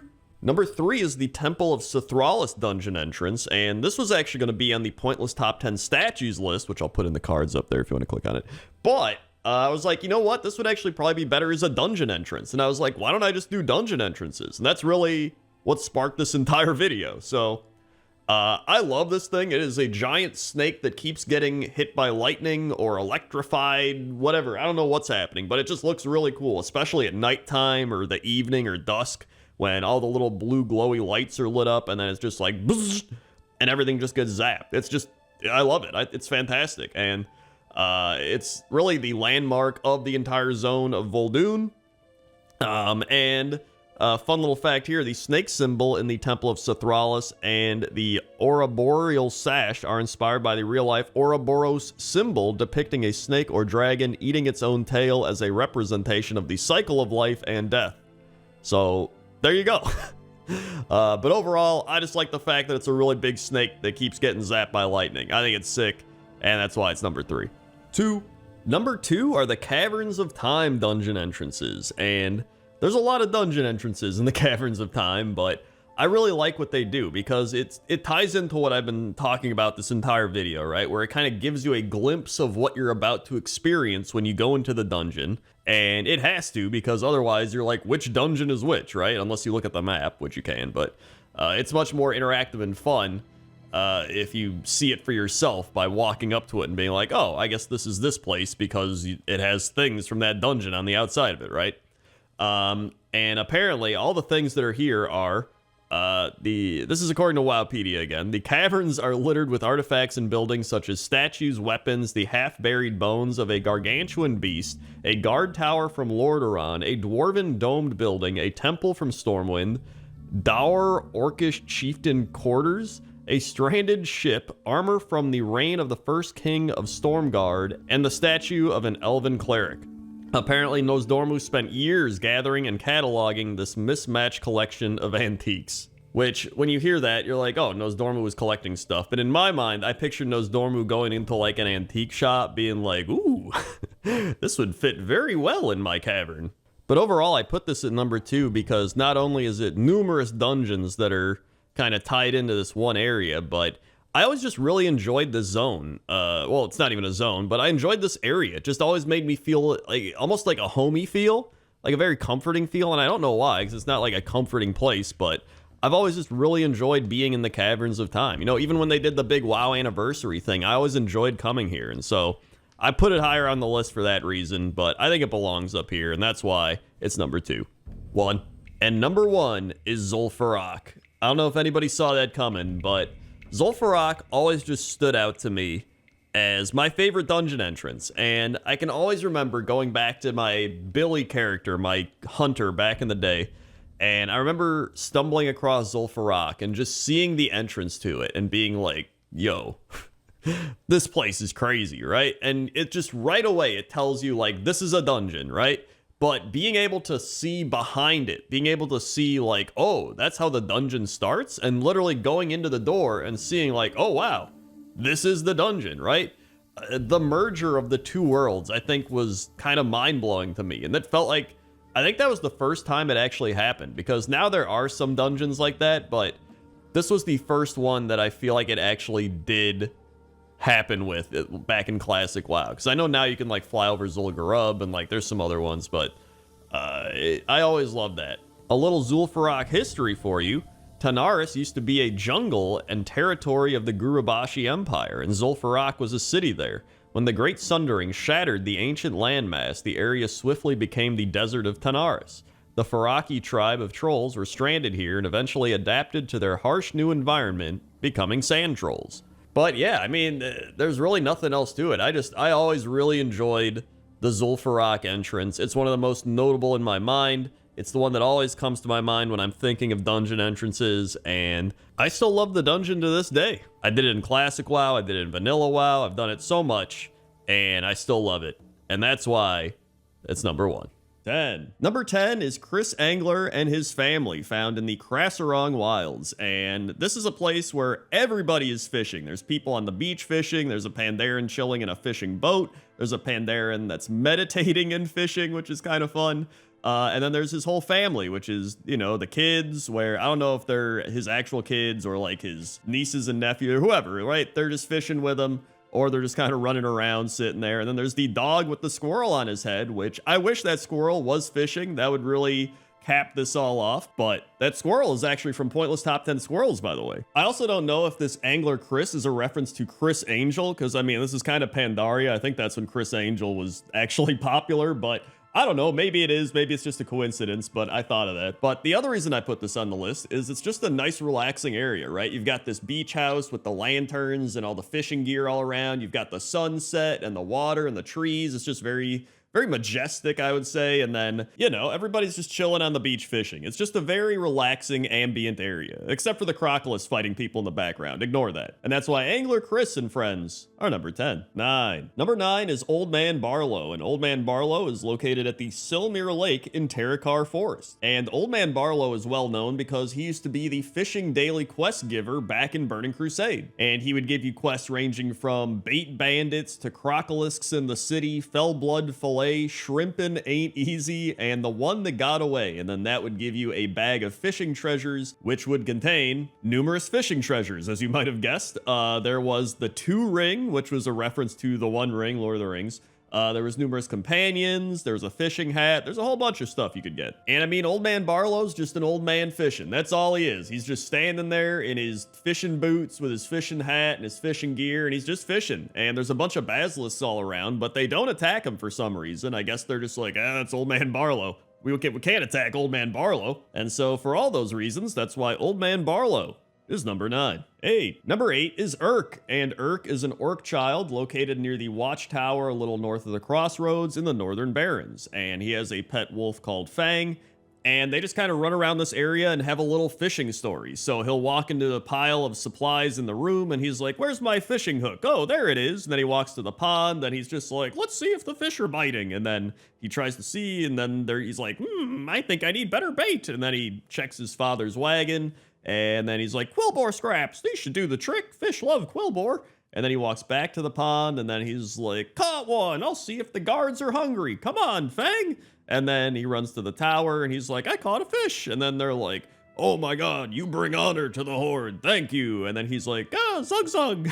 And that's pretty much the Urk and Fang story. I do love how Urk, when he fishes, he doesn't even cast his fishing line. He just kind of goes up to the water and like wiggles his hands around. He's like, dude, I caught it. Like, is he doing some sort of magical fishing cast? I don't even know. And apparently Urk and Fang showed up in the Legion pre-patch invasion. I don't even remember that, but I guess it happened. So that's why Urk and Fang are number 8. 7. Number 7 are the Rustburg Village Fishermen, and the Rustburg Village Fishermen are Tauren located in the Rustburg Village in Tol Barad. And these were just really weird to me. It's just all these Tauren that look exactly the same, standing around fishing in numerous spots of the village on the docks. It's like, I don't know, I got some weird vibes from it. And apparently it's a weird thing because if you read the lore on Rustburg Village, it says it's a fishing village and port located in Tol Barad, and although of human construction, its current inhabitants belong to a number of races from both Horde and Alliance. Both leaders of Horde and Alliance refer to the residents as bandits and wackos and report that they have been picking off Alliance and Horde forces that stray too close to the village. Their actions are highly suspicious and they will attack anyone that dares enter the village walls. And I mean, they're definitely onto something because all these Tauren looking exactly the same is what freaks me out the most. Like, they're all fishing, they're all dressed exactly the same in the same outfits, they have the same like water buff swirling around them. I don't know if it's some curse that they got or some spell that they're under, but whatever it is, it's weird, and that's why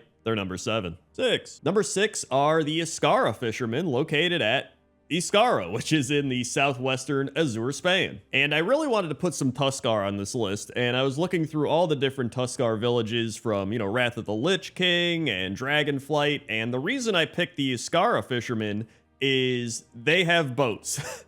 And that was really the primary thing, is they got their little fishing boats and they just cruise around fishing in the boats. And I love that. I think it's so cool to watch them just sail around. There's like the Tuskar kids in the boat fishing with the big Tuskar. It's just, they're having a great time just chilling and fishing, although I don't know how they're fishing while they're sailing, because you would think the line is like getting a little too far away from where they cast it. But listen, I don't know. They're the master fishermen. I'm just some guy that likes fishing and makes videos about it. Plus, I love this area. You've got the snow falling, you got the pine trees back there, you got the water and the ice. It's a really beautiful area. But hey, you know what? Shout out to all the other Tuskar that are out there fishing as well. But these guys, they just got fishing boats, and that's why I decided to put them at number 6. 5. Number 5 are the Gorduni Ogres fishing at the Gordal Fortress in Talador. And the reason I put these on the list, especially higher up on the list, is I remember flying over this and just being so surprised that there was a bunch of ogres just chilling fishing. Like, when I think of ogres, I don't know about you, but when I think of ogres,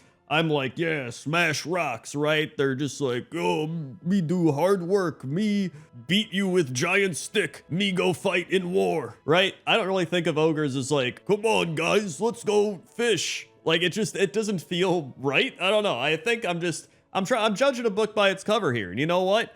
I think these ogres just genuinely enjoy fishing. And I think one of them started it, and then he just told his friends, and then they started fishing, and now you've just got a whole group of ogres that are out here fishing, having a great time.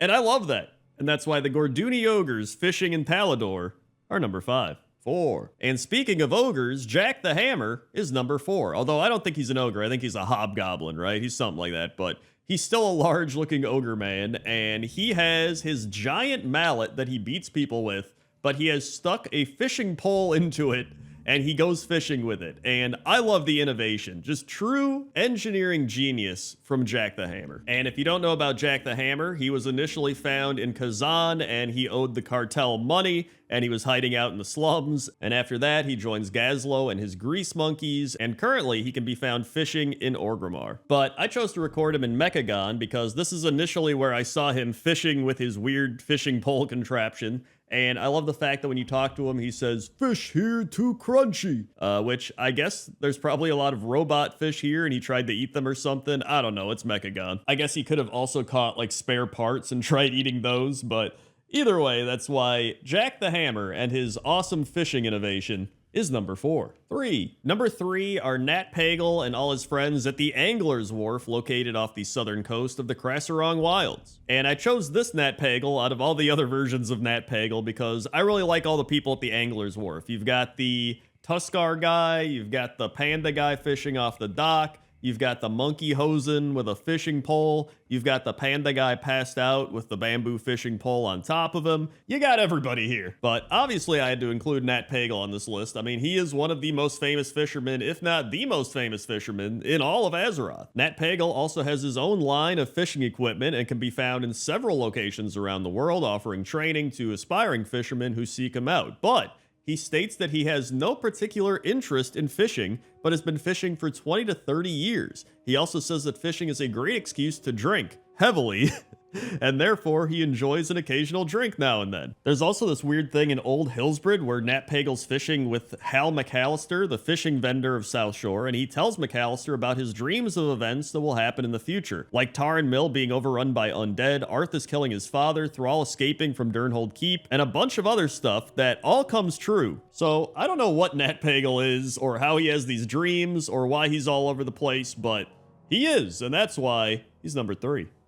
Number 2 are Fenwick Thatros and Killian Sanatha, located at the Lordamere Lake Dock near the Decrepit Fields in Silver Pine Forest. And in Classic WoW, there is actually a quest to kill Fenwick and bring his head to Verimathros at the Undercity because he believed that Fenwick is the leader of the undead that have taken root in Silver Pine Forest, although he proves to just be an underling to Thule Ravenclaw. But ever since Thule Ravenclaw was removed from power, Fenwick appears to have separated himself from Thule and now tries to fish in peace and quiet. But after the Cataclysm, that quest was removed, and now Fenwick is just a rare mob located there, and when you aggro him, he just says, "All I wanted was a little peace and quiet," which does make you feel kind of bad for attacking him. On the other side, Killian Sanatha is just some forsaken vendor selling Longjaw Mudsnapper recipes and Rainbow Fin Albacore recipes, so quite the contrast between the two. And they also happen to choose a terrible place to fish, since now there's a bunch of machine guns set up here, and there's a bunch of big battles that occur, so it's really not that peaceful or quiet. They should probably go somewhere else. But that's why Killian Sanatha and Fenwick Thatros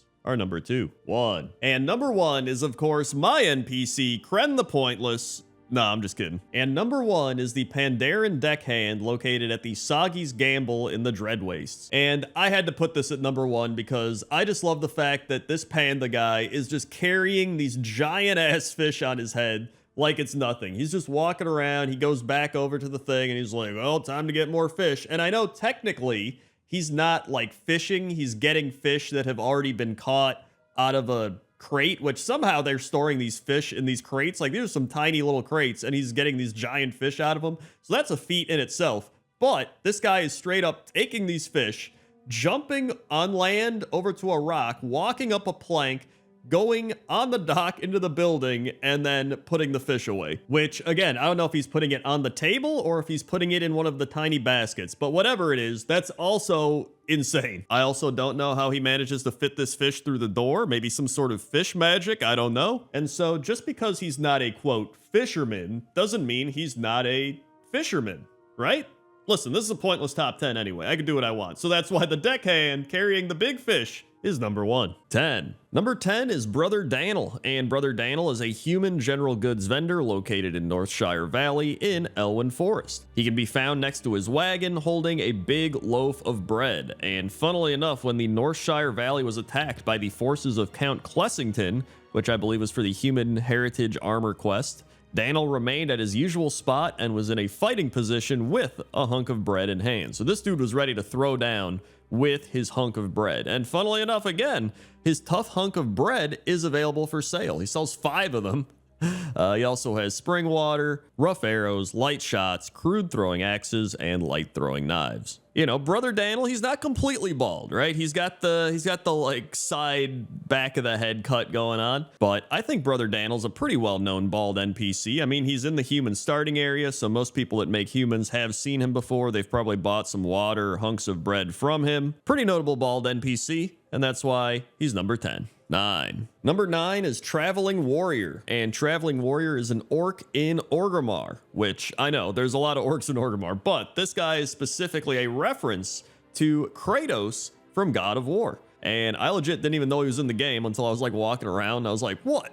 That's an orc I've never seen. And he's next to Traveling Sun, and they have a bunch of dialogue where they talk about war, they talk about the burning of Teldrassil, and then his son's just like, Dad, why do the trees burn? And then he's like, boy, that's war or something. That's pretty much what it is. And then he's just like, is war bad? And he's like, war is war. And then, you know, you go look at the dialogue if you want. I really just summed it up for you. You really don't have to. But, I mean, this is a pretty notable NPC in Orgrimmar. I never even realized he was there. So maybe, to me, he wasn't that notable. But when I found him, I was like, what? Apparently he did get added in Battle for Azeroth, And he's just chilling in the Valley of Wisdom, talking to Traveling Sun. There are a lot of bald orcs in the game, but I thought this was a good one because, you know, it's kind of pointless, so it fits the theme of this series, and it might not be as well known to a lot of people as some of the other orcs, so I was like, hey, you know what? I think he can make the list. Plus, he's pretty bald, and he's got a great beard, so just for the beard alone, he should make this list, and that's why Traveling Warrior / Kratos Orc is number 9. 8. Number 8 is Foreman Oslo, and Foreman Oslo is a human quest giver located near the bridge in Lakeshire in the Red Ridge Mountains, and he has terrible luck. Like, this dude has everything going bad for him. He once had his tools being delivered from Goldshire on a wagon, but the orcs destroyed the Everstill Bridge, and then the tools were put on a boat to get across the lake to Lakeshire, but then a catapult hit the boat, and then he wanted to repair the bridge, but his shipment of materials was stolen by gnolls. Like, everything that can go wrong goes wrong for this guy. But in Cataclysm, Oslo becomes trapped under a huge boulder which had fallen just north of the bridge. 6 bridge workers attempt to remove the boulder but are not successful, and there's a big quest line where you have to take an Etten, and the Etten gets it off, all this stuff. But currently, from what I've seen, it's glitched out. And it just looks like everyone's dancing around his crushed body, even though there's nothing crushing him, but there is. It's so weird. And there's like this other dude who's just sitting there watching it like, yep, hey, he's crushed all right. It's really weird, you know, and I feel bad for Foreman Oslo, right? Like, this dude is just trying to help. He's trying to repair the bridge. He's trying to fix people's stuff, and he just keeps having the worst possible luck. But you know what? Here's some good luck for you. You get to be number 8 on my pointless top 10 list. 7. Number 7 is Frederick Kalston, and Frederick Kalston is a human quest giver located at the top of the Light's Shield Tower in the Eastern Plaguelands. He introduced various sea life to the Infectus Scar in the hopes of creating a source of fresh food for the Argent Crusade from within the Plaguelands. But he did not anticipate that some of the fish would turn out to be predators and start eating others. He then asked adventurers to save some of the smaller creatures from the lake before they're wiped out. And it seems likely that he's related to Cedric Kalston, who is a Forsaken quest giver who resides on the 2nd floor of the Kalston estate in Tirisful Glades. And Cedric also shows a fascination for sea life and wears similar clothing. So he's actually got a cool little backstory. He's a cool NPC, but let's talk about the main thing here. This guy is bald. Very powerful bald head. He's got the beard goatee stuff going on. So just the combo of all that, right? The super bald head, the goatee, the weird fish scientist lore. That's good enough for me to put him at number 7. 6. Number 6 is Guard Hammond, and Guard Hammond is a human guard located in the Champions Hall in Stormwind City. And due to his baldness and proximity with Lieutenant Carter, Lieutenant Jack Spring, Captain O'Neill, and Sergeant Major Clayt, all references to Stargate SG-1, Guard Hammond is most likely a reference to General Hammond of the same series. So he is a Stargate 1 reference. I never actually watched Stargate 1, so I probably said one of those names wrong, and some Stargate nerd's gonna be like, actually, it's Sergeant Major Clatty instead of Clayt. I don't know. I don't care. I did, however, see the original Stargate movie from 1994 just the other week, and that was a fun experience. All I know is this guy is a reference, and he's bald. And unlike all the other NPCs we've seen so far, he is super bald, right? He's got no goatee facial hair. He doesn't have the hair in the back. He is just super bald. And so there's really nothing else. And I was like, you know, that's probably good for a number 6 on the list. And so that's why Guard Hammond is number 6. 5. Number 5 is Priestess Alunza, and Priestess Alunza is a Zandalari troll located at the Shimmering Pinnacle in Atal Dazar. And according to the Dungeon Journal, as a fanatical defender of Atal Dazar's golden sanctum, Priestess Alunza has come to cleanse the temple of all corruption at any cost. The weird part was this is all I could find on her. I was like, there's got to be some crazy lore behind Priestess Alunza, right? So I was looking into it, but the big thing was everyone was like, why are we even killing her, right? Why do we have to kill Priestess Alunza? I thought she was here to cleanse the temple. But the best answer I saw to that was, at this point in the story, none of us are really supposed to be in Atal Dazar to begin with. As far as she's concerned, with all the shit going on, we might as well be the source of the corruption or the insurgents sent to cause trouble.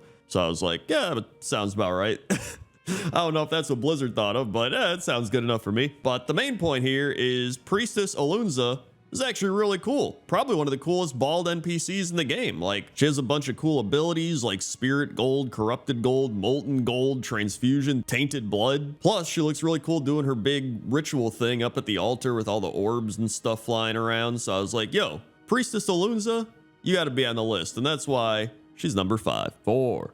Number 4 is Thief Catcher Far Mountain, and Thief Catcher Far Mountain is one of 3 thief catchers that are 3 named elite alliance guards in Ironforge that patrol the city. They can detect stealth enemies, and upon discovering one, will attack it, alerting the city to its presence. Their patrol is on a set route that takes them throughout the city of Ironforge. If a player zooms in on one of these NPCs as they pass, a pair of cat's eye ultra goggles is clearly visibly being worn on their heads, most likely to aid in their stealth detection capabilities. But here's the thing. This dude looks awesome. I legit thought this got added in Cataclysm, but I guess this has been a thing since like patch 1.3 in 2005. He also may be related to Demnul Far Mountain in Ironforge, Jonavera Far Mountain in Alterac Valley, and Savalbrad Far Mountain in Alterac Valley. What names, right? Although we don't actually know his true name. Maybe his name is Thief Catcher, which is like, they were like, dude, you really need to become a thief catcher if your name's Thief Catcher. And he's like, yeah, all right. But this dude, like, this is a badass dwarf, man. He just walks around. He's just like, yeah, you know what I am. I'm a thief catcher. I'm looking for thieves. He's just strutting his stuff, and he's bald. So, I mean, to be fair, it's actually hard to find some bald dwarves. I was looking all around, and then I just stumbled across this guy in Ironforge, and I was like, dude, this guy's an awesome bald dwarf. He kind of reminds me of, like, one of the Men in Black, you know? Except he's in red, and he's carrying axes. But he's pretty cool, and that's why Thief Catcher Far Mountain is number 4. 3. Number 3 is Samir, and Samir is somebody who has appeared in pretty much half the expansions of World of Warcraft. He is an adventurer who wanders Azeroth with his group, and as such, he appears in several zones. Samir used to be a level 70 blacksmithing vendor located in the Hatchet Hills in the Blood Elven territory of the Ghostlands, in the camp right outside Zulaman. He also has this orc that's standing uncomfortably close to him carrying a giant mallet, and I don't know why.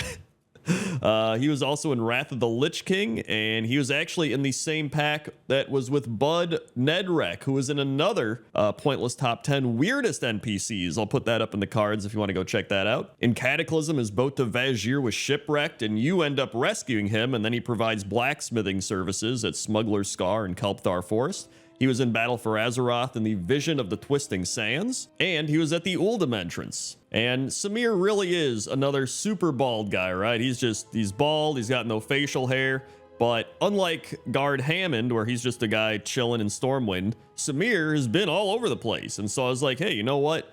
Samir is a bald adventurer. He's got his sword and shield. He's going all over. He's also jacked out of his mind. He's got like a 12-pack. Look at him, dude. He deserves to be number 3. 2. Number 2 is Kael'thas, and Kael'thas might not even be considered an NPC, I guess. He'd just be a boss, but I guess a boss can be an NPC, because I've already included a dungeon boss on this list, because technically it is a player character that isn't controlled by a human.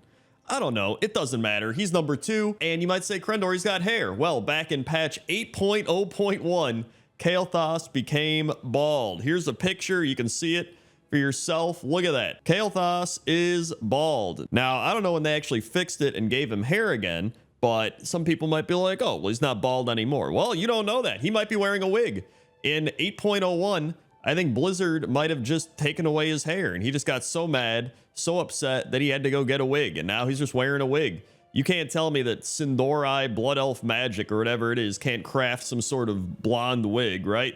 Somebody else had a theory that the non-HD character models were removed in 8.0, and that probably messed with his model or something. But I think they just got rid of his hair, and then he became bald. And now he's still bald, but he hides it pretty well.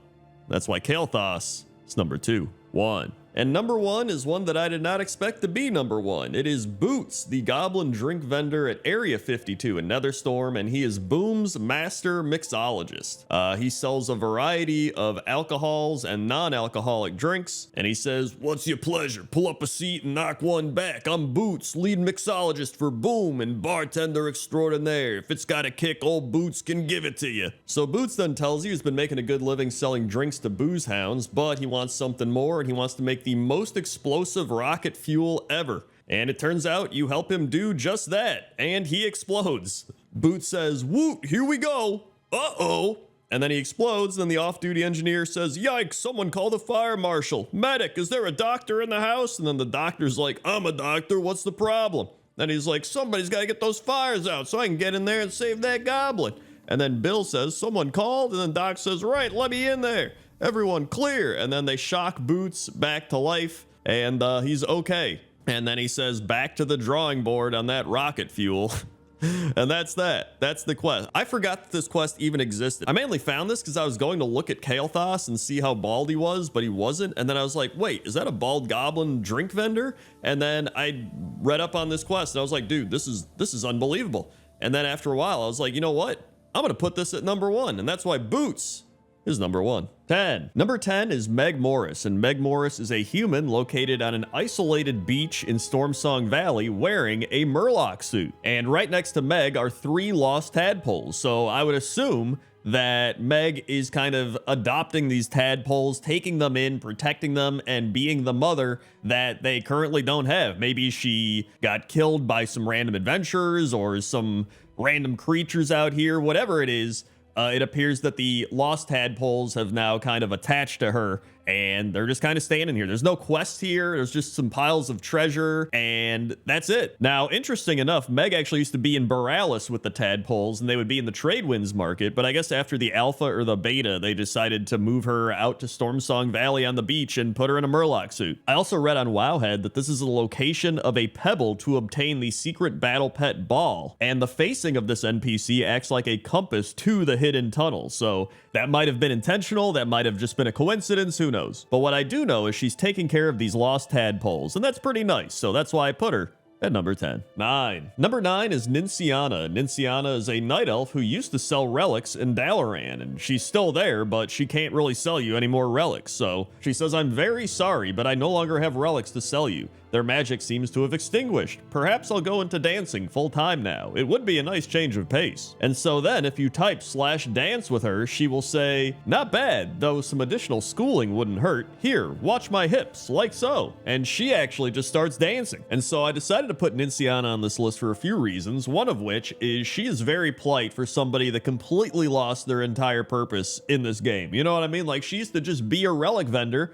Now they just don't work, like they don't exist anymore. And she's like, "Yeah, it is what it is, but I got dancing, at least that's something." And so when you actually dance with her, she teaches you how to dance. Like, she didn't have to do that at all. She could have been like, "Get out of here, idiot," but she didn't. And she also has that cute red panda with a bow on top of the cabinet or whatever that is. So that's why I decided to put Ninciana at number 9. 8. Number 8 are Orphan Matron Battle Whale, Mercy, and Nightingale, all located in different spots, but they all run orphanages. And so Orphan Matron Mercy in Shatrath is like, "The conflicts in Outlander deadlier than I've ever seen, and their most tragic victims are the children that are left behind." And then Orphan Matron Battle Whale in Orgrimmar says, "There are costs with war, rogue, ones often overlooked. These costs are orphans, children who have lost their parents to the far too numerous conflicts that rage across Azeroth." And then Orphan Matron Nightingale pretty much says the exact same thing as Orphan Matron Battle Whale, but just says that the Alliance takes time to give something back to these innocents. This time is called Children's Week, while Orphan Matron Battle Whale says the exact same thing, but says Horde instead of Alliance. So it's a little weird that they say the exact same thing, but I doubt Blizzard cares or is going to go back and change the Orphan Matron dialogue. Although maybe they will. Maybe for Children's Week. That'd be pretty cool. But either way, I had to put all the Orphan Matrons on this list. Like, clearly these are some of the nicest people in the World of Warcraft. They're taking in orphans and raising them up, so that's why I put them at number 8. 7. Number 7 are Zari the Kind and Olisara the Kind. And if you couldn't figure it out, they're on this list because they both have the Kind in their name. And so Zari the Kind is a representative of the Golden Lotus, and she's sent to the Shrine of 7 Stars to help enlist the Alliance aid. But outside of that, there's not too much else. She has some dialogue about helping the Golden Lotus or defending the Veil, but that's really about it. So we just kind of have to take their word for it that she really is kind because it's in her name. On the other side, Olisara the Kind is a high elf first aid trainer located in Dalaran, and she's actually the bandage trainer, and she's helping to heal a bunch of injured Dalaran citizens. In fact, I didn't even know this. She was planned to have been associated with the scrapped first aid faction of the first responders, which I actually do think that's a cool concept for a faction, like a medical first aid type of faction, but I can see why it was removed. It feels like there wouldn't be that much to do with it, but I don't know, maybe it's something to revisit in the future. Either way, that's why Zari the Kind and Olisara the Kind are number 7. 6. Number 6 is Scroll Sage Nola, and Scroll Sage Nola is a Tortolan located all over the place. She's in Stormsong Valley, Dazara Lore, Zandalar, and probably some other spots. And in Dragonflight, she can be found at the Algathar Academy. But of course, Scroll Sage Nola is most famous for the quest, A Turtle Made It to the Water, where you help the turtles make it to the water, and she goes, a turtle made it to the water. And Scroll Sage Nola just truly gives off the most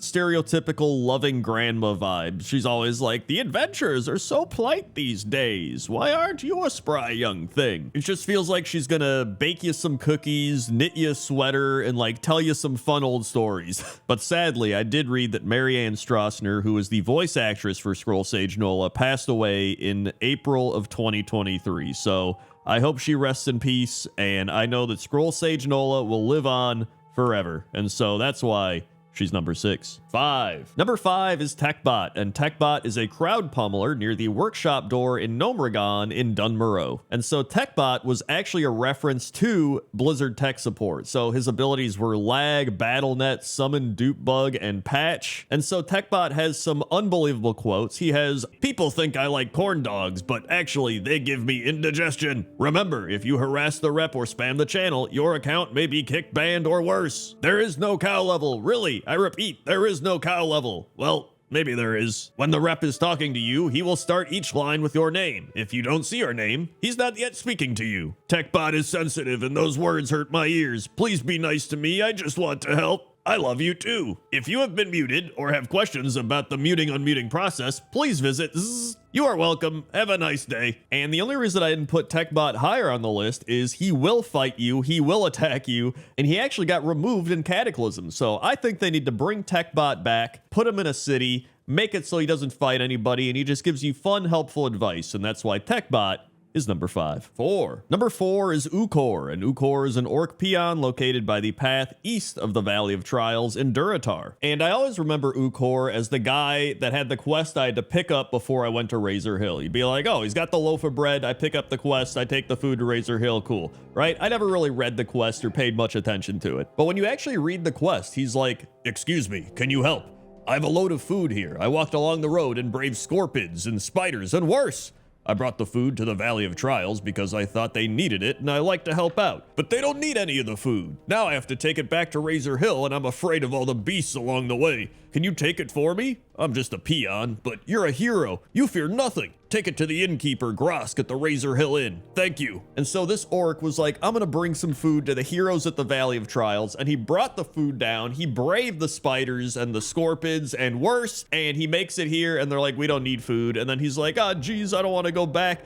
And it's kind of sad, because like he's just trying to be a nice guy, and you know what? He's like, you're a hero, I'm not a hero, but you know what? You are a hero, Ukor. And he did get removed in Cataclysm, so he's not in the game anymore. But bring him back! And that's why he's number 4. 3. Number 3 is Lorewalker Cho, and Lorewalker Cho is the leader of the Pandaren Lorewalkers, which are a Pandaren faction bent on exploring the world, finding stories, artifacts, and relics to fill out their libraries. And to me, Lorewalker Cho just seems like he would be one of the nicest people in World of Warcraft. Like, he's always just seeking out knowledge, he's trying to, like, help everybody, right? Like, he did story time. I mean, listen, at the 20-year anniversary, every, like, was it 30 minutes, you would have story time, and Lorewalker Cho would come out and he would tell his stories, and he had to do that non-stop for months. For months, he would go on that stage and tell the same, like, 3 stories over and over every half hour. If you thought you got tired of it after a few weeks or a few days, he had to do it for months, and he did it. On top of that, he helps guide you through the Mogushan vaults, and he's got, like, so many other quests. I think he's got over 100 quests in World of Warcraft, so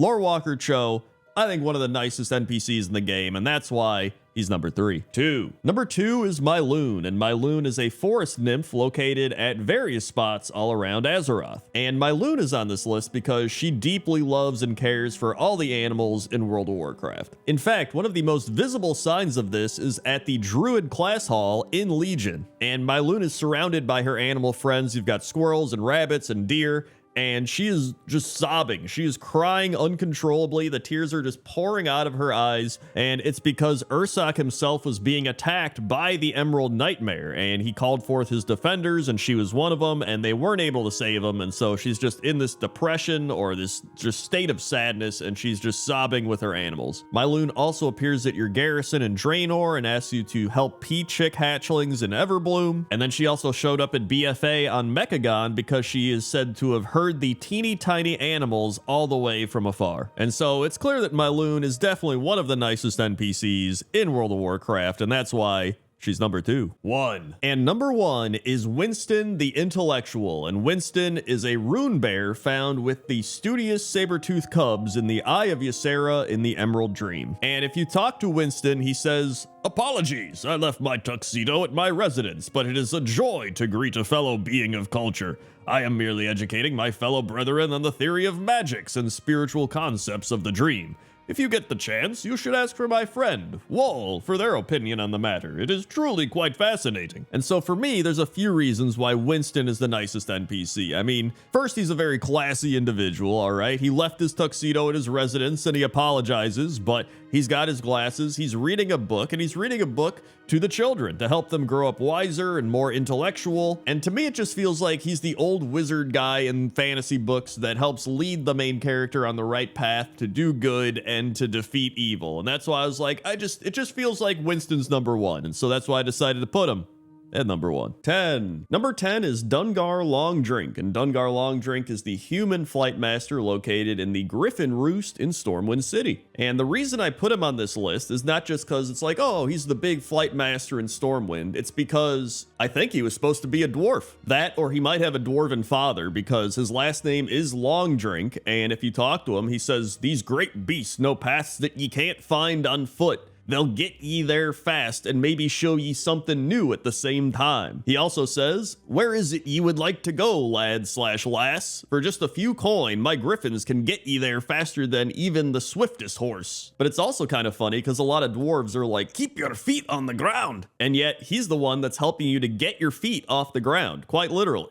But either way, whether he's part dwarf or was supposed to be a dwarf, whatever it is, I think it's pretty fun and a cool little piece of lore to think about. So that's why Dungar Longdrink is number 10. 9. Number 9 is a Tauren flight master named Amelia Earhart, located at Spinebreaker Post in the Hellfire Peninsula, and it is clearly a reference to Amelia Earhart, which I'd like to bring up a comment I saw on the Wowhead article for Amelia Earhart from 2008, where somebody said, "LOL, she looks nothing like Amelia Earhart, but it's funny." And I don't know if this person was being serious, but it sounds like they actually were. And for some reason, I just imagine them sitting there in the chair getting really mad over seeing other references like Oprah Winfrey and Harris Pilton and being like, "She's not a Draenei, she's not a blood elf, this is blasphemy." But that's pretty much it. I mean, it's just a reference to Amelia Earhart, which I do think is pretty cool. I think this is also a good point to mention. There's like 600 and something flight masters in this game, so I spent quite a while looking through all of these and finding 10 of them, so there's actually a lot of cool flight masters that didn't make the list. But Amelia Earhart did make the list, and that's why she's number 9. 8. Number 8 is Surastraz, and Surastraz is a red dragon flight master located at the Amber Ledge in the Borean Tundra. And according to the WoW Wiki, he doesn't appreciate being bothered and doesn't think highly of the Kirin Tor's more minor concerns with the Nexus War, saying, quote, "You and your Dalaran allies pick at loose threads while the fabric of the world's future is being shredded." He also says, "You dare approach me, mortal. For the sake of your unborn children, pray that your cause is worthwhile." Which is pretty intense for just like going up to him and being like, "Can you fly me over there?"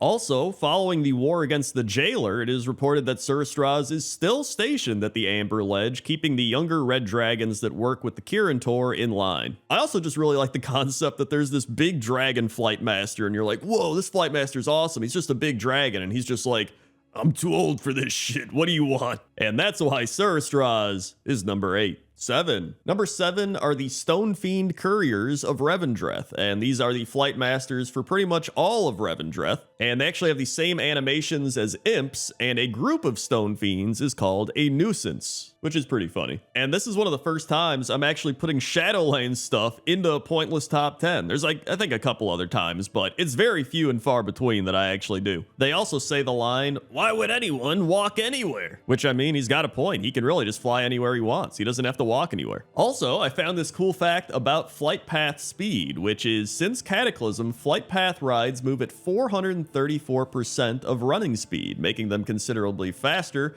than unbuffed master flying, which is 310%. However, they also take you on unnecessary twists and turns to reach your destination, making the effective difference smaller. But anyway, back to the Stone Courier Gargoyle guys. They're pretty goofy, they're pretty fun, and I like them, and that's why they're number 7. 6. Number 6 is the Spirit of Gnomragon, which is a flying machine located at the Nessingwary Base Camp in Sholazar Basin and serves as the Flight Master. It is only available after you complete the quest Have a Part, Give a Part, which is where you bring 7 Venture Co. spare parts to Weslick's Quick Wrench. And this is clearly a reference to the Spirit of St. Louis, which is the custom-built single-engine, single-seat monoplane flown by Charles Lindbergh in 1927 on the first solo nonstop transatlantic flight from Long Island, New York to Paris. A fun fact I actually found while looking this up was that the Spirit of St. Louis had no windscreen, so visibility directly forward was impossible. If the pilot wanted a view of what was ahead of him, he had to crane his head from the side window. Just imagine driving your car and the entire windshield's blocked, so you have to keep peeking out the side window to be like, where am I going again? But an interesting fact about the Spirit of Gnomragon is, according to some people that were tracking the flight speed, it's about half as fast as a typical flight path. So I think they did that because it's like, it's this old-timey, poorly put together gyrocopter. Like, it's probably gonna go pretty slow. And I actually kind of like that they did that, because I mean, it makes sense lore-wise, right? But that's why the Spirit of Gnomragon is number 6. 5. Number 5 is Bertram, and Bertram is a spectral griffin flight master located at the White Grove Chapel in Drustvar. It was the former steed of Lord Arthur Waycrest, and according to the WoW Wiki, on Lucille Waycrest and Alexander Treadward's wedding day, the Red Hand Assassins, led by Roland the Knife, attacked the Waycrest Guard at the event.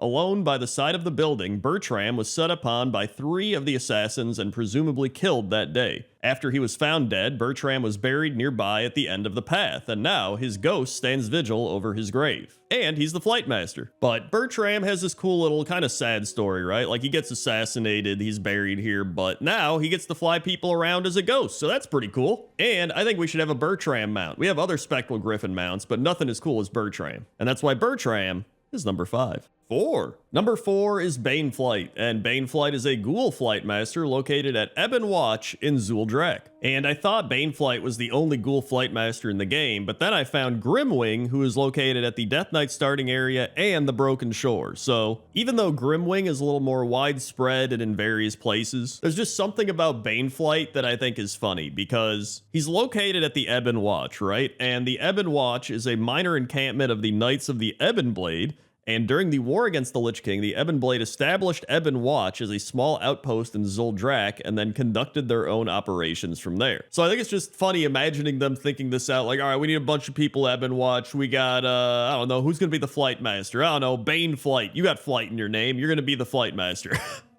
Like, he just gets the job because he has flight in his name. He's like, oh, okay. I don't even know if that's how it works, but that's how it plays out in my head. And that's why Bane Flight is number 4. 3. Number 3 is Jacana, and Jacana is a troll flight master located at Darkspear's Edge in Frostfire Ridge. And what makes Jacana so special is that he uses his torch to warm the wyverns that are cold, because obviously we're in Frostfire Ridge, it's cold here, it's snowing, and he has a couple quotes that he says to the wyverns, one of which is, "Just stay warm, it be okay, you're gonna be fine," as well as, "Just stay close to the fire, wyverns ain't be made for such cold, just stay warm." And so Jacana clearly cares about these wyverns, right? I don't know if he treats them like pets or something, but there could be a lot of flight masters that are like, whatever, just let them sit there and be cold. But, you know, he's literally using this torch to try and heat up his wyverns. And really, I don't think I've seen any other flight master doing something like this. And that's why Jacana is number 3. 2. Number 2 is Commander Jaredennis, and Commander Jaredennis used to be the flight master at Talrendis Point in Azshara back in Classic WoW. However, in Cataclysm, according to the WoW Wiki, with the Horde planning to invade Ashenvale, the Alliance upgraded Talrendis Point to a military base and placed Jaredennis as its commander. The Horde, knowing the area as the last of the Alliance defenses in Azshara, decided to bombard the area. During one of their assaults, Jaredennis was injured and the Horde sent someone to finish him off. In fact, you can even see that Commander Jaredennis is wrapped up in bandages. However, this is where it gets weird, because the quest is you, the Horde player, go and kill this guy, but he then comes back in Legion and fights off demons in the Legion invasions. So then you might say, oh, well, you know, maybe you didn't kill him, it was just you thought you killed him, right? But he literally drops his head. Like, you cut his head off and bring it to the Horde leader for the quest completion. So, I don't know how he came back to life for the pre-Legion event, but he did. Maybe Blizzard just forgot that his head got cut off, or they're like, that doesn't matter, but either way, it's a pretty cool story to have a guy that was just a flight master become a commander of this whole area. So that's why Commander Jaredennis is number 2. 1. And number 1 is Omusa Thunderhorn. And Omusa Thunderhorn was a Tauren Windrider flight master located at Camp Taraho in the Barrens. And after playing my fair share of Tauren in Classic WoW, I've had quite my share of interactions with Omusa Thunderhorn. And he's actually pretty cool. He's wearing an eye patch. He's like one of the only Tauren I've ever seen with an eye patch on. And he's just a dude that loves Windriders, loves helping people fly, and just chilling in the Barrens. Because you talk to him and he says, treat the Windrider well as it takes you to your destination. May your ancestors watch over you. And he also says, though the crossroads seems to be the center of activity in the Barrens, I prefer the quietude of Camp Taraho. Which makes it even sadder when you learn that he is killed during the Alliance invasion of Camp Taraho. You can even see how it happens using a funerary totem during the quest Honoring the Dead.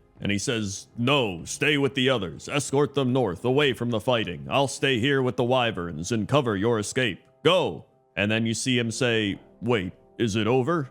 I've been run through. Ah, of course. I understand now. I am expected elsewhere. And then he mounts up on a wyvern and flies away. And so even in the afterlife, Omusa Thunderhorn is pretty cool. And that's why he's number 1. 10. Number 10 are the lily pads located in Ardenweld, and I always get excited when we get some fun stuff coming out of Shadowlands, because obviously not much fun came out of Shadowlands, but I love the way these look. They're just really cool colors, very vibrant, and while looking into lily pads, there's been a lot of confusing information I've learned. We're gonna get into that throughout the video, but there's gonna be lily pads, there's lotus pads. Apparently lily pads are also called water lilies, and water lilies is more of like the term a lot of people use, but I always call them lily pads.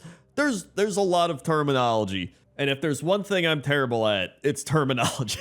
I'm also terrible at many other things, like playing World of Warcraft, but that's besides the point. But I really do love these lily pads. I love how vibrant and colorful they are. I love how big they are. You got the frogs sitting on top of the lily pads, which some of these frogs might even be in Pointless Top 10 frogs in World of Warcraft. Who knows from last week? But that's why the Ardenweld lily pads are number 10. 9. Number 9 are the Pools of Purity lotus flowers located in the north central part of the Valley of the Four Winds. And prior to recording this, I was like, oh, these are great lily pads. And then I realized that lotuses and lily pads are not the same thing. So the biggest difference is that water lilies, pads, and flowers remain close to the surface of the water, growing no higher than 8 inches, while water lotuses grow up and out of the water, sometimes as high as 4 to 6 feet in a real pond. So I thought this might be like a turtle and a tortoise situation, but it does appear that they belong to 2 separate families of flowers, even though they're both located in the water. But listen, I'm not here to be National Geographic, all right? They look like lily pads. I thought they were lily pads, so I'm just gonna say they're lily pads, even though they are lotus flowers. But now you know the difference between the two, and when you see that, you can be like, wow, I can tell the difference. So even though I'm incorrect scientifically, now you know what not to do, which is what I do.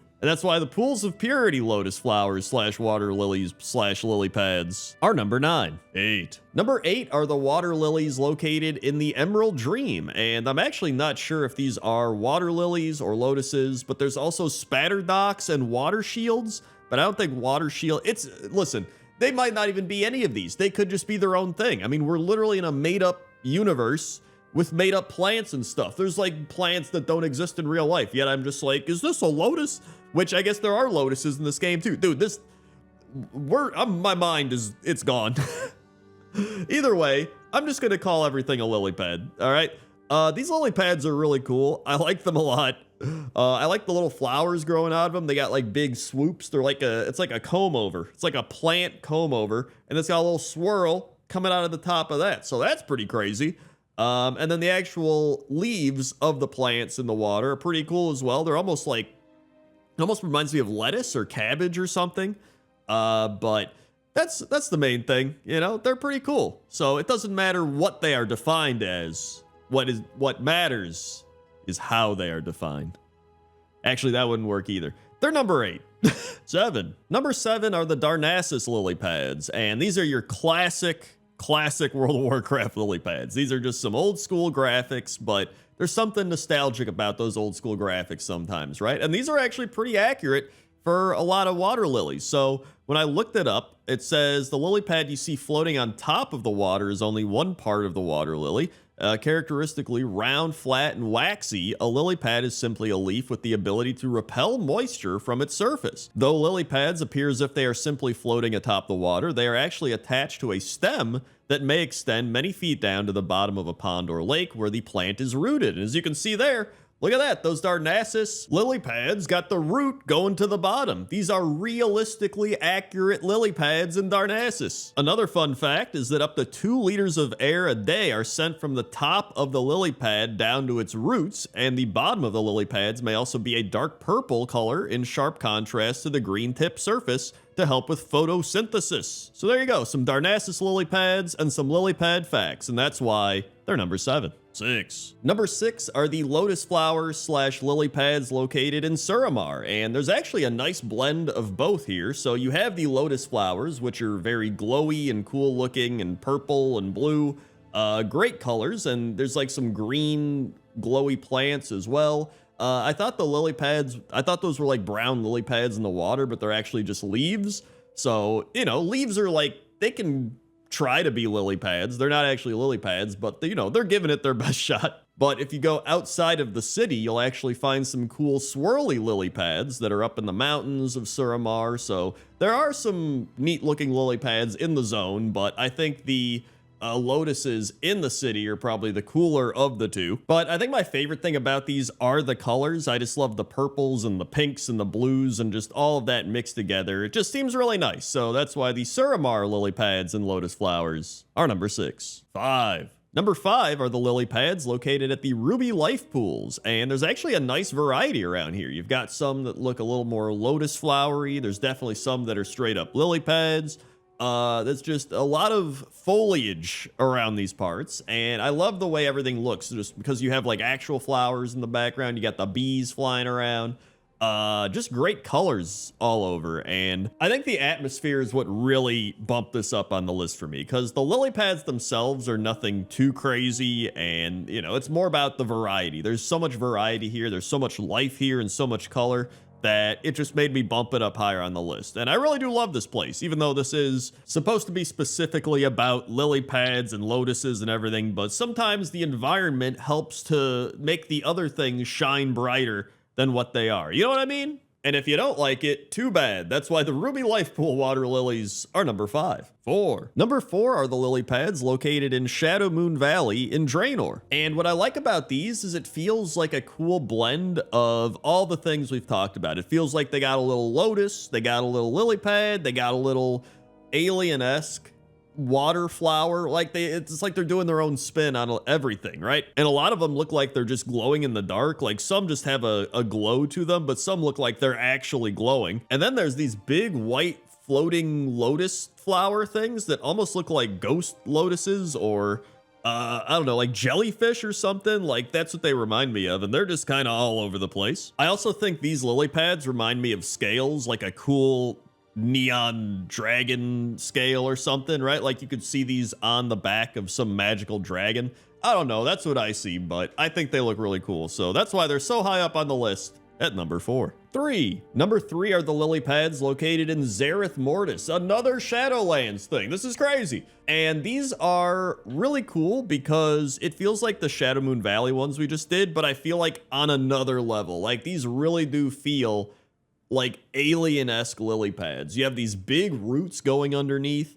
You have these, I want to say lotus flowers, but like they're, I don't know what those are. They're like enclosed flower things, like capsulated flowers or something. And those roots are gigantic. Like the lily pads look cool, but then you see the roots and they are vines, man. Like those are some big vines. In fact, one of them, it looks like it opened up and now another root vine thing has grown out of it, and that's got things growing out of that. And I think I just really like how creative they get with some of these things, right? Like they could have just threw in some normal lily pads and been like, whatever. But they went all out designing these crazy, wacky lily pads and lotus things. And it's just, I think it's great. It's one of the things that they did really well in Shadowlands was the art team, which usually the art team does pretty well every expansion. I like shining some light on the art team stuff that they've done, so that's why the Zareth Mortis lily pads are number 3. 2. Number 2 are the Lake of Star lily pads located in the Dread Waste in Mist of Pandaria. And these were one of the lily pads I initially saw that made me want to make this list because I thought these looked so cool. They've got a really nice art style on the actual lily pad itself. They got these little kind of lantern-esque flowers that I guess look like stars, which would make sense. That's why it's the Lake of Stars. So, you know, somebody probably saw that and they're like, it's like looking at the stars. And that's why they named the lake after it, which I think is pretty cool. And then they also have the roots. You can see the roots going under the lily pads down into the base of the lake. I almost said sea, down into the sea. And then there's these little like bug guys floating around in the water. I love this place. It's just so relaxing. It's so tranquil, and it's nothing over the top. It just feels very simplistic, and there's something to be said about that simplicity. And so that's why the Lake of Star lily pads are number 2. 1. And number 1 are the Nazmir lily pads. And these are some fantastic lily pads and lily pad varieties in Nazmir. So you have your kind of fall themed lily pads with the browns and the yellows located in certain parts of Nazmir, almost like in a swamp style area. Some of them do have lotus-esque flowers on top of them as well. Then you actually have the giant Cragwa burrow lily pads where there's like a billion tiny lily pads. There's some medium lily pads. There are gigantic lily pads with giant frogs sitting on them. It even looks like the ground itself is covered in lily pads, which I guess wouldn't make sense because they have to be in water, but like maybe, who knows? We're in Cragwa's burrow. Maybe nothing makes sense here, right? There's just so many lily pads in Cragwa's burrow. When I saw that, I was like, dude, this is like lily pad central. Like, I have to put this at number 1. It was just, there's so many of them, so many varieties. It looks really cool.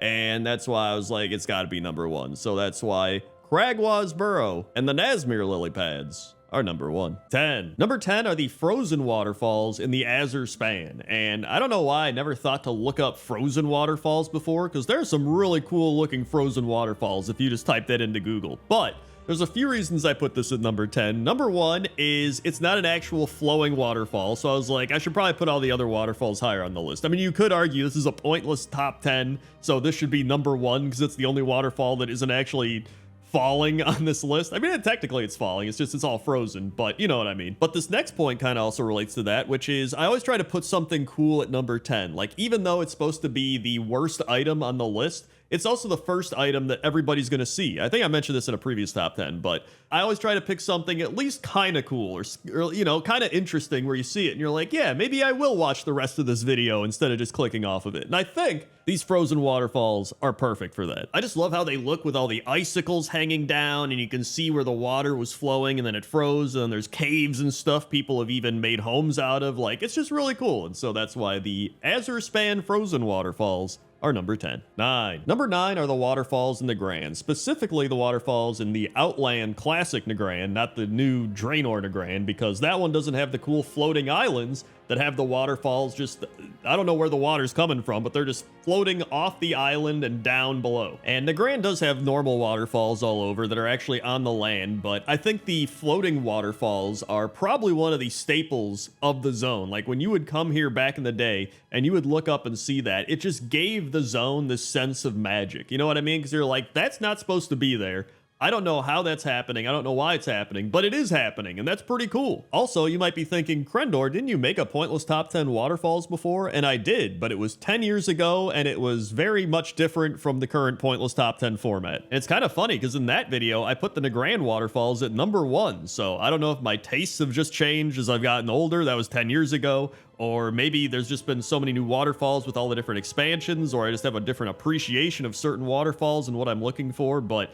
it is pretty cool to look back and think of how my tastes and opinions have changed over the years. And so that's why the Nagrand waterfalls are now number 9. 8. Number 8 are the waterfalls in Suramar, specifically the ones that are adjacent to high mountains. So high mountains all the way up there, and then all the snow is melting, and it's just all flooding down the mountain. It's all just flowing, making these waterfalls, and I just love the way it looks because there's so many waterfalls. It reminds me of Winter Spring, and there used to be that one area in Winter Spring, well, there still is, but there's like one big waterfall that would flow down into Azshara from Winter Spring. But this feels like that times 100. Like there's so many waterfalls, and some of them are flowing down into little rivers that go through the land. Some are flowing down into like buildings that pour the water out. There's just so many cool different waterfalls here. Also, shout out to these Ettins that are just throwing boulders off the side of the mountain, I guess trying to hit people down below, but the boulders just crash like just a few feet below where they are. They're just like, oh, and then the boulder's just like,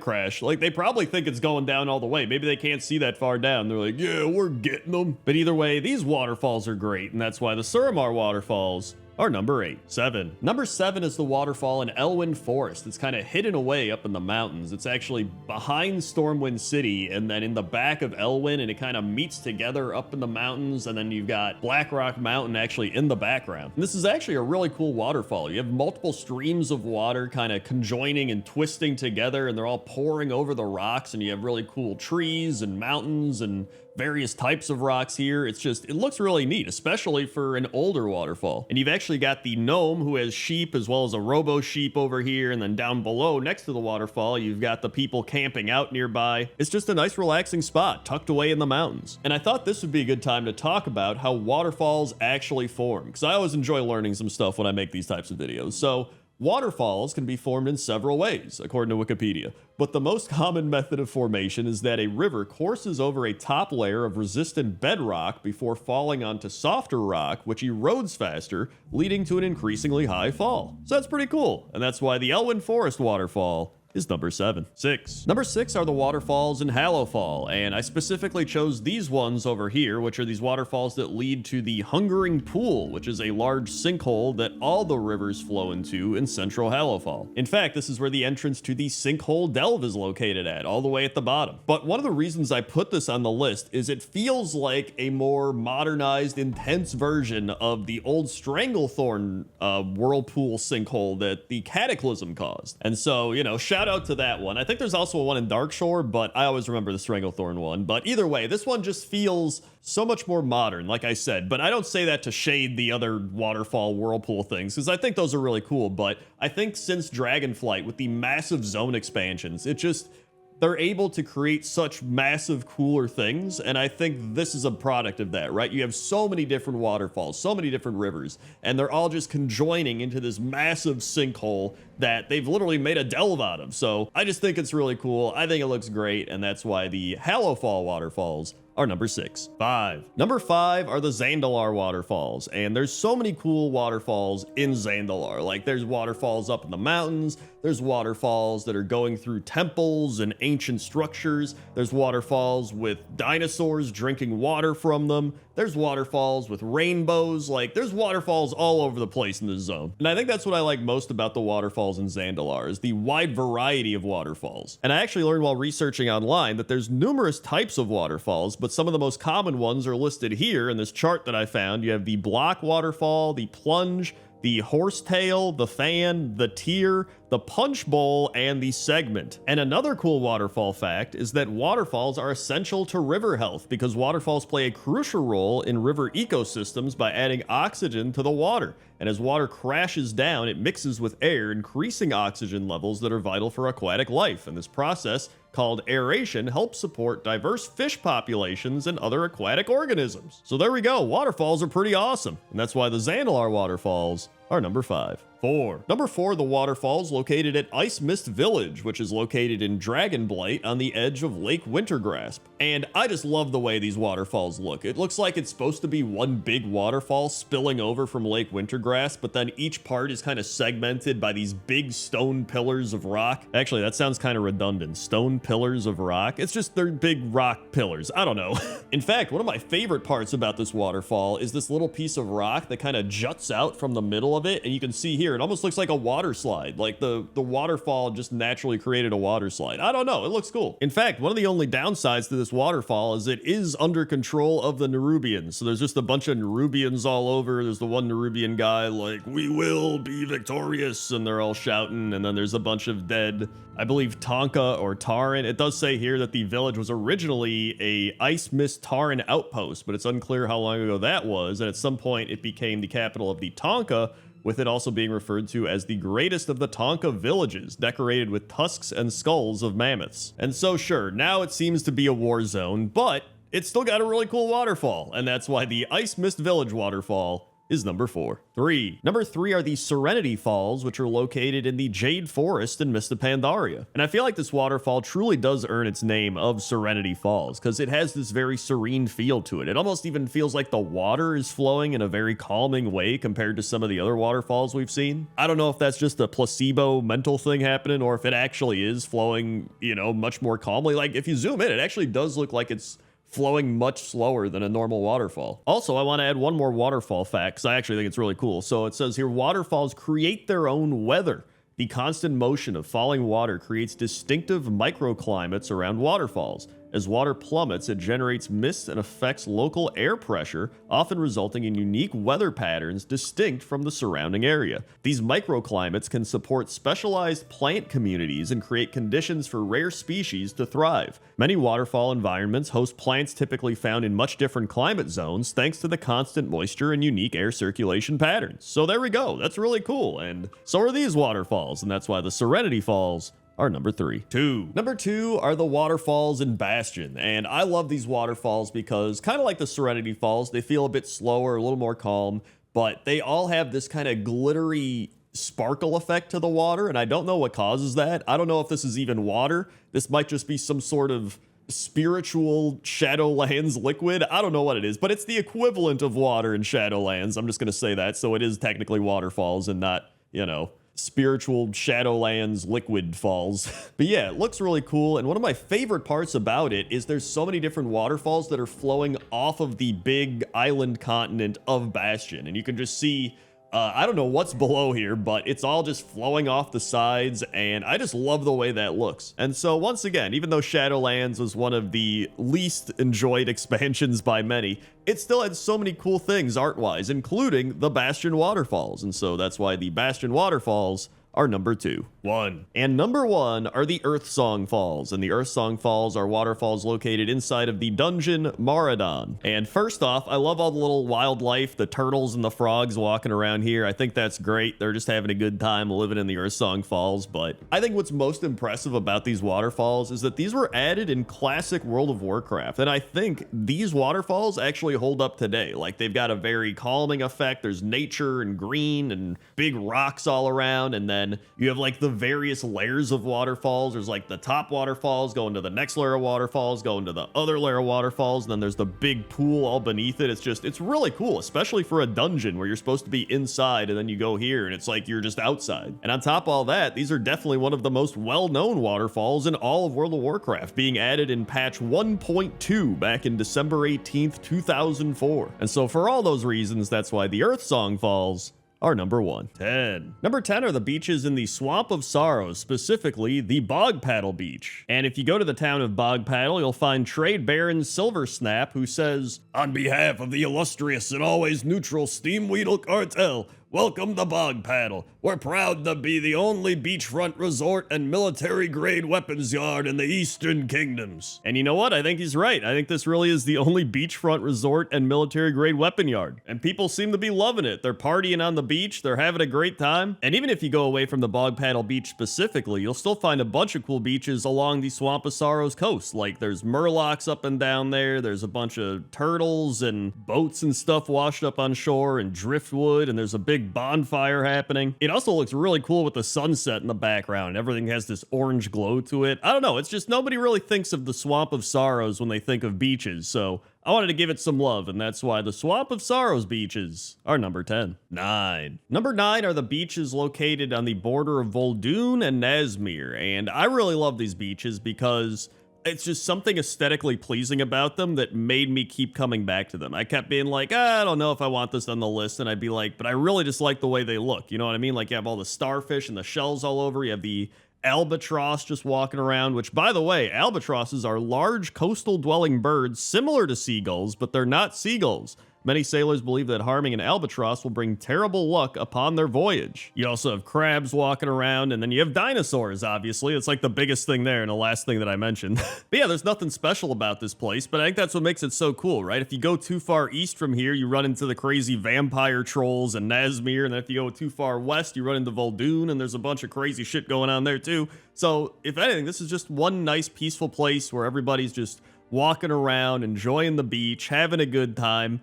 And I like that, and that's why it's number 9. 8. Number 8 is the Sandy Beach, located above Vazjir, and this is a really weird one because it's just kind of in the middle of nowhere, because most people are underneath the beach in the Vazjir zone, but it feels like a very lost in the middle of nowhere type of beach, like you're just on a random island of stone and broken siege equipment and old tents and watchtowers. Speaking of which, Sir Finley's up in one of these watchtowers. There he is. He's looking out for something, I don't know. And I also noticed this cool kind of coral texture on the rocks. I haven't really seen that anywhere else in the game, so I thought that was pretty neat. And that's really it. It's just this big mountainous piece of land above Vazjir that's pretty much all beach. And speaking of which, I wanted to find what a beach actually is. According to the dictionary, a strip of land covered with sand, pebbles, or small stones at the edge of a body of water, especially by the ocean between high and low water marks. So really, it's just like the land next to water,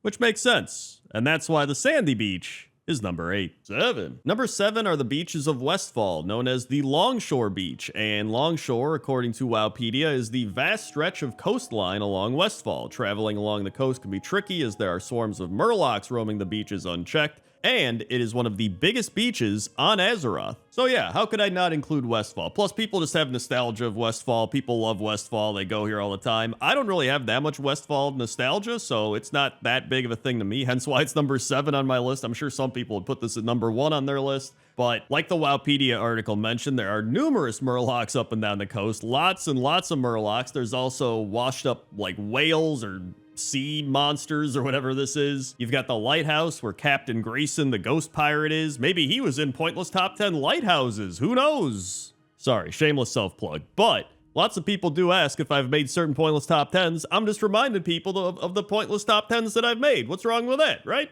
Either way, that's why the Longshore Beach of Westfall is number 7. 6. Number 6 are the beaches of Darkshore, and I put Darkshore on this list because it's just a nice mix-up from the normal beaches we've seen, right? Like, a lot of beaches are very sunny, there's a lot of people partying, having a good time, and this is just kind of a gloomy, rocky, windy, depressing beach, and there's something actually really soothing about that, I want to say, as weird as that sounds. And I say that because back in my old Pointless Top 10 beaches, this is a remake, by the way, if there's some people like, didn't you do beaches already? I did, but that was my old format like 8 years ago, so I'm kind of updating it. I've done that with numerous Pointless Top 10s already, but in that old one, I mentioned how Darkshore is just kind of gloomy and depressing, and so I didn't put it on the list. But now that I'm like older and I've revisited this, it's almost like, I don't know what it is.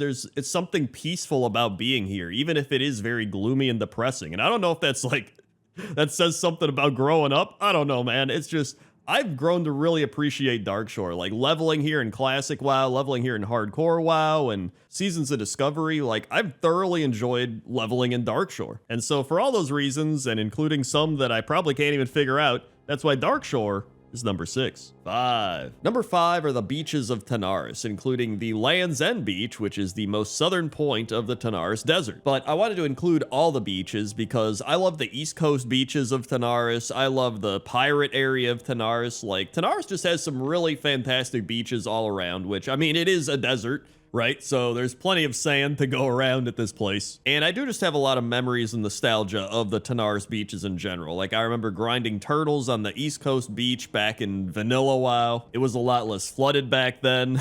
I remember doing all the pirate quests, not even just in vanilla WoW, but like just a few years ago with classic WoW and then with hardcore classic WoW. And there's just something about Tanaris that I really enjoy as well. And now if you go to the Land's End beach, you'll find a bunch of Bilgewater goblins that crashed here that were originally headed to Gadgetzin, but did not realize that they landed on Kalimdor, thinking they were at an uncharted island instead, and they've gone insane because of this and will attack anyone that approaches them. But yeah, aside from that, I think Tanaris really has some of the most beachy beaches, if that's even a thing. A beachy beach. It's got some of the most beachy beaches around, and that's why it's number 5. 4. Number 4 are the beaches of Gorgrond. And when I think of Gorgrond, I do not think of beaches, right? I'm not like, oh yeah, let's go to the beach at Gorgrond, but it actually has some beautiful beaches. It's got amazing sunsets. It's got, really cool aesthetic rock beaches. There's all these rocks and crazy things all over. You've got the mushrooms in the water nearby. You've got the hot springs going off close by, which I should probably do a pointless top 10 hot springs. I don't know if there's enough hot springs in the game, but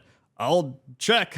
But yeah, I went into this looking for a lot of really unique beaches, because obviously there's like your standard beaches, and standard beaches are pretty cool, but I think it's really fun when I can find something that kind of goes outside the norm, right? And so finding all these rocky beaches in an area where you didn't normally think there would be beaches, right? Because it's very primal with the jungle and the trees and the big boulders and rocks all over the place in Gorgrond. You don't really think like, oh yeah, there's a nice beach there, right?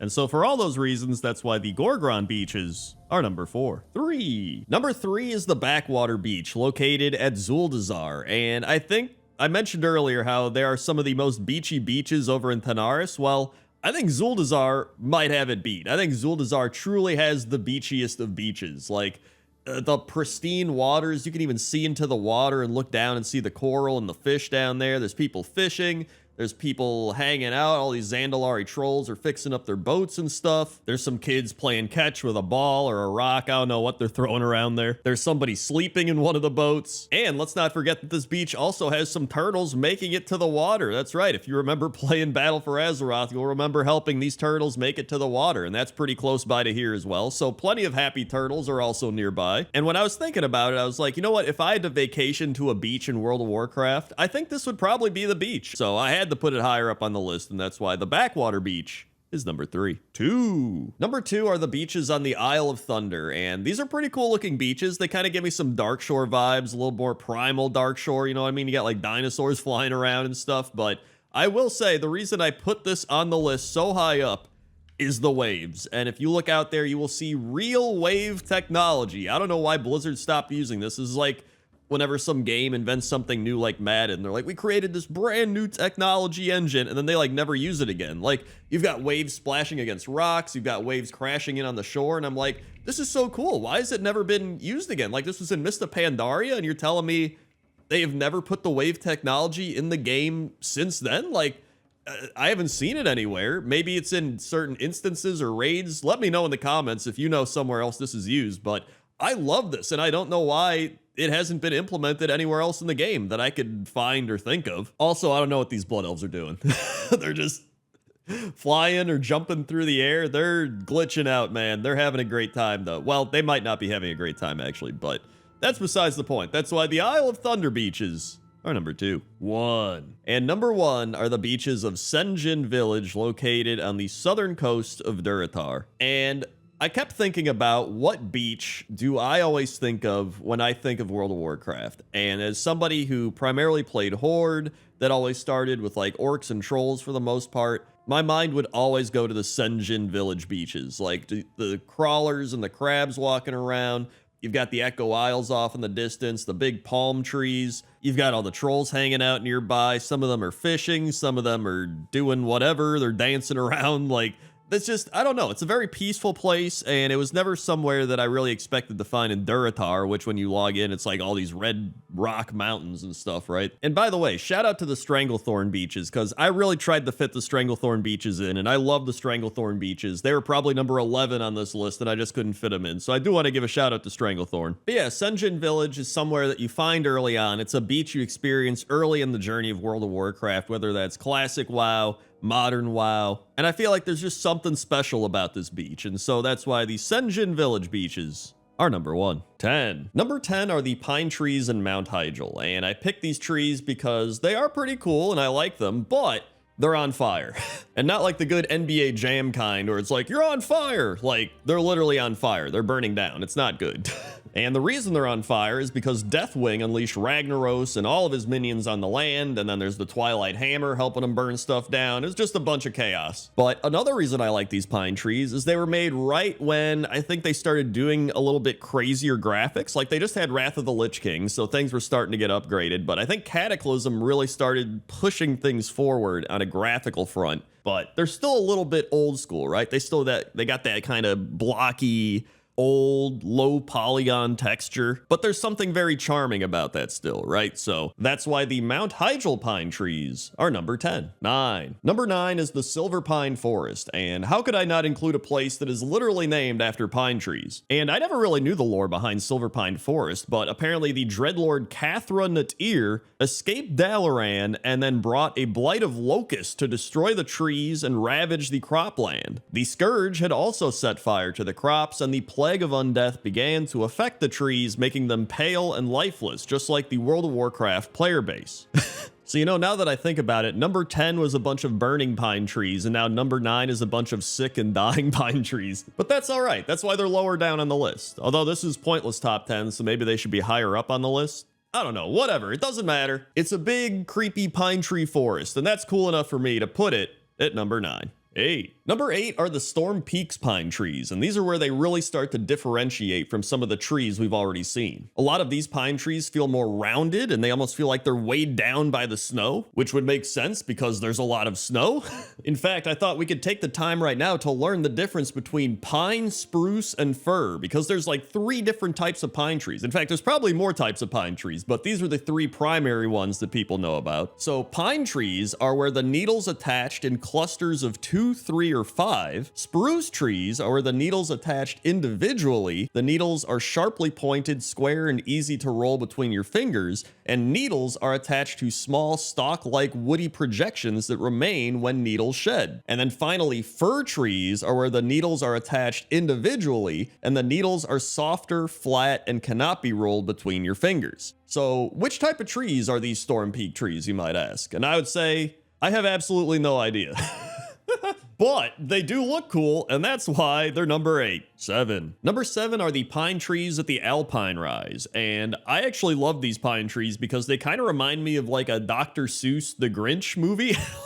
Like if you look at them, they're like kind of wonky and wavy. I don't know why. There's like no real backstory about the Alpine Rise that I could find, but I really just love the way they look. I also want to bring this up now because I know someone's going to mention this. So there's conifers and evergreens. And so all these types of trees we just mentioned, the pine tree, the spruce tree, the fir tree, those are all evergreens. And evergreen refers to the nature of the tree's leaves. So they're called evergreen because they're green all year long. But conifers just means cone bearers. So if the tree creates cones, then it's a conifer. So while most conifers are evergreen, not all evergreen are conifers. It's kind of like how not all turtles are tortoises, but all tortoises are turtles, which I'm sure you remember learning in Pointless Top 10 Turtles in World of Warcraft. But anyway, I love these wacky Dr. Seuss-esque pine trees, and that's why they're number 7. 6. Number 6 are the pine trees in the Hillsbrad foothills, and I think whenever I think of pine trees, this is one of the places that stands out in my head because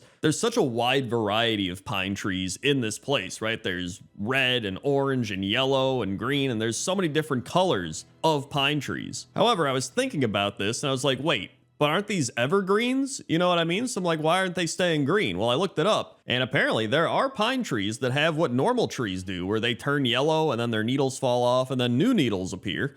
But there's also pine trees that have disease or are sick and stuff like that, or overwatering, and then they also change color. But also, this is a video game, and things aren't real in video games, which might blow your mind. But like I said before, I do love the wide variety of colors of pine trees here. I always think of this zone when I think of pine trees, and it's a very relaxing place. So that's why Hillsborough Foothill pine trees are number 6. 5. Number 5 are the Stormheim pine trees, and this one feels like Hillsborough a little bit, but on steroids. Like, the amount of crazy autumnal trees that are here is just out of this world. Like, look at the density of all these trees, right? There's so many different colors, and they're just kind of packed together and all up in the mountains and everything. In fact, I was going to put Azshara on this list, but I didn't realize there were so many pine trees in this game, and I ended up having a list of like 20 pine trees, and I was like, dude, this is insane. I have to like whittle this down. And once I did that, I realized that Stormheim just felt like a more modern Azshara, and so I just had to put it on this list. So still, shout out to Azshara for having some great pine trees and aesthetic, but Stormheim just does it so well, man. And I think it has to have the biggest variety of red, yellow, orange, and green trees that you can find in a zone. And for that reason alone, Stormheim pine trees are number 5. 4. Number 4 are the Zuldrak pine trees, and these are some of the most unique pine trees that I didn't even expect to find because I was just flying around Northrend being like, I'll go check Zuldrak. I don't remember pine trees being there. And then lo and behold, I was like, dude, these pine trees are insane. These are awesome. Some of the trees are very blue and white. Some are more white than blue. There's also these really reddish pink white trees. It's just they have this very unique style to them, and they have these little hooks coming off the trees as well, and I think they're supposed to be branches. They're these little like hook branches. You can kind of see them if you look close, but I haven't really seen anything like those in the game before. Something else that's cool that I found on the WoW wiki is the trees of Zuldrak are known as thornwood trees, and their dead roots are capable of resisting moisture as they are great for firewood. Although there are some other types of trees here, so those might just be different types of trees, not the actual pine trees. But either way, these are some really cool trees. I like them a lot, and that's why the Zuldrak pine trees are number 4. 3. And number 3 are the pine trees in the Grizzly Hills. And you knew I was going to put Grizzly Hills on this list. I mean, it's got one of the biggest pine tree populations in all of World of Warcraft. I almost said in the United States. It's got the biggest pine tree population in all of America, Grizzly Hills does. I mean, it's got pine trees by the water, it's got pine trees on the mountains, it's got pine trees in the forest, it's got pine trees in the snow. I mean, there are literally just pine trees all over. I don't know if the actual big tree, the big, Andrasil, if that is actually a pine tree, so I'm not going to include it in this list, but if it is, that may be the biggest pine tree in the game. Actually, I guess the big tree is called Vordrasil. It used to be Andrasil, which meant crown of snow, but now it's Vordrasil, which means broken crown in Darnassian. But back on topic to the Grizzly Hills pine trees, I think these pine trees are strong, they're tall, they're very healthy, and they feel very much like a pine tree in its prime. And I feel like Grizzly Hills is the perfect place for the pine trees to live. And that's why Grizzly Hills pine trees are number 3. 2. And number 2 are the pine trees in the Azure Span, and these are probably the best pine trees in World of Warcraft, mainly because they are the newest pine trees in World of Warcraft, and the zone is just so big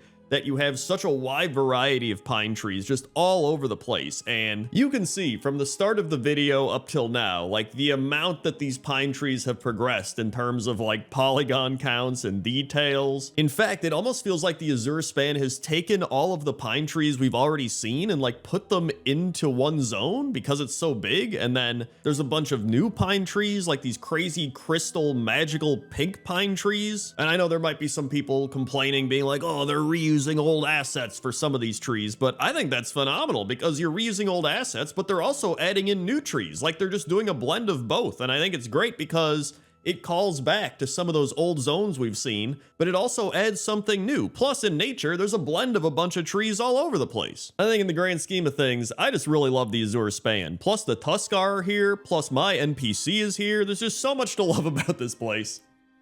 And that's why the pine trees in the Azure Span are number 2. 1. And number 1 are the Winter Spring pine trees. And I know they may not be the best looking pine trees in the game, but when I think of pine trees, this is the place I think of. I just think of those classic old Christmas looking pine trees with the snow on them. And as old as they may be, they just feel like the most pine tree in the game. If that makes sense, the most pine tree, right?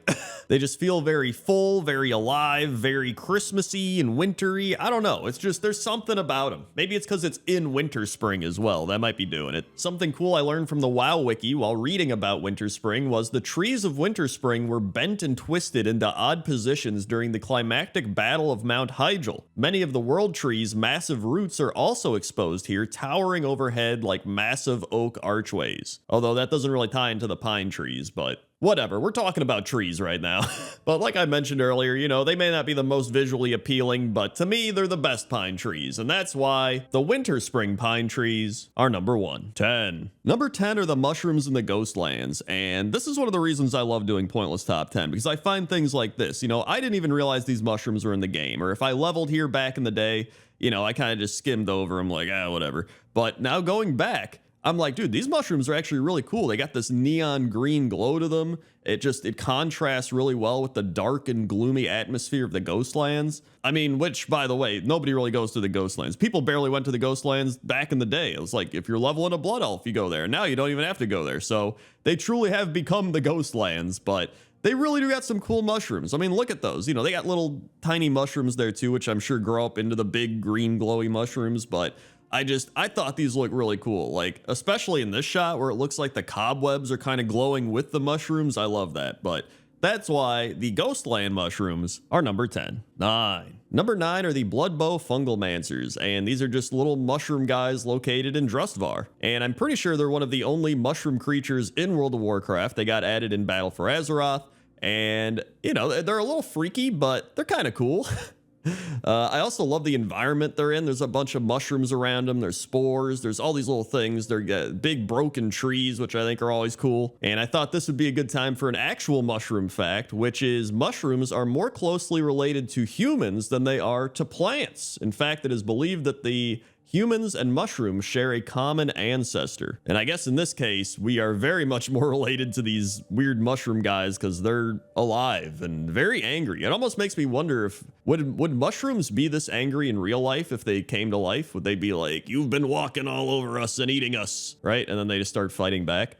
I don't know. Either way, they're pretty cool, and that's why they're number 9. 8. Number 8 are the giant mushrooms in Deepholm, and the giant mushrooms are mushrooms that are taken care of by the Stone Trog Fungalmancers in the Needle Rock Chasm in Deepholm, and they are apparently used to spawn fungal monstrosities that must be destroyed for the quest Sprout No More. But I really just love these mushrooms because they're just weird. Like Deepholm is another place like the Ghostlands where you don't really go to, right? And so just seeing these massive mushrooms that are almost like underground trees is just pretty sick to me. And then they even have these little mushroom farms that I guess the Trogs are either growing themselves or protecting the mushrooms with. I don't know, it's just really cool. I also love the glow of the mushrooms, and it turns out there's actually a reason in real life why mushrooms glow in the dark, and they say there are around 70 species of ghostly bioluminescent fungi. It's believed they glow in the dark as a way to attract insects to spread their spores. So there actually is a reason why they glow in the dark. I don't know if that's why they glow in World of Warcraft. Obviously, it's not real, but that's pretty cool. And that's why the giant mushrooms are number 8. 7. Number 7 is Battersnoosh, and Battersnoosh is a Fungarian located in the Terrace of Crafters in Dazara lore. And even though he is pretty much one of the fungal guys we saw earlier, this guy is much more friendly. He actually has a list of mushrooms that he sells to you. He sells you Battersnoosh's Toadstool, which I don't know if he just took those and then put his name on it. It's a little weird.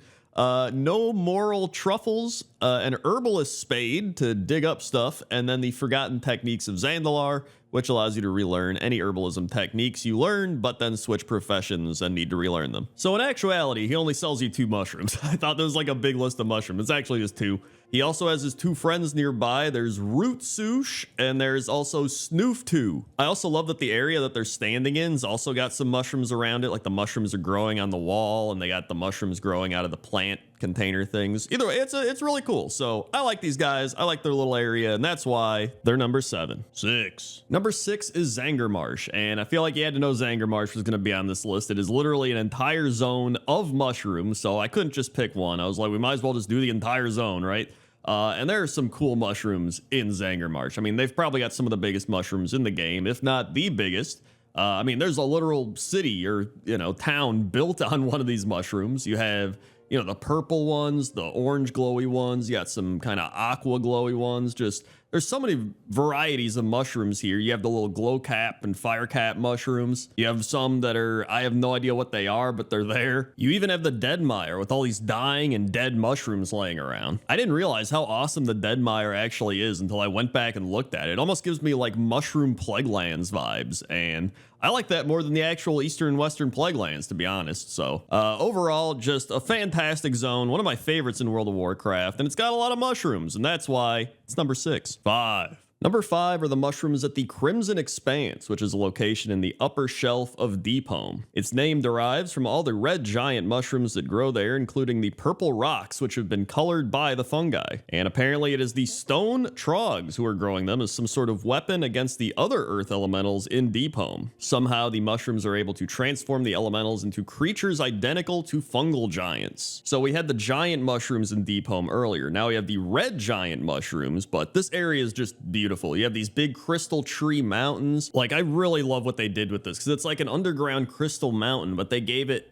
almost like rock roots. I don't know if it's like actual roots, but it's like these red rock roots you can see there kind of growing outward. And then they're growing up into the ceiling where these almost jellyfish-like things are dangling from up there. It's just a really beautiful area, even if it is being used to grow weapons to fight earth elementals. So I guess they are being used for warfare, but it is World of Warcraft, so that's why the Crimson Expanse is number 5. 4. Number 4 is the Whispering Forest mushrooms in Tirisful Glades, and this one's pretty crazy. So pretty much near the center of the forest is a mysterious ring of giant mushrooms glowing with some sort of strange energy. A cloud of mist hovers over the circle, and the circle sits glowing and otherwise unremarkable for hours on end. But every now and again, the fairy dragons begin to appear one by one, flying erratically in the general area of the mushroom ring. They then begin to sing, and as they sing, beams of light shine from each darter, converging on the center of the mushroom ring. The other animals of the glen come to watch, curious about what's going on, and as suddenly as the mysterious ritual starts, it stops. So this is pretty crazy, and I learned that this is actually a common thing in a lot of European folklore because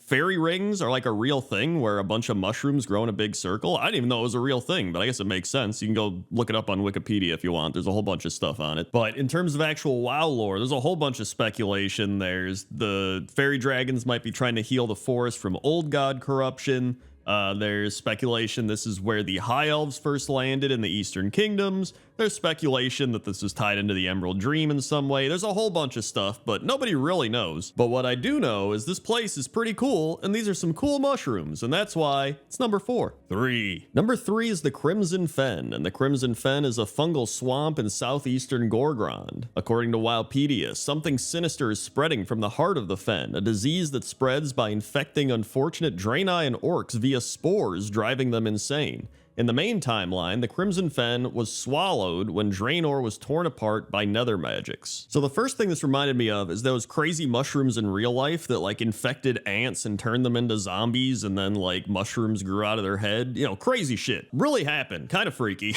But what I really love about this place is it feels like a blood-corrupted Zanger marsh. You know what I mean? Like everything's very red and orange, but you still have these big giant mushrooms with everything hanging from them, and a large variety of fungi just growing around on the floor. In fact, this zone is what inspired me to do Pointless Top 10 Mushrooms. I remember seeing this on the map and being like, yo, there's like a bunch of mushrooms on the map. That's weird. And then I went and saw this and I was like, yo, this is awesome. And so that's why the Crimson Fen is number 3. 2. Number 2 is Zangara, and I'm not gonna lie, I picked Zangara just because I like it a lot. I love the colors here. I love the blues and the greens and the aquatic feel to it. There's like the water shimmer with the light reflecting going on all over. There's the mushrooms dripping with water. It's beautiful. So Zangara is a secluded cove off the Tannin Channel between Talador and the Tannin Jungle, and the cove serves as the base of operations of the Kirin Tor in Draenor and has several wards and arcane elementals standing guard. Khadgar is also here.